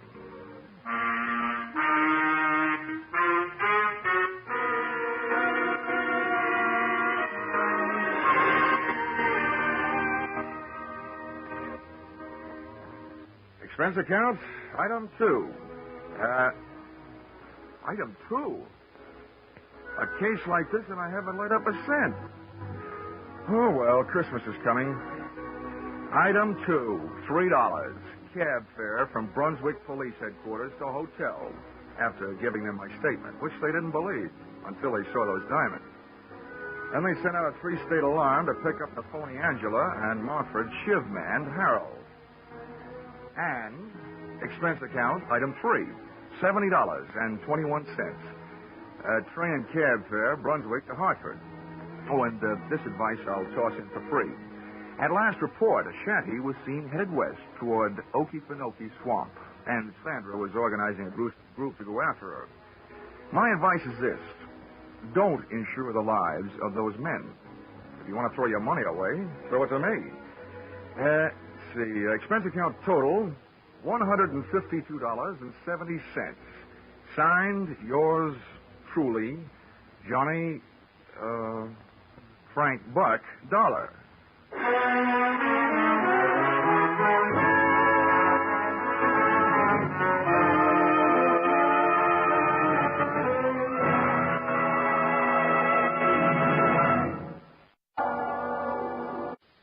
Wikipedia says that the island of Haiti can be called San Domingo, Santa Domingo, or Hispaniola.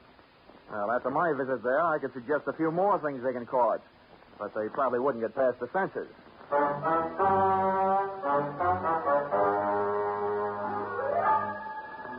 This is another in the adventures of America's fabulous freelance insurance investigator, Johnny Dollar. At Insurance Investigation, Johnny Dollar is only an expert. And making out his expense account, he's an absolute genius.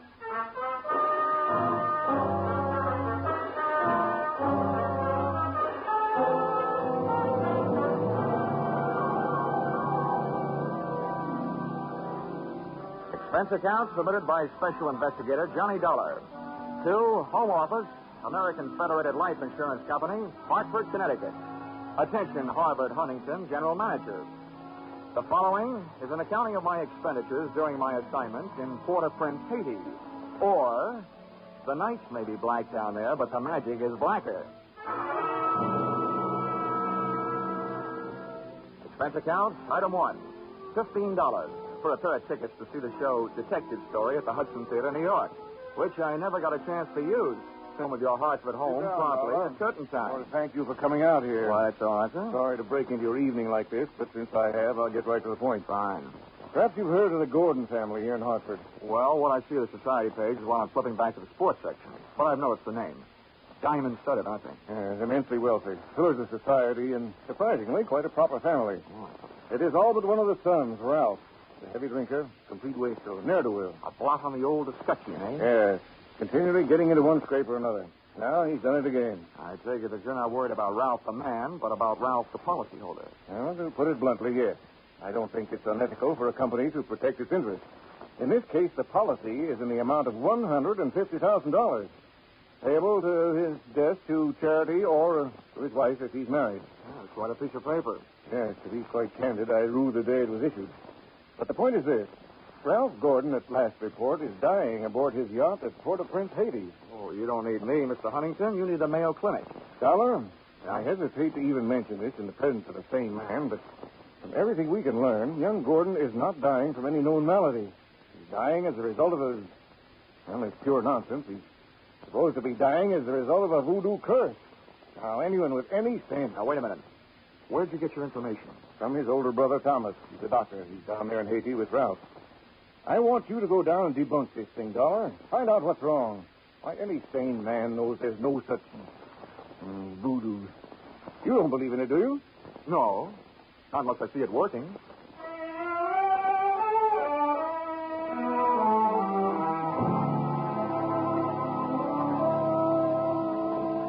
Expense account, item 2, $148.70.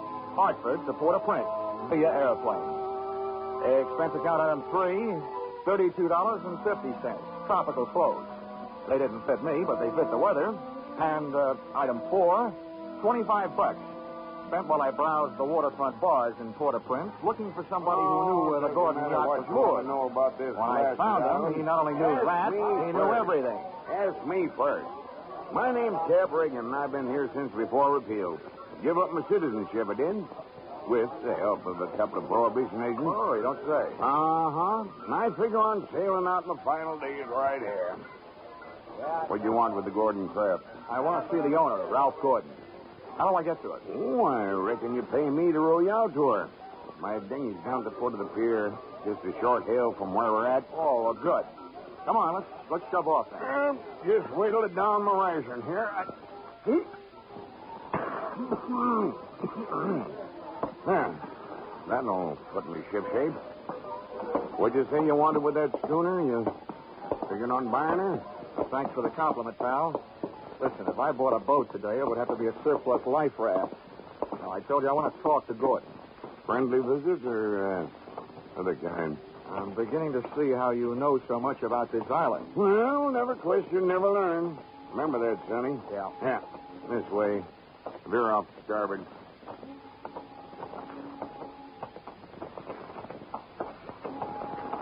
No, sure. Never question, never learn. Yeah. Well, I'm an insurance investigator, and a company sent me down here to look things over, including Gordon. Something wrong? I don't know yet. What do you know about him? A jug full, Sonny, a jug full. Stood into the harbor about 2 months back. No sooner dropped his hook than his crew started taking the pierhead lead. Everybody jumped but the bosun, for reasons of his own. Why did they leave him?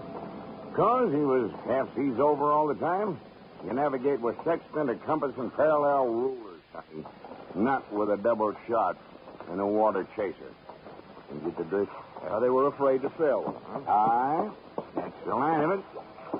And if you'd ever piled into a reef, you'd feel the same. Here. Here we are. Oh. That's my dinghy down at the bottom of that ladder. There's Gordon's yacht out there.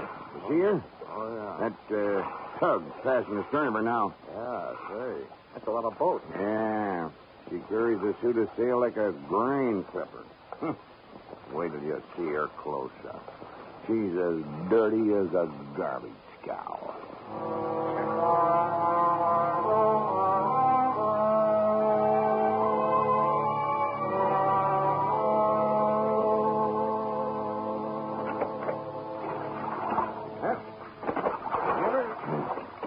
Give her a hail now, Sonny.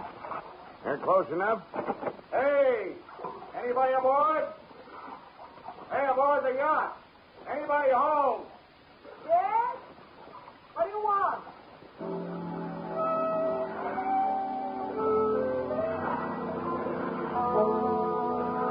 If the ship was dirty, I didn't notice. It may have had good lines, too, but it couldn't have touched what stood at the rail wearing clam diggers, an off-the-shoulder T-shirt, and a Caribbean tan. Uh-huh. There's a trim hull for you. Yeah. That'll be his wife. His wife? Oh. Can I come aboard? Who are you? What do you want? I'm Johnny Dollar from Hartford. I want to talk to Ralph. Oh. Why, yes, and I guess you'll have to come aboard. Here. I'll swing the stern into the ladder. Okay. There you be. Oh. Steady now. Steady. Okay, Captain. You wait for me, huh? Yeah.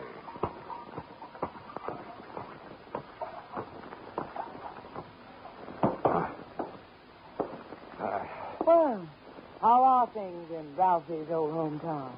Cold. But not as cold as this reception. Don't let it throw you. What is it? A friendly drop-in? Business? Or just plain snooping? It's the last I'm Edwina. The wife they haven't heard about at home. Congratulations. Now I know why you like to wear your shoulders bare. It's better to keep a chip on them. If you're through being sharp, I'll let you hear what's left of my husband. Come on. Through here. Okay.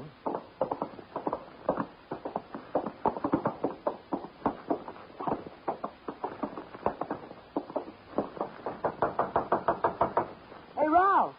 Ralph, you've got a visitor from Hartford. Get away from this cabin, you dirty-nosed gold digger, and take your visitor with you. Wine's all gone. Why don't they send another case of wine? There you are, John. You've got the door locked. It'll stay that way till he runs out of wine. You heard enough? Yeah. Enough to know how you acquired your charming attitude. Forget it. I walked into it with my eyes wide open. Let's get back out on deck. The light's better for throwing bobs at each other. Yeah, sure. Sounds like fun.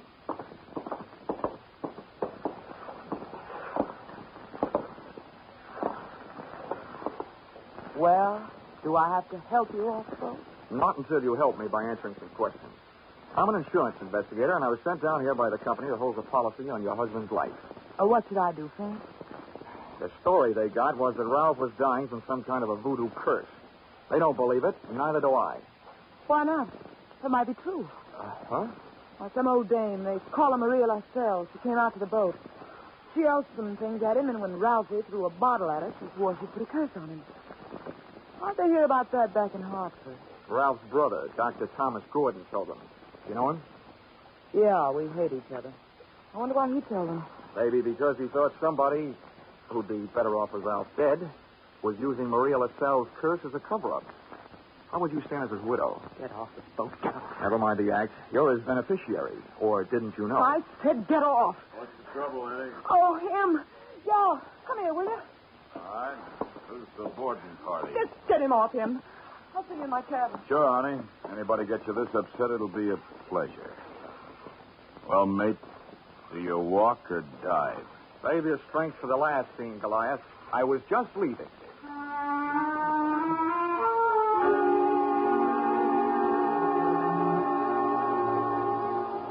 Expense account, item 5, $3. Paid to Camp Reagan as water taxi fare. Item 6, 80 cents. Land taxi fare to Hotel Francois. An up-at-the-heels hangout for not only the best in tourists, but also Brother Thomas Gordon, M.D.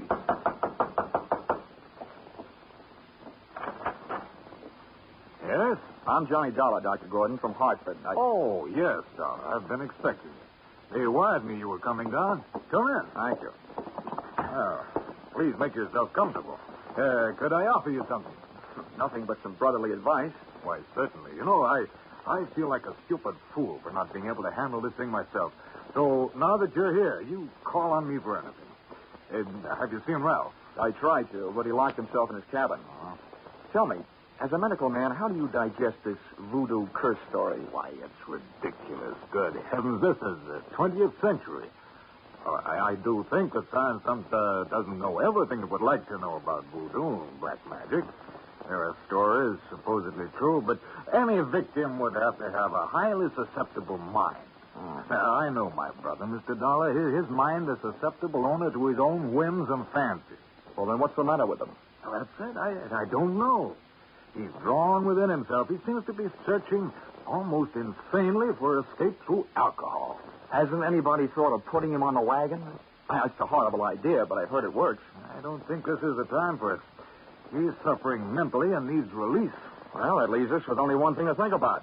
No matter how thin you cut it, it's still voodoo. I'm a man of science, Mr. Dollar. I'd make hypocrisy out of all my knowledge and training if I attacked the problem from that direction. But please, you let me know what you learn, huh?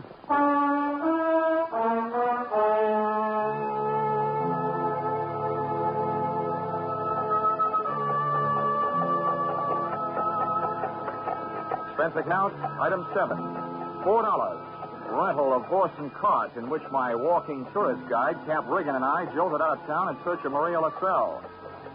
Something made me feel like I was riding my last mile in a tumbril en route to the guillotine. The moonlight was fighting a losing battle against an army of storm clouds that were sweeping in. And then to make it worse, I heard a drum. You there, Sonny? Yeah. Sort of a tired Gene Cooper. Means we're getting close to Maria's headquarters. Is she the only one around here? Yep. None of the good hoogans performs in her territory. She's too mean. Oh, great. What's the matter? We're here. That's the path. Over there by that gnarled old tree. From here on, you plot your own course. This is close enough for me. Oh, me too. Well, how do I know I can't put a curse on her? I've never tried. Smooth sailing, Sonny. The path ran along the edge of a field of sugar cane. On the other side was a solid wall of jungle. First, I smelled some feathers burning. Then I heard the chant. There was an opening in the wall of jungle that led to a small clearing, and just before the moon was smothered by another cloud, I saw a shack. Little clouds of smoke curled out through an open door, and I could see the glow of a fire on the floor inside. Maria, I want to talk to you. Who is it? Comes to the house of Maria. My name wouldn't mean a thing to you, but what I have to say will. Can I come in? Alfred, what is these words of so great importance to stop Maria? All I know about voodoo is I don't believe it. I've come to you because I haven't gotten any answers from anybody else. I want to know what's behind this so-called curse you put on Ralph Gordon. You don't believe? You like me make you believe, eh? Ralph Gordon, he died tonight in the wind and rain. And for you, I have magic now. Look, regard my fire. You will see, you will believe this book. What?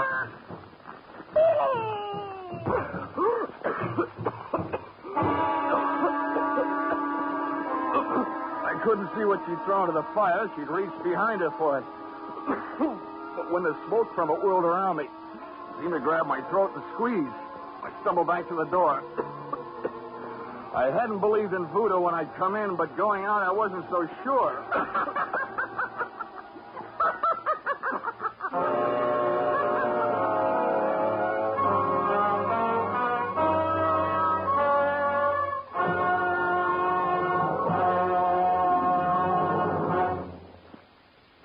just a moment, we'll return to the second act of Johnny Dollar. But first, the two Orange Bowl teams, Santa Clara and Kentucky, will be honored by Vaughn Monroe and his CBS Caravan tonight. Vaughn and his great band will play favorite songs of the two Orange Bowl teams. Be sure to hear Vaughn Monroe's Caravan, followed by the Gene Autry Show on most of these same CBS stations tonight and every Saturday night. Now, with our star, Charles Russell, we return to the second act of Yours Truly, Johnny Dollar.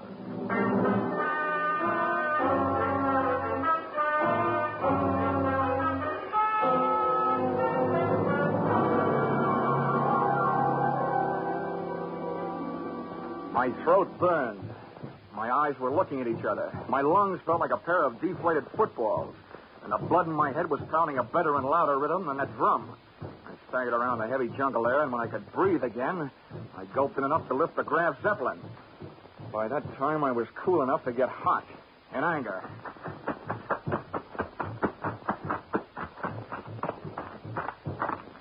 I got back to the shack. Maria had either disappeared into space or flown the coop. The atmosphere was not quite deadly. I crossed over to where she had been squatting. She hadn't left much of what she'd smoked me out with, but she left enough to swing things back from the world of black magic into the world of logic. A few shreds of photographic film on the dirt floor. And film, made of cellulose and nitrates, not only takes pictures, it puts out nitric oxide and nitrogen dioxide when it's burned. A combination that would live up to the demands of any gas chamber. The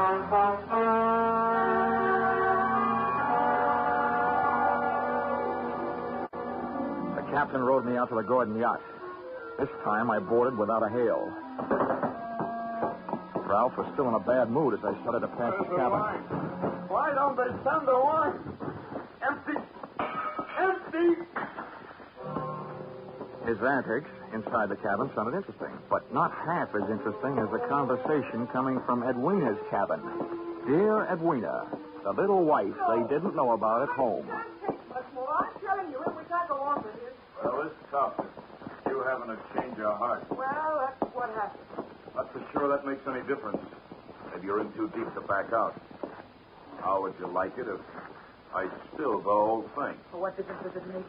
You're better than landing in a Haitian prison with your motives showing. Think it over, Angel. I'll be in my sack when you make up your mind. How wrong can you be? See you later, hon.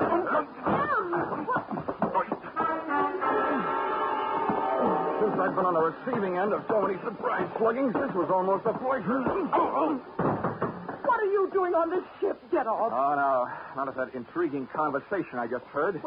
How much did you hear? If I added it to that gas assault Maria Lascelles threw at me, it'd be enough to nail you and Loverboy here for conspiracy to commit murder. Well, I don't know what you're talking about. And the point is, I know what you two were talking about. Oh, listen to me. You've got to believe me. I don't have to. Well, try me anyway. Well, I admit that him and I... Well, it was because Ralph turned into a wino after we were married. Oh, well, this probably marks the first time in history that an icicle melted in Port-au-Prince. Please let me finish. When my marriage went to pieces, I had to do something or go crazy.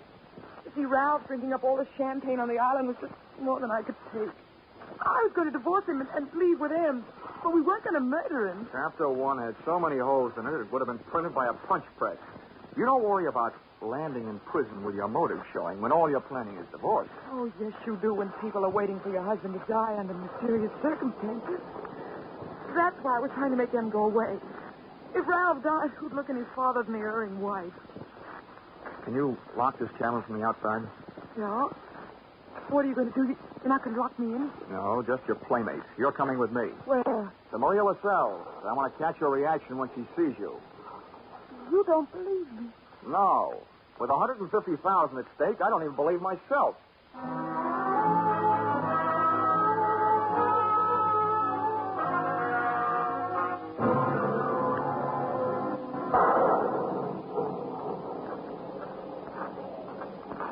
There's her shack. Go ahead. Go on in. Come to the door of Maria. Are you, woman? Well, Mr. Dollar, are you satisfied? Not quite. And you who don't believe, why are you here? You wish again to see the power of my smoke? Let's drop the act, Maria. I know what you threw into the fire. It was my bucket of smoke. Yeah, well, a good man from the police laboratory can sift enough out of those ashes to know it was film. What is this you say? I say that I've got enough on you, you old fake, to put you in the local pokey. Who dares to speak this to Maria? And that's where you're going to go if you don't cooperate. That's a promise. What is it you want? Did somebody put you up to this cursed business that Ralph Gordon is supposed to be under? Well, a man of your age. Who was it? I do not know. Now go. That is all. It's not enough. What was his name? I don't know the name. What did he look like then? My eyes are closed. Nuts. Come on. No, Taking you into town, I've had to drag you by the hair. No, don't touch me. I will tell you how it is. It is true. I do not know the name or the face. He comes to me. He asks me when comes the next rain and wind. I tell him last night. But if it's tonight, the storm comes with the sea. He tell me he needs storm to close portholes in the ship. Huh? He say, if I bring this surf, I will be the best Hugon on Haiti because it's still white man. That is difficult. That is all. Now you go. How about the film for the fire? Did he give it to you? This is true. Not long before you come. Well, get rid of it, Granny, before you lose your license to operate. Now, you go. Maria will be alone. Papa, Okay, Mrs. Jordan. Let's not stay for the music. Did you make head or tail out of what she said? Hey, look. What goes into your husband's cabin? Nothing but food and wine. Mostly wine. Well, who fixes his meals? I do. Our cook left us. Well, what about the wine? Huh? Where does it come from? You said it was champagne, didn't you? Yeah. So it comes from the same place. Liquor shop in town. A case at a time. Oh, nothing makes any sense. What are you going to do? All I can do. Try every angle. But that's not all I'm going to try in that liquor shop.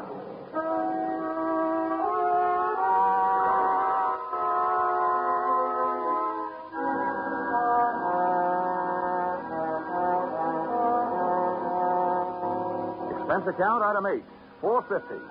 2 quarts of rum, the purchase of which helped loosen the tongue of the proprietor who had been supplying Ralph Gordon's champagne. Much wine.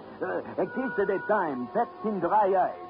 And the words that poured out weren't exactly intoxicating, but they sent me staggering to the nearest phone.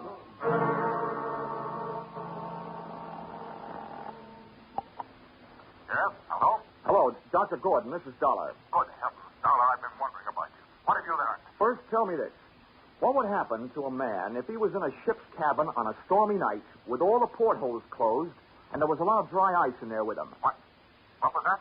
A small room, no ventilation, a lot of dry ice. A lush, maybe passed out. What would happen? Oh, good Lord. Dry ice is solidified carbon dioxide. If enough of it evaporated into the room... The lush would not be bothered by a hangover the next morning because he wouldn't wake up, right? Exactly. The gas, although not toxic, would force the oxygen from the atmosphere, and the result would be asphyxia. What are you getting at, Dollar? That curse your brother is suffering from is very scientific. The champagne's been getting has been chilled by dry ice, about 5 pounds per case. And 1 case went out to the yacht just before the storm broke. Good Lord. Well, it may be just coincidence, but Ralph's wife and that bosun. Yeah, I know. For a bosun, he'd make a very good chemist. Well, send for a pull motor, will you? If it's too late for your brother, maybe I can use it.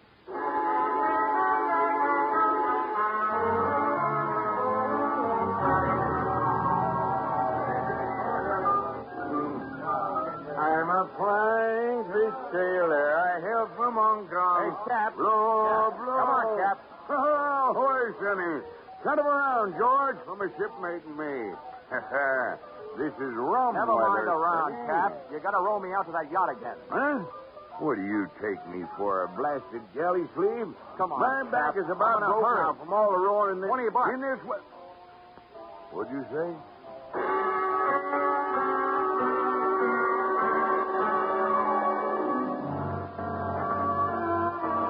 I didn't think it could rain any harder than it had, but it did. We would have been drier swimming. And the visibility was so bad, I would have had to have a seeing eye field to find the ship. But about 20 minutes out, Cap spotted a riding light. Here's your lies, Sonny. We were on target. But so was somebody else. The searchlight stabbed out at us. Hey. This sounds like Prohibition days. Who's giving us a broadside? Can't tell yet. I'll lay a pelican hood over his head if I get my hands on him. Hey, Cap, what's the matter? Got my left leg. Right? Cap, get down to the bottom. I'm going over the side. To me, swimming is a pastime to be practiced only under ideal circumstances, in a pool, and preferably in the company of a well-filled bikini suit. But there was nothing to do but swim, so I swam. I tried to remember how many shots had been fired, and that's where I made my mistake. There was a lull in the shooting, which I took to mean the gun was empty. I put my head down in the best Weissmuller style and thrashed my way to the ladder. But when I got there, the first thing I saw after I'd shaken the water out of my eyes was the muzzle of a rifle. The face looking down the barrel at me belonged to Brother Thomas Gordon, M.D. Sorry, Dollar. Killing you wasn't in my plan. But now it'll have to be done. I wasn't surprised at that, but I was surprised at what happened. I was waiting for a bullet to come my way, but instead the doctor did. Are you all right, Dollar? Yeah, I am. Something wrong that a Turkish towel won't cure. I'll thank you later for spoiling his game. Get a hook on the doctor. He's our prize fish. Don't let him get away. I grabbed a fire axe out of its case on my way to Ralph Gordon's cabin. If it needed ventilating, I knew one quick way to do it.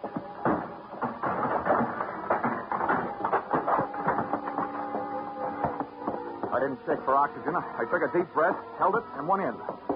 The cabin was littered with wine bottles, and in one corner, in an open case, was the dry ice that was in the process of cooling Gordon off for good. He was stretched out on his bunk. I hefted him to my shoulder and used the last of my breath getting him out of there.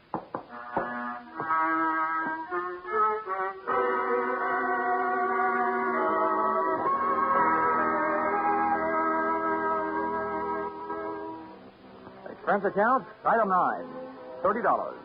Cover charge at a hospital where I put the revived Gordon under the care of a doctor, not his brother, who happened to be resting in a jail cell at the time.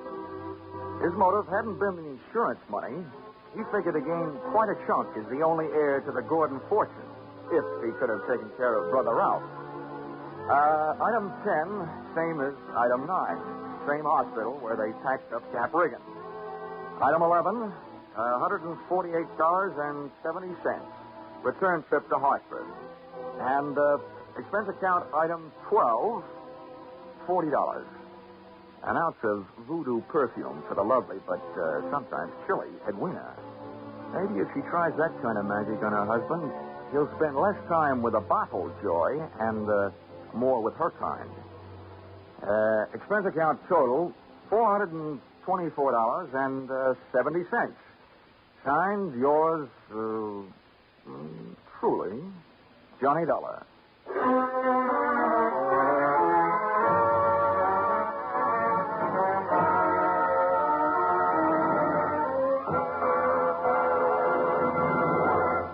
Yours truly, Johnny Dollar, stars Charles Russell. Tonight's script by Paul Dudley and Gil Dowd was produced and directed by Ralph Rose. Featured in the cast were Betty Lou Gerson, Sylvia Sims, Ben Wright, Ken Christie, Howard Culver, Dawes Butler, and Tim Graham. The special music is written and conducted by Leif Stevens.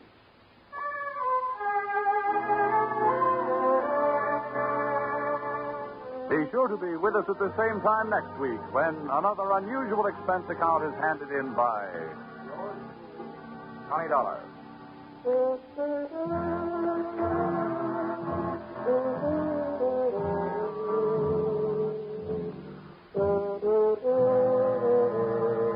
Were you right? Were you wrong? Did you know it was Buster Keaton playing Sing It Again's Phantom voice these last few weeks?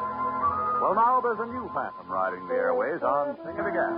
And for identifying him tonight, some CBS listener can win $50,000 in cash and prizes, radio's largest jackpot.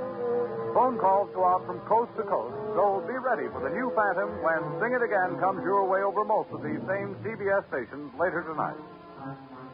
Now stay tuned for Vaughn Monroe's Caravan, which follows over most of these same CBS stations. This is CBS, where yours truly, Johnny Dollar, meets adventure every Saturday night, the Columbia Broadcasting System.